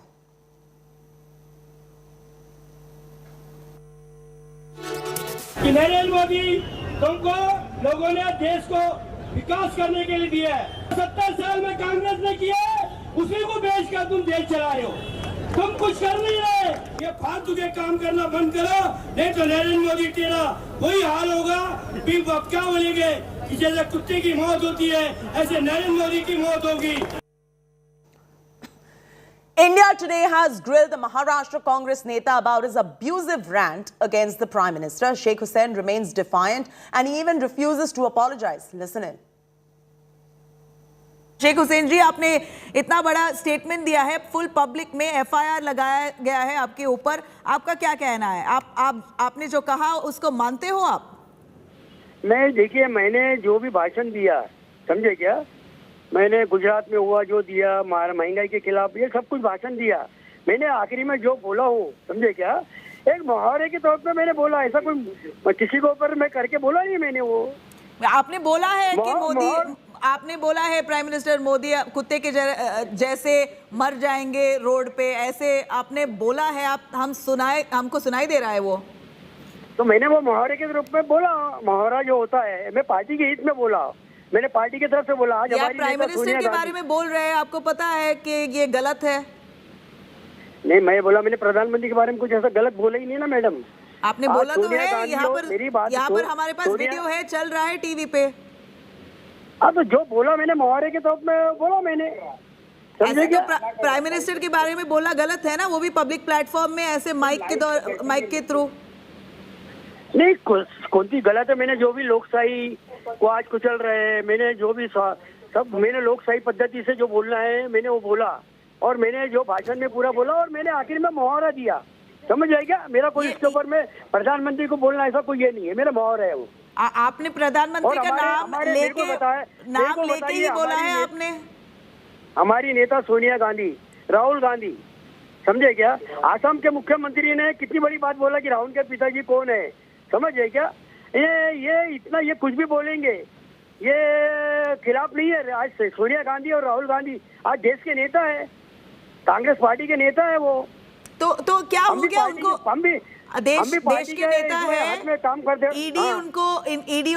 ED ने समन किया है, corruption allegations है, उसको probe कर रही है, वो legal दौर पे जा रहा है। आप ऐसे आगे स्पीच दे रहे हो और वो भी प्रधानमंत्री के ऊपर ऐसे अनाप शनाप बात कर रहे हो पब्लिक प्लेटफॉर्म पे, और आप बोल रहे हो मुहावरा है। मुहावरा ही है ना वो, और क्या मुहावरा है वो। तो आप अपॉलोजेटिक नहीं है, आप माफी नहीं मांगोगे? मैंने जो कहा वो सच कहा, पार्टी के हित में किया, और वो मुहावरा है। अच्छा, तो कांग्रेस पार्टी के हित में आप ऐसे गाली दे रहे हो प्रधानमंत्री को? नहीं, गाली दिया ही नहीं ना मैंने, गाली दिया ही नहीं। आपने तो बोला है कि कुत्ते के जैसे, स्ट्रीट डॉग के जैसे रोड पे मर जाएगा। तो आपके पास वीडियो देख लीजिए, मैंने ऐसा कुछ बोला नहीं है। मैंने पूरा भाषण में यहाँ पर तो वीडियो हम पिछले 5 मिनट से वीडियो प्ले कर रहे हैं। आपने बोला है साफ साफ कि अगर प्रधानमंत्री बहुत सारे इश्यूज को देखेंगे नहीं तो वो कुत्ते के जैसे मर जाएंगे रोड पे। नहीं, मैंने जो मुहावरे के रूप में बोला है, समझ रहे क्या, वो कैसा बोला है वो देख लीजिए। मेरा कहना है क्या मैडम, आप सुन लीजिए, कांग्रेस, राष्ट्रवादी कांग्रेस, शिवसेना, इनके ऊपर ईडी के नोटिस। क्या बीजेपी के लोगों के पास में भ्रष्टाचार नहीं है क्या? उनको नहीं देते नोटिस? वो उनका काम कर रही है, मगर उनको अरे उनको क्यों नहीं नोटिस देते ना? बोलो ना ये भी बात आप। हम चिड़ेंगे नहीं कि हमारे को गुस्सा नहीं आएगा क्या? और हमारे गांधी परिवार, जिस गांधी परिवार ने पंडित जवाहरलाल नेहरू 90% प्रॉपर्टी का पूरा पार्टी को दिया, देश के लिए दिया, देश को बनाया, 70 साल में जो कांग्रेस ने बनाया उसको आप बेचने का काम कर रहे हैं। जी पता है आप कांग्रेस पार्टी में है, आपका गुस्सा जायज है, मगर आप ऐसे अनाप शनाप बात करोगे पब्लिक प्लेटफॉर्म में, ये कैसा हुआ? आपके ऊपर तो एफआईआर लगा हुआ है, सेक्शन 506। सेक्शन मैंने 506 बोला ही और नहीं, सेक्शन 294 एफआईआर लगा नहीं लगा मालूम नहीं, और एफआईआर लगने वाली ऐसी कोई बात नहीं है। आपको मालूम है एफआईआर लगाया आपके ऊपर? 5 साल तक मैं अध्यक्ष रहा नागपुर शहर कांग्रेस कमेटी का, 9 साल महाराष्ट्र प्रदेश का अध्यक्ष रहा मैंने, घंटानाथ 20 साल चलाया, समझे क्या? तो आपके ऊपर एफआईआर लगाया गया है, वो आपको पता नहीं है शेख जी? नहीं, मुझे अभी तो तक नहीं मालूम मेरे को क्या है। तो अगर आपको पुलिस बुलाएगी तो आप जाओगे? आपका स्टेटमेंट रिकॉर्ड करोगे? नहीं, पुलिस से बुलाने से जाएंगे ना, उसमें क्या बोलने की बात है? जो भी करना करेंगे, वो बात की बात है ना। आप क्या अभी उसमें क्या है? अभी तक तो बुलाई नहीं मुझे। शेख जी, अगर उन्होंने बोला कि आपको माफी मांगना चाहिए, आप माफी मांगोगे? नहीं, मैं अभी इसके बारे में कुछ बोलना नहीं चाहता। मैंने जो बोलना है आपको बयान दे दिया हूँ, समझ गए क्या? ये तो अभी तो वायरल हो चुका है वीडियो। आप नेशनल टेलीविजन में बात कर रहे हैं, आप इंडिया टुडे के चैनल के थ्रू क्या कहना चाहते हैं लोगों को जो गुस्सा हुए हैं आपके स्पीच से? मैंने जो बात करना था मैंने किया आपसे, मेरा पूरा भाषण भी आप क्या दे दिए ना आप इंडिया इसमें टीवी में। अच्छा, आपने बोला क्या स्पीच में? बोला क्या आपने? आपने जो स्पीच दिया उसमें बोला क्या? मैंने कुछ नहीं बोला, मैंने मुहावरे के तौर में वो बोला। मेरा कोई प्रधानमंत्री को बोलने से उसके पीछे कोई उद्देश्य नहीं, कुछ नहीं बोला मैंने। नहीं बोला क्या? जो स्पीच है, जो वायरल वीडियो है, उसमें बोला क्या? आपके पास वीडियो देख लीजिए ना आप, मेरे पास जो बोला मुहावरा। हाँ, तो आपका बोलने का क्या मतलब था, वो बोलिए। आपका मीनिंग क्या था, वो क्या आप कहना क्या चाहते थे पहली दौर पे? नहीं, मैंने जो कहना चाहता था मेरा वीडियो देख लीजिए, उसमें मैंने सब कुछ बोल दिया। अभी क्या होता है, 3 दिन के बाद बोलूंगा, फिर अलग अलग बातचीत होती है। मैंने जो बोलना था बोल दिया है, और मैंने कुछ भी ऐसा कोई बोला नहीं। मैंने मुहावरे के तौर पर मैंने वो बोला, समझ गए सेंटेंस, जिसको ये बीजेपी वाले नागपुर शहर के अंदर में समझे क्या माहौल खराब करना चाहते हैं। मैं मुस्लिम हूँ, समझे क्या, इसलिए वो करना चाहते माहौल खराब। समझे? तो आप बोल रहे हो कि क्योंकि आप मुस्लिम हो आपको टारगेट कर रहे हैं? हाँ, नहीं, उनके पीछे वही भूमिका है नागपुर शहर में, सब जानते हैं वो, जितने लोग हैं मेरे को। हाँ, क्या जानते हैं? नहीं, मैंने कुछ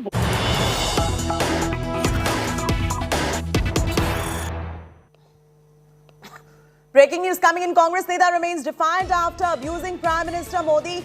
Congress Neta says, what should I apologize for? Congress Neta instead demands apology from Prime Minister after abusing the Prime Minister in this form and fashion, that too in public domain. The man remains defiant, and instead of apologizing for his remarks, he's instead asking an apology from the Prime Minister. The big question here is, does the Congress stand by the comments made by Sheikh Hussain in public domain in this form and fashion? Congress Neta still defiant after making that clear comment about how the Prime Minister will die like a dog, and that too in public discourse. The man does not even apologize.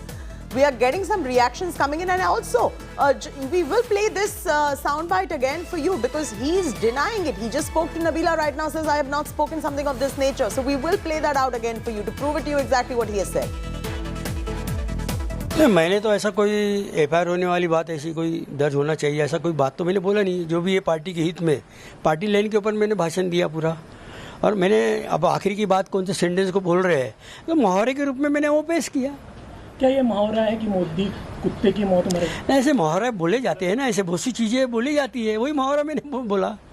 तो आपको इससे कुछ खेद है ऐसे बोलने पे? नहीं, मैंने ऐसी खेद लायक कोई बात ही नहीं किया। प्रधानमंत्री के बारे में कुछ बोलने का सवाल ही नहीं आता। जो भी है भाषण में मैंने पूरा जो भी बोलना है मैंने वो बोला है भाषण के अंदर में। We demand action against this immediately by the Maharashtra police. He should be arrested, and the Congress party must tell us that is it because they are silent on the 2,000 crore money heist done by the Agency of Young Indians of the AJL and of National Herald that now the Congress leaders are becoming violent and are trying to take hostage the streets of Mumbai, Delhi and other parts and are trying to intimidate the agencies? देखिए, इस प्रकार के घृणित बयान प्रतिक्रिया के योग्य नहीं है, परंतु यह कांग्रेस की क्षुद्रता और मानसिक स्तर की सीमा तक पहुंच गया है। यह उसका क्रमशः प्रमाण है। यह केवल एक घटना नहीं है। 2007 में सोनिया जी ने मौत के सौदागर बोला था। 2014 में मोदी जी की बोटी बोटी काटने का आह्वान किया गया, और आज यह बोला गया, तो यह कांग्रेस की वास्तविक मानसिकता कितने निचले और छिछले स्तर पर आती जा रही है उसका प्रमाण।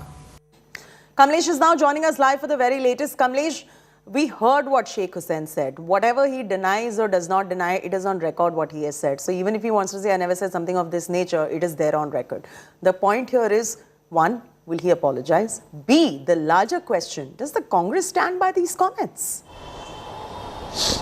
Well, we heard what he said, Chetty. He says he remains unapologetic, and he's constantly insisting on that word, that it's a proverb that he has used, and it is in public discourse what he had said, and he didn't intend to say anything about the Prime Minister, but what he had said, which is in public domain and in public discourse, the speech that he made during the protest is available for everyone to see and hear what he's saying. He remains unapologetic. Secondly, Congress leaders in Maharashtra have in a way tried to distance from the comments. They said that whatever he said, they don't want to comment on that at this point. It's a statement made by an individual. Although the Congress leaders here in Maharashtra have not come on record as yet, we'll try to speak to them and ask them on whether they stand by the statements made by this gentleman, which he says is a proverbial statement and not intended, not to be taken in its literal sense. Now, this is in a way very in a comic.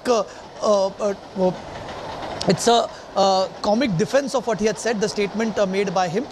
Congress at this point in time trying to distance itself, but an FIR has been registered in Nagpur after the BJP took it seriously and demanded that if the leader is not behind bars in next 48 hours, they will stage protests, and like senior leaders from BJP have protested against it and they have demanded an FIR. But the Congress now in a soup, what they tried to stage a protest against Rahul Gandhi's arrest now seems to be turning like a boomerang on them with this statement made by their leader, and the Congress now left with no option than to distance itself from the entire controversy. For the Congress to either distance itself or issue a statement whether they stand by this or not, because this is a statement made against the Prime Minister in this form and fashion in public domain by its leader.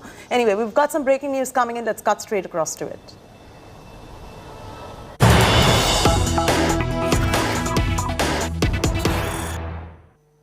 Breaking news coming in. Rahul Gandhi leaves the ED office. Rahul Gandhi leaves ED office after 3.5 hours of grilling by the Enforcement Directorate.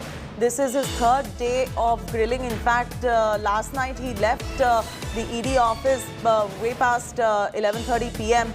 He was back again for the grilling by the Enforcement Directorate in the charges of money laundering in the National Herald case. He was grilled again for 3.5 hours today. This is his day 3 of grilling, and now he has left the ED office at the moment. Let's get you and show you the visuals of him leaving the ED office, the cavalcade of cars that are leaving the ED office. That's Rahul Gandhi. Let's bring those visuals also, and we'll also get our reporter to bring you up to speed with the very latest developments as far as the story is concerned. Supriya is now joining us for the very latest on the story. Supriya, 3.5 hours of grilling on day 3. Do we have any inside track? What are your ED sources saying? And is he going to be back post-lunch? Well, Chetty, Congress party has sent a notice to Finance Minister Ms. Nirmala Sitharaman, as well as Home Minister and the Law Minister. This is the latest breaking news we are bringing in. I have been joined by Mr. Nasir Hussain, Mr. Gaurav Gogoi and Mr. Pawan Khera. All three leaders are present here. Mr. Hussain, a legal notice has been sent by Mr. Vivek Tankha. What do you have to say on it, sir? He has sent a cease and desist notice to all these 3 ministers in the union government, asking them not to interfere in the proceedings, and then he has also clearly mentioned the court judgments in that, which clearly says that they cannot humiliate, harass and keep on summoning any leaders of the opposition parties, and then politically misuse this entire not just the ED but also the other agencies of the central government. Also, one quick question. There's a leader in Maharashtra who has given a statement. Mr. Surjewala has come out and condemned. What do you have to say on that statement given by the leader of yours in Maharashtra? See, we in the Congress will not tolerate these kind of statements. We also condemn in the strongest terms that these kind of words, statements are not utilized for any political leader, and this kind of language is also not tolerated in Congress party. It is his personal statement, but nevertheless we condemn it in the strongest terms. Right. We are also joined by Mr. Gaurav Gogoi. Mr. Gogoi, we have witnessed a massive showdown between the Delhi police and the Congress leaders. We also saw you sitting there outside the AICC headquarters and protesting near the gate. What exactly happened? Because Congress party is saying that Delhi police just barged into the headquarters of the party. For the last 3 days, we have been seeing gross abuse of power. And we have seen how Delhi police and the Enforcement Directorate has become private agencies of the BJP and the RSS. Today, the Congress party workers is not safe even in his own headquarters. Police officials barged into the vicinity of the Congress party and dragged away and beat away Congress leaders and did not even spare journalists. All of this is on your camera. Now this is happening under the explicit instructions of Prime Minister and the Home Minister, who are ushering a Ravan Raj where there is absolutely no respect for the constitution and the process of democracy, and ordinary citizens are being threatened. Farmers, political parties, any voice of dissent is trying to be crushed, but we will not be cowed down and we will not be bowed down by this lathis and the bullets of Prime Minister and the Home Minister. Mr. Gogoi, third time the ED has summoned Mr. Gandhi, and the third day when the questioning is happening. He has just left from the ED office. There's this information which is trickling out from the ED side. You guys have raised an objection asking 3 top ministers in the country what to make of the situation where your leaders are protesting outside, inside. The questioning is going on. The way the ED has been behaving, its reputation has been shattered, and people are losing credibility and losing faith in the ED because of these plants or news plants or the spin or the way they are they're trying to harass Rahul Gandhi ji. But if they think that by continuously inviting Rahul Gandhi ji for 3 days of interrogation, they are going to mentally weaken him or he will be intimidated, then they're absolutely wrong.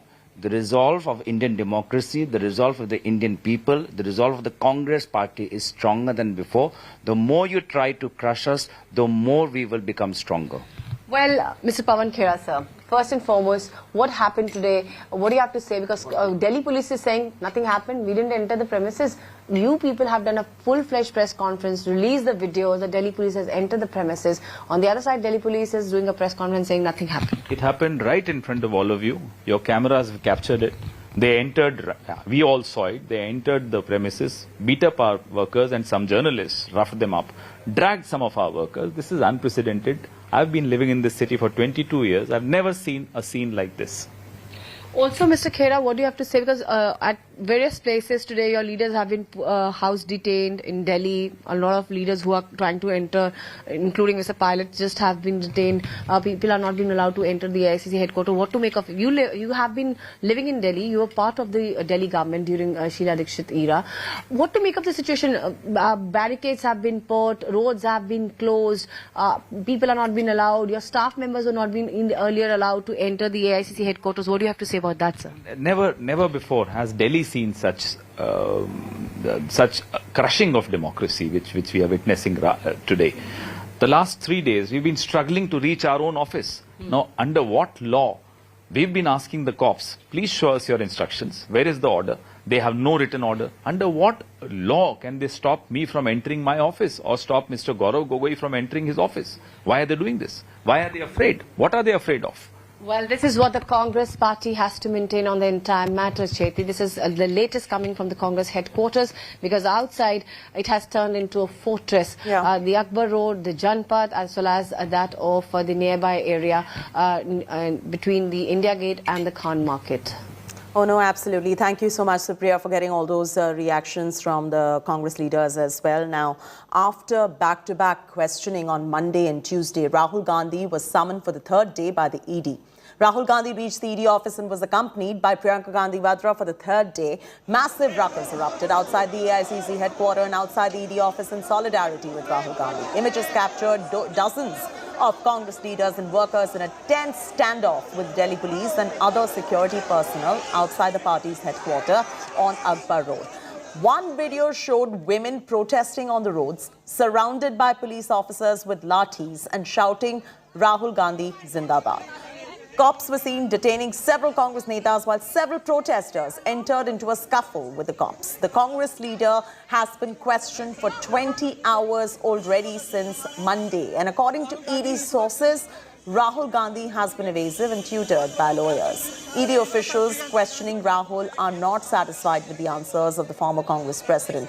The ED grilling has launched a war of words between the BJP and the Congress party, while the Congress has alleged that the action against Rahul is not justified and has called it political vendetta. BJP has rubbished these charges, calling it Congress's drama. Rahul Gandhi is not. Look at the visuals. This is just outside the ED office, and this is nothing less than arsoning. Tires being burned on a busy stretch of road, putting the traffic on a hold. Just look at these visuals. Now these protesters are running away. Sir, tires नहीं जला सकते. कैसे जला सकते? आप ये मोदी साहब के. सर, आप रास्ते पे ट्रैफिक में करने से मजबूर है हम लोग. क्या कर सकते हैं इसमें? क्यों ये इतनी पुलिस लगा रखी है? आप उसको प्रोटेस्ट, आप सत्याग्रह कह रहे हैं क्या? गांधी जी ने सत्याग्रह में टायर ऐसे में ये रॉन्ग है ना मैम? टायर्स जलाना भी गलत है. ये रॉन्ग नहीं है क्योंकि these protesters are refusing to understand the meaning of satyagraha. This is an extremely busy stretch. It has to be repeated that this kind of arsoning can actually put a risk of life because there are people crossing the busy stretch. There are cars at this busy stretch, but clearly these protesters over here do not have the basic understanding of a satyagraha as is being mentioned by the Congress workers. You can see tires being burnt on an extremely important stretch of the national capital. Modi सरकार और मोदी सरकार की पिट्ठू Delhi police अब गुंडागर्दी पर उतर आई है। उन्होंने गुंडागर्दी के और कानून की उल्लंघना के सारे आयाम, सारे नियम तोड़कर रख दिए हैं। वो कांग्रेस के मुख्यालय में, भारतीय राष्ट्रीय कांग्रेस के दफ्तर में जबरन कैसे घुस सकते हैं, कैसे किसी के घर के अंदर जाकर लाठीचार्ज कर सकते हैं। और चेतावनी है दिल्ली पुलिस के उन अधिकारियों को जो कठपुतली बनकर इस प्रकार का दुर्व्यवहार और गुंडागर्दी कर रहे हैं, निर्णय उनका भी होगा। जिस प्रकार से हर कानून को तोड़ा जा रहा है और कोऑपरेट करने के बदले कॉन्फ्रंटेशन अपना रही है ऑल इंडिया करप्ट कमेटी और ऑल इंडिया कॉन्फ्रंटेशन कमेटी, ये दिखाता है कि पहले भ्रष्टाचार में जो 2000 करोड़ का गबन किया गया उस पर तो साइलेंस है, परंतु अब कोई इंटिमिडेशन कर दे, एजेंसीज को सवाल पूछने का मौका ना मिले, एजेंसीज को सच तक पहुंचने का मौका ना मिले, इसीलिए वायलेंस पर उतर आए हैं, हुलिगनिज्म पर उतर आए हैं, हुड़दंग पर उतर आए हैं कांग्रेस के कार्यकर्ता राहुल गांधी के इशारे पर। जिस प्रकार की हरकतें विगत 3 दिनों से दिखाई पड़ रही हैं और हिंसा की आड़ लेकर भ्रष्टाचार को छुपाने का प्रयास हो रहा है, तो कितनी लघुता, कितना छोटापन नेतृत्व का दिखाई पड़ रहा है। यह साफ दिख जाता है कि गांधी के दौर से सोनिया गांधी जी और राहुल गांधी जी के दौर तक आते आते कांग्रेस कितनी छोटी और कितनी बौनी होती चली जा रही है। The Delhi police today forcibly entered the national headquarters of Indian National Congress at Delhi, beat up workers and leaders. This is patently criminal trespass. The Gundaism of Modi government and Delhi police has reached its zenith. We are protesting peacefully in a Gandhian way, but this Gundaism is unacceptable. It will not be tolerated. It will be accounted for. We will remember, and the suitable action, both civil and criminal, will be taken. पहले तो party की संपत्ति, party से जुड़े हुए organisation की संपत्ति और धन अपने नाम किया। अब पार्टी कार्यालय को ही किसी भी प्रकार की उपद्रवीय एक्टिविटियों या इस प्रकार के आंदोलन जिसके कि अंदर आज आगजनी की भी समाचार आए हैं, उसका केंद्र बनाया। ये अपने आप में कांग्रेस के वास्तविक चरित्र को उजागर करता है। कल पूरे देश के अंदर राजभवनों का घेराव भारतीय राष्ट्रीय कांग्रेस के लोग करेंगे, क्योंकि मोदी सरकार के इशारे पर यह हो रहा है और राजभवन जो है वो मोदी सरकार का प्रतिबिंब है। और परसों हर जिला मुख्यालय पर कांग्रेस के लोग प्रदर्शन करेंगे। जान ले मोदी जी, प्रजातंत्र की अवहेलना करने वालों की खैर नहीं। Inside scoop of Rahul Gandhi's day 3 of ED grilling. Sources in the Enforcement Directorate have told India Today that Rahul is giving tutored answers, and that is why questioning is going at a very slow pace. The probe agency has said that Rahul, after giving the answers, is changing words in his statements that is causing further delays. Rahul wanted the quizzing to end yesterday but was summoned since several questions are still to be answered. The central agency asked around 25 to 30 questions to the Congress MP in the last 2 days. ED, that is probing link of shell companies for the transactions, is questioning Rahul on funds of Young Indian and the Associated Journals Limited.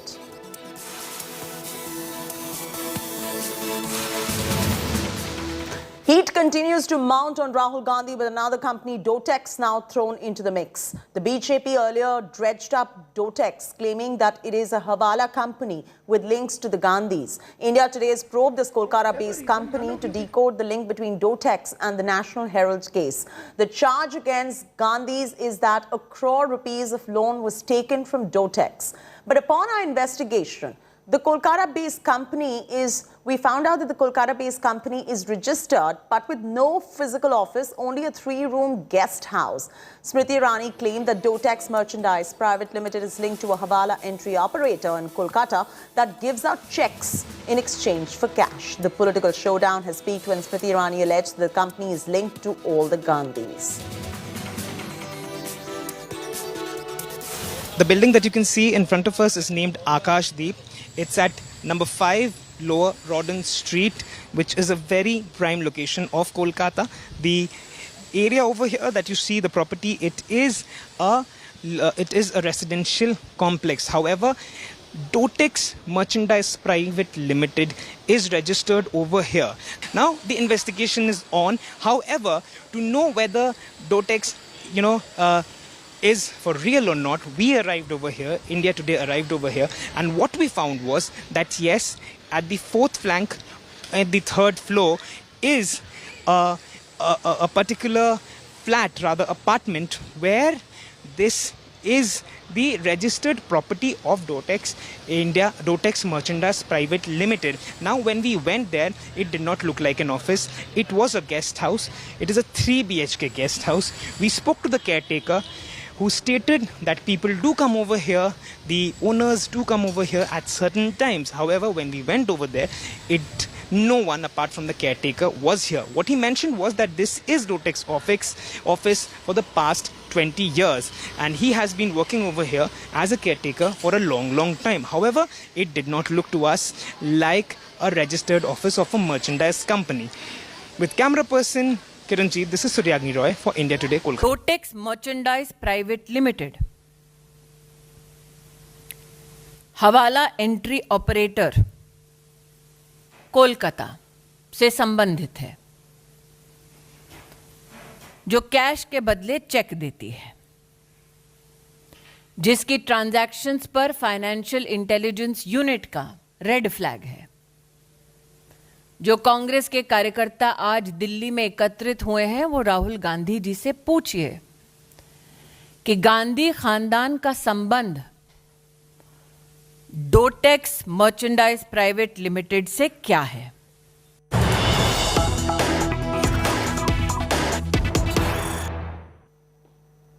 Breaking news coming. Crucial opposition meeting on presidential polls set to begin. Mamata Banerjee is now leading the opposition meeting on the presidential polls.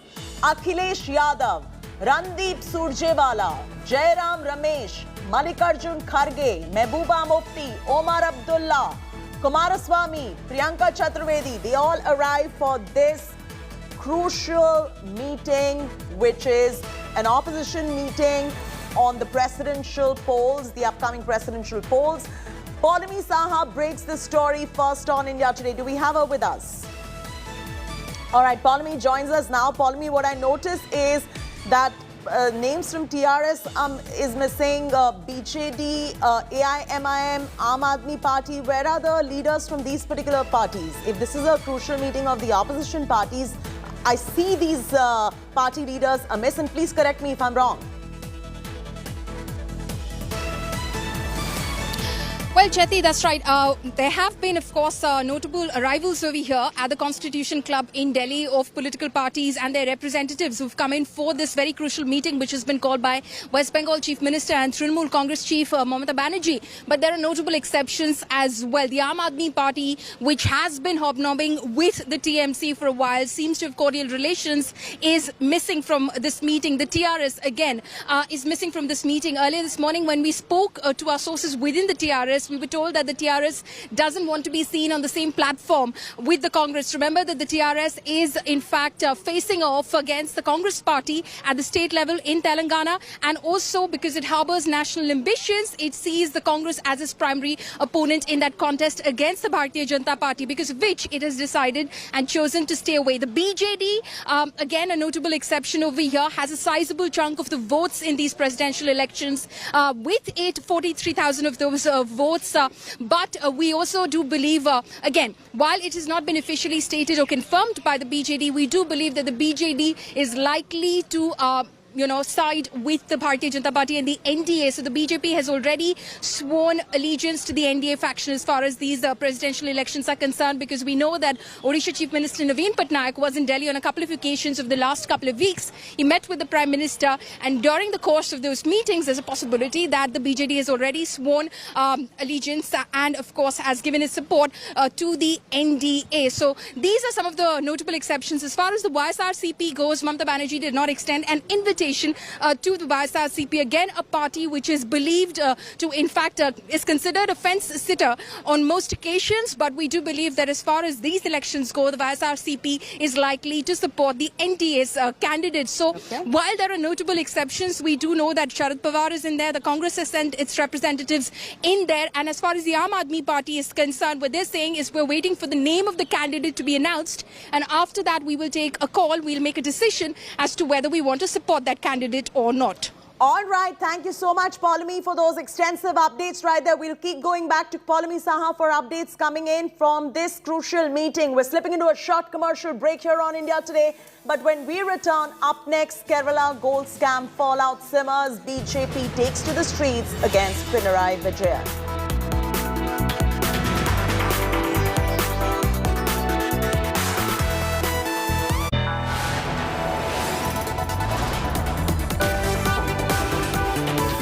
Are watching India Today.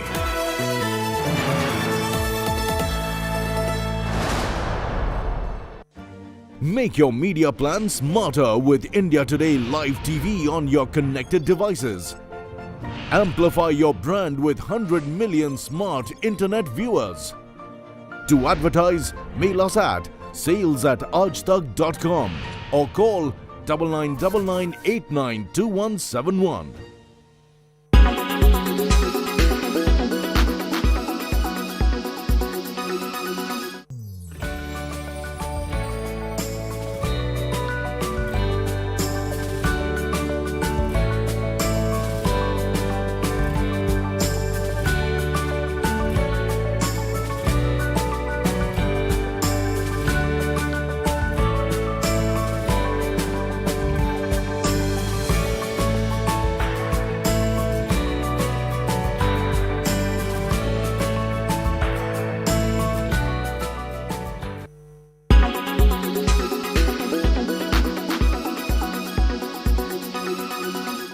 Everyone's busy finding what's trending.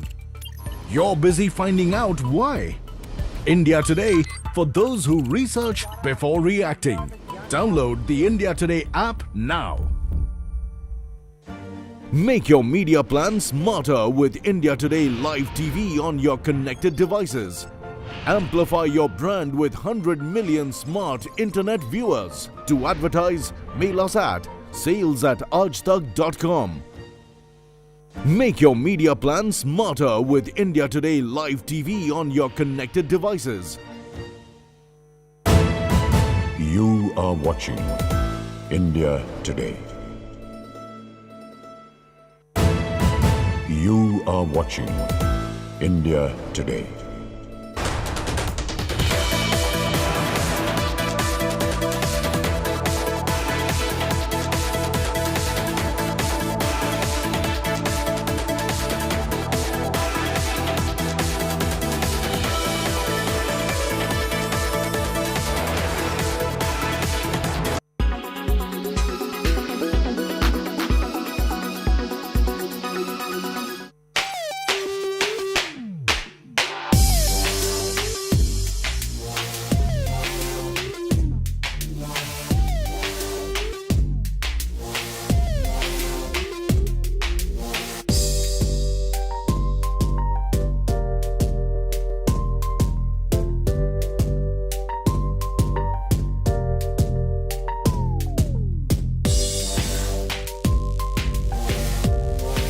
And the best memories are yet to come. I mean, I think doing this little press tour and going to the premiere and red carpets and seeing the people we got to work on together with, I mean, I think that's going to be really fun. I mean, it's exciting to get the role, but most of doing the movie, you're in a little sound booth. It's a very uneventful process that's full of self-doubt. So making the movie itself is pretty arduous. The most exciting part for me was even just getting asked to do it. And then like just slowly it builds and builds. And like, you know, I agree with Chris, being in the booth and recording I found kind of difficult because I just you never know. And you're seeing some drawings and none of the animation's really properly finished. And so a lot of guesswork. And then you start doing some press stuff and then some toys come out. And then some then you see Socks, the actual toy, and you start getting really excited. And the posters and the trailers and it all builds and builds. But I feel like an audience member.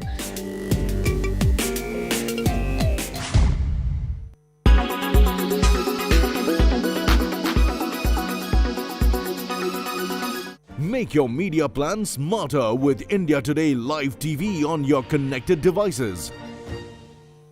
Everyone's busy finding what's trending. You're busy finding out why. India Today, for those who research before reacting. Download the India Today app now. Make your media plan smarter with India Today Live TV on your connected devices. You are watching India.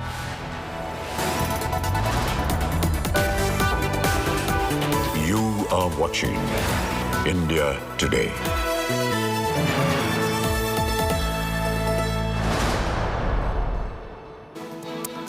Welcome back and thank you for staying with us here on India Today. Political temperatures continue to soar in Kerala over the gold scam that has singed the Chief Minister Pinarayi Vijayan. Today, BJP workers and supporters took to the streets in Thiruvananthapuram demanding the resignation of the Chief Minister of Kerala.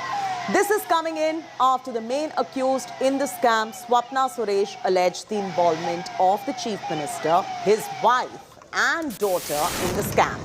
Meanwhile, Swapna Suresh herself has declared that there is no question of withdrawing her statement against Pinarayi Vijayan. While the Chief Minister himself has denied the charge, he has also questioned the timing of Swapna's allegations. The protest against Chief Minister in the gold smuggling case only seems to attain strength. As you can see in the visuals, the Yuva Morcha walked towards the Secretariat protesting against Chief Minister, demanding his resignation. They walked in huge numbers. Just before the Yuva Morcha walked towards the Secretariat, there was a BJP councillors protesting against the CM outside the Secretariat, and the Yuva Morcha walked towards the Secretariat, and the police and them had a tussle. They were pushing each other. They were trying to take some workers were also injured in the process. It was raining heavily some time back, but the rain did not stop them from protesting. The Yuva Morcha has said that they will continue the protest until the Chief Minister resigns. Water cannons were also fired at them. Tear gases were also used to disperse the crowd. The Yuva Morcha workers divided themselves into two and went to one side, and they protested on the other side of the Secretariat, and they came this side and also protested on this side also. Yesterday we saw Congress protesting against Chief Minister, and today we are seeing the Yuva Morcha coming out in large numbers demanding Chief Minister's resignation. They were reciting slogans not only against Chief Minister but also against his family members, his wife and his daughter, whose names were also taken by the prime accused Swapna Suresh in the case. They are now moving towards the police van. Some workers were injured and they're moving towards that side. The picture here is pretty clear with all the three parties on the ground, the Congress and the BJP determined to make sure that the Chief Minister resign, and they said that they will continue this protest until the Chief Minister resign. And the CPIM and its allies have said that they will have their full support. They will give their full support to Chief Minister in this case. With video journalist Tinku Rajashekaran, this is Shubhi KG reporting for India Today from Thiruvananthapuram. A teenager in Bengal has been arrested for a social media post against rioters. That's right, a post where she condemned the rioters. This is a 19-year-old Aishwini who has been put behind bars because she put up a post on social media saying that rioters must be thrown out of the country. Her post prompted angry rioters to pelt stones at a police station in Howrah and targeted the teenager's house, and the cops responded not by cracking down on violent rioters, but by jailing this teenager for her post. This is the third such incident of intolerance that's been reported. In Uddhav Thackeray's Maharashtra, teenager Saad Ansari was arrested after he posted a comment backing Nupur Sharma. In Stalin's Tamil Nadu, a 24-year-old has been arrested for supporting Nupur Sharma, and now this incident of a teenager being arrested for demanding action against the rioters. This time, it is happening in Mamata Banerjee's Bengal.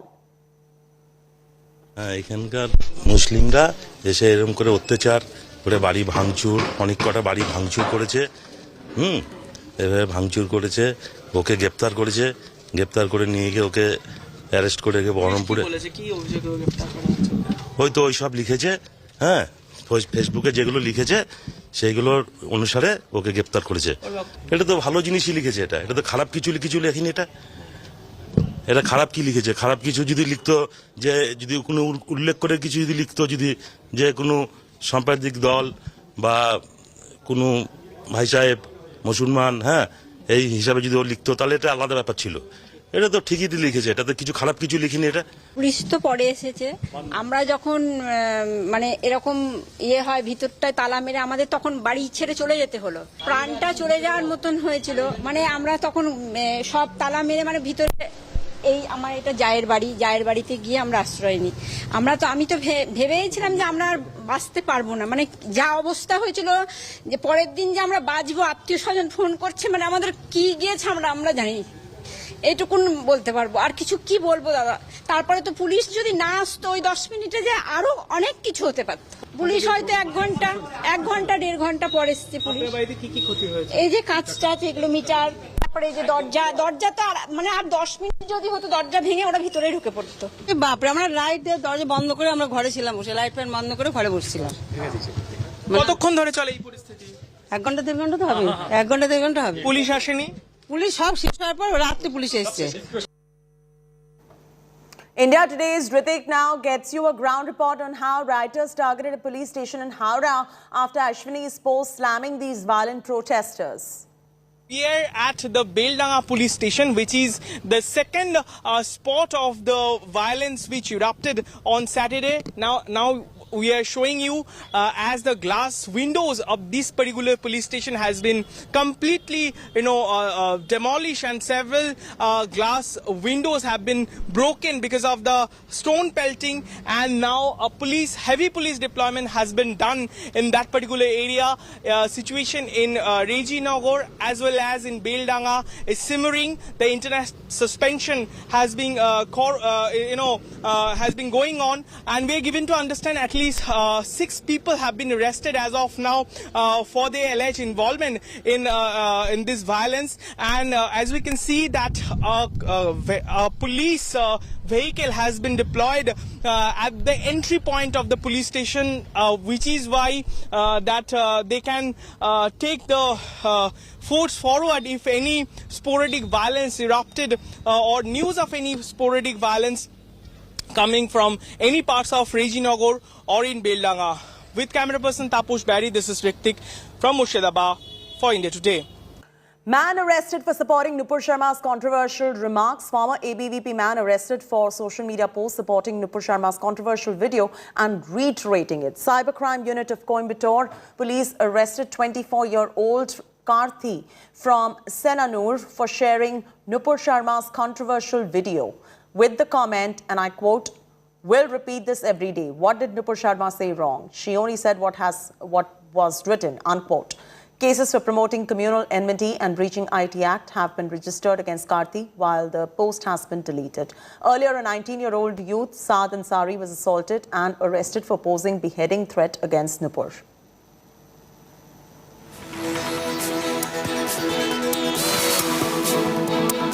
Punjab police has got 7-day custody of Lawrence Bishnoi, the suspected mastermind behind Sidhu Moosewala's murder. Punjab police took gangster Lawrence Bishnoi to Crime Investigation Agency in Punjab's Kharar, where he is being grilled by SIT and the Anti-Gangster Task Force in connection with his role in Singer's murder case. Commandos have been deployed for Bishnoi's security. Bishnoi was produced in Delhi's Patiala House Court after his custody with Delhi police in Arms Act case ended. He's been lodged in Tihar jail and facing cases in multiple states. Punjab police submitted on Tuesday that the arrested accused had said Lawrence Bishnoi was behind the murder.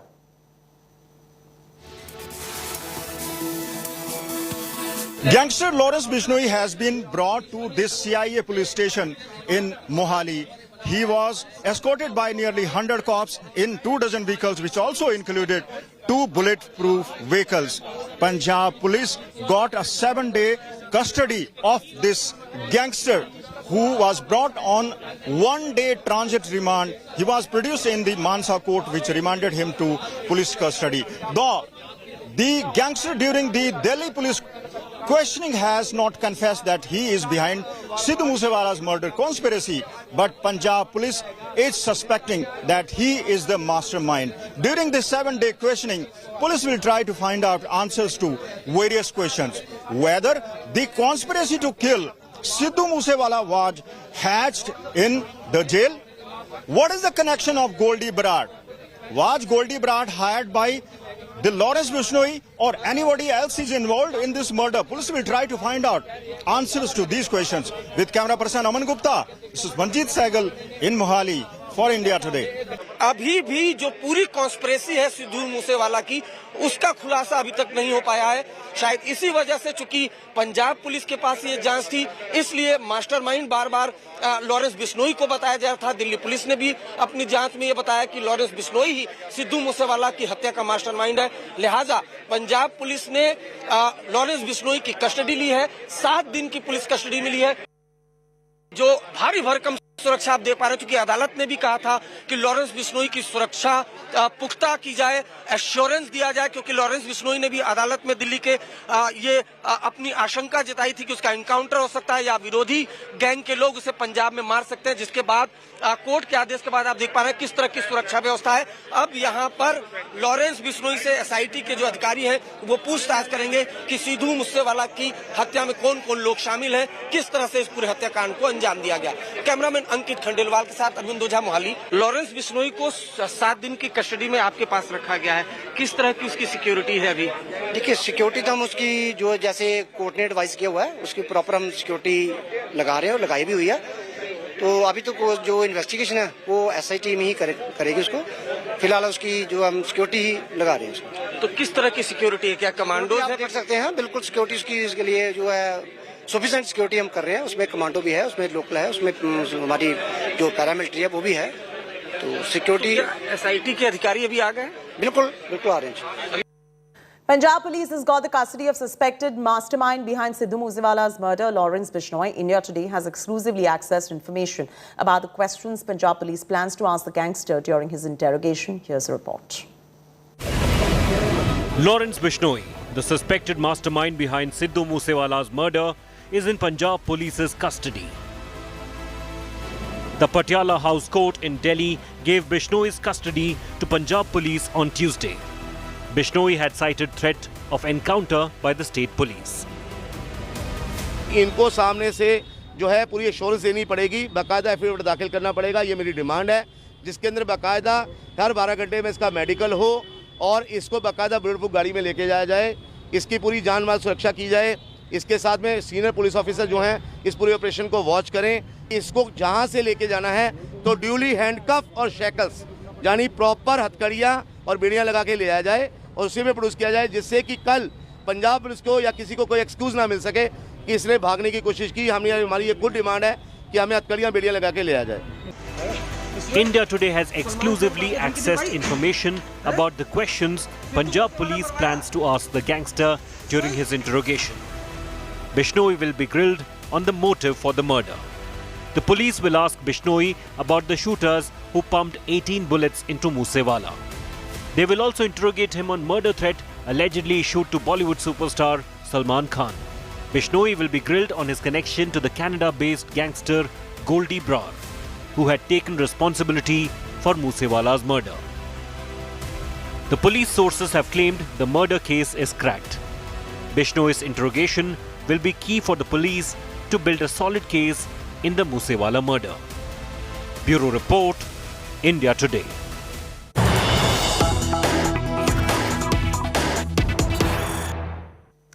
Big breaking news coming in. Shocking visuals from Tumkaru district in Karnataka. A Dalit leader hacked to death in broad daylight. Narasimha Murthy, a DSS leader, was attacked by armed men and murdered at Gubbi village in Tumakuru today.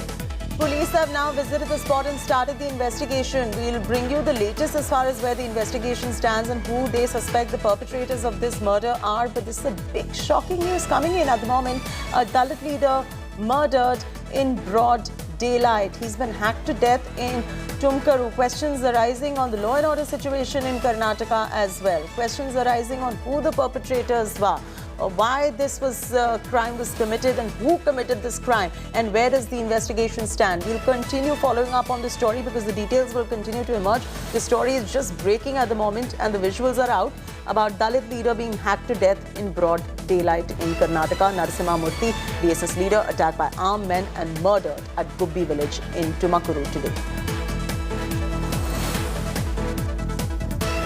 Slipping into a break. When we return, shocker from Congress Neta Sheikh Hussain says Prime Minister will die the death of a street dog.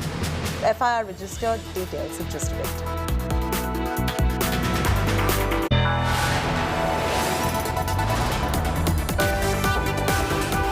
You are watching India Today.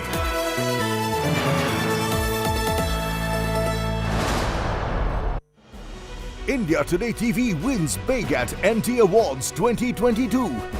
Bags 14 most coveted awards. TV news presenter male Rahul Gandhi. Business news anchor female Abha Bakaya. Best news debate show News Track. Best talk show To the Point. Daily news bulletin News Today. TV news reporter Ashutosh Mishra. Sports special Go for Gold. Best use of graphics by a news channel, State of War, 2021 elections, and many more. With 37 awards for the India Today group, the most credible network is also the most awarded.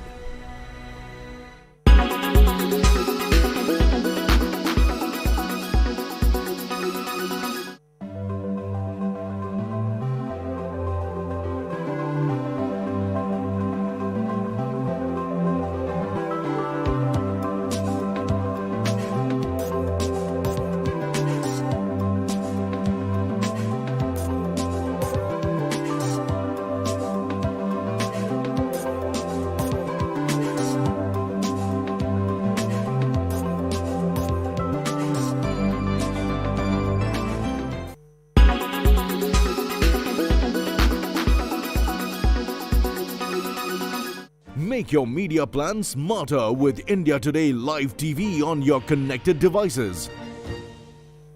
Everyone's busy finding what's trending. You're busy finding out why. India Today for those who research before reacting. Download the India Today app now. You are watching India Today.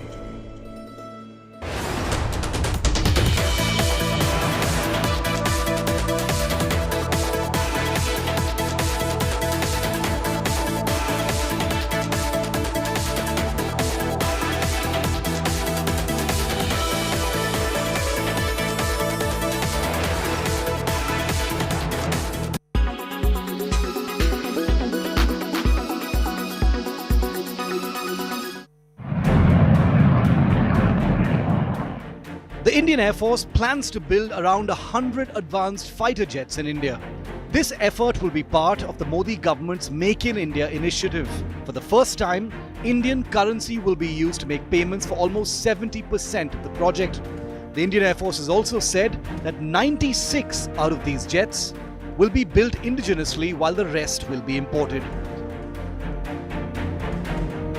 The Indian Air Force has plans to buy 114 fighter aircraft. These jets will replace the aging fleet of MiG series fighters. The first 18 jets in the project will be imported from the home base of a foreign vendor. Companies like Boeing, Lockheed Martin, RAC MiG, Dassault and Saab are all eyeing the project. The French fighter Rafale, already in service, is believed to be one of the frontrunners to win this deal. Boeing's F-15EX, Lockheed Martin's F-21 and Saab's JAS-39 Gripen E are also worthy contenders, as is the Eurofighter Typhoon. The Indian Air Force had first floated a tender to procure 126 new combat jets from foreign sellers in 2007. After many issues during the tender procedure in 2015, the so-called MMRCA contest was cancelled. For the Indian Air Force to maintain its operational capabilities, the government instead acquired just 36 Rafale fighters. India has got its first lot of Rafale fighters, with India-specific enhancements making them much deadlier. However, the indigenous Tejas fighter is being deployed for a multi-nation exercise abroad for the very first time. Presented by Berger Easy Clean. No dag, no dhabba, only beautiful walls.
Watching India Today.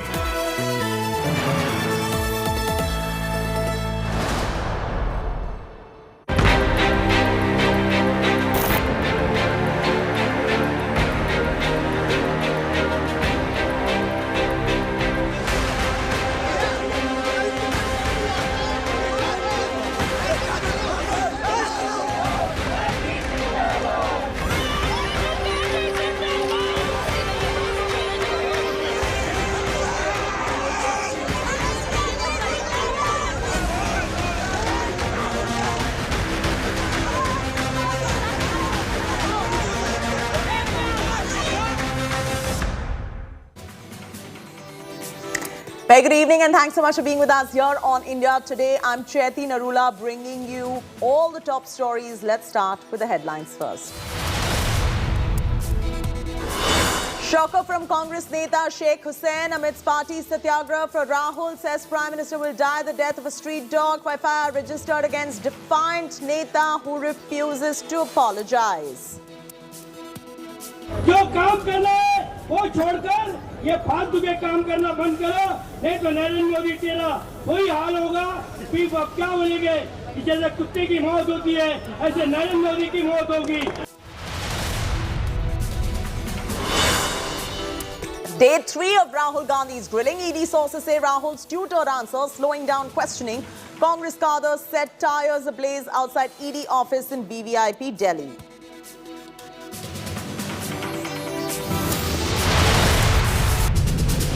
Kerala gold scam fallout simmers. BJP takes to the streets against Chief Minister Vijayan. Water cannons used against protester. Accused Swapna defiant, says won't withdraw the statement.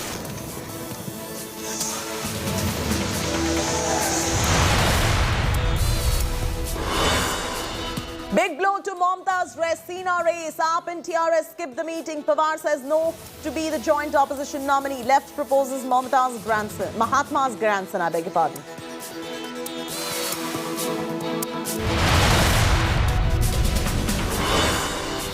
Saad Ansari rerun in Tamil Nadu. ABVP man arrested in Coimbatore for backing Nupur Sharma. Bengal teen behind bars for opposing the rioters.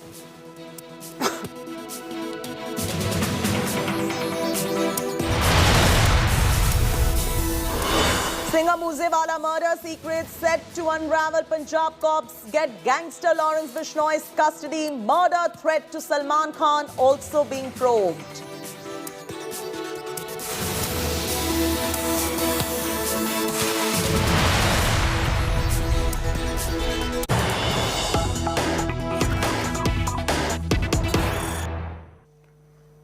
Breaking news coming in. The Congress Neta is now defiant after abusing Prime Minister Modi, and this was in a public forum that he abused Prime Minister Modi. We've got that bite. We'll run that out for you, just for you to hear what he exactly said. Now, the Congress Neta has said, what should I apologize for? Instead, he's demanding apology from the Prime Minister. It's bizarre. That's the breaking news that is coming in at the moment. Listen in to what he has said. मेरे दिल में कोई मलाल नहीं, मैंने कुछ गलत भी नहीं बोला और मैंने कोई ऐसी गलती की ही नहीं। मैंने एक मुहावरा दिया सिर्फ, वो समझे क्या, उसमें कोई गलत नहीं है। प्रधानमंत्री वो सबके, हमारे भी है, हमारे दिल में भी उनके प्रति इज्जत है, ऐसा तो नहीं है ना। मुहावरा था, मैंने मुहावरे में बोल दिया, बोला। उससे तो कई आपत्तिजनक चीज़ें रोज़ टीवी पे, व्हाट्सएप पे, फेसबुक पे कई बातें बोलते हैं। क्यों नहीं करते बीजेपी वाले, जाके उनको पकड़ते, उनसे क्यों नहीं बात करते, क्यों नहीं उनको गिरफ्तार करते? मैंने कुछ बोला नहीं, तो एक पूरी नागपुर शहर के माहौल को, अमन और शांति का शहर है, उसको क्यों खराब करना चाहते हैं आप? Arun Bhalekar is now joining us for the latest. Arun, what I do not understand is if he has gone ahead and abused the Prime Minister in public domain, instead of apologizing, he's demanding apology from the Prime Minister. What should the Prime Minister apologize to him for?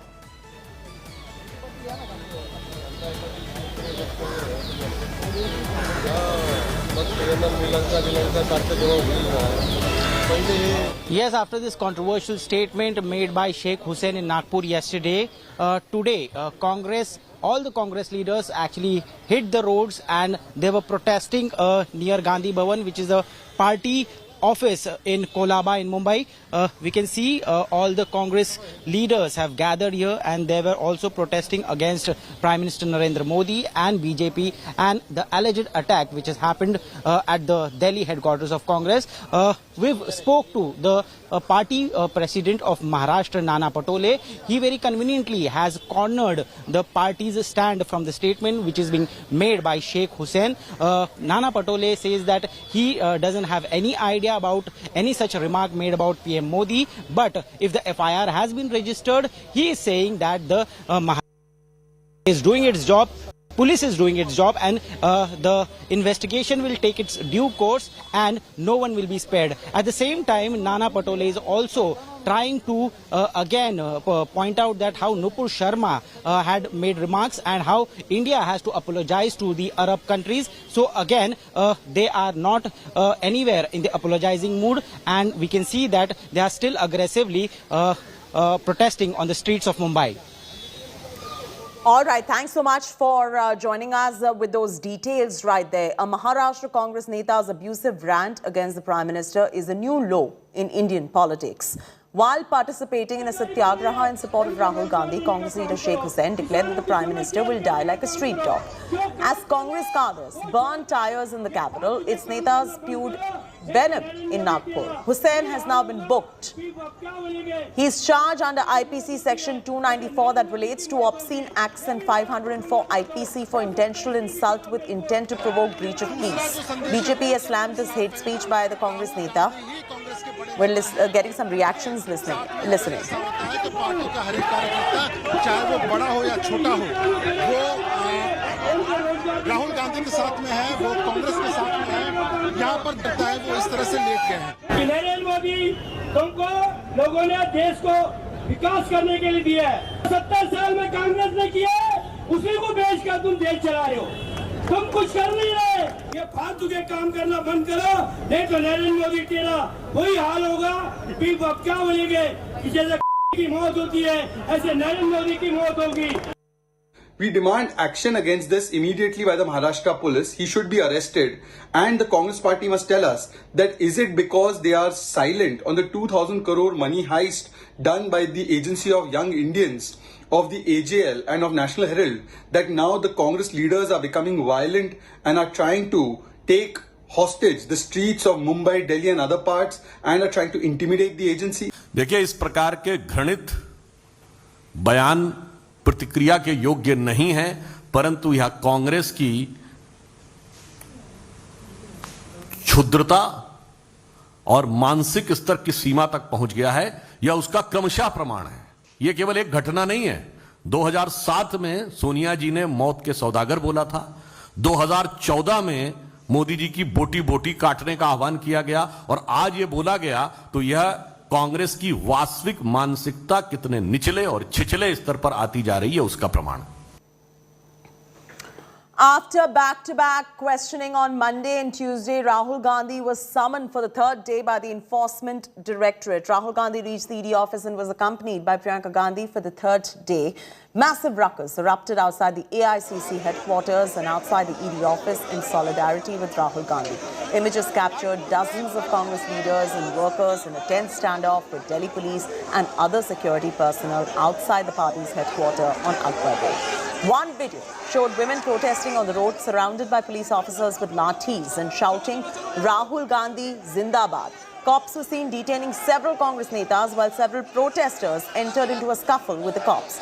The Congress leader has been questioned for 20 hours already since Monday. According to ED sources, Rahul has been evasive and tutored by the lawyers. ED officials questioning Rahul are not satisfied with the answers of the former Congress president. The ED grilling has launched a war of words between the BJP and Congress. Congress has alleged that the action against Rahul is not justified, called it a political vendetta by the BJP. BJP has rubbished these charges, called it Congress's drama.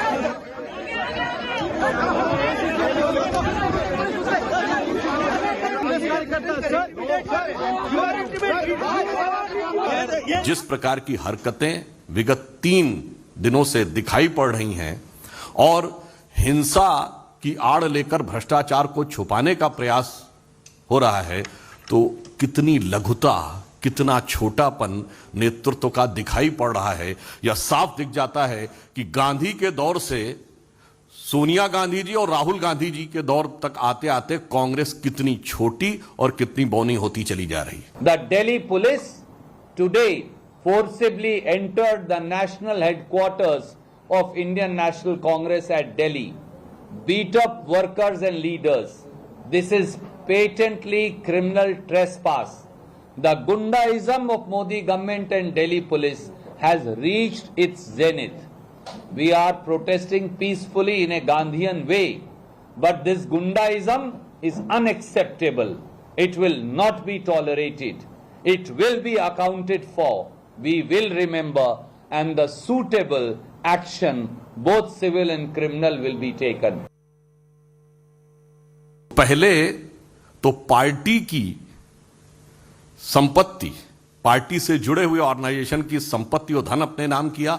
अब party कार्यालय को ही किसी भी प्रकार की उपद्रवीय एक्टिविटियों या इस प्रकार के आंदोलन जिसके कि अंदर आज आगजनी की भी समाचार आए हैं, उसका केंद्र बनाया। यह अपने आप में कांग्रेस के वास्तविक चरित्र को उजागर करता है। कल पूरे देश के अंदर राजभवनों का घेराव भारतीय राष्ट्रीय कांग्रेस के लोग करेंगे, क्योंकि मोदी सरकार के इशारे पर यह हो रहा है और राजभवन जो है वो मोदी सरकार का प्रतिबिंब है। और परसों हर जिला मुख्यालय पर कांग्रेस के लोग प्रदर्शन करेंगे। जान ले मोदी जी, प्रजातंत्र की अवहेलना करने वालों की खैर नहीं।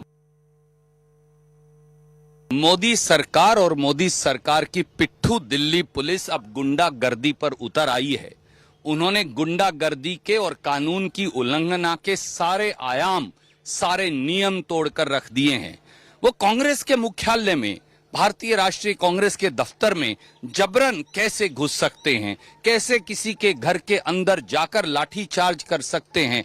और चेतावनी है दिल्ली पुलिस के उन अधिकारियों को जो कठपुतली बनकर इस प्रकार का दुर्व्यवहार और गुंडागर्दी कर रहे हैं, निर्णय उनका भी होगा। जिस प्रकार से हर कानून को तोड़ा जा रहा है और कोऑपरेट करने के बदले कॉन्फ्रंटेशन अपना रही है ऑल इंडिया करप्ट कमेटी और ऑल इंडिया कॉन्फ्रंटेशन कमेटी, ये दिखाता है कि पहले भ्रष्टाचार में जो 2000 करोड़ का गबन किया गया उस पर तो साइलेंस है, परंतु अब कोई इंटिमिडेशन कर दे, एजेंसीज को सवाल पूछने का मौका ना मिले, एजेंसीज को सच तक पहुंचने का मौका ना मिले, इसीलिए वायलेंस पर उतर आए हैं, हुलिगनिज्म पर उतर आए हैं, हुड़दंग पर उतर आए हैं कांग्रेस के कार्यकर्ता राहुल गांधी के इशारे पर। Unprecedented, मतलब they have entered our party office also.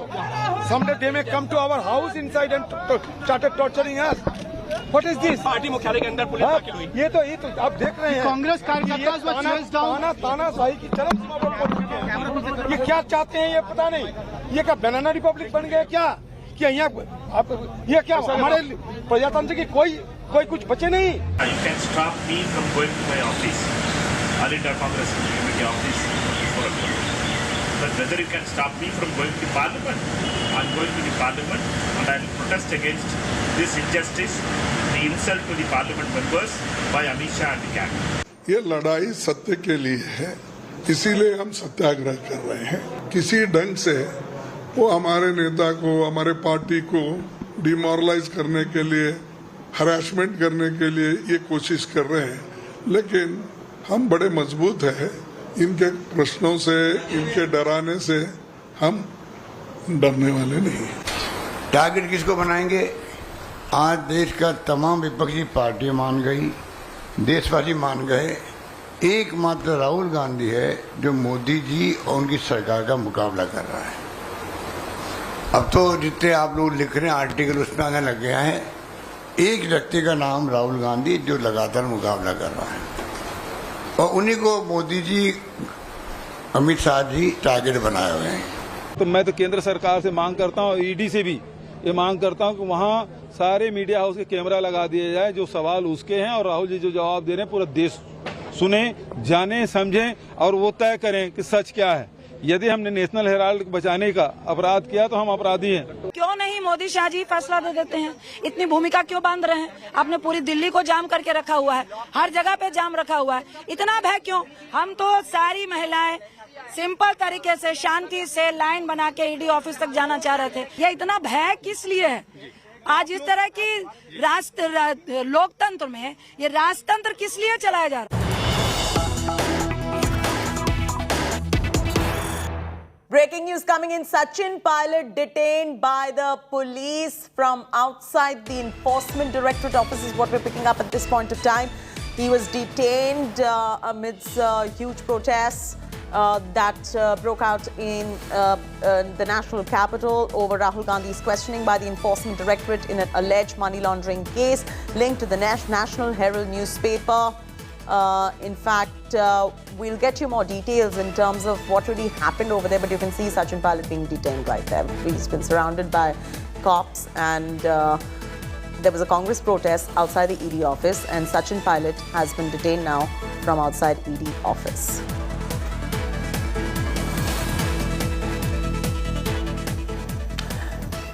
The inside scoop of Rahul Gandhi's day 3 of ED grilling. Sources in ED have told India Today that Rahul is giving tutored answers and that's why questioning is going at a slow pace. The probe agency said that Rahul, after giving the answers, was changing words in his statements. That's causing further delays. Rahul wanted the quizzing to end yesterday but was summoned since several questions are yet to be answered. The central agency has asked around 25 to 30 questions to the Congress MP in the last 2 days. ED, that is probing the link of shell companies for transactions, is questioning Rahul on funds of Young Indian and the Associated Journals Limited.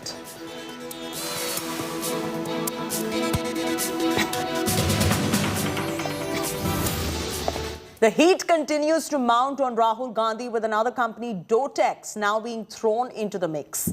The BJP had earlier dredged up Dotex, claiming it is a Hawala company with links to the Gandhis. India Today probes this Kolkata-based company to decode the link between Dotex and the National Herald case. The charge against the Gandhis is that 1 crore rupees loan was taken from Dotex. But upon our investigation, the Kolkata-based company is registered with no physical office. That's what we found out, with only a 3-room guest house. Smriti Irani claimed that Dotex Merchandise Private Limited is linked to a Hawala entry operator in Kolkata that gives checks in exchange for cash. The political showdown peaked when Smriti Irani alleged that the company is linked to all the Gandhis. The building that you can see in front of us is named Akashdeep. It's at number 5 Lower Rawdon Street, which is a very prime location of Kolkata. The area over here that you see, the property, it is a residential complex. However, Dotex Merchandise Private Limited is registered over here. Now the investigation is on. However, to know whether Dotex, is for real or not, we arrived over here, India Today arrived over here, and what we found was that yes, at the 4th flank, at the 3rd floor, is a particular flat, rather apartment, where this is the registered property of Dotex India, Dotex Merchandise Private Limited. Now, when we went there, it did not look like an office. It was a guest house. It is a 3 BHK guest house. We spoke to the caretaker, who stated that people do come over here, the owners do come over here at certain times. However, when we went over there, no one apart from the caretaker was here. What he mentioned was that this is Dotex office for the past 20 years, and he has been working over here as a caretaker for a long time. However, it did not look to us like a registered office of a merchandise company. With camera person Kiranjit, this is Suryagni Roy for India Today, Kolkata. Dotex Merchandise Private Limited, हवाला entry operator Kolkata से संबंधित है, जो cash के बदले check देती है, जिसकी ट्रांजैक्शंस पर फाइनेंशियल इंटेलिजेंस यूनिट का रेड फ्लैग है। जो कांग्रेस के कार्यकर्ता आज दिल्ली में एकत्रित हुए हैं, वो राहुल गांधी जी से पूछिए कि गांधी खानदान का संबंध डोटेक्स मर्चेंडाइज प्राइवेट लिमिटेड से क्या है। All eyes on upcoming presidential polls now. TMC Supremo Mamata Banerjee leads the key opposition meeting that has begun in the national capital. Samajwadi Party Chief Akhilesh Yadav, Congress leaders Randeep Surjewala, Mallikarjun Kharge are attending this meeting. Political stalwarts Mehbooba Mufti, Sharad Pawar, they are also attending the meeting. Omar Abdullah, Priyanka Chaturvedi, Kumaraswamy also attending this meeting. The meeting has been called by West Bengal Chief Minister Mamata Banerjee. It's being called to formulate a joint strategy for the upcoming presidential polls. In a big blow to Mamata's meeting, TRS and Aam Aadmi Party are skipping the meeting of the opposition parties. And according to sources, the TRS does not want to share a platform with the Congress. The AAP, on the other hand, said that the issue will be considered only after the candidate for the upcoming election is declared. At the meeting, name of Gopalakrishna Gandhi, grandson of Mahatma Gandhi and former West Bengal governor, was suggested, according to sources. Pawar was not keen on the suggestion. Gopalakrishna Gandhi, speaking exclusively to India Today, has said that he was approached by the left parties for the presidential candidature.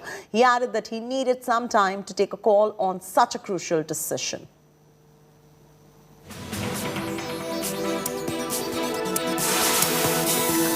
India Today's Nagarjun exclusively spoke to former Karnataka Chief Minister Kumaraswamy on the presidential polls. Kumaraswamy confirmed that they are attending the opposition meeting arranged by TMC Supremo Mamata Banerjee. Listen in.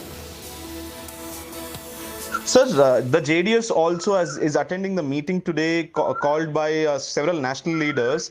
Mamata Banerjee has propped up Sharad Pawar's name, and the left has given name of Gopalakrishna Gandhi. Where does the JDS stand, sir?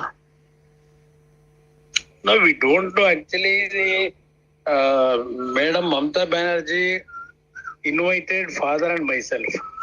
to attend the meeting. Yes, sir. What is the meeting outcome? All those things we can react after 3 o'clock only. Okay.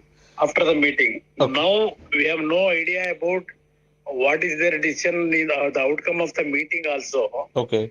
How all opposition leaders they will going to behave in this issue. Okay. How it will work it out, we don't know actually. In the meeting, what are the issues it will come. Okay. After that only I can react, brother. Sir, but personally, as a former chief minister, you think Sharad Pawar is a good candidate or Mr. Gopal Krishna Gandhi is a good candidate? Who do you think is your choice, sir? At this juncture, who will be better, who will be bad, I don't know. But only thing, the way this country is going on now. Yes, sir. For that, actually, very strong president is required for this country to save the democracy and constitution. For that, you need a strong individual also, you feel? Important. Yeah. Not rubber stamp president will not going to work out. Okay. Individually, with strong decisions, if we advise and guide the government, okay, for the way in which this government is going on, that kind of hard president we required at this juncture. Sir, very badly. Last question, sir. JDS also in this 3 o'clock meeting will put forward their opinion, their point of view. We have small number, brother. Our role is very negligible. Okay. Our role is negligible, but how all opposition, our regional party leaders and opposition main parties, yes, sir, how they will going to take decision. You will support them. Let us see, brother. Oh, definitely, as a small group we can support. Slipping into a break, when we return, Kerala gold scam fallout simmers. BJP takes to the streets against Chief Minister Pinarayi Vijayan.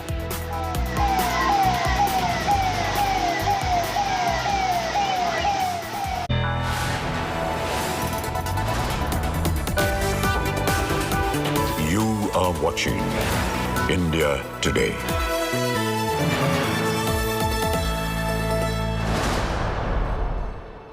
Everyone's busy finding what's trending. You're busy finding out why. India Today, for those who research before reacting. Download the India Today app now.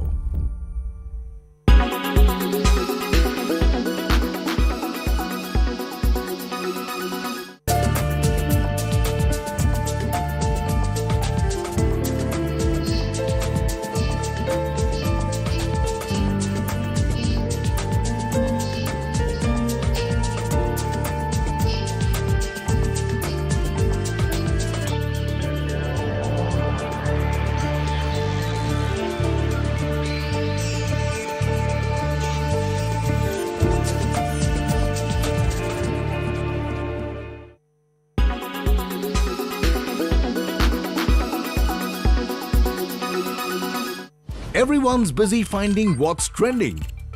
You're busy finding out why. India Today, for those who research before reacting. Download the India Today app now.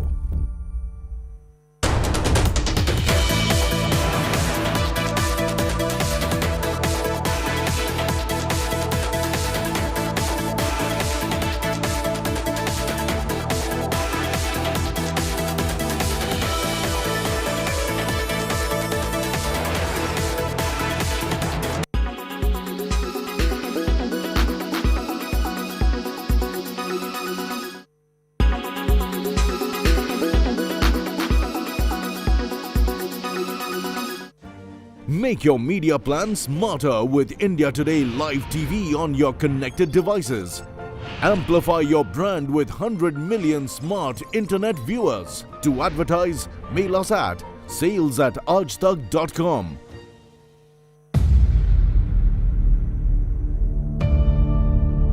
India's #1 political reporter. Defines what seems to be happening, vendetta politics. कोई दूध के से धुला हुआ नहीं है. Unmatched eye. Unmatched experience. The world has changed. My black hair has become grey as well. And with unmatched passion for the story. Do not monopolize the conversation. When it's 100% pure prime time. It's News Today with Rajdeep Sardesai. Monday to Friday, 9 p.m. Only on India Today TV. Make your media plan smarter with India Today Live TV on your connected devices. You are watching India.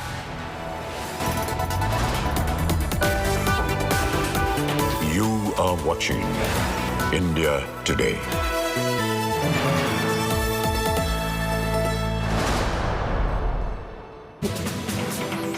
Welcome back. Political temperatures continue to soar in Kerala over the gold scam that has cinched the Chief Minister Pinarayi Vijayan. Today, BJP workers and supporters took to the streets in Thiruvananthapuram demanding the resignation of Kerala Chief Minister. This after main accused in the scam, Swapna Suresh, alleged the involvement of the Chief Minister, his wife and daughter in the scam.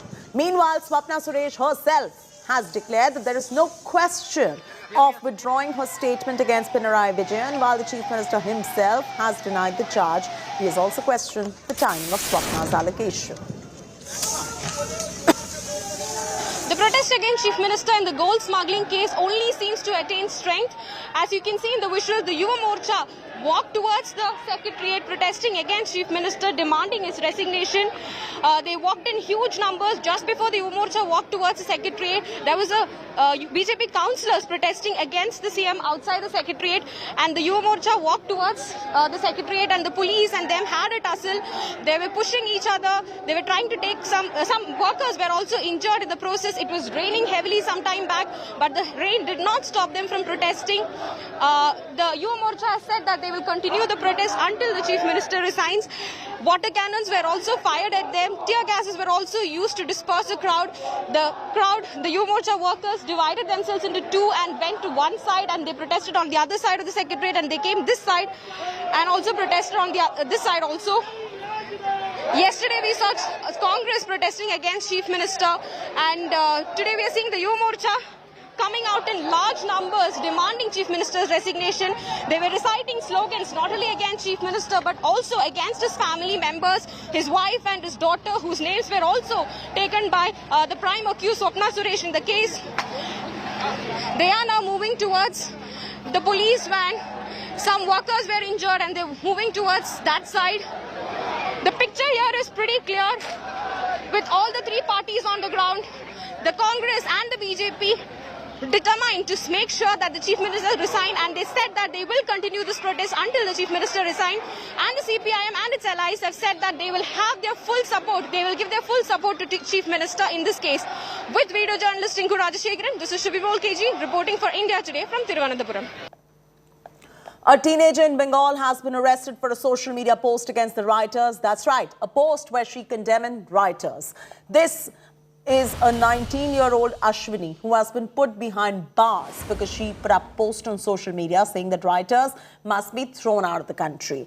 Her post prompted angry writers to pelt stones at a police station in Howrah and targeted the teenager's house, and the cops responded not by cracking down on the violent writers, mind you, but by jailing this teenager for her post. This is the third such incident of intolerance that's been reported. In Maharashtra, teenager Saad Ansari was arrested after he posted a comment backing Nupur Sharma.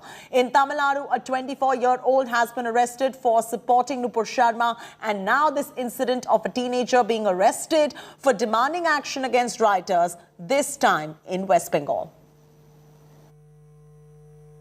এখানকার মুসলিমরা এসে এরকম করে অত্যাচার করে বাড়ি ভাঙচুর, অনেক কটা বাড়ি ভাঙচুর করেছে, এভাবে ভাঙচুর করেছে, ওকে গ্রেপ্তার করেছে, গ্রেপ্তার করে নিয়ে গিয়ে ওকে অ্যারেস্ট করে গিয়ে বহরমপুরে ওই তো ওই সব লিখেছে, হ্যাঁ ফেসবুকে যেগুলো লিখেছে সেইগুলোর অনুসারে ওকে গ্রেপ্তার করেছে। এটা তো ভালো জিনিসই লিখেছে, এটা তো খারাপ কিছু লেখিনি। এটা খারাপ কি লিখেছে? খারাপ কিছু যদি লিখতো, যে যদি কোনো উল্লেখ করে কিছু যদি লিখতো, যদি যে কোনো সাম্প্রদায়িক দল বা কোনো ভাই সাহেব মুসলমান, হ্যাঁ এই হিসাবে যদি ও লিখতো তাহলে এটা আলাদা ব্যাপার ছিল।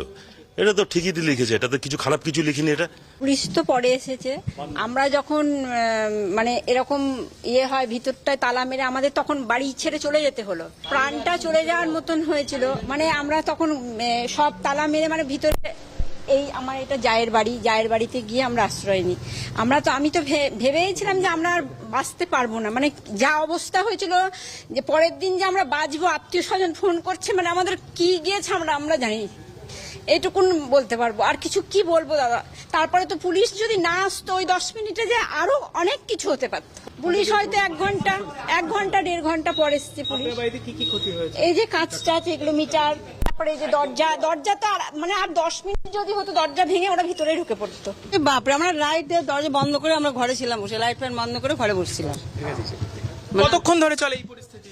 1 ঘন্টা 1.5 ঘন্টা তো হবে, 1 ঘন্টা 1.5 ঘন্টা হবে। পুলিশ আসেনি? পুলিশ সব শেষ হওয়ার পর রাতে পুলিশ এসছে।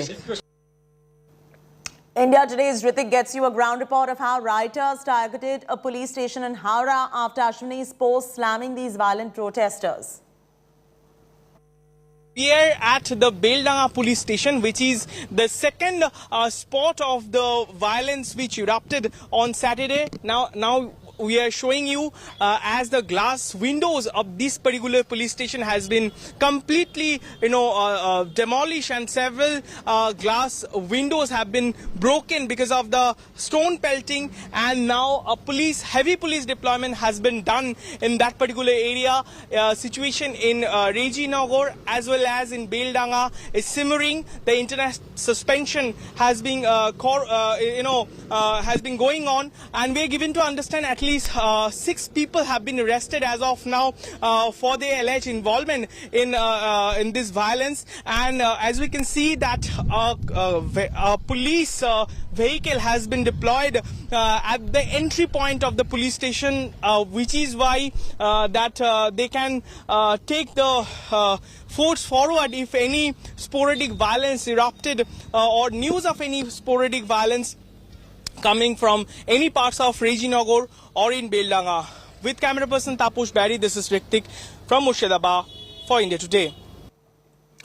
A man has been arrested for supporting Nupur Sharma's controversial remarks. Former ABVP man arrested for social media posts supporting Nupur's controversial video and reiterating it.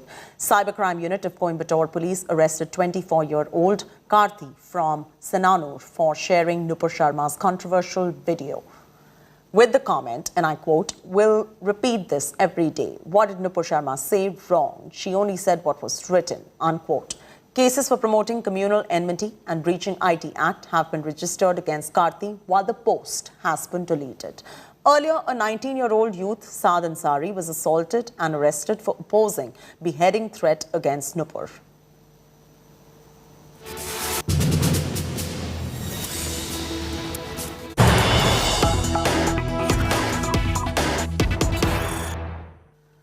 Breaking news coming in. Maharashtra Minister Nana Patole has sparked a controversy now, rakes up Nupur Sharma prophet remark row to defend Sheikh Hussain. He says that the cops will do their job in the Hussain case.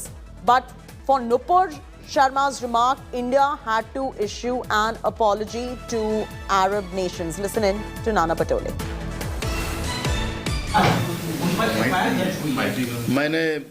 मैंने सुना नहीं है। मैं इस वक्तव्य को एक बार समझ लेता हूँ कि उन्हें किस उद्देश्य से किसको बोला है, और उसके बाद में मैं स्पष्टीकरण दूंगा। So there you go. Patole has made a comment that says that India had to issue an apology to Arab nations for Nupur Sharma's remark. And here he also went on to say that the cops are going to be doing their job in the Sheikh Hussain case. So there you go. Reaction coming in from Nana Patole on Sheikh Hussein's remarks, the remarks of Sheikh Hussain that are rather very controversial. The Sheikh Hussain in public forum has gone ahead and said derogatory remarks about the Prime Minister. Ritvik Bhalekar is joining us live from Mumbai. Ritvik, Sheikh Hussain had no business in public domain to go ahead and say the things that he did about the Prime Minister.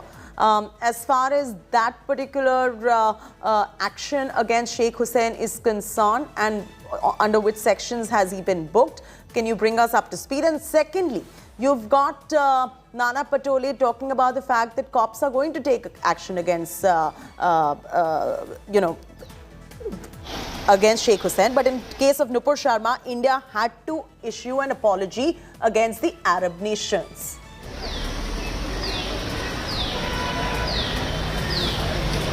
Chaiti, actually it is very surprising to know that the party president of Maharashtra Congress, Nana Patole, said that he has no clue about what Sheikh Hussain has said. The remarks which Sheikh Hussain has made yesterday in a Nagpur rally in a protest which was held against the ED's action on Rahul Gandhi, he had made such a derogatory remark about PM Modi, and the party president has no clue about it. We've told him that such remarks are made, and after that he reciprocated saying that Mumbai police is doing their job. Maharashtra government is gonna take the... Ritvik, hold on for a second. We're getting one more reaction coming in right there from Nana Patole. Let's listen into what he has to say.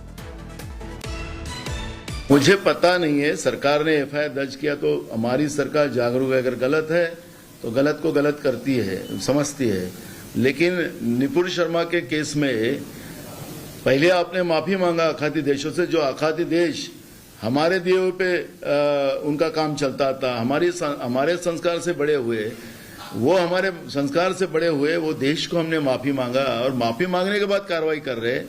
इसमें हम दोनों में बहुत फर्क है, जमीन आसमान का फर्क है। विचारधारा का गलत है तो गलत है। हमारी सरकार ने कार्रवाई की, आपने बोला तो बिल्कुल सरकार ने गलत हुआ तो कार्रवाई की होंगी। The Punjab police has got 7-day custody of Lawrence Bishnoi, the suspected mastermind behind Sidhu Moosewala's murder. Punjab police took gangster Lawrence Bishnoi to Crime Investigation Agency office in Punjab's Kharar, where he is being grilled by SIT and the Anti-Gangster Task Force in connection with his role in Singer's murder case. Commandos have been deployed for Bishnoi's security. Bishnoi was produced in Delhi's Patiala House Court after his custody with Delhi police in Arms Act case ended. He has been lodged in Tihar jail and he's facing multiple cases in multiple states. Punjab police has submitted on Tuesday that the arrested accused had said Lawrence Bishnoi was indeed behind the murder. Gangster Lawrence Bishnoi has been brought to this CIA police station in Mohali. He was escorted by nearly 100 cops in 24 vehicles, which also included 2 bulletproof vehicles. Punjab police got a 7-day custody of this gangster who was brought on 1-day transit remand. He was produced in the Mansa court, which remanded him to police custody. Though the gangster during the Delhi police questioning has not confessed that he is behind Sidhu Moosewala's murder conspiracy, but Punjab police is suspecting that he is the mastermind. During this 7-day questioning, police will try to find out answers to various questions. Whether the conspiracy to kill Sidhu Moosewala was hatched in the jail? What is the connection of Goldie Bharat? Was Goldie Bharat hired by the Lawrence Bishnoi or anybody else is involved in this murder? Police will try to find out answers to these questions. With camera person Aman Gupta, this is Manjeet Sehgal in Mohali for India Today. अभी भी जो पूरी conspiracy है सिद्धू मूसेवाला की, उसका खुलासा अभी तक नहीं हो पाया है। शायद इसी वजह से, चूंकि पंजाब पुलिस के पास ये जांच थी, इसलिए मास्टरमाइंड बार-बार लॉरेंस बिश्नोई को बताया जा रहा था। दिल्ली पुलिस ने भी अपनी जांच में ये बताया कि लॉरेंस बिश्नोई ही सिद्धू मूसेवाला की हत्या का मास्टरमाइंड है। लिहाजा पंजाब पुलिस ने लॉरेंस बिश्नोई की कस्टडी ली है, 7 दिन की पुलिस कस्टडी मिली है और अब यहाँ जो भारी भरकम सुरक्षा आप देख पा रहे हैं, क्योंकि अदालत ने भी कहा था कि लॉरेंस बिश्नोई की सुरक्षा पुख्ता की जाए, एश्योरेंस दिया जाए, क्योंकि लॉरेंस बिश्नोई ने भी अदालत में दिल्ली के ये अपनी आशंका जताई थी कि उसका एनकाउंटर हो सकता है या विरोधी गैंग के लोग उसे पंजाब में मार सकते हैं, जिसके बाद कोर्ट के आदेश के बाद आप देख पा रहे हैं किस तरह की सुरक्षा व्यवस्था है। अब यहाँ पर लॉरेंस बिश्नोई से एसआईटी के जो अधिकारी हैं वो पूछताछ करेंगे कि सिद्धू मूसेवाला की हत्या में कौन कौन लोग शामिल हैं, किस तरह से इस पूरे हत्याकांड को अंजाम दिया गया। कैमरामैन अंकित खंडेलवाल के साथ अरविंद ओझा, मोहाली। लॉरेंस बिश्नोई को 7 दिन की कस्टडी में आपके पास रखा गया है, किस तरह की उसकी सिक्योरिटी है अभी? देखिए, सिक्योरिटी तो हम उसकी जो जैसे कोर्ट ने एडवाइस किया हुआ है उसकी प्रॉपर हम सिक्योरिटी लगा रहे हैं और लगाई भी हुई है। तो अभी तो जो इन्वेस्टिगेशन है वो एसआईटी में ही करेगी उसको। फिलहाल उसकी जो हम सिक्योरिटी ही लगा रहे हैं उसको। तो किस तरह की सिक्योरिटी है? क्या कमांडो कर सकते हैं? बिल्कुल सिक्योरिटी उसकी इसके लिए जो है सफिशिएंट सिक्योरिटी हम कर रहे हैं। उसमें कमांडो भी है, उसमें लोकल है, उसमें हमारी जो पैरामिलिट्री है वो भी है। तो सिक्योरिटी एसआईटी के अधिकारी अभी आ गए? बिल्कुल बिल्कुल आ रहे हैं। Punjab police has got the custody of suspected mastermind behind Sidhu Moosewala's murder, Lawrence Bishnoi. India Today has exclusively accessed information about the questions Punjab police plans to ask the gangster during his interrogation. Here's a report. Lawrence Bishnoi, the suspected mastermind behind Sidhu Moosewala's murder, is in Punjab police's custody. The Patiala House Court in Delhi gave Bishnoi's custody to Punjab police on Tuesday. Bishnoi had cited threat of encounter by the state police. इनको सामने से जो है पूरी assurance देनी पड़ेगी, बाकायदा affidavit दाखिल करना पड़ेगा, ये मेरी डिमांड है, जिसके अंदर बाकायदा हर 12 घंटे में इसका मेडिकल हो और इसको बाकायदा बुलेट प्रूफ गाड़ी में लेके जाया जाए, इसकी पूरी जान माल सुरक्षा की जाए, इसके साथ में सीनियर पुलिस ऑफिसर जो हैं इस पूरे ऑपरेशन को वॉच करें, इसको जहां से लेके जाना है तो ड्यूली हैंडकफ और शैकल्स यानी प्रॉपर हथकड़ियां और बेड़ियां लगा के ले आया जाए और उसी में प्रोड्यूस किया जाए, जिससे कि कल पंजाब पुलिस को या किसी को कोई एक्सक्यूज ना मिल सके कि इसने भागने की कोशिश की। हमारी ये खुद डिमांड है कि हमें हथकड़ियां बेड़ियां लगा के ले आया जाए। India Today has exclusively accessed information about the questions Punjab police plans to ask the gangster during his interrogation. Bishnoi will be grilled on the motive for the murder. The police will ask Bishnoi about the shooters who pumped 18 bullets into Moosewala. They will also interrogate him on murder threat allegedly issued to Bollywood superstar Salman Khan. Bishnoi will be grilled on his connection to the Canada-based gangster Goldie Brar, who had taken responsibility for Moosewala's murder. The police sources have claimed the murder case is cracked. Bishnoi's interrogation will be key for the police to build a solid case in the Moosewala murder. Bureau Report, India Today. Time for a very short commercial break, but when we return on the other side, the much-awaited trailer for Brahmastra is out. That and every other story from the world of entertainment up next. जल, वायु, अग्नि, प्राचीन काल से हमारे बीच कुछ ऐसी शक्तियां हैं जो अस्त्रों में भरी हुई है।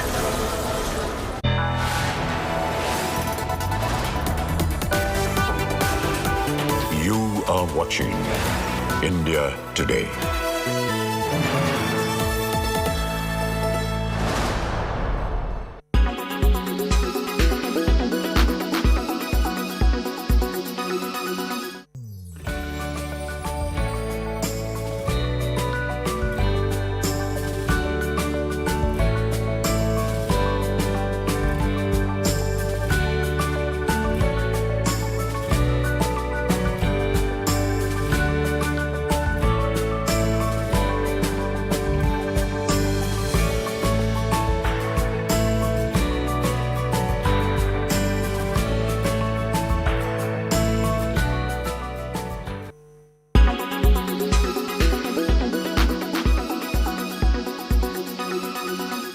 Everyone's busy finding what's trending.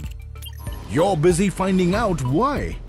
India Today, for those who research before reacting. Download the India Today app now.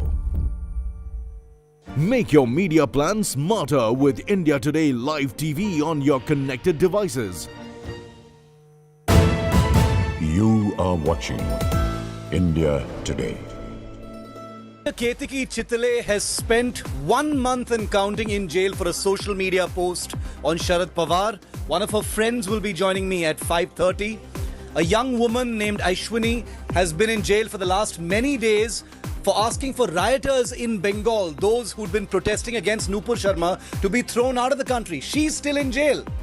And a young man in Tamil Nadu has been arrested for his comments in support of Nupur Sharma. Where are the free speech crusaders for all of these people on whom India Today is putting the spotlight? Their story on 5 Live at 5 p.m.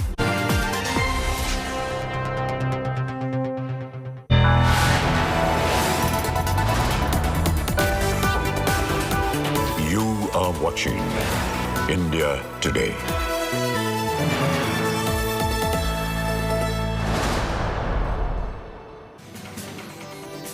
Welcome back. K-pop group BTS has officially announced the hiatus as they will now be beginning the second chapter of their journey and focus more on solo projects. Take a look.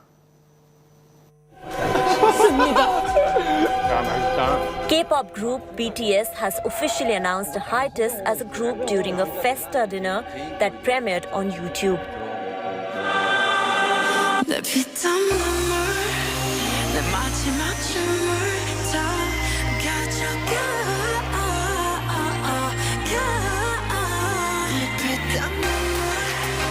Shocking the entire world, BTS announced that they will now be beginning the second chapter of their journey and focus more on solo projects as they discover themselves as artists.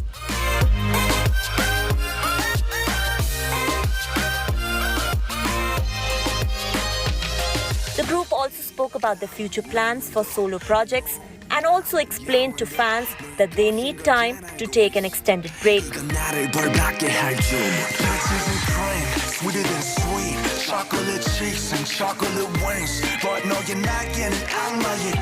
BTS made its debut in June 2013 and became a worldwide sensation with its upbeat hits like Boy in Love, Dope, Fake Love, and Blood, Sweat and Tears.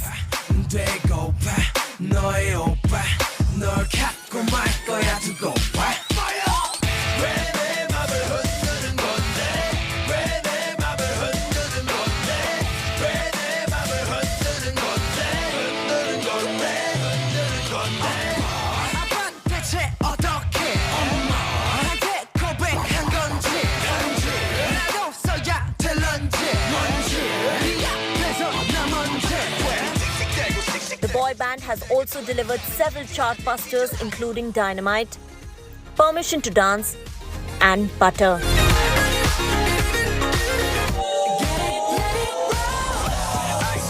I'm the nice guy, got the right body and the right mind, rolling up the party, got the right vibes, move like haters. Fresh boy, pull up and we lay low, all the players get moving when the bass low, go on me right behind us when we say so. Let's go. BTS marks their 9th anniversary as a band, and on the occasion, they recently also released a new album titled Proof.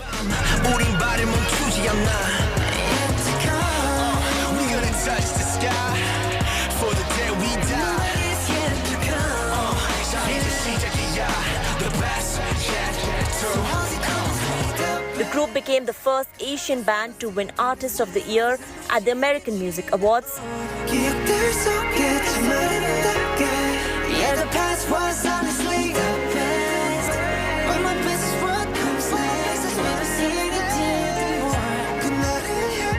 They even met US President Joe Biden at the White House in May to discuss hate crimes targeting Asians. This is an important month here in America. A lot of our Asian American friends have been subject to real discrimination. Hate only hides. When good people talk about it and say how bad it is, it goes down. So thank you. We want to say thank you sincerely for your decision, such as signing the COVID-19 Hate Crimes Act into law. So we just want to be a little help, and we truly appreciate the White House and the government's trying to find solutions. People care a lot about what you say, and what you're doing is good for all people. It's not just your great talent. It's the message you're communicating. It matters. Entertainment Bureau, India Today.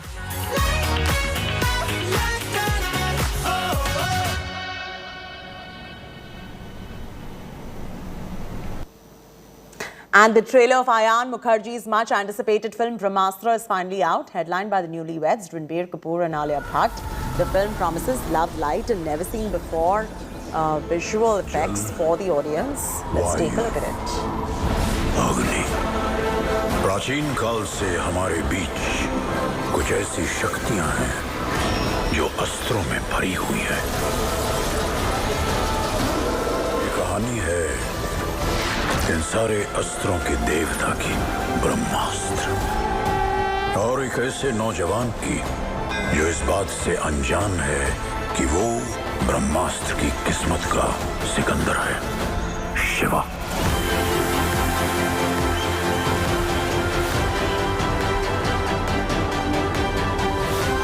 Yeah.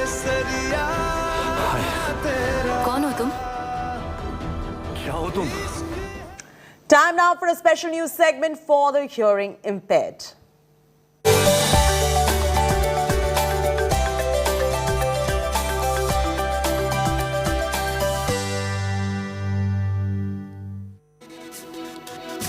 A Maharashtra Congress Neta's abusive rant against the Prime Minister is a new low in Indian politics. While participating in a satyagraha in support of Rahul Gandhi, Congress leader Sheikh Hussain declared that the Prime Minister will die like a street dog. Neta remains defiant, says, "Why should I apologize?"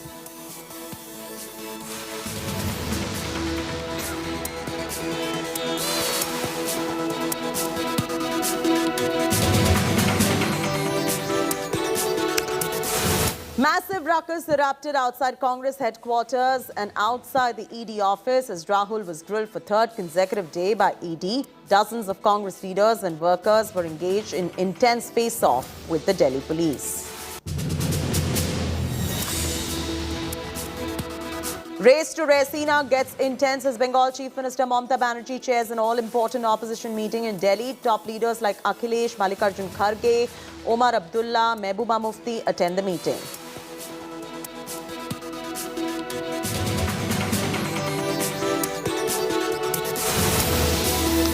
Protests emerge over the Kerala gold scam in Thiruvananthapuram. BJP workers take to the streets demanding resignation of Kerala Chief Minister. Meanwhile, Swapna Suresh has refused to take back the statement against Vijaya.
India's #1 political reporter. Defines what seems to be happening, vendetta politics. कोई दूध के से धुला हुआ नहीं है. Unmatched eye, unmatched experience. The world has changed.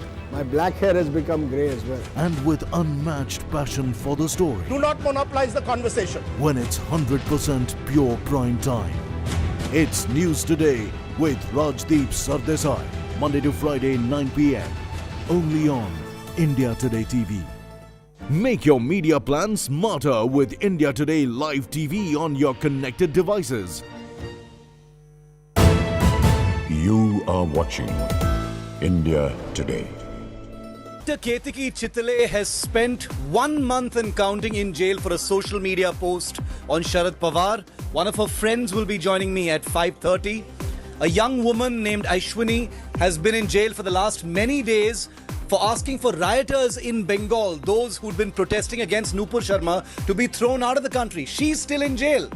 And a young man in Tamil Nadu has been arrested for his comments in support of Nupur Sharma. Where are the free speech crusaders for all of these people on whom India Today is putting the spotlight? Their story on 5 Live at 5 p.m.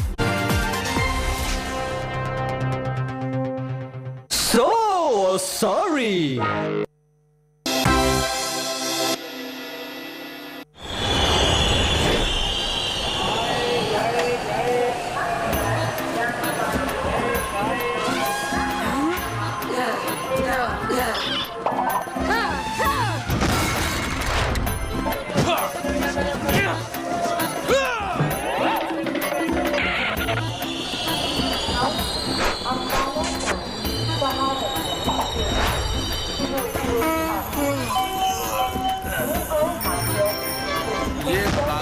राज में तो पक गए, election में इतनी मेहनत की कि थक गए।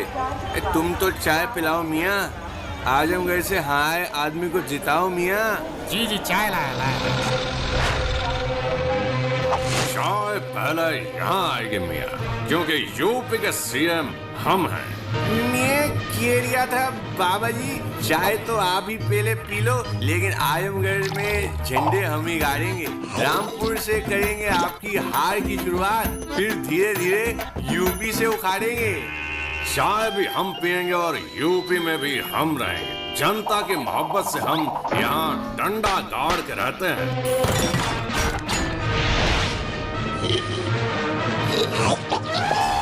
साइकिल लेकर हमसे ना टकराओ मुन्ना, बिखर जाओगे। हमें लोग बाबा बुलडोजर कहते हैं। खामोश। कमल में दम नहीं, हम किसी से कम नहीं। साइकिल है तो पॉसिबल है।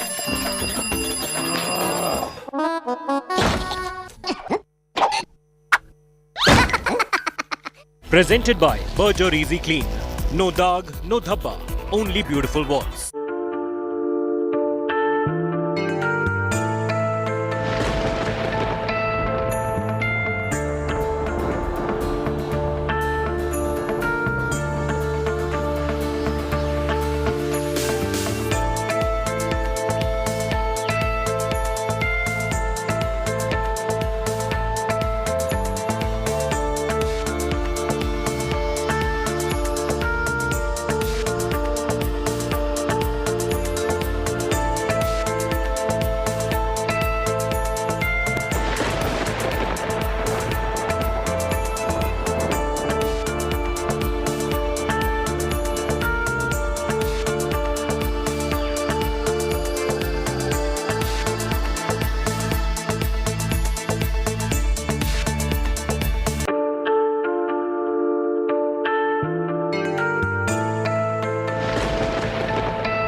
In association with Sensodyne Daily Sensitivity Protection, LIC हर पल आपके साथ।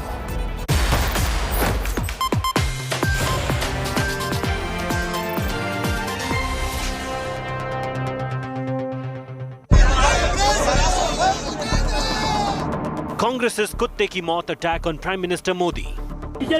की मौत होती है, ऐसे नरेंद्र मोदी की मौत होगी। How desperate and abusive is Congress today?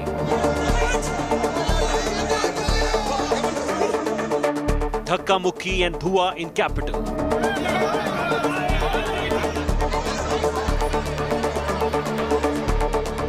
Burning tires, bashing Prime Minister, bruising self.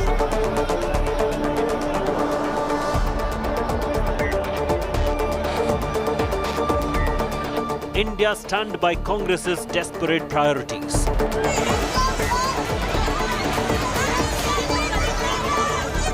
Flaming escalation in heart of VIP Delhi. The Herald high drama.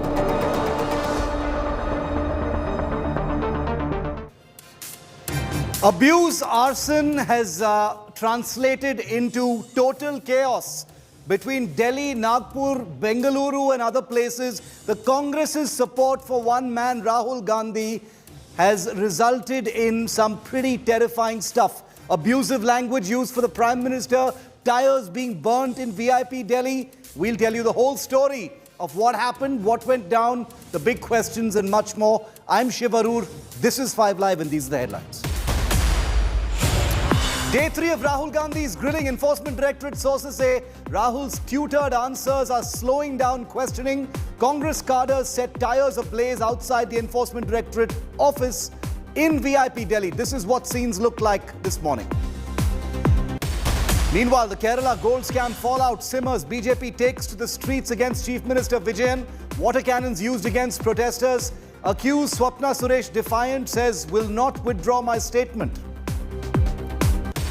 Big blow to Mamata's Raisina race. Aam Aadmi Party and TRS skip her big opposition unity meeting. Sharad Pawar says no to be joint opposition nominee for president. Left proposes Mahatma Gandhi's grandson Gopal Gandhi. Saad Ansari rerun in Tamil Nadu. ABVP youth arrested in Coimbatore for backing Nupur Sharma, Bengal teen behind bars for opposing rioters. All of their stories in the spotlight on 5:30. Singer Moosewala murder secrets set to unravel. Punjab police get gangster Lawrence Bishnoi's custody. Murder threat to Salman Khan also being probed. We've got big updates coming up at 6 p.m.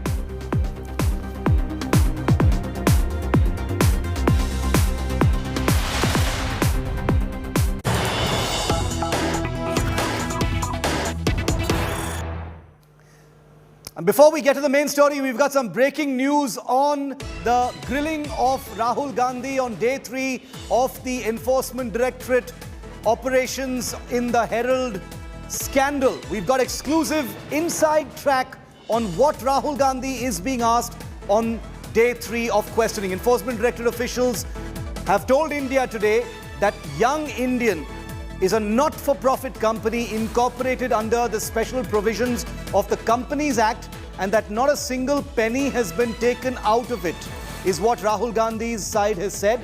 The officials, however, countered Rahul Gandhi, claiming that the company has not done any charitable work since the time it was formed in 2010. So what was it formed really about? Rahul Gandhi was also asked to submit additional documents and evidence if any charitable work has been done by the company called Young Indians. So Rahul Gandhi has apparently been cornered by the Enforcement Directorate on the issue of the kind of work that the company Young Indians have done. Rahul tells the ED that it is a non-profit organization and that not a single penny has been taken out from Young Indians Limited. Rahul Gandhi says it is a charitable, not-for-profit organization, but the ED has basically said, show us any evidence of charitable work that has been done by Young India. What is the purpose of this company? Munish Pandey breaking this angle first, an exclusive here on India Today. The heat is up against Rahul Gandhi. Munish, take us through this latest piece of information that you're breaking.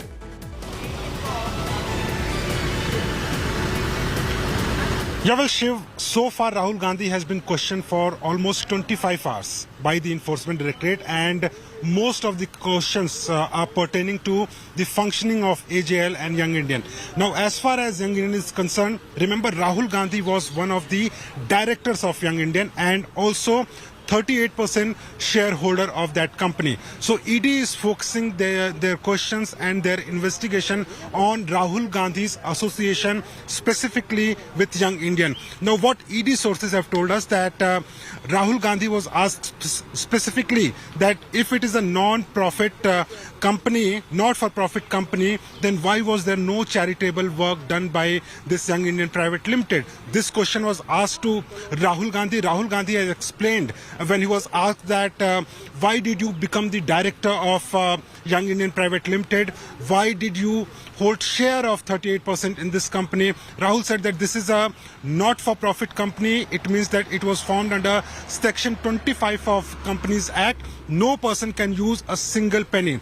The ED officer said that, but if there is, even if it is a not-for-profit company, why there was no charitable trust? And Shiv, it has been almost 12 years this company has been formed, and ED sources are telling us that they have no evidence that there is any charitable trust done by this company. Now they have also asked Rahul Gandhi, if you have done or if this company has done any charitable trust, then submit the evidence, submit the documents. So ED is trying to grill Rahul Gandhi on certain aspects of this company and also his association with AJL. Shiv. How many more days? You know, I know it's a little difficult to tell right now, but I still want to get a sense of this, Munish, because the Enforcement Directorate appears to be suggesting that the fact that Rahul Gandhi is giving tutored answers is slowing down this entire process. Today is day 3 of his grilling by the Enforcement Directorate. Do we have a sense of how many more days this is going to stretch on for?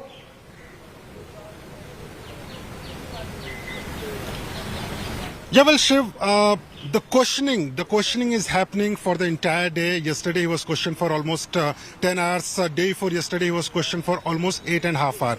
But what is happening, and this is according to ED sources, is that on day one only 10 questions were asked to Rahul Gandhi. And the reason why they were able to complete only 10 questions, because whenever a question is asked to Rahul Gandhi, then he is very cautious with his words when he is answering. And this is according to sources within the Enforcement Directorate, that his answers appears to be tutored by his lawyers. Now, any person has a right to take suggestions from lawyers. It might be a legal strategy by Rahul Gandhi, but ED officials are saying that it is being very difficult for them to question Rahul Gandhi, because when the process is getting very delayed. For example, if one question is being asked to Rahul Gandhi, he gives the answer in a certain way that he chooses words very cautiously, and when the answer is complete, then he requests them to change few words, change the paragraph. So the process gets delayed. For example, in ED, and this is important, Shiv, in ED the process is that when the officer will ask the question, then the person who is answering, in this case this is Rahul Gandhi, then he has to write the answers. Once the answer is written, then Rahul Gandhi will be signing that answer, and another officer will be typing that answer. To complete one answer, it will take 15 to 20 minutes, but in case of Rahul Gandhi, it is taking more than half hour. This is what the sources are claiming within the Enforcement Directorate. So far, yesterday also, Rahul Gandhi made a request to ED officials that he wants to complete the questioning, but officials are saying that there are still some questions which are untouched. There are still some questions which they want to ask Rahul Gandhi once again, so that if there is any possibility of getting more information from Rahul Gandhi, so they want to utilize it. Thanks very much. There's still a lack of clarity, but it's going to continue for as long as necessary, is the sense we're getting from the Enforcement Directorate. But just take a look, viewer, at what today actually looked like in 8 images. We've selected 8 images to show you what day 3 of Rahul Gandhi's questioning by the Enforcement Directorate looked like in the national capital. Rahul Gandhi there before he went in for the grilling, the burning of tires, the breaking of barricades, dhakka mukhi, fists of fury being shaken, the Youth Congress chief being dragged away, many leaders being pushed and pulled, the police walking into the All India Congress Committee headquarters on Akbar Road in Delhi, which has sparked a huge amount of outrage over how exactly the police thought it could just walk inside a political party headquarters. Priyanka Gandhi also there, of course, in solidarity. But today marked, as you can see in these images, a very specific escalation. Let's go into each one of these images and show you how they define the day, which is day 3 of Rahul Gandhi's grilling. The first defining image was this one, and it was first on India Today. The burning of tires, this huge plume of black smoke in the heart of Lutyens, Delhi, captured on India Today's cameras, a picture that went viral late this morning. This was right outside the Enforcement Directorate as Youth Congress and other Congress Karyakartas indulged in this act. The burning of tires right in the national capital. The second defining image on day 3 of the grilling, Congress Neta B.V. Srinivas, leader of the Youth Congress, was detained forcibly on the 3rd straight day after allegedly running away from the police on day 1. Both his days have gone by being detained. Images. Well, this is of course not B.V. Srinivas. There's a small error in this image, but the image of B.V. Srinivas being detained was one of the images of the day. These are of course images of other leaders being detained. Let's also show you, yeah, there he is. That's Srinivas. Apologies for that. That's B.V. Srinivas of the Indian Youth Congress, for the 3rd straight day being manhandled and detained by the police, bundled into bus and taken away. Viral videos of him being manhandled yesterday, running away allegedly from the police the day before that. And today, this is what the Congress's Youth Congress chief, B.V. Srinivas, was subjected to. Let's get you the 4th defining image. Congress netas also took to the streets, leaving all of their work. from senior leaders to chief ministers from other states, they all descended in Delhi and they've continued to be part of this mass agitation by the Congress party. They claim it's political vendetta to fix Rahul Gandhi and that he will not cow down, and neither will the Congress party. This is what it looked like. It's blazing hot in Delhi, and as you can see, the political temperatures have also been rising. And finally, the defining image number 5 on this third day of the grilling. Mayhem broke out outside the Congress headquarters in Delhi, with police personnel entering the party office premises, sparking outrage. They allegedly manhandled and beat up party officials. The Delhi police has denied the charges of high-handedness leveled against them. But these images have been tweeted by several Congress leaders to say that this is a historic low for actions by the Delhi police.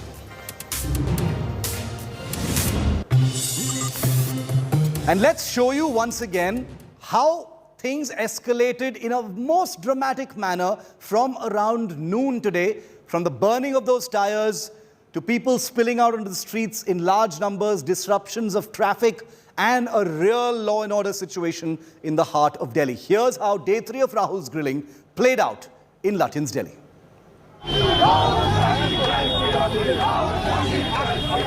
Tires set ablaze. Thick black smoke outside ED office in the heart of Delhi. Tense standoff with cops.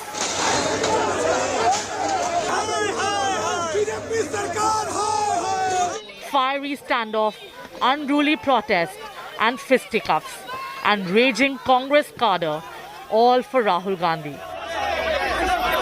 Look at the visuals. This is just outside the ED office, and this is nothing less than arsoning. Tires being burned on a busy stretch of road, putting the traffic on a hold. Just look at these visuals. Now these protesters are running away. Sir, tires नहीं जला सकते. कैसे जला सकते हैं आप? ये मोदी साहब के सर आप नहीं सर आप रास्ते पे ट्रैफिक में करने से मजबूर है हम लोग. क्या कर सकते हैं इसमें? क्यों ये इतनी पुलिस लगा रखी है? आप उसको प्रोटेस्ट आप सत्याग्रह कह रहे हैं क्या? गांधी जी ने सत्याग्रह में टायर ऐसे में ये रॉन्ग है ना मैम? टायर्स जलाना भी गलत है. ये रॉन्ग नहीं है क्योंकि these protesters are refusing to understand the meaning of satyagraha. This is an extremely busy stretch. It has to be repeated that this kind of arsoning can actually put a risk of life. Day 3 of Rahul Gandhi's grilling at the ED office took a furious turn when Congress entered a chaotic face-off with the Delhi police. Congress claimed that Delhi police barged into its headquarters and assaulted its cadre.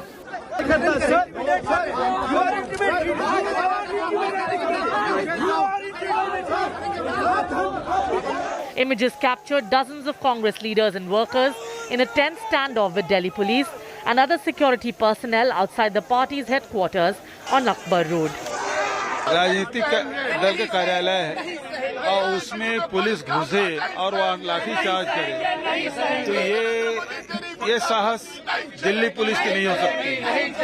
ये निर्देश मिला है ऊपर से, और ये वही ताकत है जो लोकतंत्र में विश्वास नहीं करते. जो यदि राजनीतिक विचारधारा उसके अलग है तो उसको समाप्त कर देना चाहते हैं, कुचल देना चाहते हैं. Despite Congress fury on roads, there's no let-up in ED's marathon grilling. According to ED sources, Rahul has been evasive and giving tutored answers. ED officials questioning Rahul are not satisfied with the answers of the former Congress president, saying he's changing them often. With Shreya Chatterjee, Supriya Bharadwaj and Munish Pandey in Delhi, Bureau Report, India Today. And as part of Team Rahul's protest in his samarthan, in his support, which should be legitimate, the party is allowed to protest for Rahul Gandhi. You saw what was happening in Delhi, but far away in Nagpur in Maharashtra, where the Congress is part of the ruling alliance, here's what one of their leaders actually said on camera, in front of a large crowd, in the presence of 2 Congress ministers, part of the Uddhav Thackeray government. He said Prime Minister Modi should die like a street dog. That's his words. If you don't believe me, watch this. फालतू के काम करना बंद करो, नहीं तो नरेंद्र मोदी तेरा वही हाल होगा. फिर आप क्या बोलेंगे कि जैसे की मौत होती है ऐसे नरेंद्र मोदी की मौत होगी. Congress Neta resorting to open, sickening abuse. In his aggressive defense of Rahul Gandhi, this Congress leader, Sheikh Hussain from Maharashtra, got on camera hurling filthy abuses in public at the Prime Minister, saying Narendra Modi will die like a street dog if he continues to target Rahul Gandhi and not focus on national issues. Listen once again to this shocking hate rant from a senior Congress leader. Narendra Modi तुमको लोगों ने देश को विकास करने के लिए दिया है। 70 साल में कांग्रेस ने किया है, उसी को बेचकर तुम देश चला रहे हो। तुम कुछ कर नहीं रहे। ये फालतू के काम करना बंद करो, नहीं तो नरेंद्र मोदी तेरा वही हाल होगा। फिर अब क्या बोलेंगे कि जैसे की मौत होती है, ऐसे नरेंद्र मोदी की मौत होगी। के लिए दिया है। That's right. He actually said it. A Congress leader in the presence of two Maharashtra ministers who don't stop him, telling the Prime Minister that he will die like a street dog. फालतू के काम करना बंद करो, नहीं तो नरेंद्र मोदी तेरा वही हाल होगा। फिर अब क्या बोलेंगे कि जैसे की मौत होती है, ऐसे नरेंद्र मोदी की मौत होगी। The Congress Neta also warned that the country will burn if Rahul or Sonia Gandhi are harmed in any way. अगर उनके बाल को भी जरा सा धक्का लगेगा तो इस देश के अंदर में अंगार लग जाएगी, इस देश को ये बर्बाद हो जाएगा। कुछ कर नहीं रहे। Speaking to India today, an unapologetic Sheikh Hussain justified his attack. मेरे दिल में कोई मलाल नहीं, मैंने कुछ गलत भी नहीं बोला और मैंने कोई ऐसी गलती की ही नहीं। मैंने एक मुहावरा दिया सिर्फ, वो समझे क्या? उसमें कोई गलत नहीं है। The BJP expectedly has torn into the Congress for this abuse on the Prime Minister, saying that the opposition has finally shown its true ugly face. देखिए, इस प्रकार के घृणित बयान प्रतिक्रिया के योग्य नहीं है, परंतु यह कांग्रेस की क्षुद्रता और मानसिक स्तर की सीमा तक पहुंच गया है, यह उसका क्रमशः प्रमाण है। The unfolding drama, coupled with what's been happening in Delhi, has set off a huge fight between the BJP and the Congress in the backdrop of Rahul Gandhi being questioned on day 3 by the Enforcement Directorate. Congress के मुख्यालय में, भारतीय राष्ट्रीय कांग्रेस के दफ्तर में जबरन कैसे घुस सकते हैं, कैसे किसी के घर के अंदर जाकर लाठीचार्ज कर सकते हैं। पहले भ्रष्टाचार में जो 2000 करोड़ का गबन किया गया उस पर तो साइलेंस है, परंतु अब कोई इंटिमिडेशन कर दे, एजेंसीज को सवाल पूछने का मौका ना मिले, एजेंसीज को सच तक पहुंचने का मौका ना मिले, इसीलिए वायलेंस पर उतर आए हैं। The ruling Mahavikas Aghadi in Maharashtra is on the back foot over this withering personal attack on Modi. फालतू के काम करना बंद करो, नहीं तो नरेंद्र मोदी तेरा वही हाल होगा। फिर अब क्या बोलेंगे कि जैसे की मौत होती है, ऐसे नरेंद्र मोदी की मौत होगी। An FIR has been lodged against the Maharashtra Congress leader for obscenity and for provoking breach of peace. With Pankaj Khelkar in Pune, Bureau Report, India Today. So venom being spewed, the Prime Minister being called a street dog, tires being burnt. If this is not an escalation, then what is? This is what it looked like. Take a look once again.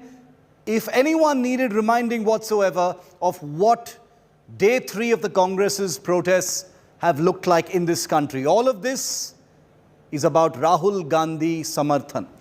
Whatever else you may think of the Congress party's priorities, this is all about Rahul Gandhi. This is a party that will be going into so-called presidential elections in a couple of months from now. Does anyone wonder whether anyone is the boss except Rahul Gandhi? This is what the Congress party, the lengths to which the party has gone for one man, a man who isn't even their official president.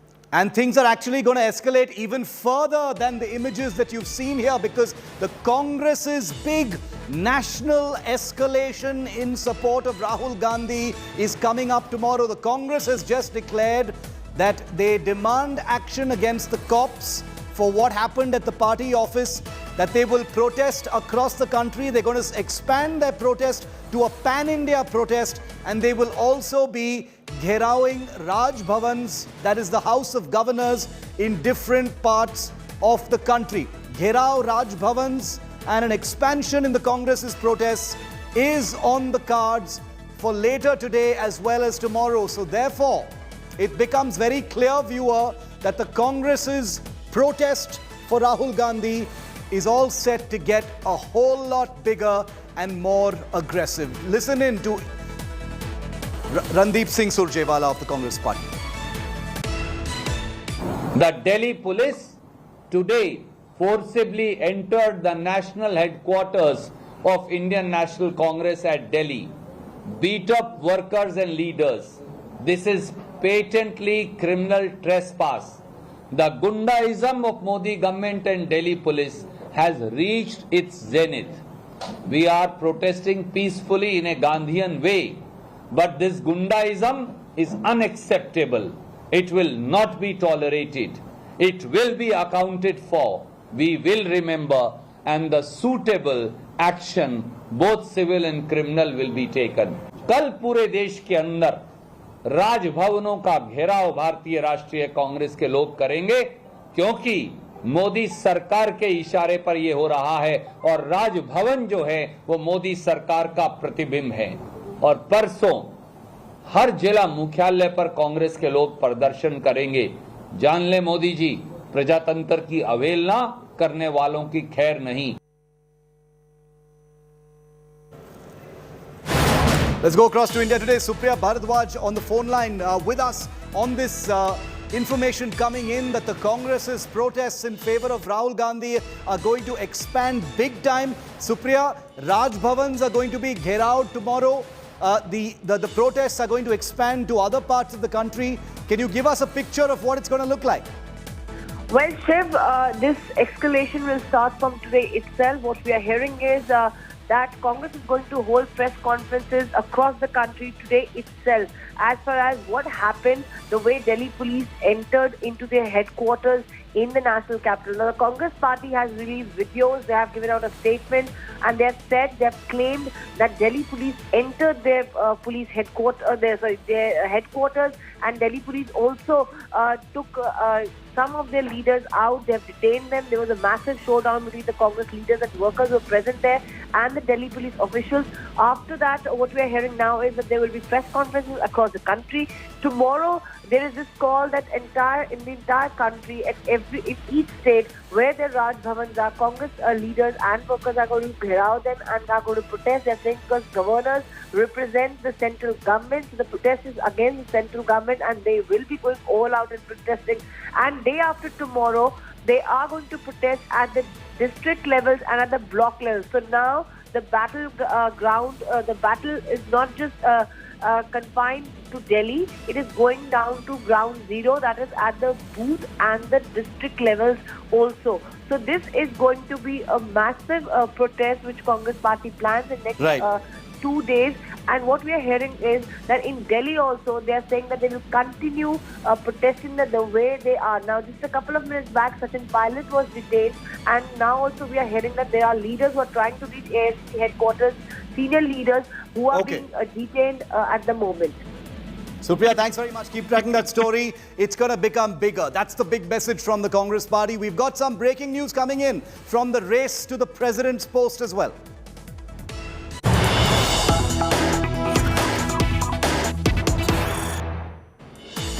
Kaun Banega Rashtrapati finally has an answer, at least as far as the opposition parties are concerned, after Sharad Pawar has opted out of the presidential race. Gopal Krishna Gandhi is all set to be the unified opposition candidate for the presidential election. Gopal Krishna Gandhi is all set to be the opposition candidate for India's next Rashtrapati. Let's go across and listen in to Mamata Banerjee, who called this big opposition unity meeting where Sharad Pawar has opted out. Decided there will be only one consensus candidate though I personally, even all the members of the meeting, they unanimously suggested Sharad Pawar's name. Unanimously. If Sharad Pawar is agreed, is okay, but he said he is not interested. But then we will deal. So when he is not, if he is agreed, everybody will give him support. And if not, then the name should be come from the political parties. They will consult Sharadji, consult with others, and then it will be decided. Poulomi Saha tracking the story very, very closely. Poulomi, it's become very, very tantalizing, this whole opposition meet. Sharad Pawar's name proposed. He declines the offer. He says he doesn't want to be part of the race. It's looking like Gopal Krishna Gandhi is shaping up to be the opposition candidate for Rashtrapati. Well, Shiv, no name has been finalized as far as the opposition is concerned. Gopal Krishna Gandhi is still a name which was suggested, like we broke earlier this morning, by the left parties only. It is a suggestion. Gopal Gandhi has himself spoken to India Today and said very categorically that only if there is a consensus and it is a unanimous opinion that I should be contesting as the joint opposition candidate, then will I consider that and possibly throw my hat in the ring. But so far, no one name has been finalized. The opposition parties today, of course, tried to convince Mr. Pawar to contest the elections again. But again, categorically, he declined the offer and he said that I want to stay in active politics. So Mr. Pawar's name is out of the race now. So what the opposition so far today has decided is that they will hold another meeting in a week's time, possibly on the 20th or the 21st of June, when they will again deliberate. Party leaders will meet and they will again deliberate on one consensus candidate. Meanwhile, they have in fact deputed Ms. Mamata Banerjee, Mr. Sharad Pawar and Mr. Mallikarjun Kharge of the Congress party to speak to all opposition parties in order to get their thoughts on who they would think and like to see in the race, or who they think is the ideal candidate, in fact, to take on the NDA's candidate. Do we know why Sharad Pawar declined, Poulomi? Well, Mr. Pawar says he wants to be in active politics. That is the argument, in fact, that he gave yesterday as well when we spoke to our sources in his individual meetings that he had with Mr. Sitaram Yechuri and D. Raja first and then with Ms. Mamata Banerjee as well. He said that I want to stay in active politics, and that is what he, in fact, conveyed to the party leaders over here as well. Over here, everyone present in the room was unanimously supportive of Mr. Pawar's name if he chose to contest the election. But he, unfortunately for them, has declined. Poulomi, keep tracking that story. It promises to be a very tantalizing political battlefield, the presidential election. Let's see how that actually works out. We, of course, will keep you ahead, viewer, on every little twist and turn over Kaun Banega Rashtrapati. Quick break. On the other side, continuing with our spotlight focus on young Indians who've been abused, thrashed, slapped and thrown behind bars for their social media posts, for their free speech. We're putting the spotlight today on Ketaki Chittale, as well as a young Bengali teenager who dared to ask for rioters in her state to be thrown out of the country.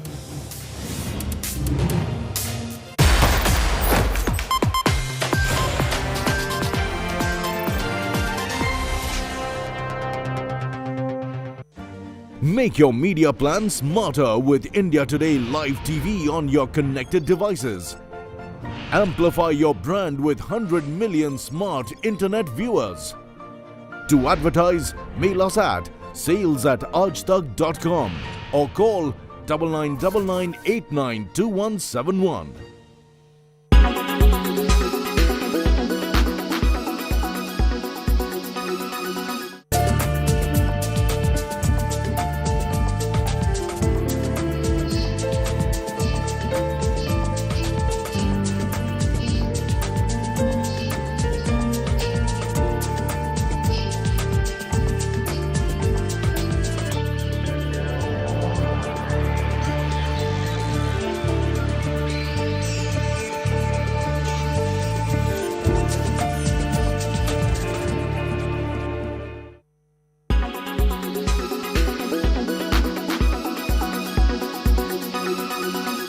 Everyone's busy finding what's trending.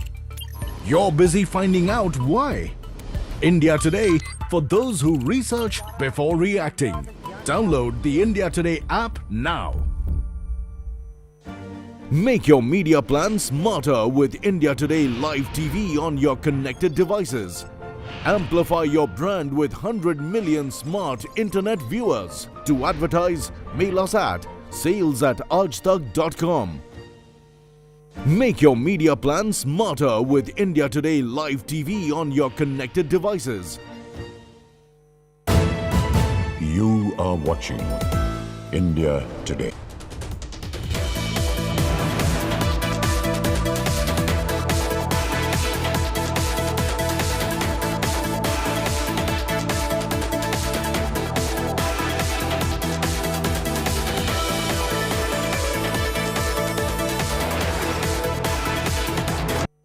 India Today Group wins big at NT Awards 2022.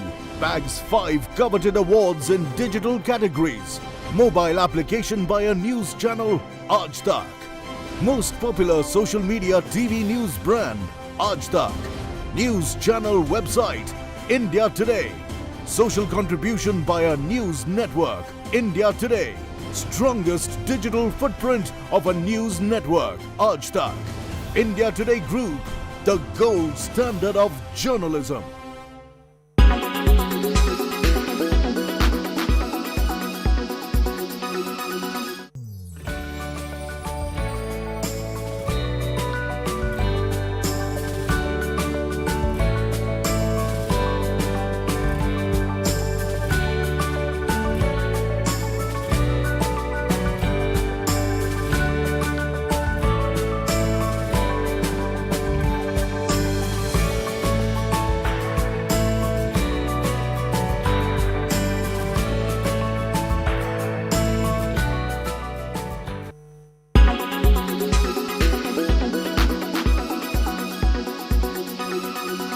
Make your media plan smarter with India Today live TV on your connected devices. Everyone's busy finding what's trending. You're busy finding out why. India Today, for those who research before reacting. Download the India Today app now. Make your media plan smarter with India Today live TV on your connected devices. You are watching India. To solve Sidhu Moosewala's murder, police in 3 states have got involved: Delhi, Punjab and Maharashtra. While Lawrence Bishnoi has been taken to Punjab under a tight security cover, one shooter, Santosh Jadhav, arrested by the Pune crime branch, has now thrown up shocking details. These dreaded gangsters have been active not just on the streets across states, but also on Instagram, where they execute, take orders and boast about their kills and captures. I have that special report coming up at 6 p.m. prime today. Do not miss. That and more on India Today.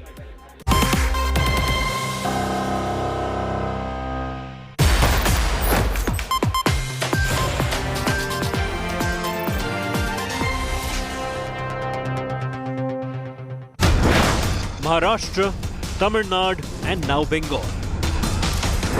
The intolerance fire is spreading. 19-year-old jailed for anti-riot post.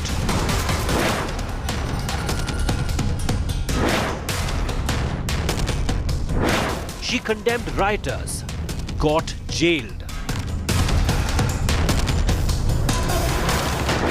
Mamta's cops book teenager, let off rioters.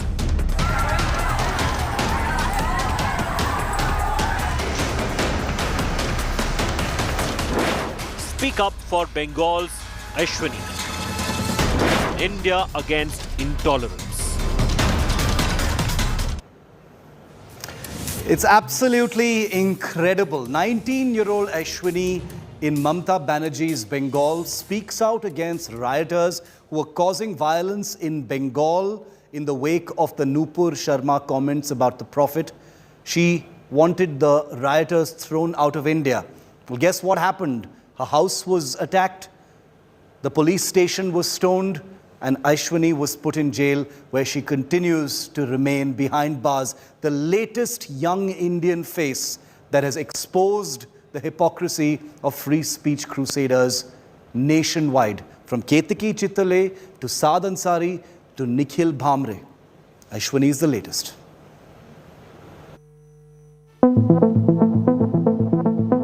Is this not intolerance? Youngsters jailed for their social media posts. In Uddhav's Maharashtra, in Stalin's Tamil Nadu, in Mamata's Bengal. Remember, it was India Today that brought national attention to the case of young student Saad Ansari, who was beaten up, assaulted, and then jailed for a post where he had backed Nupur Sharma. A similar tale of intolerance in Tamil Nadu, where this man has been arrested in Coimbatore. And why? Because he supported Nupur Sharma. 24-year-old Karthi, a former ABVP leader, shared Nupur's video and defended the now suspended BJP spokesperson, prompting his arrest. And now, this girl you see on your screens, all of 19, is behind bars. She didn't support Nupur Sharma. She didn't speak of any community. She actually just slammed the rioters. 19-year-old Ashwini faced protests. These rioters took the law into their own hands, pelted stones at a police station, and attacked her house. And how did the police respond? No, they didn't book the rioters. They actually jailed Ashwini instead. এটা খারাপ কি লিখেছে খারাপ কিছু যদি লিখতো যে যদি কোনো উল্লেখ করে কিছু যদি লিখতো যদি যে কোনো সাম্প্রদায়িক দল বা কোনো ভাই সাহেব মুসলমান হ্যাঁ এই হিসাবে যদি ও লিখতো তাহলে এটা আলাদা ব্যাপার ছিল.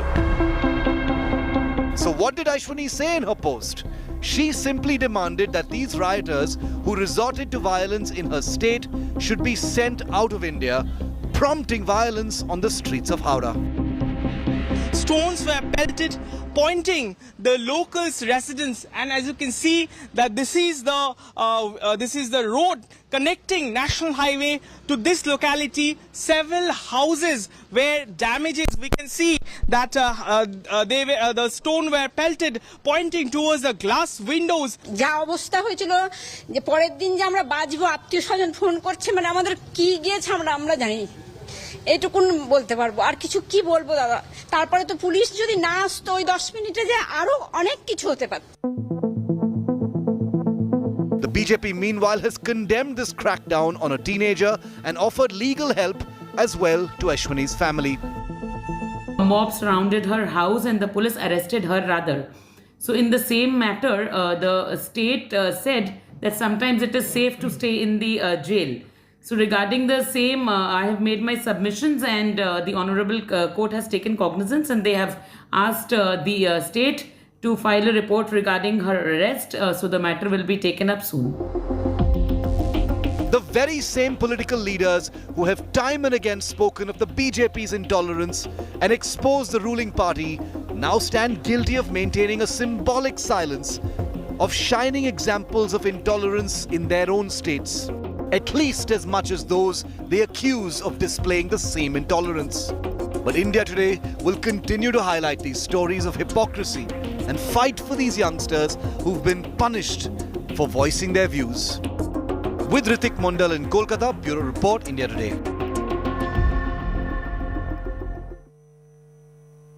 So what's happening with Ashwini, who's still languishing inside jail right now? 19 years old, wanted the Mamata Banerjee government to throw rioters out of the state, and she's been thrown into jail.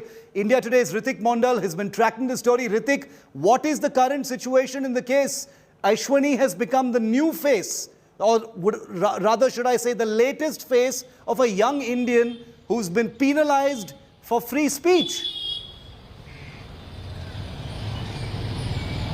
Right, exactly. The things unfolded after in the wake of the violent protests erupted in Howrah, and Ashwini Bishwas, a 19 years old girl from Murshidabad, Beldanga. We did visit his place, her place, and of course also met her parents, and they were shivering because we did see that the entire house of that girl, and of course and also the neighborhoods of that particular girl was vandalized by the hate-mongers. Things unfolded on Friday night, and when a fresh violence erupted in parts of Murshidabad. Now police were blaming saying that Ashwini Bishwas, 19-year-old girl, these are the ruckus-like situation erupted because of her controversial post that she posted on her from her Facebook handle, and then she was picked up and detained. After a detailed questioning, she was arrested and now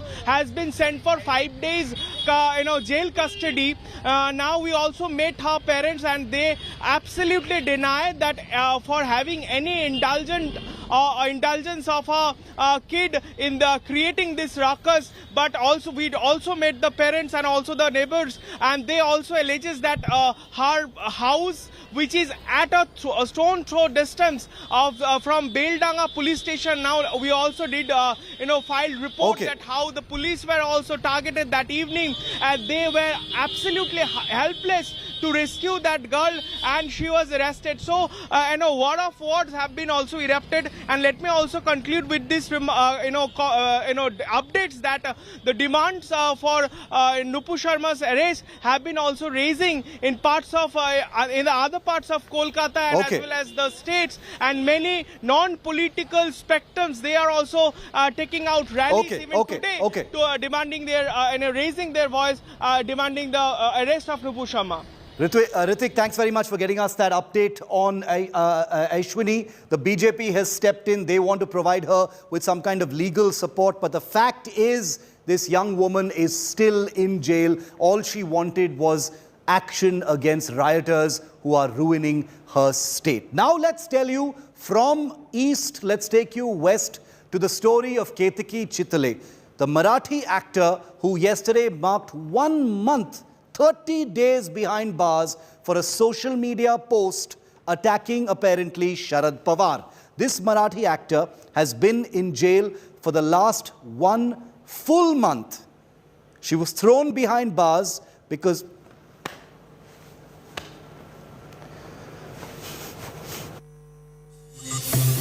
derogatory content on social media against NCP Chief Sharad Pawar.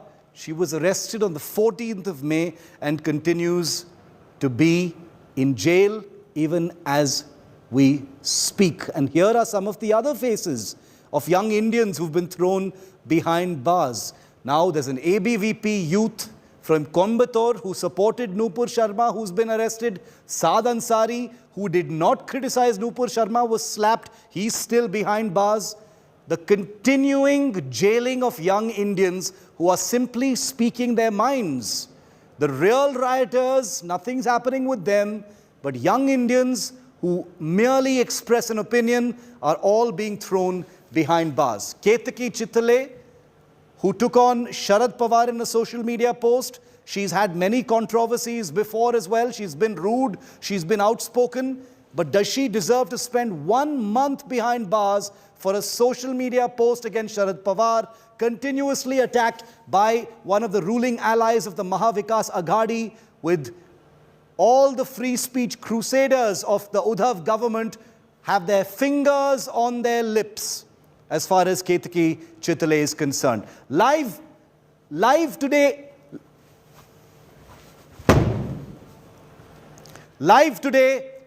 on India Today is Milind Shintre.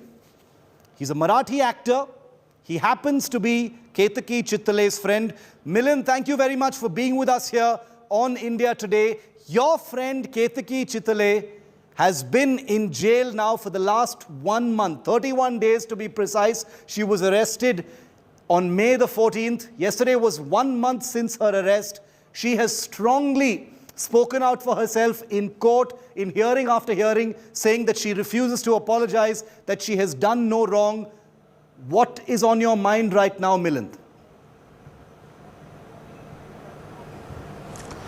पहली चीज़ ये है साहब कि मैं केतकी का friend बिल्कुल नहीं हूँ, मेरी पहचान भी नहीं है, लेकिन मैं उस बारे में सब कुछ जानता हूँ क्योंकि हम एक ही इंडस्ट्री से है। हुआ ये दरअसल कि जस्ट बिफोर 30 डेज, लगभग 15 मई के आसपास कुछ, केतकी ने एक पोस्ट जो थी वो वायरल हो गई थी फेसबुक पे और सोशल मीडिया पे, तो वो उसने रिपोस्ट कर दी थी, वो उसने फॉरवर्ड कर दी थी। और उसकी जो लैंग्वेज थी, जो पोस्ट की, जो खुद केतकी ने लिखी नहीं हुई थी, it was very abusive language, वो गलत लैंग्वेज थी। वो उसका जो सब डायरेक्शन था, डायरेक्टिव्स जो थे वर्डिंग के, वो एनसीपी लीडर जो शरद पवार जी है उनके बारे में थे। और एनसीपी के जो सब कार्यकर्ता है हर एक जिले के, तो उनमें तो खलबली मच गई उससे, और सब लोगों ने मिलके एफआईआर डालने शुरू कर दिए। और उसके बाद आई थिंक ठाणे बॉम्बे के नज़दीक है थाना, तो वहाँ के पुलिस ने केतकी को अरेस्ट किया। लेकिन मैं ऐसा कहना चाहता हूँ कि अरेस्ट होके 1 महीना हो गया है और अभी तक केस नहीं दाखिल हुआ है, तो जल्दी से जल्दी वो केस का निपटारा हो जाना चाहिए। या तो उसे छोड़ दो या तो केस चालू कर दो, जो भी कर रहे हैं वो जल्दी हो जाना चाहिए। ये इतना ही मुझे कहना है। तो आपको क्या लगता है कि एक महीना हो गया मिलिंद जी that she has been in jail right now? Why do you think she is still in jail? The High Court ने भी एक pronouncement किया है कि जो करना है आप जल्दी करो. She's been in jail for the last 1 month. Yeah, she's more than 1 month, I think. Yeah. तो जल्दी से जल्दी ये हो जाना चाहिए। ये क्यों नहीं हो रहा है, ये या तो पुलिस जानती है या तो कोर्ट जानता है। ये क्यों नहीं हो रहा है? होना तो चाहिए, बिल्कुल होना चाहिए।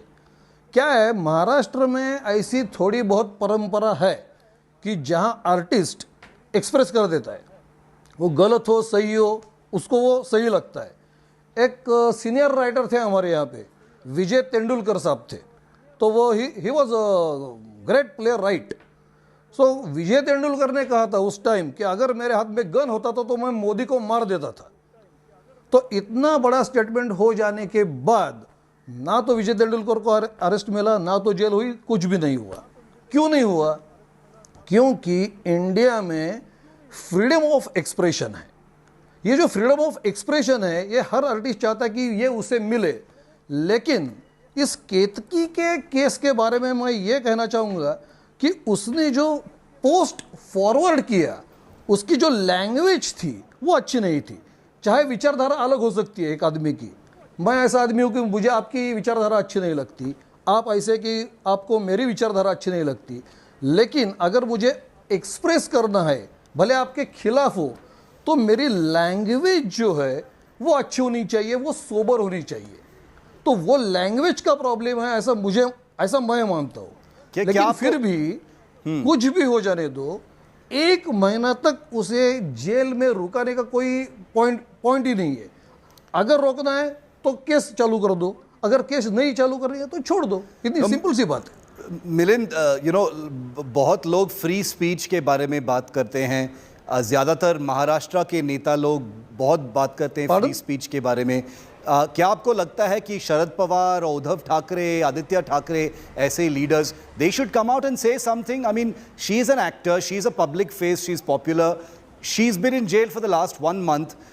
What about all those people who speak about free speech, including people in government? नहीं, फ्री स्पीच होना चाहिए, ये तो खाली ऑन पेपर है, ऐसा है ही नहीं। अगर कोई आर्टिस्ट है, वो खुद को एक्सप्रेस करता है, वो उसके आर्ट के जरिए एक्सप्रेस करता है, या इंटरव्यू के जरिए एक्सप्रेस करता है, या राइटिंग के जरिए एक्सप्रेस करता है। आज की तारीख में ऐसा है कि आप कुछ भी बोल दो, एक लाइन बोल दो, किसी के खिलाफ बोल दो, किसी के साइड में बोल दो, तो आज वो वायरल हो जाता है। जो लोग स्पेक्टेकल से, जो सुनने वाला है, जो देखने वाला है, जो पढ़ने वाला है, अगर उसे वो अच्छा नहीं लगा तो वो 1 minute with in span of 1 minute वो आपके डोर में आ जाता है। आज डोर में आ जाता है, आपको ट्रोल करता है, आपको मारता है, आपको कुछ भी हो सकता है।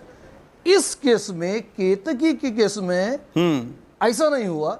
लोगों ने बकायदा पुलिस कंप्लेंट किया, कायदे से गए लोग, और आगे ये एक्सपेक्टेशन है हमारी कि ये कायदे से होना चाहिए, इंडियन पिनल कोड के मुतालिक होना चाहिए सब, और वो जल्दी होना चाहिए। वो नहीं हो रहा है। बाकी बात रहेगी, हमारे सीएम साहब है, उद्धव ठाकरे जी है, आदित्य ठाकरे जी है, या खुद एनसीपी के सुप्रीमो शरद पवार साहब है, तो मुझे ऐसा लगता है कि उनके काम इतने बहुत बड़े हैं, इतने ज़्यादा है, उनके पास टाइम नहीं है। शायद उनको ये पता है भी नहीं, ये मुझे नहीं पता। अगर उनको पता भी होता तो उन्होंने माफ़ कर दिया होता। ये इतना छोटा इशू है एक तरह से देखा जाए तो, शरद पवार साहब को ये चीज़ शायद पता भी नहीं होगी, शायद बोल रहा हूं मैं, मुझे पता नहीं कि उनको पता है या नहीं, लेकिन बड़ा आदमी है, बड़ी फिगर है, 4-5 बार महाराष्ट्र के सीएम रह चुके हैं, सेंट्रल में मिनिस्ट्री थी उनके पास, वो एग्रीकल्चर मिनिस्टर थे, डिफेंस मिनिस्टर थे, बहुत बड़े बड़े पोर्टफोलियो संभाले उन्होंने, ये पद्म विभूषण है शरद पवार जी, तो उनको शायद पता भी नहीं होगा कि ऐसा कुछ हुआ है, और अगर पता होता था तो मुझे ऐसा लगता है तो उन्होंने छोड़ दिया होता, तो माफ कर देता था, छोटी बच्ची है, कुछ ना कुछ तो बग गई, छोड़ दिया। ये इतना बड़ा इशू करने की भी जरूरत नहीं थी। ये बात सही है कि वर्ड्स गलत थे, लेकिन उसके खुद के नहीं थे, उसने फॉरवर्ड किए थे। अगर गलती है तो भाई केस चलाओ, और जो भी कोर्ट रिजल्ट देगा वो देगा, कोर्ट अपना रिजल्ट दे देगा। ये ऐसा विदाउट केस जेल में रखने का कोई मतलब ही नहीं है ना अभी, और बड़े बड़े जो लीडर्स हैं उनको ये पता भी नहीं होगा शायद। Milind Shintre, thank you very much for speaking to India Today. We will continue to put the spotlight on young Indians who continue to be behind bars for speaking out, because they've become the face of hypocrisy around the country. Thanks for watching 5 Live. We'll see you at the same time tomorrow. 6 p.m. Prime comes up next with Bhujan.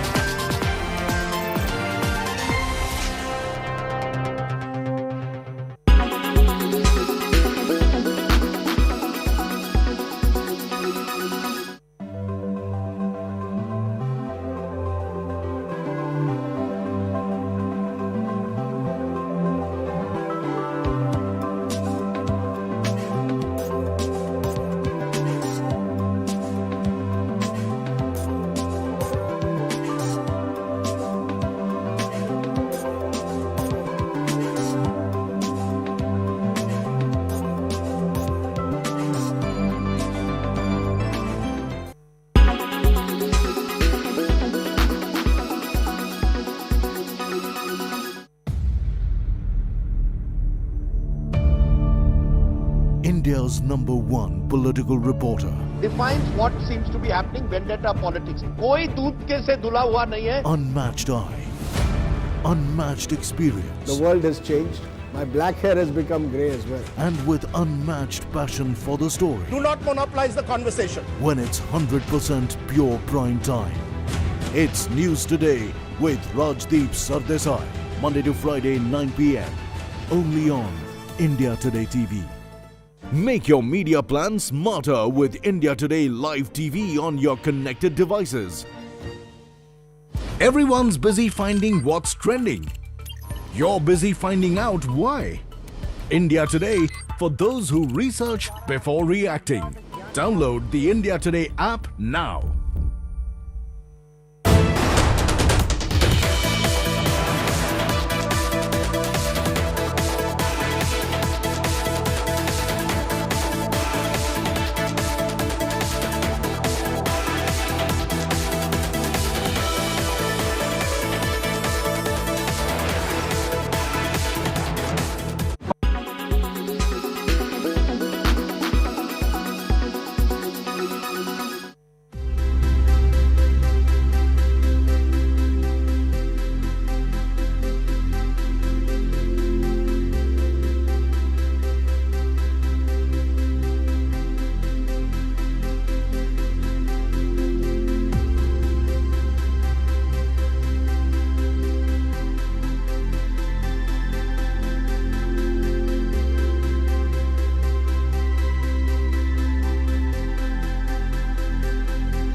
Sidhu Moosewala's murder, police in 3 states have got involved: Delhi, Punjab and Maharashtra. While Lawrence Bishnoi has been taken to Punjab under a tight security cover, one shooter, Santosh Jadhav, arrested by the Pune crime branch, has now thrown up shocking details. These dreaded gangsters have been active not just on the streets across states, but also on Instagram, where they execute, take orders and boast about their kills and captures. I have that special report coming up at 6 p.m. Prime today. Do not miss. That and more on India Today. Presented by Berger Easy Clean. No dag, no dhabba, only beautiful walls.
To solve Sidhu Moosewala's murder, police in 3 states have got involved: Delhi, Punjab and Maharashtra. While Lawrence Bishnoi has been taken to Punjab under a tight security cover, one shooter, Santosh Jadhav, arrested by the Pune crime branch, has now thrown up shocking details. These dreaded gangsters have been active not just on the streets across states, but also on Instagram, where they execute, take orders and boast about their kills and captures. I have that special report coming up at 6 p.m. Prime today. Do not miss. That and more on India Today.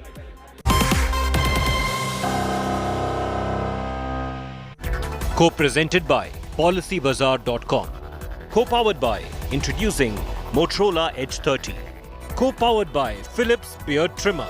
Adapts to you. In association with LIC, हर पल आपके साथ. Apollo 24/7. Download now. NECC. Sunday हो या Monday, रोज खाओ अंडे. Netmeds, India की अपनी pharmacy.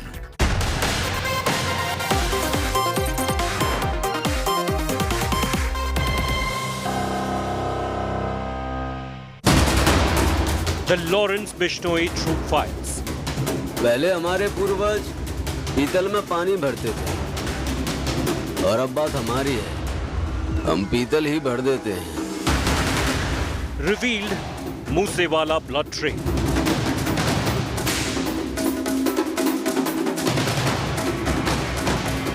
Scary twist to Moosewala kill probe. हमें जेल से भागे हुए सारे मोस्ट वांटेड ढूंढ सी फिर रही है, पुलिस और बाहर नहीं पाट रहा हमारा. Gangsters grilling, inside scoop. 6 p.m. Prime.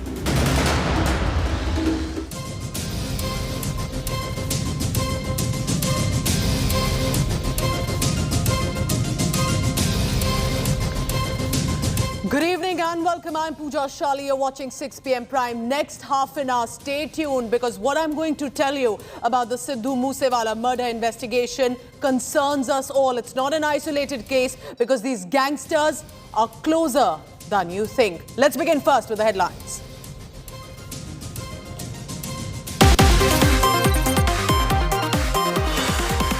Shocker from Congress Neta Sheikh Hussain amid party satyagrah for Rahul Gandhi, says Prime Minister will die the death of a street dog. FI registered against the Neta who refuses to apologize. जो काम करना है वो छोड़कर ये फालतू के काम करना बंद करो, नहीं तो नरेंद्र मोदी तेरा वही हाल होगा. फिर आप क्या बोलेंगे कि जैसे कुत्ते की मौत होती है ऐसे नरेंद्र मोदी की मौत होगी.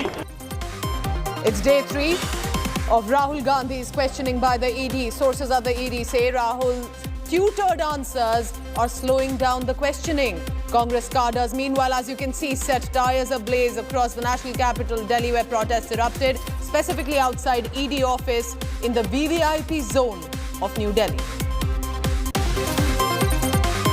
Kerala gold scam fallout is simmering. BJP takes to the streets against Chief Minister Pinarayi Vijayan. Water cannons were used against protesters. Accused Swapna Suresh is defiant. She says will not withdraw the statement. Have Mamata Banerjee's hope being dashed? Aam Aadmi Party and the TRS skip her important meeting. Sharad Pawar says no to the joint opposition nominee reference. Left parties, though, proposing Mahatma's grandson. India Today continues to bring you how young people are being tortured and assaulted. This Southern Sari rerun now in Tamil Nadu. ABVP man arrested in Coimbatore for supporting Nupur Sharma, a Bengal teenager girl, is behind bars for opposing the rioters. What is happening in the country? Are we entering into a new age? It's goodbye Internet Explorer, Microsoft to retire 27-year-old browser. Netizens clearly expectedly getting nostalgic on other social media sites.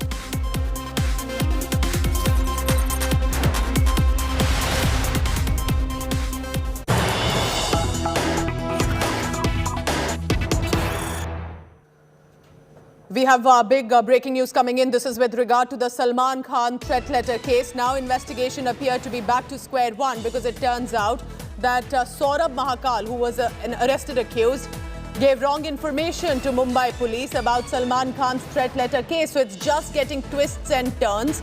Mahakal, remember, had said 3 people had come to give a threat letter to Salman Khan in Mumbai's Bandra Bandstand. But when the police verified this information, it turned out these 3 people were in prison at the time when this letter was delivered, and hence they couldn't have possibly by themselves done it. So who then threatened and sent a letter to Bollywood superstar Salman Khan?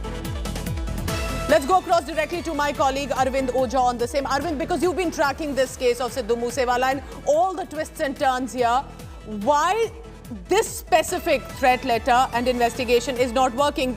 क्या इसको मान सकते हैं कि अब दूसरी Leeds जो हैं पुलिस को ढूंढनी पड़ेंगी? किसने थ्रेटन किया फिर सलमान खान को? देखिए, सबसे पहले जिस तरह से ये सिद्धू मूसेवाले का मर्डर हुआ, उसके बाद जो पुराना वीडियो था धमकी भरा लॉरेंस बिश्नोई का, वो वायरल हुआ, और उसके बाद अचानक से सलमान खान के घर के बाहर जो धमकी भरा लेटर है वो मिलता है। उसके बाद जो सबसे पहला जो शक जाता है वो लॉरेंस बिश्नोई गैंग पर जाता है। और ऐसे में जबकि सिद्धू मूसेवाले का मर्डर होता है और पुणे के 2 शूटर्स का नाम सामने आता है, जिसमें एक सौरभ महाकाल था, संतोष जाधव था, दोनों को ही पुणे पुलिस ने अरेस्ट कर लिया था। शुरुआत में सौरभ महाकाल ने बताया कि जो सलमान खान के घर के बाहर जो धमकी भरा लेटर था वो दरअसल कनाडा में बैठा हुआ विक्रमजीत सिंह बराड़, जो राजस्थान का गैंगस्टर है, फिलहाल कनाडा में मौजूद है और लॉरेंस बिश्नोई गैंग का एसोसिएट है, उसने ये थ्रेट लेटर वहां पर रखवाया था। लेकिन अब इस पूरे मामले में ट्विस्ट और टर्न आने के बाद फिर से जो वो पूरा इलाका है जहां पर धमकी भरा लेटर मिला था, वहां का डंप डेटा अब जो महाराष्ट्र पुलिस है वो निकालेगी और उसके बाद फिर ये जानने की कोशिश करेगी कि वहां पर कौन कौन से मोबाइल फोन एक्टिव थे, आखिर थ्रेट लेटर वो किसने रखा। लेकिन अभी भी कहीं ना कहीं जो दिल्ली पुलिस है, दिल्ली पुलिस सोर्सेस है, वो अभी भी ये मानती है कि जो ये धमकी भरा लेटर है और जिसमें बाकायदा इंडिकेट शॉर्ट फॉर्म में लिखा गया था LB और GB, यानी लॉरेंस बिश्नोई और गोल्डी बराड़, तो सबसे पहले शक की सुई लॉरेंस बिश्नोई पर ही गई और उसी को लेकर लगातार महाराष्ट्र पुलिस जो उसके एसोसिएट है उनसे पूछताछ कर रही थी। लॉरेंस बिश्नोई से भी दिल्ली पुलिस ने पूछताछ किया था, हालांकि उसने बहुत कुछ डिस्क्लोज नहीं किया था, लेकिन जाहिर सी बात है चूंकि काफी सीरियस मामला है, इसलिए Maharashtra police What you're telling us is very important. Remember, Salman Khan's threat letter case is getting connected to Lawrence Bishnoi. Lawrence Bishnoi's case is getting connected to Sidhu Moosewala. Delhi police, Maharashtra police, also Punjab police now in the picture to solve the case, which clearly has an interconnected relations of different gangs.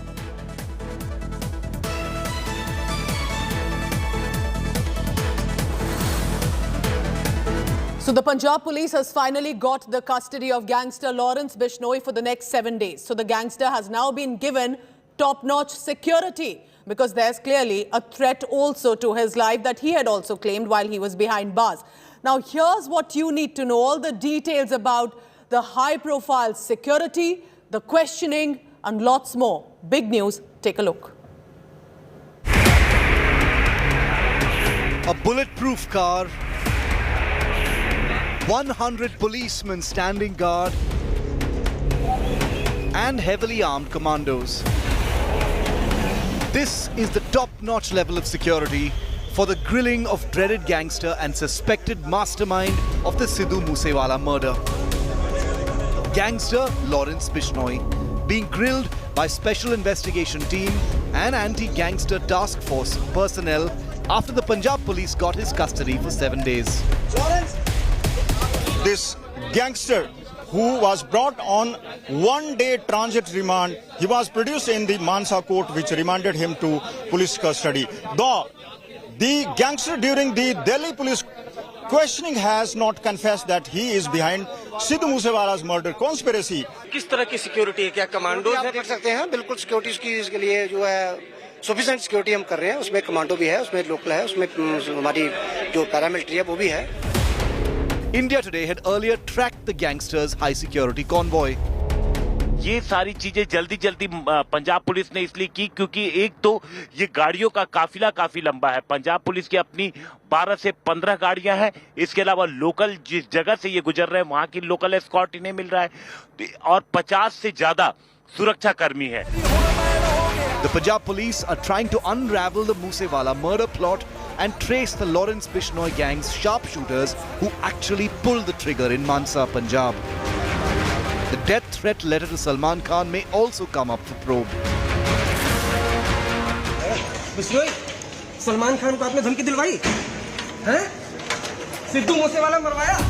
India Today's Arvind Ojha is the only crime reporter to confront Lawrence Bishnoi, asking him about his crimes. Lawrence Bishnoi is being grilled over gang rivalry and the weapon used by the killers of Moosewala. The Punjab police have revealed to India Today that the gangster, so far, is not cooperating. With Manjeet Sehgal, Arvind Ojha and Himanshu Mishra in Mohali, Bureau Report, India Today. So 8 questions will specifically be asked to Lawrence Bishnoi for the next 7 days that he's under custody of the Punjab police, and India Today has accessed some of those questions, and I want to now put it out for you because on top will be that because you've now been revealed as the mastermind of the Sidhu Moosewala according to at least 3 state police, what is your reaction, and importantly what is the reason for your murder? Because the reason importantly, even though he's behind bars, how did it lead to a murder of the Punjabi musician? Who shot Sidhu Moosewala? Because if you are behind bars, did you appoint a specific shooter? Who was he that was then given the task to go and kill Sidhu Moosewala in broad daylight a few weeks ago? How do you know Goldie Barar? Goldie Barar, remember, also had given out a statement on social media. He's presently in Canada, a free man, but a gangster, as we are being told, lives in Canada. Is there a connection between him and Lawrence Bishnoi? Because there is a past connection, as it appears, between the 2 different gangs. Now, let's bring in to another angle. Superstar Salman Khan, who has been receiving threats. Why did you threaten to kill Salman Khan? This is not conjecture, remember. Lawrence Bishnoi had given a video statement, very openly, blatantly telling Salman Khan that, see what I do to you, and this, of course, has been going viral. Did you send a gangster to kill Salman Khan? This is with regard to the threat letter. Previous attacks, police have said, have been attempted against the Bollywood superstar. Was Lawrence Bishnoi behind those attempted attacks and the threat letters? And then, how many members are a part of your gang? And this specific question, we are being told, will be asked by the Punjab police because this appears to be a diverse gang, not just across states, but likely outside India, likely on other websites as well. All of them coordinating, and then does it also now depends how many gang members are part of it. It's very important that this question is the last one because the next report I'm going to tell you will actually shock you. Because these gangsters, you thought were on the streets. But to solve Sidhu Moosewala's murder, investigators from 3 states are probing this case: Delhi, Punjab and Maharashtra police. So with the arrest of one shooter, Santosh Jadhav, by the Pune crime branch in Gujarat, has revealed a shocking modus operandi, which is these gangsters used to communicate, track on social media platform, which is very popular, Instagram. It was guns, Ghana, gangsters on social media sites. Very important, and you need to see how gangsters are operating. Take a look at the special report. Jail से भागे हुए सारे most wanted मैंने ढूंढती फिर रही है की पूरी ठोक ठोक रखदा डेंजर ते जानलेवा शौक रखदा। पहले हमारे पूर्वज पीतल में पानी भरते थे और अब बात हमारी है, हम पीतल ही भर देते हैं। करनी है बदमाशी ता दिल शेर दा चाहिए, करनी है बदमाशी ता दिल शेर दा चाहिए। बस हंस के ही डाल देता है कोई पिट। These are no ordinary Instagram videos. These multiple reels are to interact between dreaded criminal groups, to boast about their kills and captures. Startling revelations in Sidhu Moosewala murder case, interconnecting gangs across the states. Arrest of sharpshooter Santosh Jadhav has blown the lid off this gang's operations. Pune crime branch reveals that Lawrence Bishnoi gang's mode of communication is the popular social media platform Instagram. Instagram is being used to communicate orders, to even flaunt news reports of extortion and intimidation against this gang. Interestingly, some uploaded videos have the music of Sidhu Moosewala, the Punjabi singer shot dead allegedly by the Lawrence Bishnoi gang. And Jadhav is accused to be one of the shooters. Santosh Jadhav was arrested by Pune police on Monday and has multiple Instagram accounts, some of them flaunting friends and weapons. So how do the gang members here identify? They pen initials using guns and bullets, and their code is Jai Balkari.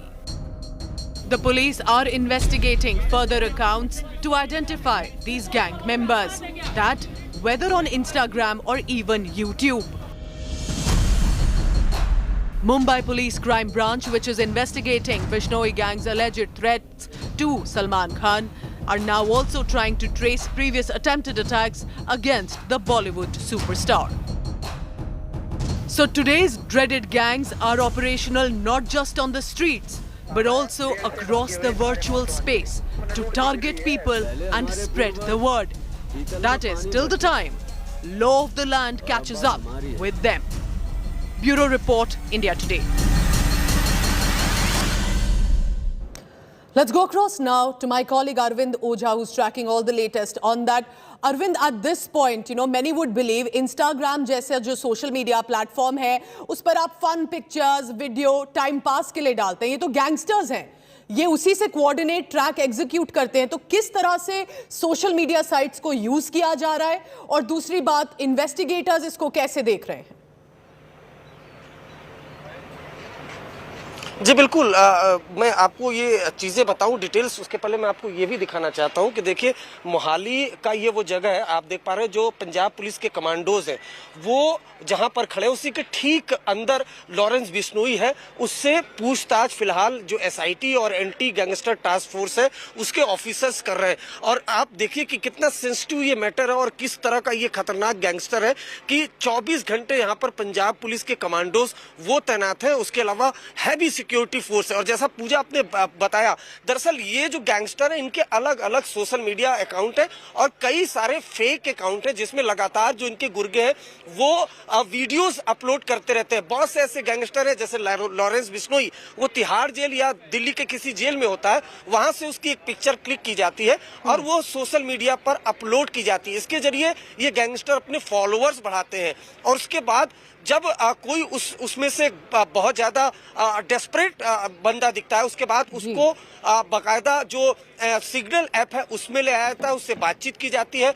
उसके बाद जब लगता है कि वो पूरी तरह से तैयार है, उसके बाद उसको टास्क दिया जाता है कि तुम्हें यहाँ पर वारदात को अंजाम देना है। इस मामले में भी जी, मेरा जुड़ा सवाल इसी से है क्योंकि आप पूरा इन्वेस्टिगेशन भी ट्रैक कर रहे हैं। 100 cops, commandos, tight security, bullet proof car, Lawrence Bishnoi के लिए क्या देखकर पंजाब पुलिस ने इतनी टाइट सिक्योरिटी रखी है और क्यों, और कितने घंटों से अभी इंटेरोगेशन जारी है? देखिए, लॉरेंस बिश्नोई ए ग्रेड का गैंगस्टर है। ए ग्रेड का जो गैंगस्टर होते हैं उसको इस तरह की सिक्योरिटी प्रोवाइड की जाती है अमूमन। और यहाँ लॉरेंस बिश्नोई ने, मैं फिर तस्वीरें भी दिखाना चाहूंगा आपको, जो लॉरेंस बिश्नोई है उसने दिल्ली की अदालत में ये आशंका जताई थी कि उसका एनकाउंटर हो सकता है, जो उसका राइवल गैंग है वो उस पर अटैक कर सकता है, उसको जान का खतरा है। जिसके बाद जब ट्रांजिट रिमांड पर पंजाब पुलिस ले रही थी, उसके बाद भी कोर्ट ने बाकायदा ऑर्डर में कहा है कि प्रॉपर सिक्योरिटी अरेंजमेंट की जाए। और वैसे भी ये काफी बड़ा गैंगस्टर है। इस गैंग के लोगों के बीच ये देखा गया कि अक्सर पुलिस जब कहीं अदालत में पेश करने के लिए जाती है या किसी एक जेल से दूसरे जेल में शिफ्ट किया था तो अमूमन गैंगवार की स्थिति देखने को मिलती है। इसी को देखते हुए यहाँ पर टाइट सिक्योरिटी है। जैसा सोशल मीडिया का आपने जिक्र किया था तो अलग अलग फेक अकाउंट पर ये गोल्डी बरार, खास तौर पर लॉरेंस बिश्नोई या इस गैंग के लोग वो एक्टिव होते हैं। और जब किसी से बातचीत करनी होती है तो वो बाकायदा एक सिग्नल देते हैं कि आप इस अकाउंट पर आइए, और उस अकाउंट पर आने के बाद फिर उससे बातचीत होती है और वो टास्क देते हैं। तो कुल मिलाकर ये जो Arvind, keep tracking all the latest because yes, this is absolutely, there are so many twists and turns coming in, and what you've said is very important. It's not just about Lawrence Bishnoi but all the connected individuals here. Let me now help you explain why this is not just about one gangster who was already behind bars when Sidhu Moosewala was murdered. So what is the Punjab police, the Delhi police, the Maharashtra police is trying to find out? Remember, Sidhu Moosewala was murdered in broad daylight when he was driving through Punjab, that was in Mansa. After that murder, remember what happens next? Lawrence Bishnoi, the mastermind, gets arrested. The seeming alleged mastermind according to the police. As you can see the link here. But there was a post that comes on Facebook acknowledging that I killed him. That came from Goldie Barar, who is a criminal and a gangster based in Canada. Therefore, this is now the thread that started to come in. Sandeep Singh aka Kekda, that's his nickname as a gangster. There was information shared by him also with the shooters that led to this whole map that we are telling you about, how these names are interconnected. The aggression of these gangs appears to have come on the Punjabi musician. Now, Saurav Mahakal, being linked to the Lawrence Bishnoi gang, has also now been questioned with regard to the Salman Khan case. So, different names coming in. Investigation is still on. Remember, at least 3 state police are trying to find out who killed Sidhu Moosewala and why. And this is the web that has surfaced till now. I'm heading into a very short break, but when we return, we'll take you to Jammu and Kashmir. 2 encounters have taken place. Are we looking at a possible avenging of death, of murders of 2 innocent people, Rajni Bala and banker Vijay Kumar? We'll get you the update from Kashmir after a very short break.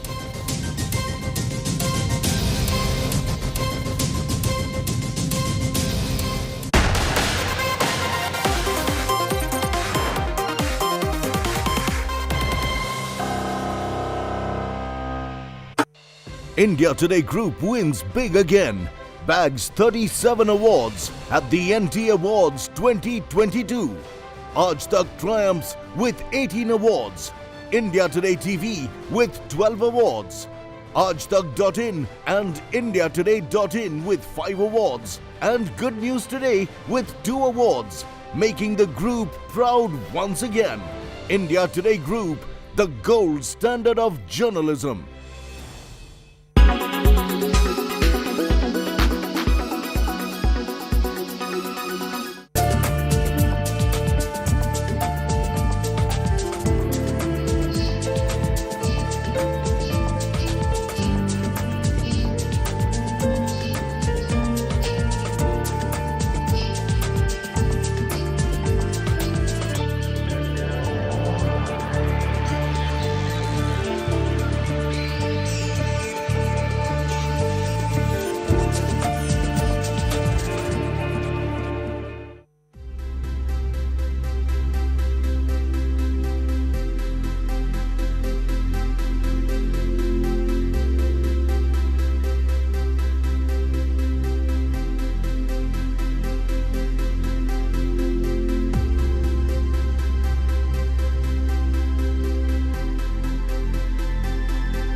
this industry, this place, the competition, the people, the world, every day there's something that can demotivate you. Every day there's something that can suck the life out of you. Every day there's something that makes me think, यार ये भी कैसे झेलूं, ये भी कैसे लूं, इतनी कैसे फाइट हो सकती है ये. एंड मुझे तो शॉकिंग बस कभी कभार ये लगता है कि ऐसा कैसे है कि किसी और के लिए इतनी आसानी से सब हो जाता है और किसी के लिए इतनी मुश्किल होती है. That extreme of that scale for me is just it's unbelievable. You have to be part of the system to bring about any change in the system. If you get out of the system, you anyway don't stand a chance. So you can't give up the game just because it's demotivating every day and something pulls you down. You got to be there na, to get back up there. उधर होगे नहीं तो उठोगे क्या मतलब.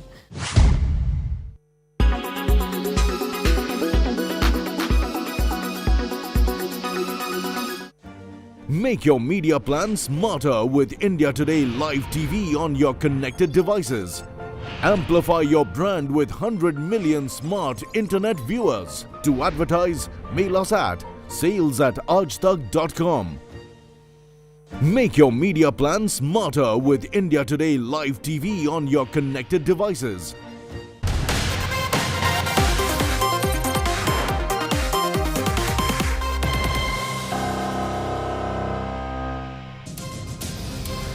Has the murder of Rajni Bala and Vijay Kumar been avenged?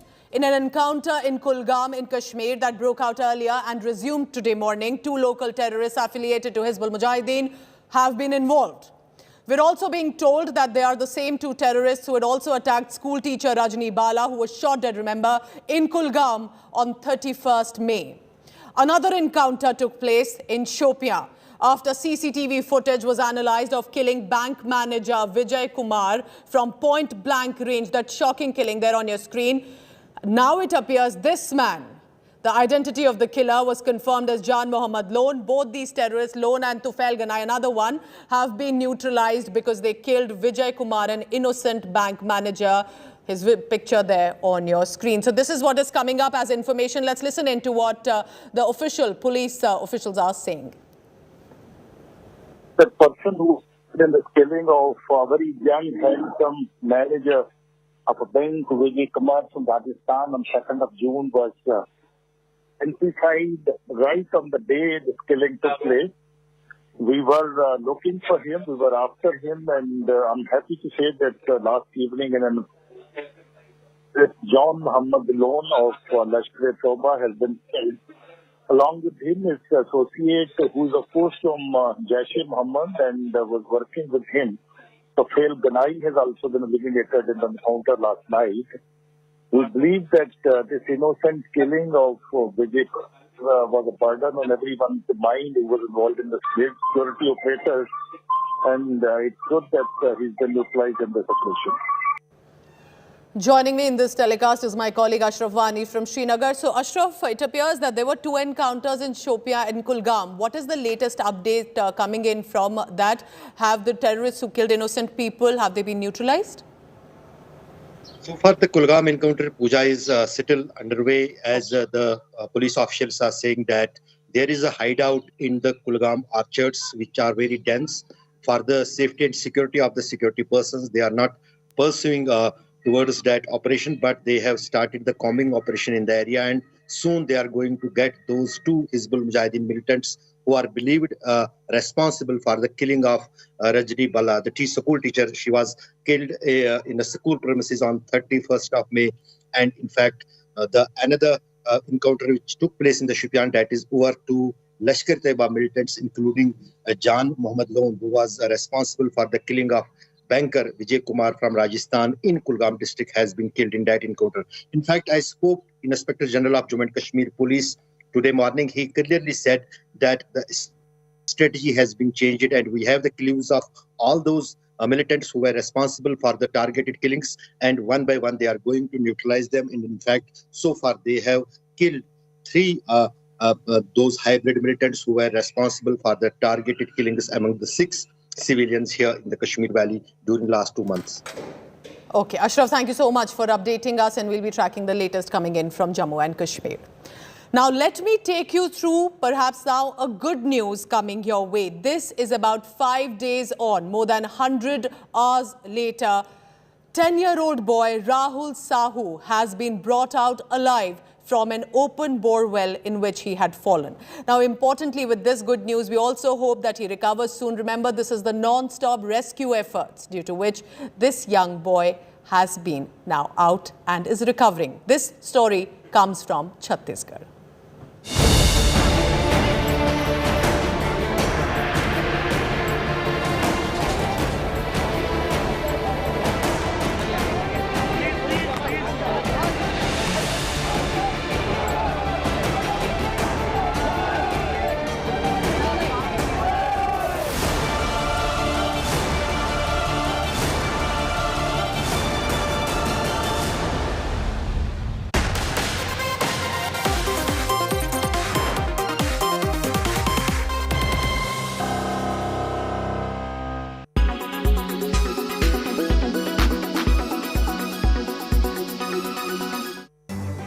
You know Kim Tae-hyung, aka V of pop group BTS fame? Well, he's simultaneously 26, 27 and 28 years old. Confused? How old were you when you were born? 0? 1? In South Korea, you'd be 1 year old. Let's clear the air about this. South Korea has a unique way of calculating age. When a baby is born, it's considered a year old. And as the year changes on January 1st, the child gains a year. So no special birthdays. South Koreans count age based on their birth year and not days. A child born in December will already be 2 by January. But the president-elect Yoon Suk-yeol wants to do away with this traditional system. Because of persistent confusion and unnecessary social and economic costs, the incoming administration is looking to standardize age calculation. This was observed especially when health authorities use the international age and Korean ages interchangeably to set guidelines for COVID-19. This will also help South Korea get in line with the rest of the world. The age conundrum doesn't end here. South Korea also counts age in an international way. That means it counts age in 3 ways. For legal and administrative purposes, the country has been using the international counting system since 1962. In another way, babies are born at 0 and gain a year on New Year's. This method is mainly used to define the legal age for areas of law that affect a significant percentage of the population, including military service conscription. And the third is the Korean age system, where everyone is already a year old at birth and become older on New Year's Day regardless of the birth date. That's how Kim Tae-hyung from BTS fame is simultaneously 26, 27 and 28 years old, as he was born on 30th December 1995. There are multiple problems that arise with age discrepancies. It's led to wage disputes that have been dragged to the Supreme Court and ruled that workers should consider their international age for work. There have also been cases of parents trying to cheat the birth registration system because of worries that their children born in December will be at a disadvantage at school as a result later in life. Efforts were made in 2019 and 2021 to change the law. 2 lawmakers proposed legislation to adhere to the international age, but experts are divided on what the new measure means for Korean society, and the bills were not signed into law.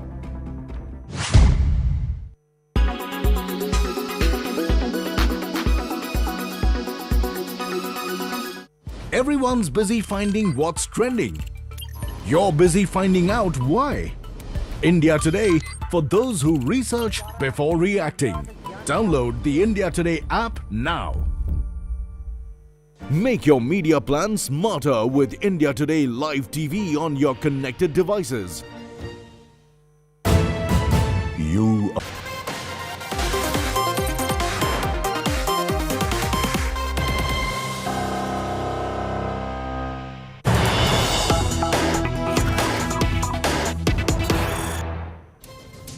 News coming in with regard to the presidential elections. The opposition parties are likely to now field a joint presidential candidate This could be big news, remember, for now, because Sharad Pawar of the NCP has decided to opt out of the presidential race. Could Gopal Krishna Gandhi be a joint opposition candidate? That could be a very interesting name. This after Sharad Pawar decided to officially say that he's opting out of the presidential race, a name that Mamata Banerjee was clearly keen on. Now, apart from Gopal Krishna Gandhi, there are other names also surfacing. Farooq Abdullah, N.K. Premachandran could also find way. These are names that are still being discussed, remember, through the day today. As you can see these visuals on your screen, there have been opposition huddles, meetings that have been on.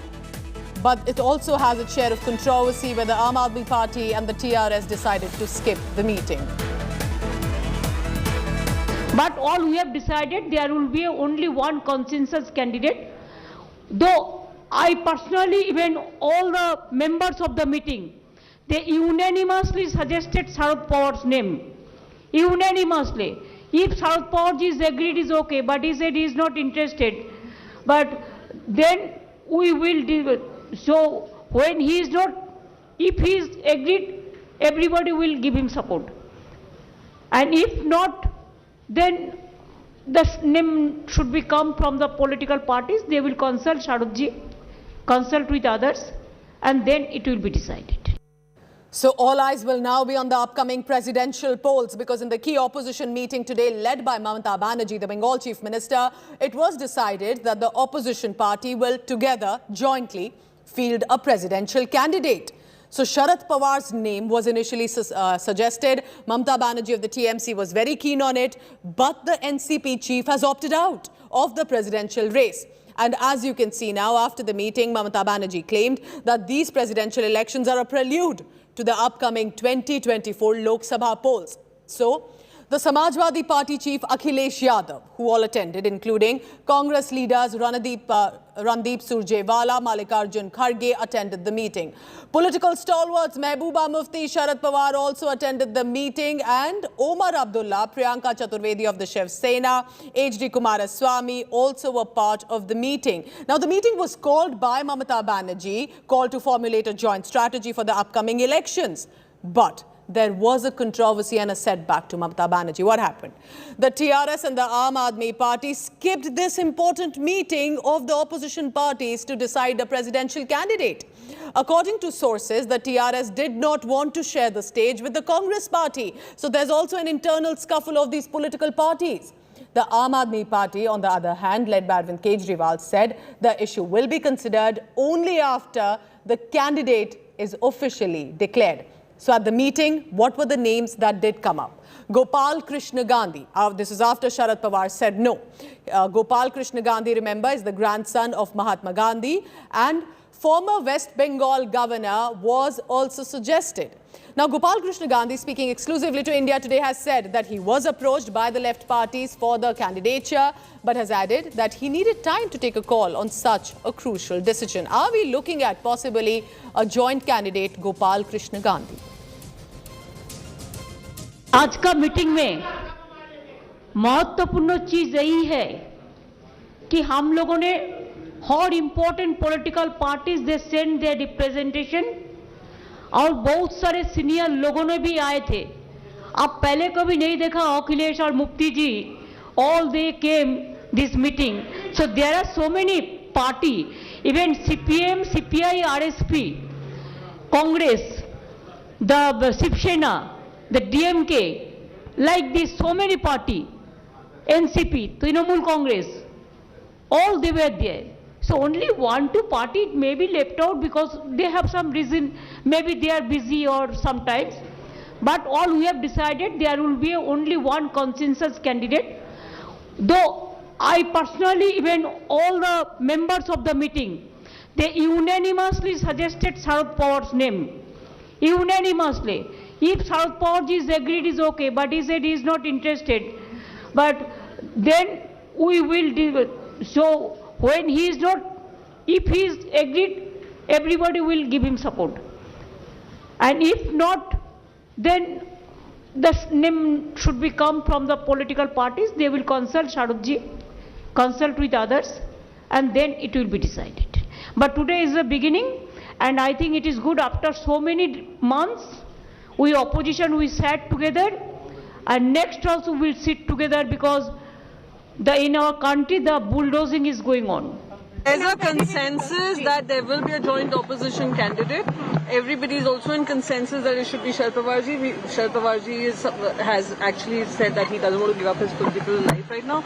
We'll leave it to him to decide, and we'll call. He was not keen, ma'am. We have seen. Not keen because he doesn't want to give up the political space right now. Where he says that we will talk about it jointly. Let's bring you some other stories as well. Now, political temperature continues to soar in Kerala over the gold scam that has sunk Chief Minister Pinarayi Vijayan. Today, Bharatiya Janata Party workers and supporters took to the streets in Thiruvananthapuram, the capital city, demanding the resignation of Kerala Chief Minister. This after main accused in the scam, Swapna Suresh, alleged the involvement of the CM, his wife and also daughter in this scam. But Swapna Suresh herself is declaring that there is no question of withdrawing her statement now against the Chief Minister. So while the Chief Minister himself has denied the charges, he's also questioned the timing coming in from Swapna Suresh's allegations. So these are the visuals of what happened today in Kerala. Massive protests and water cannons that were used on protesters.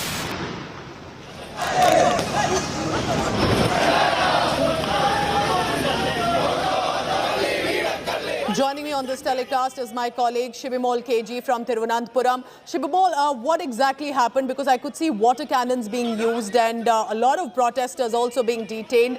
Is the Swapna Suresh case really escalating and literally knocking at the door now of the Chief Minister, Pinarayi Vijayan? Well, Pooja, yes, the protest in Kerala against Chief Minister Pinarayi Vijayan seems to only escalate as the Congress and the BJP has said that they will continue to protest until the Chief Minister resigns. Today, the Yuva Morcha took a protest outside the Secretariat. They marched towards the Secretariat in large numbers, demanding Chief Minister's resignation. The police and the workers had a clash in which some of the workers were injured also. The police had to use water cannons as well as tear gas to disperse the crowd. They were not only chanting slogans against the Chief Minister but also against his family, his wife Kamala and his daughter Veena, whose names were taken by Swapna Suresh, the prime accused in the case, when she recorded a 164 statement. Yesterday we saw the Congress also protesting outside the Secretariat. The Mahila Congress also sitting on a dharna outside the Secretariat demanding Chief Minister's resignation. As a result, the Chief Minister's security has also been tightened. Wherever he's travelling, he has heavy police deployment as well as many vehicles guarding him so that all his events are organized without any disturbance. But we spoke to opposition leader V.D. Sadishan some time back, who said that they will not stop the protest. They are going to continue the protest. Fresh reports emerged that Swapna Suresh had recorded an affidavit before she gave her 164 statement in which she has revealed more allegations against the Chief Minister's family. Really, Shibimol, it appears that this case is not going to die down anytime soon. Do keep tracking all the latest coming in from Kerala. And is this also about the pressure building on the Chief Minister of Kerala? I'm heading into a very short break. All politics concluded for now, because on the other side, I'm going to tell you about the much-awaited trailer for the film Brahmastra that is out, and everyone's been watching and talking about it. I'll bring you that trailer and the reactions after a very short break. प्राचीन काल से हमारे बीच कुछ ऐसी शक्ति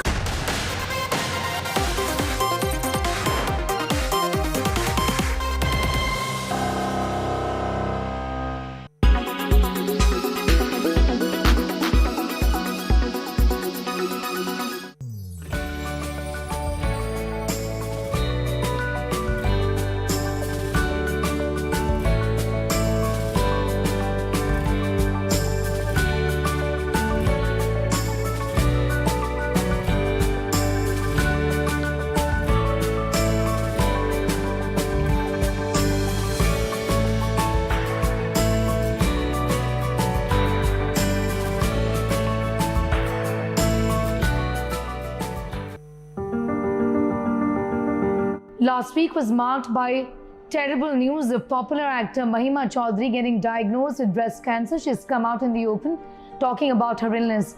This is our space to have a conversation about breast cancer. Here's all that you need to know. There is just 1% chance of a man developing breast cancer. In a woman, it is actually the most common type of cancer that's seen. What are the symptoms that one should be looking out for? Any sort of change in the size of the breast, a lump in the corner, or any discharge from the breast, pain in the breast, a discharge from the nipples, a change in the color and size of the nipples, or a lump in the breast. These are some of the most common symptoms and telltale signs of breast cancer. Sometimes there could be severe itching, dryness, or even bleeding from the nipples. Usually there are 3 types of treatments that are used to treat breast cancer depending on what stage the patient is in. One is chemotherapy and radiation. Well, the third one is hormone therapy. Who should be then getting screening done for breast cancer? Women between the age of 50 to 75 should be the one doing a screening for breast cancer. But if there is a chance of a predisposition, which means that if there is a history of breast cancer in the family, then it is advisable to consult your doctor and get a test done after the age of 40. In fact, a mammogram should be done every 2 years. The question that many ask is whether there is any way to avoid breast cancer. Avoiding radiation exposure, eating a healthy diet, also adopting a healthy lifestyle like sleeping at regular timings, also ensuring that there is physical activity and exercise in your daily routine is going to go a long way in keeping this disease at bay. Reducing the use of plastic, not consuming alcohol and avoiding smoking, and also importantly breastfeeding when you're required to do so is certainly a step that will help keep this disease at bay.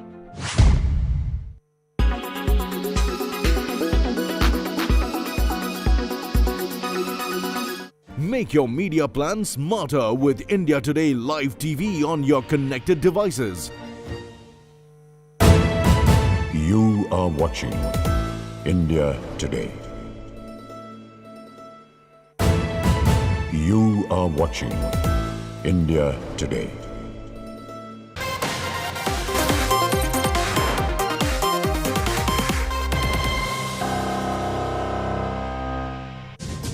Ranbir Kapoor and Alia Bhatt starrer Brahmastra trailer has finally been released. The film is set to roll out in theatres on the 9th of September. So here's a sneak peek into how the real-life newly married couple is looking like as the real-life duo in Brahmastra. Take a look, enjoy.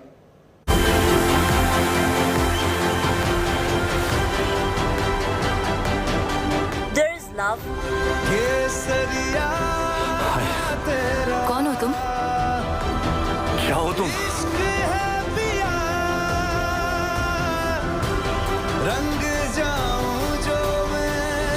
There is drama.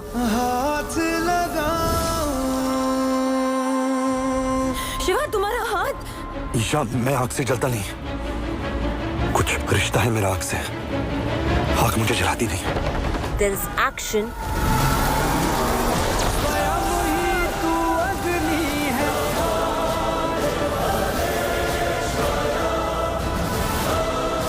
And there's also a whole lot of visual effects one cannot seem to ignore.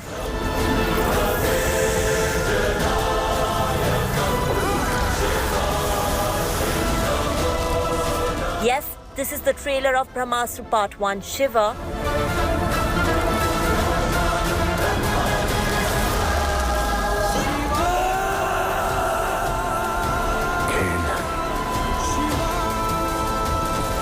Mukherjee's dream project featuring Ranbir Kapoor and Alia Bhatt in lead roles. The near 3-minute glimpse into this magnum opus includes Amitabh Bachchan's narration.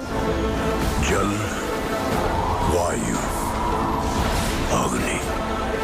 प्राचीन काल से हमारे बीच कुछ ऐसी शक्तियां हैं जो अस्त्रों में भरी हुई हैं. And the film, which is the first part of the trilogy, focuses on the story of Ranbir's character Shiva, a young man who is on the brink of an epic love with Alia's character Isha. Shiva, तुम्हारा हाथ? ईशा, मैं आग से जलता नहीं. कुछ रिश्ता है मेरा आग से. आग मुझे जलाती नहीं. कुछ चल रहा है इस दुनिया में ईशा. कुछ पुरानी शक्तियां हैं. The duo's world turns upside down soon after Shiva learns that he has a mysterious connection to the Brahmastra and a great power within him. क्योंकि तुम खुद एक अस्त्र हो. अगली अस्त्र.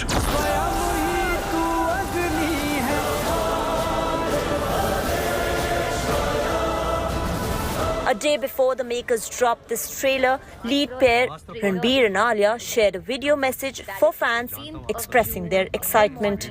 I believe truly that the trailer is the most important unit that goes out of the film because based on the trailer audience decide करती है कि क्या मुझे ये फिल्म देखनी है नहीं देखनी है. मैं जानता हूँ आप सब इस मूवी का काफी टाइम से वेट कर रहे हो और मैं बेसब्री से वेट कर रहा हूँ आप सबके रिस्पॉन्स के लिए. एक्चुअली अंदर से मर रहा हूँ.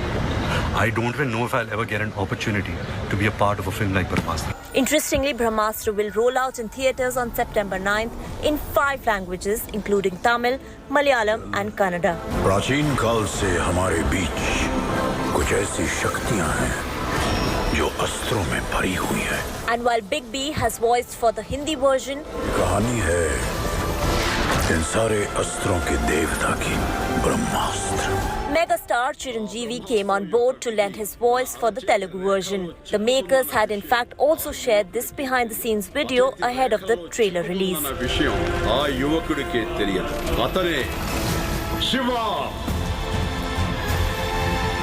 What's more, Bahubali and RRR filmmaker S.S. Rajamouli is behind presenting Brahmastra in regional languages. And he, along with Ranbir and director Ayan Mukherjee, also visited Visakhapatnam to promote the film, where the trio also received a grand welcome from their fans. That's not all. Brahmastra marks Ranbir Kapoor and Alia Bhatt's first film collaboration, and the anticipation around it kept building up ever since it was announced. The duo fell in love with each other during the filmmaking process and also got married after wrapping up the shoot.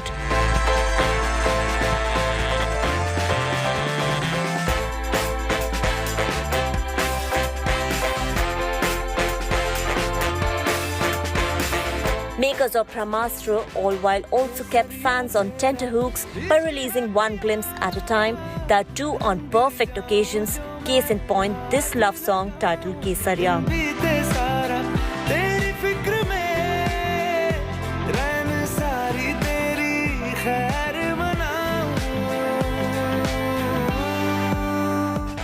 That's right, it was dropped hours before Ranbir and Alia were all set to begin their new journey as a married couple in April. Earlier, the lead pair's first looks were also revealed one after another.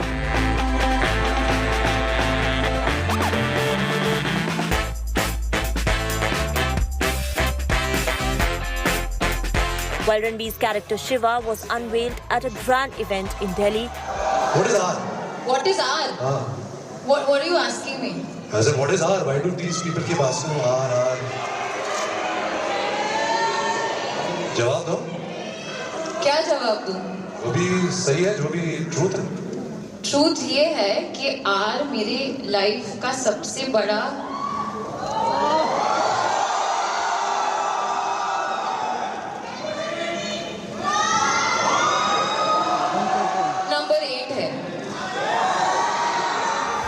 Alia's character Isha was introduced on her birthday.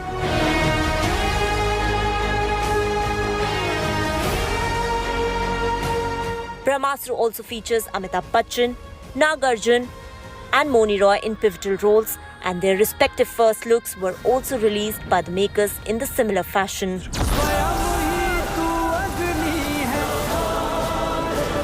So yes, gear up for Brahmastra as it promises to be a larger-than-life experience.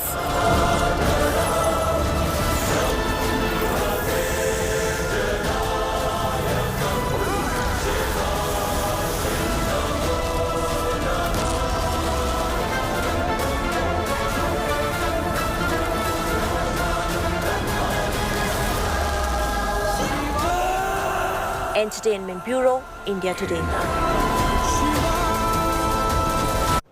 So September 9th will be a big day for Brahmastra and the film lovers. That's a wrap from me for today. Thank you so much for watching. Coming up next at 7, Day 3, constant Rahul Gandhi is questioning by the Enforcement Directorate. Congress cadres protesting on the streets in New Delhi, setting tires ablaze outside the ED office. That and more with Preeti Chaudhary at 7. Thank you for watching.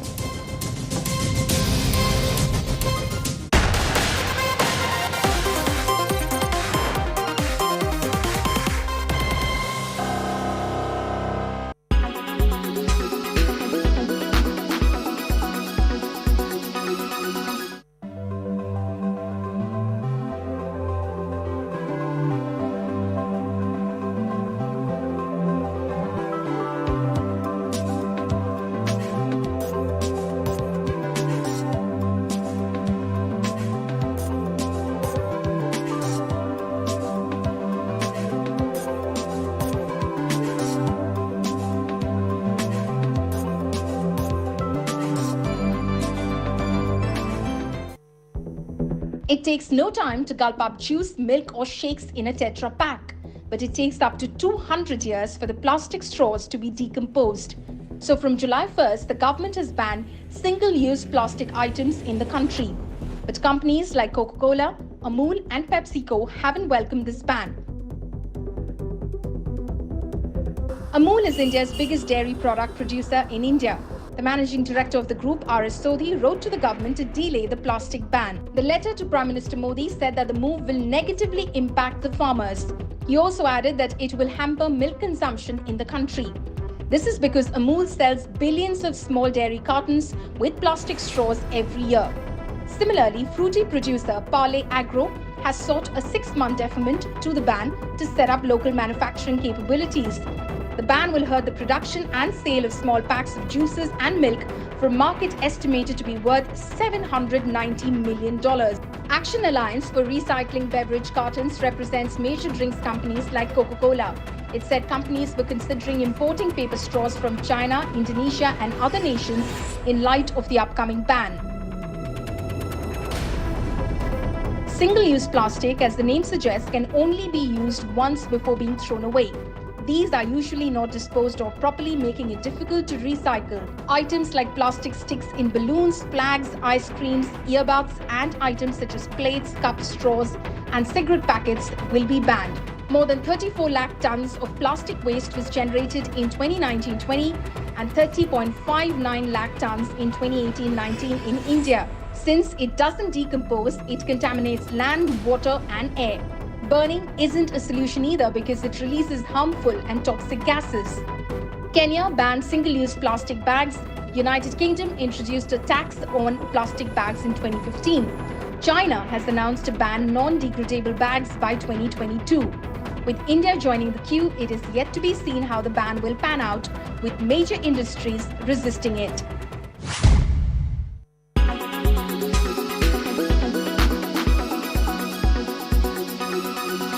Make your media plan smarter with India Today Live TV on your connected devices.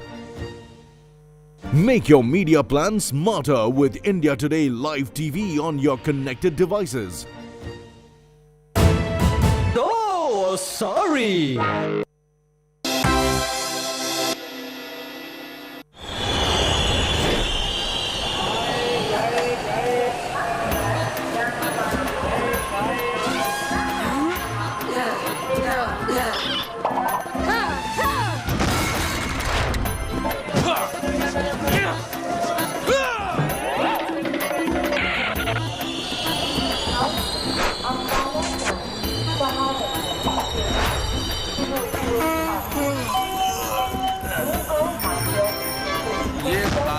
राज में तो पक गए, election में इतनी मेहनत की कि थक गए। तुम तो चाय पिलाओ मियाँ, आजमगढ़ से हाय आदमी को जिताओ मियाँ। जी जी चाय लाया। चाय पहले यहाँ आएगी मियाँ, क्योंकि यूपी के सीएम हम हैं। मैं कह रहा था बाबा जी, चाय तो आप ही पहले पी लो, लेकिन आजमगढ़ में झंडे हम ही गाड़ेंगे। रामपुर से करेंगे आपकी हार की शुरुआत, फिर धीरे धीरे यूपी से उखाड़ेंगे। चाय भी हम पियेंगे और यूपी में भी हम रहेंगे। जनता की मोहब्बत से हम यहाँ डंडा गाड़ के रहते हैं।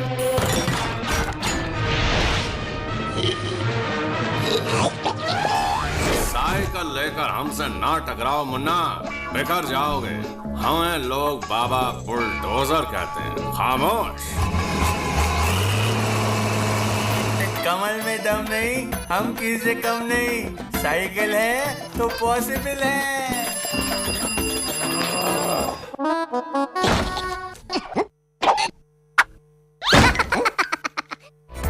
Presented by Aditya Birla Group, big in your life. Co-powered by only OLX Autos gives the best price for your car.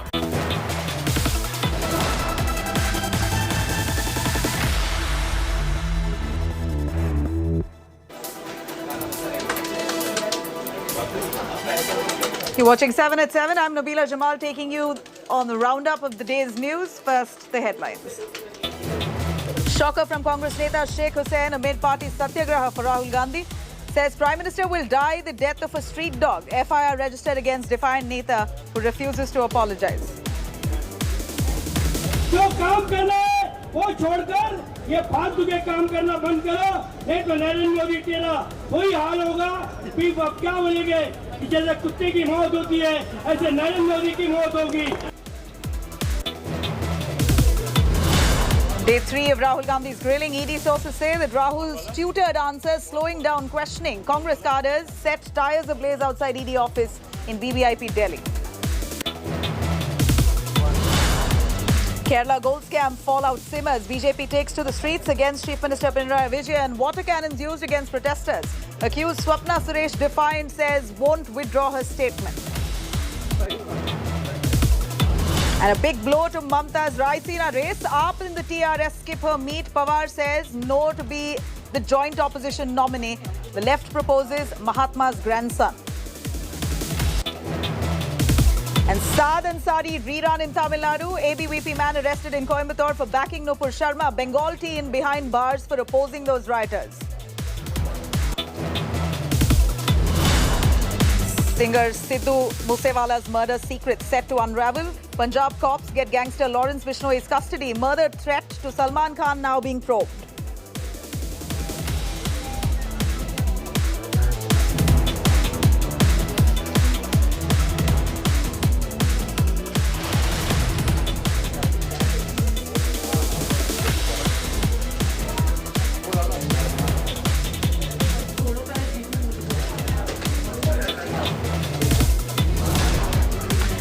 Today was day 3 of ED summons to Rahul Gandhi. Rahul Gandhi was summoned, grilled for several hours. We're also looking at the Congress Netas at large launching a nationwide protest, burning tires and agitation that was anything but satyagraha. Take a quick look at a roundup of what happened today as the Congress launched massive protests.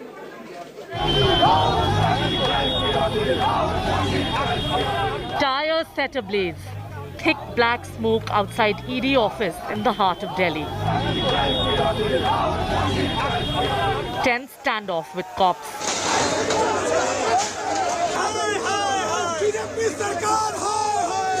Fiery standoff, unruly protest and fisticuffs and raging Congress cadre, all for Rahul Gandhi. Look at the visuals.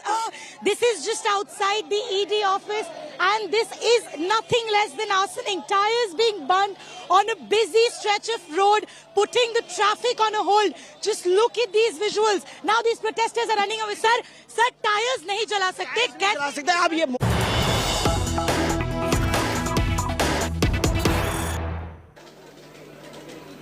All right, we have a big breaking news coming in. Congress MP from Tamil Nadu, Jyoti Mani, has now put out a video of her torn clothes, accusing the Delhi police of brutality. Remember, a bunch of the Congress Netas landed up in Delhi, throwing their weight behind Rahul Gandhi as they claim that he's innocent. This is vendetta politics. And while they were protesting in an area, remember, which has been restricted from any kind of large-scale protests, here is a bunch of Congress women who were protesting, were dragged by the police and detained. Congress MP Jyoti Mani now sends out a video to Om Birla.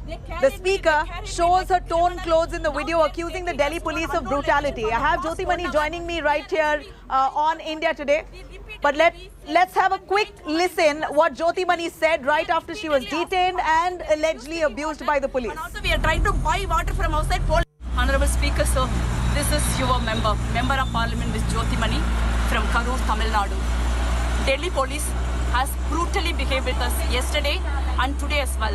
So they brutally assaulted us and tore my clothes like this. They tore my clothes like this. This is happening to the Lok Sabha member of Parliament. And they removed my shoes. They carried me like a criminal. Now they are taking us to an unknown location for the past 1 hour. We are actually dying for water. We 7-8 women in this bus, including me. We are repeatedly asking for water. They refuse to give water. And also we are trying to buy water from outside. Police stopping the people who are selling water to us not to sell us. Is this the way this police will behave? This is what happened to a woman member of Parliament. A woman member of Parliament can go through this. This cannot be tolerated, whether a woman member of parliament or a woman or any person from a political party cannot be treated like this. Please take action against them. India Today speaks exclusively to Jyoti Mani. She is joining us to narrate her ordeal. Jyoti Mani, thank you for joining us. Give us exactly the update on what you've rolled out on your video to Speaker Om Birla. Tell us what really happened. Of course, we feel for you, but at this point, we also know that many of those areas where you all were protesting were restricted areas. Police had imposed prohibitory orders there, but yet many of the Congress netas were protesting. Does not justify for what happened to you, but do tell us what happened. See, we are protesting peacefully. Every political party, every individuals have a right to protest peacefully. That's what we are doing for last three days. Today, me and other MPs and women office bearers of the Congress party peacefully marching out of our office. They are actually treated us like criminals. They dragged us, they tore my clothes and other women office bearer clothes. Really throw us into bus. This is not the way to behave with the woman MPs and woman and any member of any political party. What kind of democracy we are living in? So that's what I raised the issue. Even they're thrown into bus, then took us somewhere. We didn't even know where they are taking us. 1 hour actually we are dying for water. They kept on asking water. They refused to give water and we tried to buy it. They threatened the water seller not to buy to us. Is this the way to behave with the woman MPs, women of this country? And they not only assaulted women MPs, they actually Delhi police barged into the party office, a political party office. Any political party, its office is a lifeline of democracy. How can they do this? This is a country where there is any rule of law exists. How we cannot tolerate this kind of brutality against us.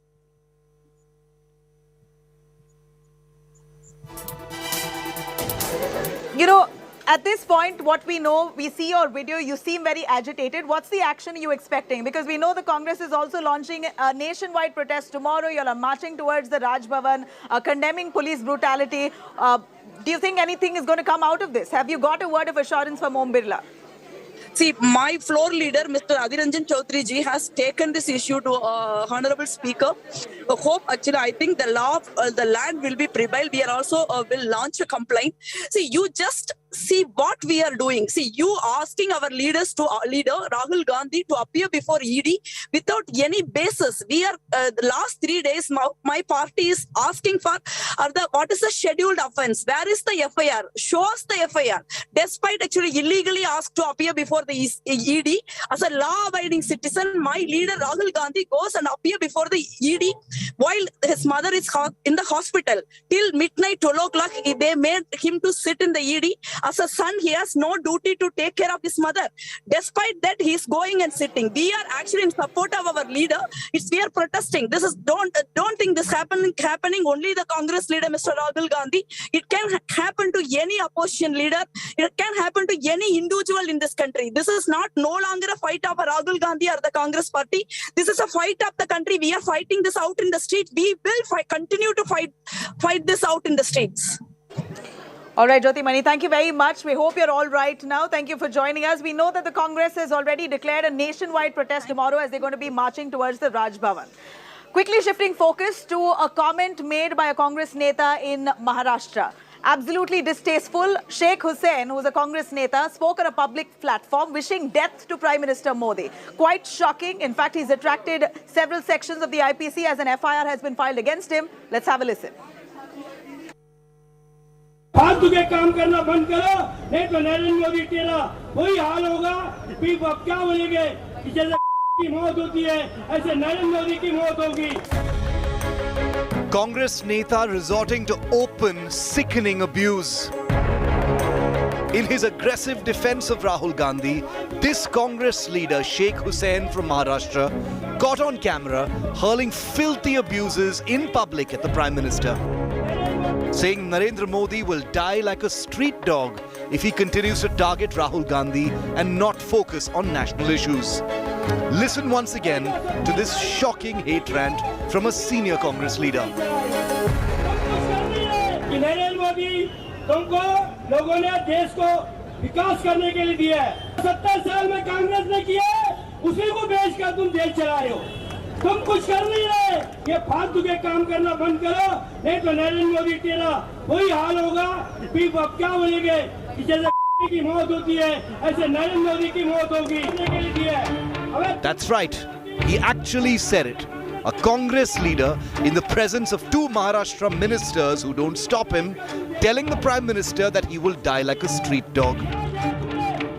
फालतू के काम करना बंद करो, नहीं तो नरेंद्र मोदी तेरा वही हाल होगा। अब क्या बोलेंगे कि जैसे की मौत होती है ऐसे नरेंद्र मोदी की मौत होगी। The Congress neta also warned that the country will burn if Rahul or Sonia Gandhi are harmed in any way. अगर उनके बाल को भी जरा सा धक्का लगेगा तो इस देश के अंदर में अंगार लग जाएगी, इस देश को ये बर्बाद हो जाएगा। Speaking to India Today, an unapologetic Sheikh Hussain justified his attack. मेरे दिल में कोई मलाल नहीं, मैंने कुछ गलत भी नहीं बोला और मैंने कोई ऐसी गलती की ही नहीं। मैंने एक मुहावरा दिया सिर्फ, वो समझे क्या, उसमें कोई गलत नहीं है। The BJP expectedly has torn into the Congress for this abuse on the Prime Minister, saying that the opposition has finally shown its true ugly face. देखिए, इस प्रकार के घृणित बयान प्रतिक्रिया के योग्य नहीं है, परंतु यह कांग्रेस की क्षुद्रता और मानसिक स्तर की सीमा तक पहुंच गया है, यह उसका क्रमशः प्रमाण है। The unfolding drama, coupled with what's been happening in Delhi, has set off a huge fight between the BJP and the Congress in the backdrop of Rahul Gandhi being questioned on day 3 by the Enforcement Directorate. Congress के मुख्यालय में, भारतीय राष्ट्रीय कांग्रेस के दफ्तर में जबरन कैसे घुस सकते हैं, कैसे किसी के घर के अंदर जाकर लाठीचार्ज कर सकते हैं। पहले भ्रष्टाचार में जो 2000 करोड़ का गबन किया गया उस पर तो साइलेंस है, परंतु अब कोई इंटिमिडेशन कर दे, एजेंसीज को सवाल पूछने का मौका ना मिले, एजेंसीज को सच तक पहुंचने का मौका ना मिले, इसीलिए वायलेंस पर उतर आए हैं। The ruling Mahavikas Aghadi in Maharashtra is on the back foot over this withering personal attack on Modi. फालतू के काम करना बंद करो, नहीं तो नरेंद्र मोदी तेरा वही हाल होगा।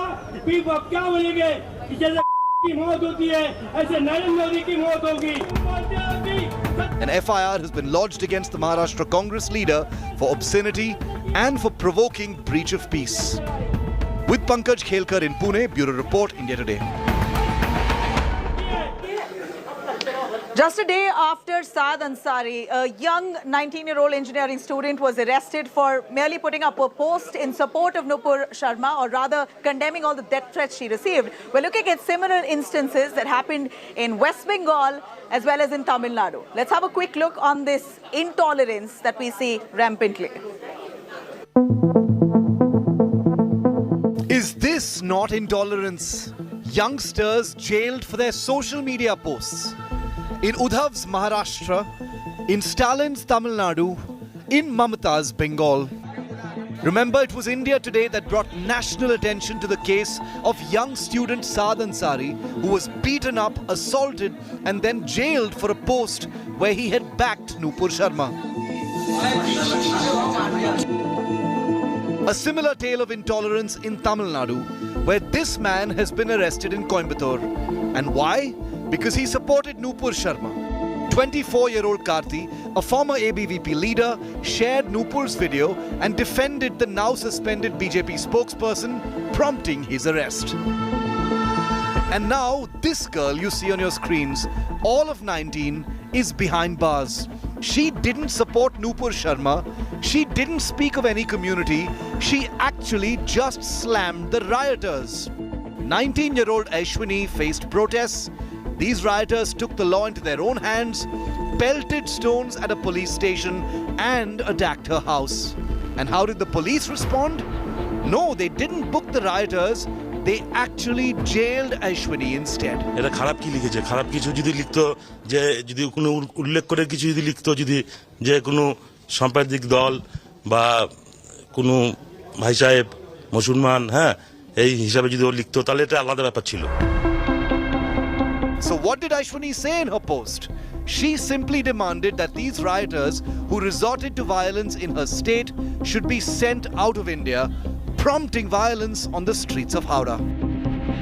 Stones were pelted, pointing the locals' residents, and as you can see, that this is the road connecting National Highway to this locality. Several houses were damaged. We can see that the stone were pelted, pointing towards the glass windows. যা অবস্থা হয়েছিল যে পরের দিন যে আমরা বাজবো, আত্মীয়-স্বজন phone করছে, মানে আমাদের কি গিয়েছে আমরা জানি।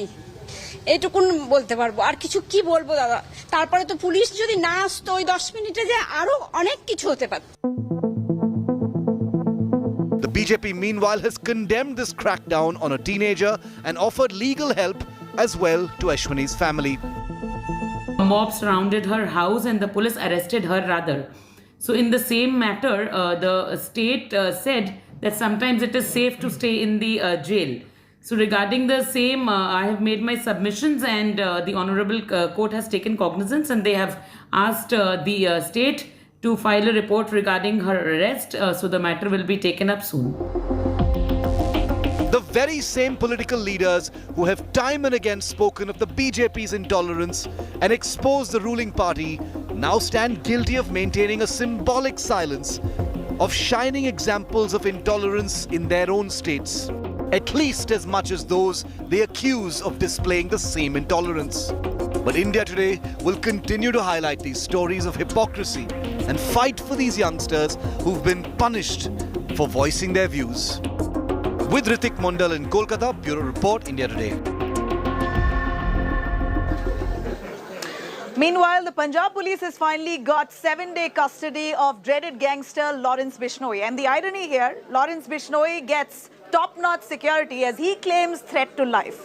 Here's a detailed report. A bulletproof car, 100 policemen standing guard, and heavily armed commandos. This is the top-notch level of security for the grilling of dreaded gangster and suspected mastermind of the Sidhu Moosewala murder. Gangster Lawrence Bishnoi being grilled by Special Investigation Team and Anti-Gangster Task Force personnel after the Punjab police got his custody for 7 days. This gangster who was brought on 1-day transit remand, he was produced in the Mansa court which remanded him to police custody. The gangster during the Delhi police questioning has not confessed that he is behind Sidhu Moosewala's murder conspiracy. किस तरह की security है, क्या commandos है? कर सकते हैं, बिल्कुल सिक्योरिटी की इसके लिए जो है सफिशिएंट सिक्योरिटी हम कर रहे हैं, उसमें कमांडो भी है, उसमें लोकल है, उसमें हमारी जो पैरामिलिट्री है वो भी है. India Today had earlier tracked the gangsters' high security convoy. ये सारी चीजें जल्दी पंजाब पुलिस ने इसलिए की क्योंकि एक तो ये गाड़ियों का काफिला काफी लंबा है. पंजाब पुलिस की अपनी 12 से 15 गाड़ियां हैं. इसके अलावा लोकल जिस जगह से ये गुजर रहे हैं वहां की लोकल एस्कॉर्ट इन्हें मिल रहा है और 50 से ज्यादा सुरक्षा कर्मी है. The Punjab police are trying to unravel the Moosewala murder plot and trace the Lawrence Bishnoi gang's sharpshooters who actually pulled the trigger in Mansa, Punjab. The death threat letter to Salman Khan may also come up for probe. Bishnoi, Salman Khan को आपने धमकी दिलवाई? हैं? सिद्धू मूसेवाला मरवाया? India Today's Arvind Ojha is the only crime reporter to confront Lawrence Bishnoi, asking him about his crimes. Lawrence Bishnoi is being grilled over gang rivalry and the weapon used by the killers of Moosewala. The Punjab police have revealed to India Today that the gangster, so far, is not cooperating. With Manjeet Sehgal, Arvind Ojha and Himanshu Mishra in Mohali, Bureau Report, India Today. Meanwhile, in Maharashtra, Ketki Chitale has been in prison for putting out a defamatory post against NCP Sharad Pawar. It's been close to a month now and she still remains in jail. She was arrested on the 14th of May, continues to be in prison. The question is Ketki's arrest genuine legal action or abuse of law? Ketki's lawyers say that she was beaten, harassed when in police custody. Sections against her are bailable. And according to a petition filed by Ketki in the High Court, there are more than at least 20 FIRs filed against her. And in the case of Nikhil Bamre, a student from Nashik, arrested for making objectionable posts against Sharad Pawar, the Bombay High Court has now asked if the state is aware that multiple FIRs are being registered for one offence. The BJP already questioning the Aghadi government. Independent MP Navneet Rana, who was booked for sedition, has now joined in the chorus.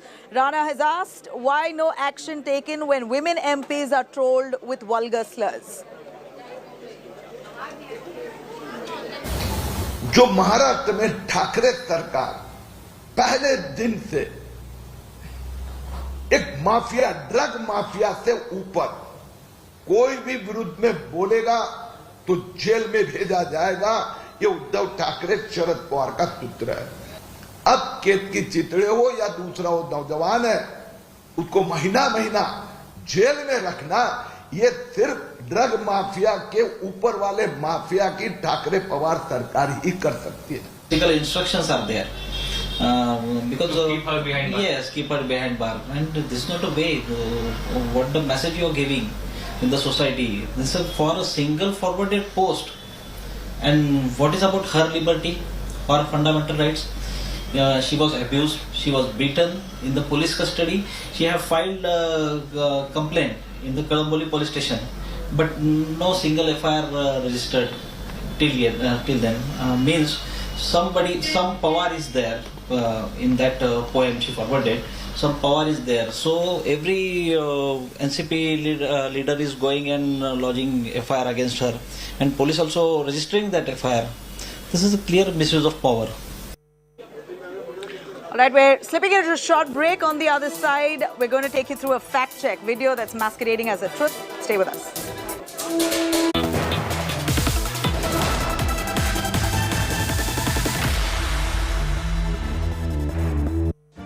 Make your media plan smarter with India Today Live TV on your connected devices.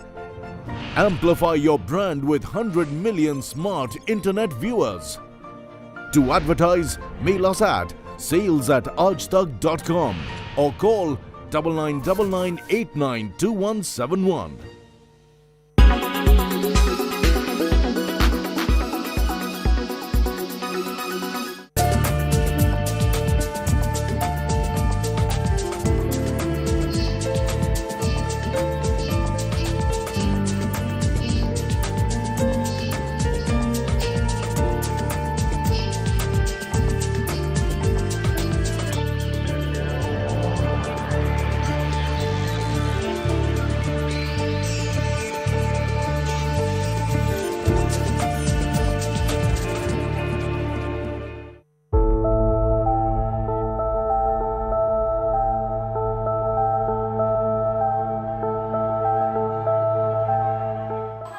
이번에 경기하는 총기소원께서는 장기간의 이제 8기 어처전에서 인민들의 생활상용을 기준으로 내세우고 생산투쟁을 돌릴 수 있는 이런 가업도 있었습니다. 그래서 우리 공장에서는 인민들이 좋아하는 이런 샴푸, 그다음에 최대 비사망 체계 여론학계 소득 사업을 제일 순위에 놓고 진행하고 있습니다. 특히 인민소비품을 생산하는 공장으로서 바닥 소득과 소액 기대들에 대한 소득 사업을 그 어느 때보다 더 강화하고 있습니다.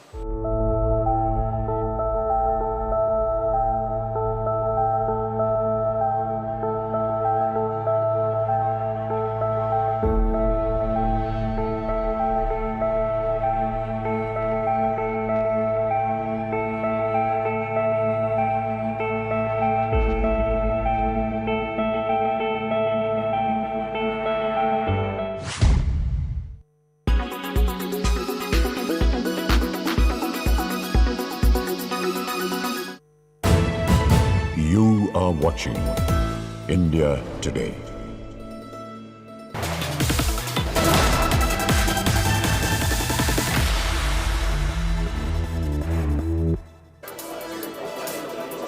All right, here's our fact check segment. We see a video that's gone viral that shows and says that Nupur Sharma has released a video response to all that troll and condemnation that came her way. Well, the fact of the matter is that this is indeed a video of Nupur Sharma, but this is a 2019 video where she was seen reciting an Uri film dialogue. This was back in 2019, so that video right now showing her to have responded to the trolls after her comment on Prophet Muhammad, that's false. That's it for me here. Thank you for watching. Up next, Preeti Chaudhary.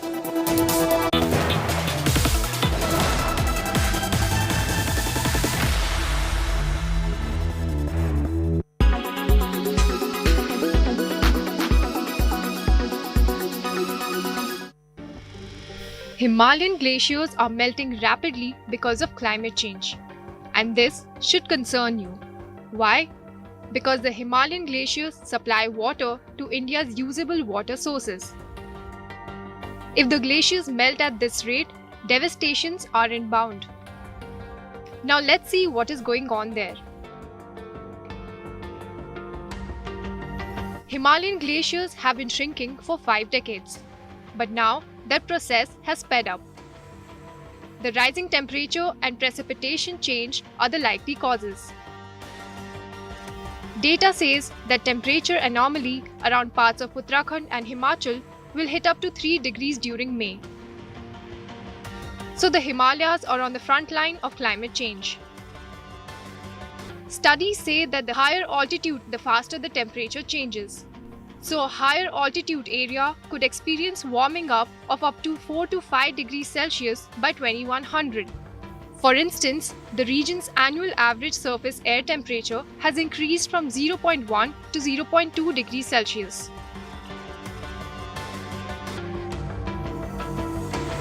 India Today's DIU team analyzed 40 years of temperature data of India's 2 cities, Shimla and Uttarkashi, to trace the unusual heat pattern. Both cities have seen an upward trend in temperature shifts. Shimla, the capital of Himachal Pradesh, experienced a sharp temperature rise with a 40-year high of around 4 degrees Celsius in March and April. Similar temperature changes were seen in Uttarkashi in the same period. April 2022 was the warmest April across the world. Extreme temperatures and heat waves have become more frequent from Antarctica to the Himalayas. Now, the Himalayas glaciers have been melting for the past 5 decades, and it might result in a significant threat to the regional water resources and flash flood-like disasters.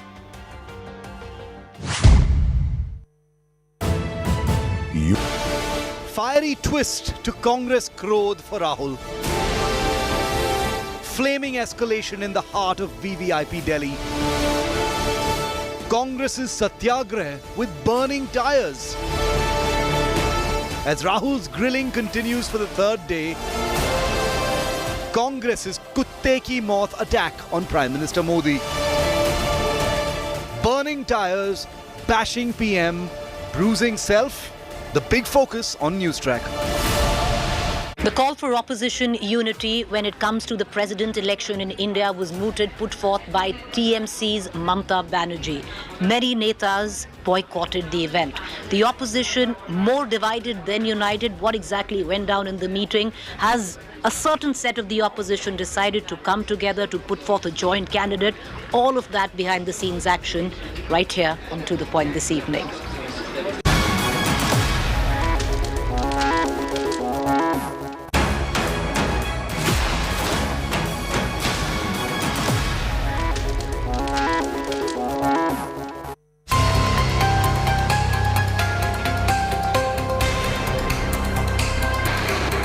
The race to Raisina Hill intensifies.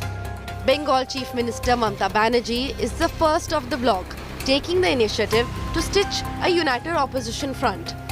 The long-awaited meeting of opposition leaders, called by the TMC leader on Wednesday, agreed on fielding a single candidate. Mamata once again pitched NCP Supremo Sharad Pawar for the post, but he declined. Though I personally, even all the members of the meeting, they unanimously suggested Sharad Pawar's name. If he is agreed, everybody will give him support. And if not, then the name should be come from the political parties. Sources tell India Today that Mamta also floated former Jammu and Kashmir Chief Minister Farooq Abdullah's name. The left parties, according to sources, have suggested Mahatma Gandhi's great-grandson and intellectual Gopal Krishna Gandhi. Another meet is expected in a week's time.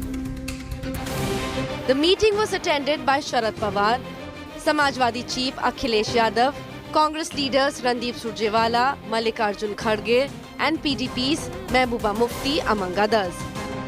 But in a big blow to Mamta, the TRS and the Aam Aadmi Party skipped the meet.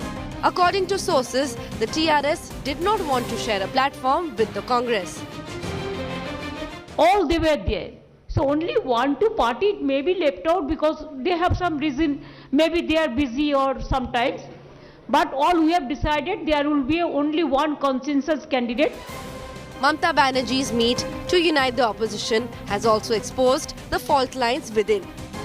4 major regional parties, TRS, YSR Congress, BJD and Aam Aadmi Party stayed away. And without the support of at least 3 of these parties, the fight for president's post could become just a symbolic contest. Bureau Report, India Today.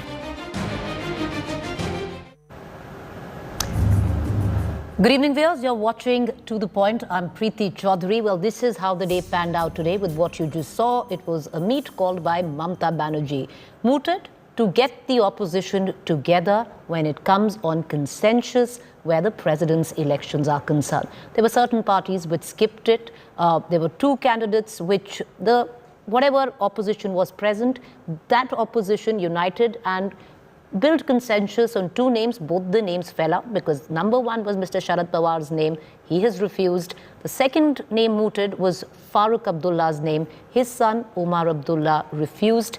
Then the third name, which possibly maybe now a consensus can be built. It was pitched by Mr. Sitaram Yechuri. The name of Gopal Krishna Gandhi. Could there be consensus on that? We're going to try and get an understanding, and also why certain parties skipped this particular meet. Joining me over the next 25 minutes, Dr. Kakoli Ghosh. She's a Lok Sabha MP where the TMC is concerned. I would have Ravula Sridhar Reddy. He's the leader from the TRS. Guru Prakash Paswan, spokesperson BJP, would be joining us. But who we have right now is Jasmine Shah, spokesperson Aam Aadmi Party. Mr. Shah, the TRS in all probability did not join was because they didn't want to come on the same platform as the Congress. What was the reason that the Aam Aadmi Party did not join, even though the Aam Aadmi Party has about 15,000 votes, which is not as much as, say, the other opposition parties? But what was your reason for not coming in on the same platform? Because many times over, Arvind Kejriwal has gone on record to call Mamta Banerjee his elder sister. See, the Aam Aadmi Party has very good relations with many opposition parties and definitely with TMC chief Mamta Banerjee. Having said that, on the question of a candidate for the presidential elections, Aam Aadmi Party is going to take the call once we know who are the candidates that are in the final round of selection. And I think that is where Aam Aadmi Party is going to chip in. What we are very clear is that the direction that the country is going in under the current BJP regime, where each and every norm of constitution is being broken, institution after institutions like the Enforcement Directorate, CBI, IT, all of them are being unleashed only at the will and at a split second decision of one leader and one party. That needs to be stopped, not for just Aam Aadmi Party or any single party. It is for the democracy of a country that is today come under attack. And our joining or agreeing on any candidate is going to be decided based on the suitability of that candidate. Which candidate is we feel confident will protect the constitution and not protect only the leaders and the ideology of one political party. You know, stay with me, Mr. Shah. I want to bring in Dr. Kakoli Ghosh, Lok Sabha MP, TMC. Dr. Ghosh, it was your leader, Mamta Banerjee, that called this opposition meet. But I want to ask you, in the history of India, only once has a president been elected unopposed. And if I'm not wrong, it was in the year 1977, Mr. Sanjeeva Reddy. But would you not reckon that, or is it an utopian concept right now that both the ruling party and the opposition come together with a single name? Do you think that's not happening anymore? Because what's happening outside, pitched battles will be fought on this pitch as well. The opposition has a responsibility. And in many states, the opposition is still ruling in the state government.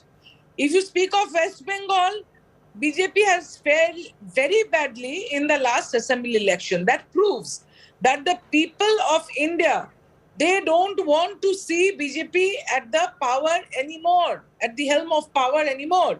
So it is difficult to come to a consensus for a candidate which is fielded by the Bharatiya Janata Party, who are doing the divisive politics, and they have sent this country absolutely in jeopardy as far as economy is concerned, peace is concerned, solidarity is concerned, federal structure is concerned. So the opposition has rightly come together. And if you consider the number of MLAs together in the country, then the total number with the Bharatiya Janata Party is approximately 1,300 or something. The rest are in the opposition. So if the opposition parties come together and field, then we think that we are going to get a candidate of consensus. Dr. Ghosh, may I just come in? Because you said that the numbers could possibly lie with the opposition. But, with what we've done is we've looked at the numbers very clearly. Now, given the combined strength of all opposition parties in parliament and the assemblies, making up 51.1% of the total points against the NDA's 48.9%. So it's very close. But having said that, yes, on paper, you might have that marginal lead, but parties like YSRCP, parties like AIDMK, parties like BJD have traditionally every time voted with the BJP. So do you really think you have a chance to moot your candidate? Of course, because there is still a lot of time.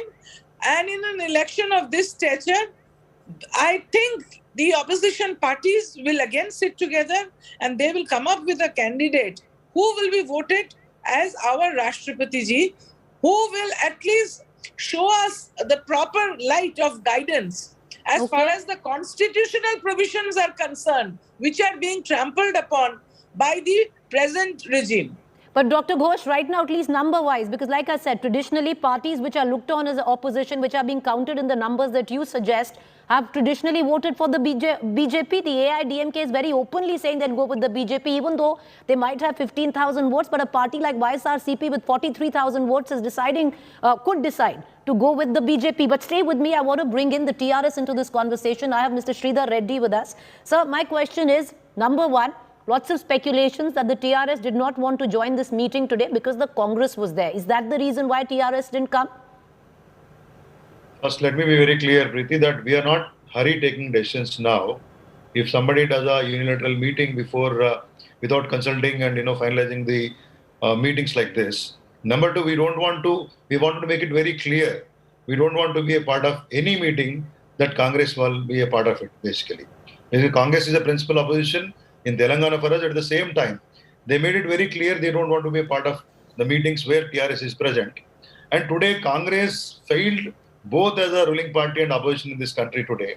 So they will not be in a position to show any direction to any kind of activity, political activity, whether it is presidential election or any other opposition activity. They could not expose BJP in the last 8 years. So Congress, having Congress a part of the activity and we be present is not going to give any meaning. We have enough time to discuss this issue. We are going to explore many options before us. And we also have a strong opinion that before finalizing a date of this, sort of this meeting, there should have been prior consultations with the constituents, the political parties which are in opposition. If you wanted to bring in consensus, the convention also was that. Ms. Mamata Banerjee would have spoken to important leaders like KCR or, Kejriwal and other leaders and all. Then they could have finalized one date. Now, who have come into this meeting? No top leadership has come, leaving a couple of parties. No left parties have not sent their top brass. And Congress has sent their a couple of representatives. They were top not in a brass, position sir, to take is any decision. embattled in ED investigations right now. That's what I'm trying to say. They are busy protecting their, skin in the legal issues. And other parties, they have not come. And CPI, CPM, they also have not come. So what is that the outcome of this meeting? So one should have a prior consultation with the constituents of the entire process. if you want to bring in a consensus. So TRS Okay, I want to go back to Dr. Ghosh. Sir, just stay with me. Dr. Ghosh, now do you see this is the kind of opposition that you have? Because Dr. Reddy from the TRS, who's got a sizable proportion when it comes to voting where the president's election is concerned with the TRS party, says no consensus was built by your leader. You know, she didn't call the leader of TRS, KCR, to have a conversation to try and build consensus. In any case, they are not going to come onto the same platform as the Congress. How is this opposition unity going to work, ma'am? My leader is a leader in the true sense. She is trying to get together the opposition, and she is trying to lead them towards this election so that we can fight the battle together. If somebody has preoccupation or somebody has particular allergy towards another party, that is not the problem of my party or my leader. But after they have been discussing and there has been discourses, then only she sent letters, and some party might have some preoccupation, that's why they didn't come. We might expect that they will come in the future. But I want to make it very about clear. this person, Dr. Reddy is not well informed that the communist parties did come, CPIM, Yes. CPI, Mr. Yechuri, all representation was Mr. there. Yechuri only mooted the name of Gopal Krishna Gandhi, Mr. Reddy. But Mr. Reddy, what is the biggest issue? Is the issue that Mamata Banerjee didn't call to build quorum or consensus, or is the issue that the Congress was there? I was very clear. First of all, I want to make it very clear. We wanted to be equidistant with both BJP and Congress. And wherever Congress is present, we don't want to share any platform for any kind of political activity with Congress party. And, a couple of weeks back, Mr. Rahul Gandhi has come to Telangana. And being a principal opposition, they claim he did not utter a single word against BJP. And he just spoke against TRS party. And at the same time, even in this case, Ms. Ghosh was saying that we have come from CPI. They have clearly expressed their displeasure in organizing such meeting without informing in prior. Well, that's what I'm trying to say. One is Congress party, and having Congress failed, utterly, even being an opposition, how can you bring in a strong opposition for NDA today? They failed in exposing BJP's wrongdoings. So we, as TRS party, is going to come before the nation with a strong alternative agenda for the people of this nation, whether it is development or welfare. We wanted to put forth a strong alternative agenda in this country. So at this point in time, sharing a dais with Congress is no meaning. Okay, Mr. So Reddy, I'll ask you this question, and I will ask the Aam Aadmi Party spokesperson this question as well. And Mr. Reddy, I want to ask you, did the government call the TRS to try and build consensus on a president candidate? Have they tried to build consensus or quorum getting you along? Have you got a call from the ruling party yet? Absolutely not. That's what I tried to tell you. We are not in hurry. Our leader, Honorable CM KCR, we will discuss in the party. We have enough time to deliberate on this issue. And we are going to present a strong alternative before the country. Let the candidates come out. Nobody has finalized their candidates. Nothing has just moved. The notification has just come. If somebody is in hurry, to show that they are leading the front, it is not the question of, conducting a meeting and speaking few things about it. It's an important discussion, important matter before the country, electing the top constitutional post. Mr. Jasmine Shah. So we are clear. We will wait. Right. We will discuss. Okay, you want more time. Mr. Jasmine Shah, but the fact that, in the past you voted with the BJP, will come on to that. But Jasmine Shah, I want to bring you in. Has the government called you or the Aam Aadmi Party, even though your pool in the larger lot is just 15,000 votes, but has the government tried to initiate a conversation, the ruling party, to try and build consensus on a mutual candidate? Well, I think they know better not to, because the vision that BJP has for this country is diametrically opposite to the vision that Aam Aadmi Party has for this country. So now have you confirmed in a way that no matter then you will go with the opposition on a candidate that they choose? We are not saying that. Again, I'll go back to the statement I made earlier, that for us, what is most important is that who is that individual that the nation can trust to uphold constitutional values above anything and everything else. Doesn't matter which party or what background the person has. Can we as a nation collectively trust this individual as the first citizen of the nation to uphold the constitution in a time of unprecedented crisis? And I don't mean by the crisis of employment and price rise. I mean a constitutional crisis where almost the foundations of each and every institution are being weakened, and we know it is the BJP regime that wants to see that happen, and therefore we are committed. If it means working with other opposition parties, we are not saying no to that, but it will all finally arrive at who is that candidate who we feel collectively as the best suited candidate to uphold the constitution of a country. Dr. Dastidar, two names were given by your leader. Name number one was Sharad Pawar. He has said no, which you have accepted. Name number two was Farooq Abdullah. His son Omar Abdullah said no. Name number three was put forth by the left, Mr. Yechuri, suggesting Gopal Krishna Gandhi. Is the TMC ready to put their seal of approval on Mr. Gandhi?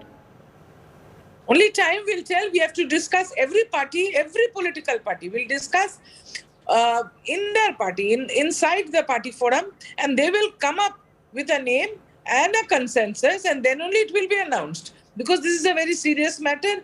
We are trying for the topmost constitutional post, and the person has to be dependable.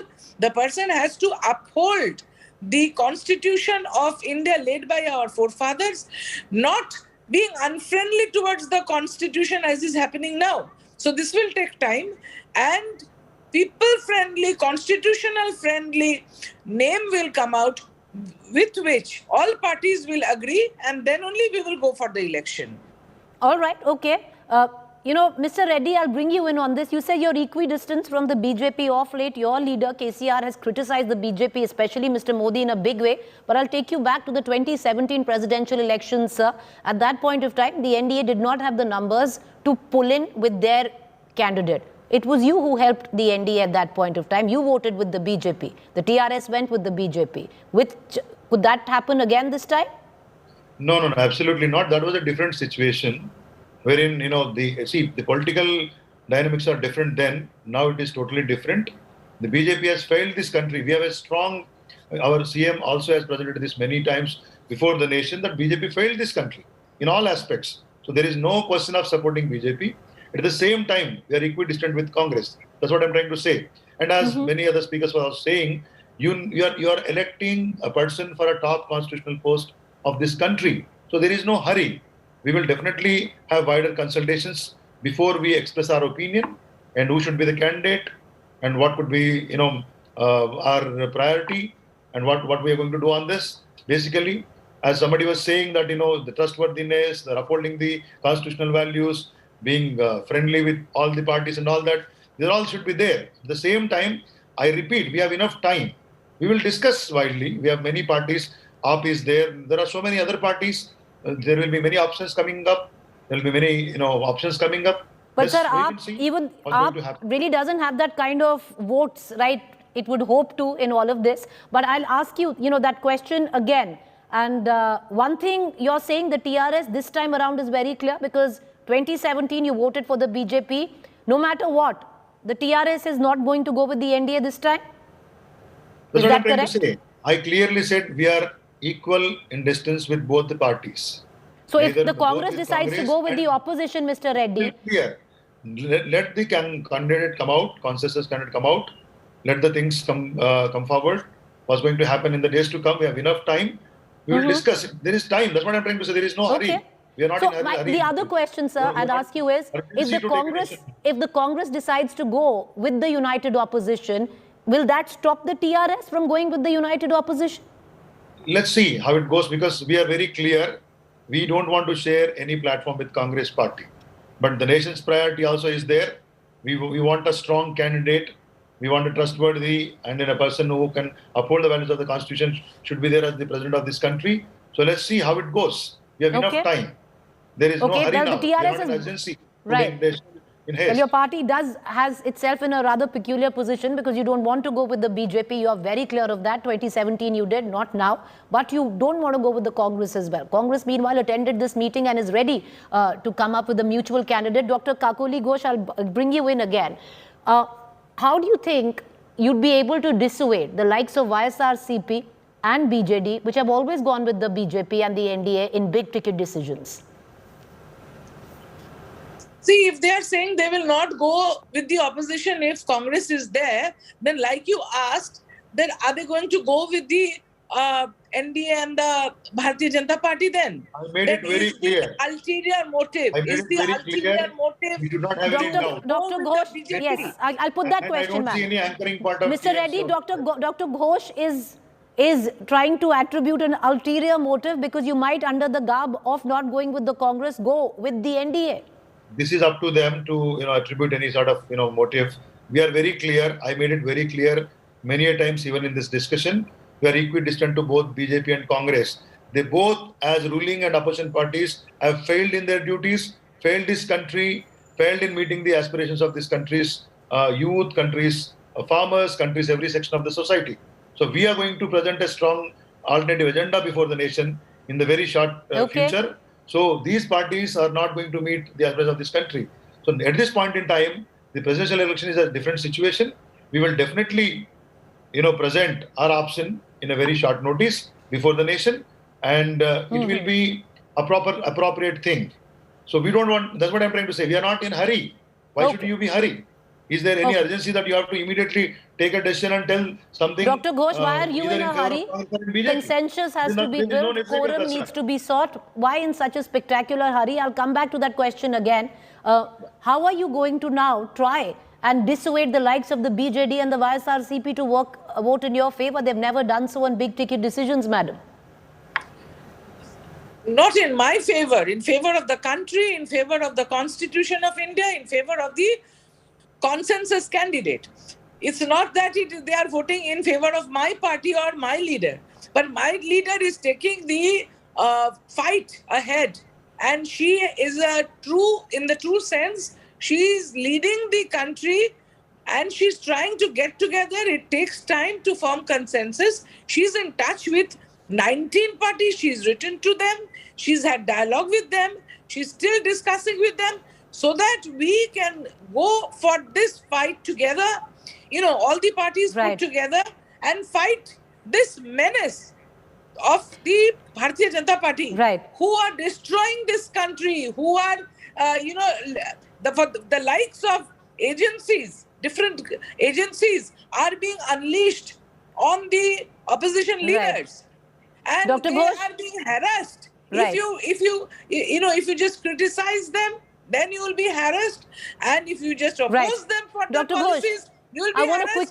This is not constitutional. Right, Dr. Ghosh, when you said my leader is leading this country, there was a wry smile on both the TRS leader and the Aam Aadmi Party leader. And, I don't want to put them in a tight spot, but Mr. Reddy, do you agree that Mamata Banerjee is leading the country and the opposition? See, let anybody feel they are leading the activity. Definitely, different parties will try for different things. Mr. Shah, do you agree? Do you agree Mamata Banerjee is leading the country and the opposition?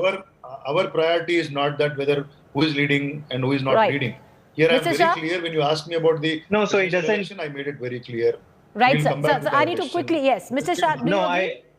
No, it is not a question of whether we agree or not. Again, as I said, that it is the nation that comes first. And to that extent, if everyone can unite behind a person who we jointly feel can uphold the constitution, great. It can happen through joint meetings. It can happen through one-on-one discussions. Well, at least the meeting started.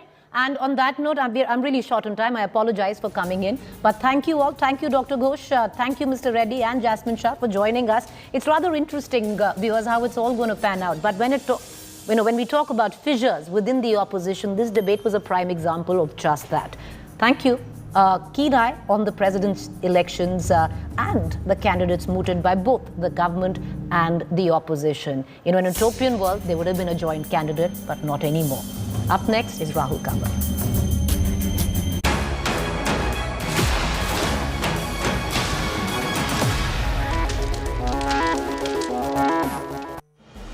India Today TV wins big at NT Awards 2022. Bags 14 most coveted awards. TV news presenter male Rahul Gandhi. Business news anchor female Abha Bakaya. Best news debate show News Track. Best talk show To the Point. Daily news bulletin News Today. TV news reporter Ashutosh Mishra. Sports special Go for Gold. Best use of graphics by a news channel State of War 2021 elections. And many more. With 37 awards for the India Today group, the most credible network is also the most awarded.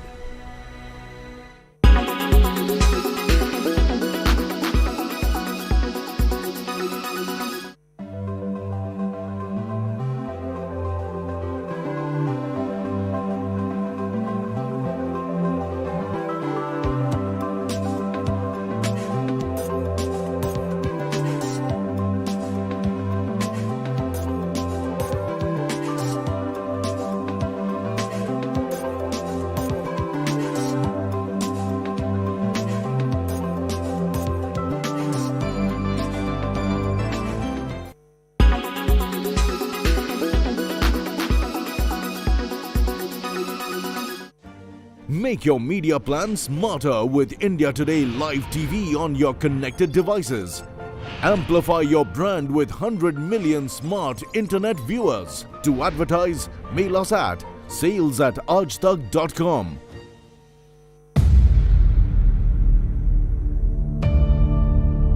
India's #1 political reporter. Defines what seems to be happening, vendetta politics. कोई दूध के से धुला हुआ नहीं है. Unmatched eye.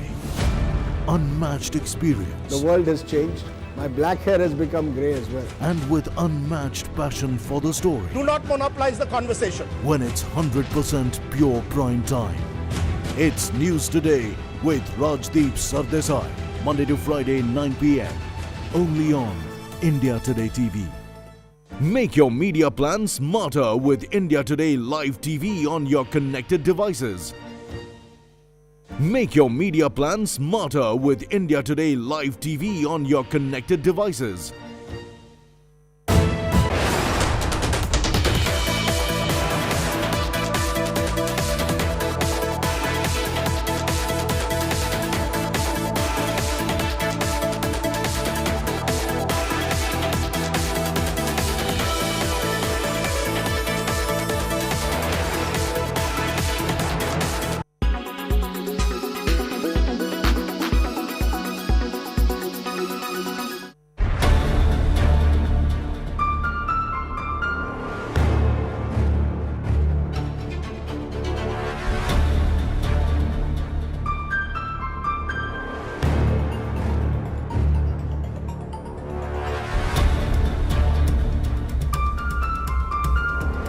Я думаю, що втрати будуть великі. По-перше, це втрати по врожайності.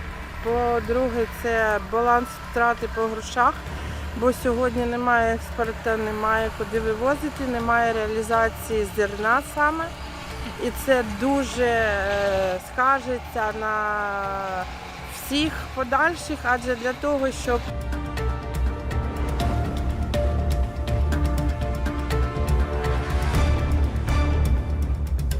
але зараз, по-перше, не можна здати зерно, немає таких коштів, щоб це робити.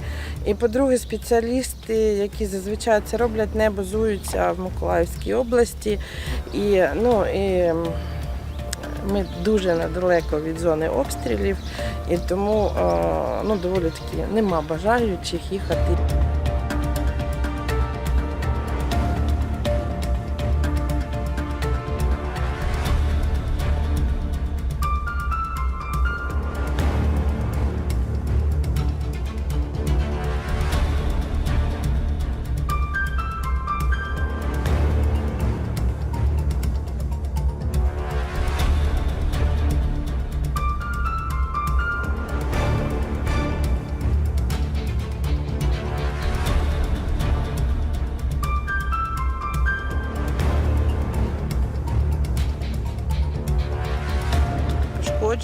Наскільки вони будуть заважати далі рухатися, я теж не знаю, але я дуже сподіваюся, що все відновиться і відновиться найближчим часом, адже аграрії дуже чекають на це, не тільки ми.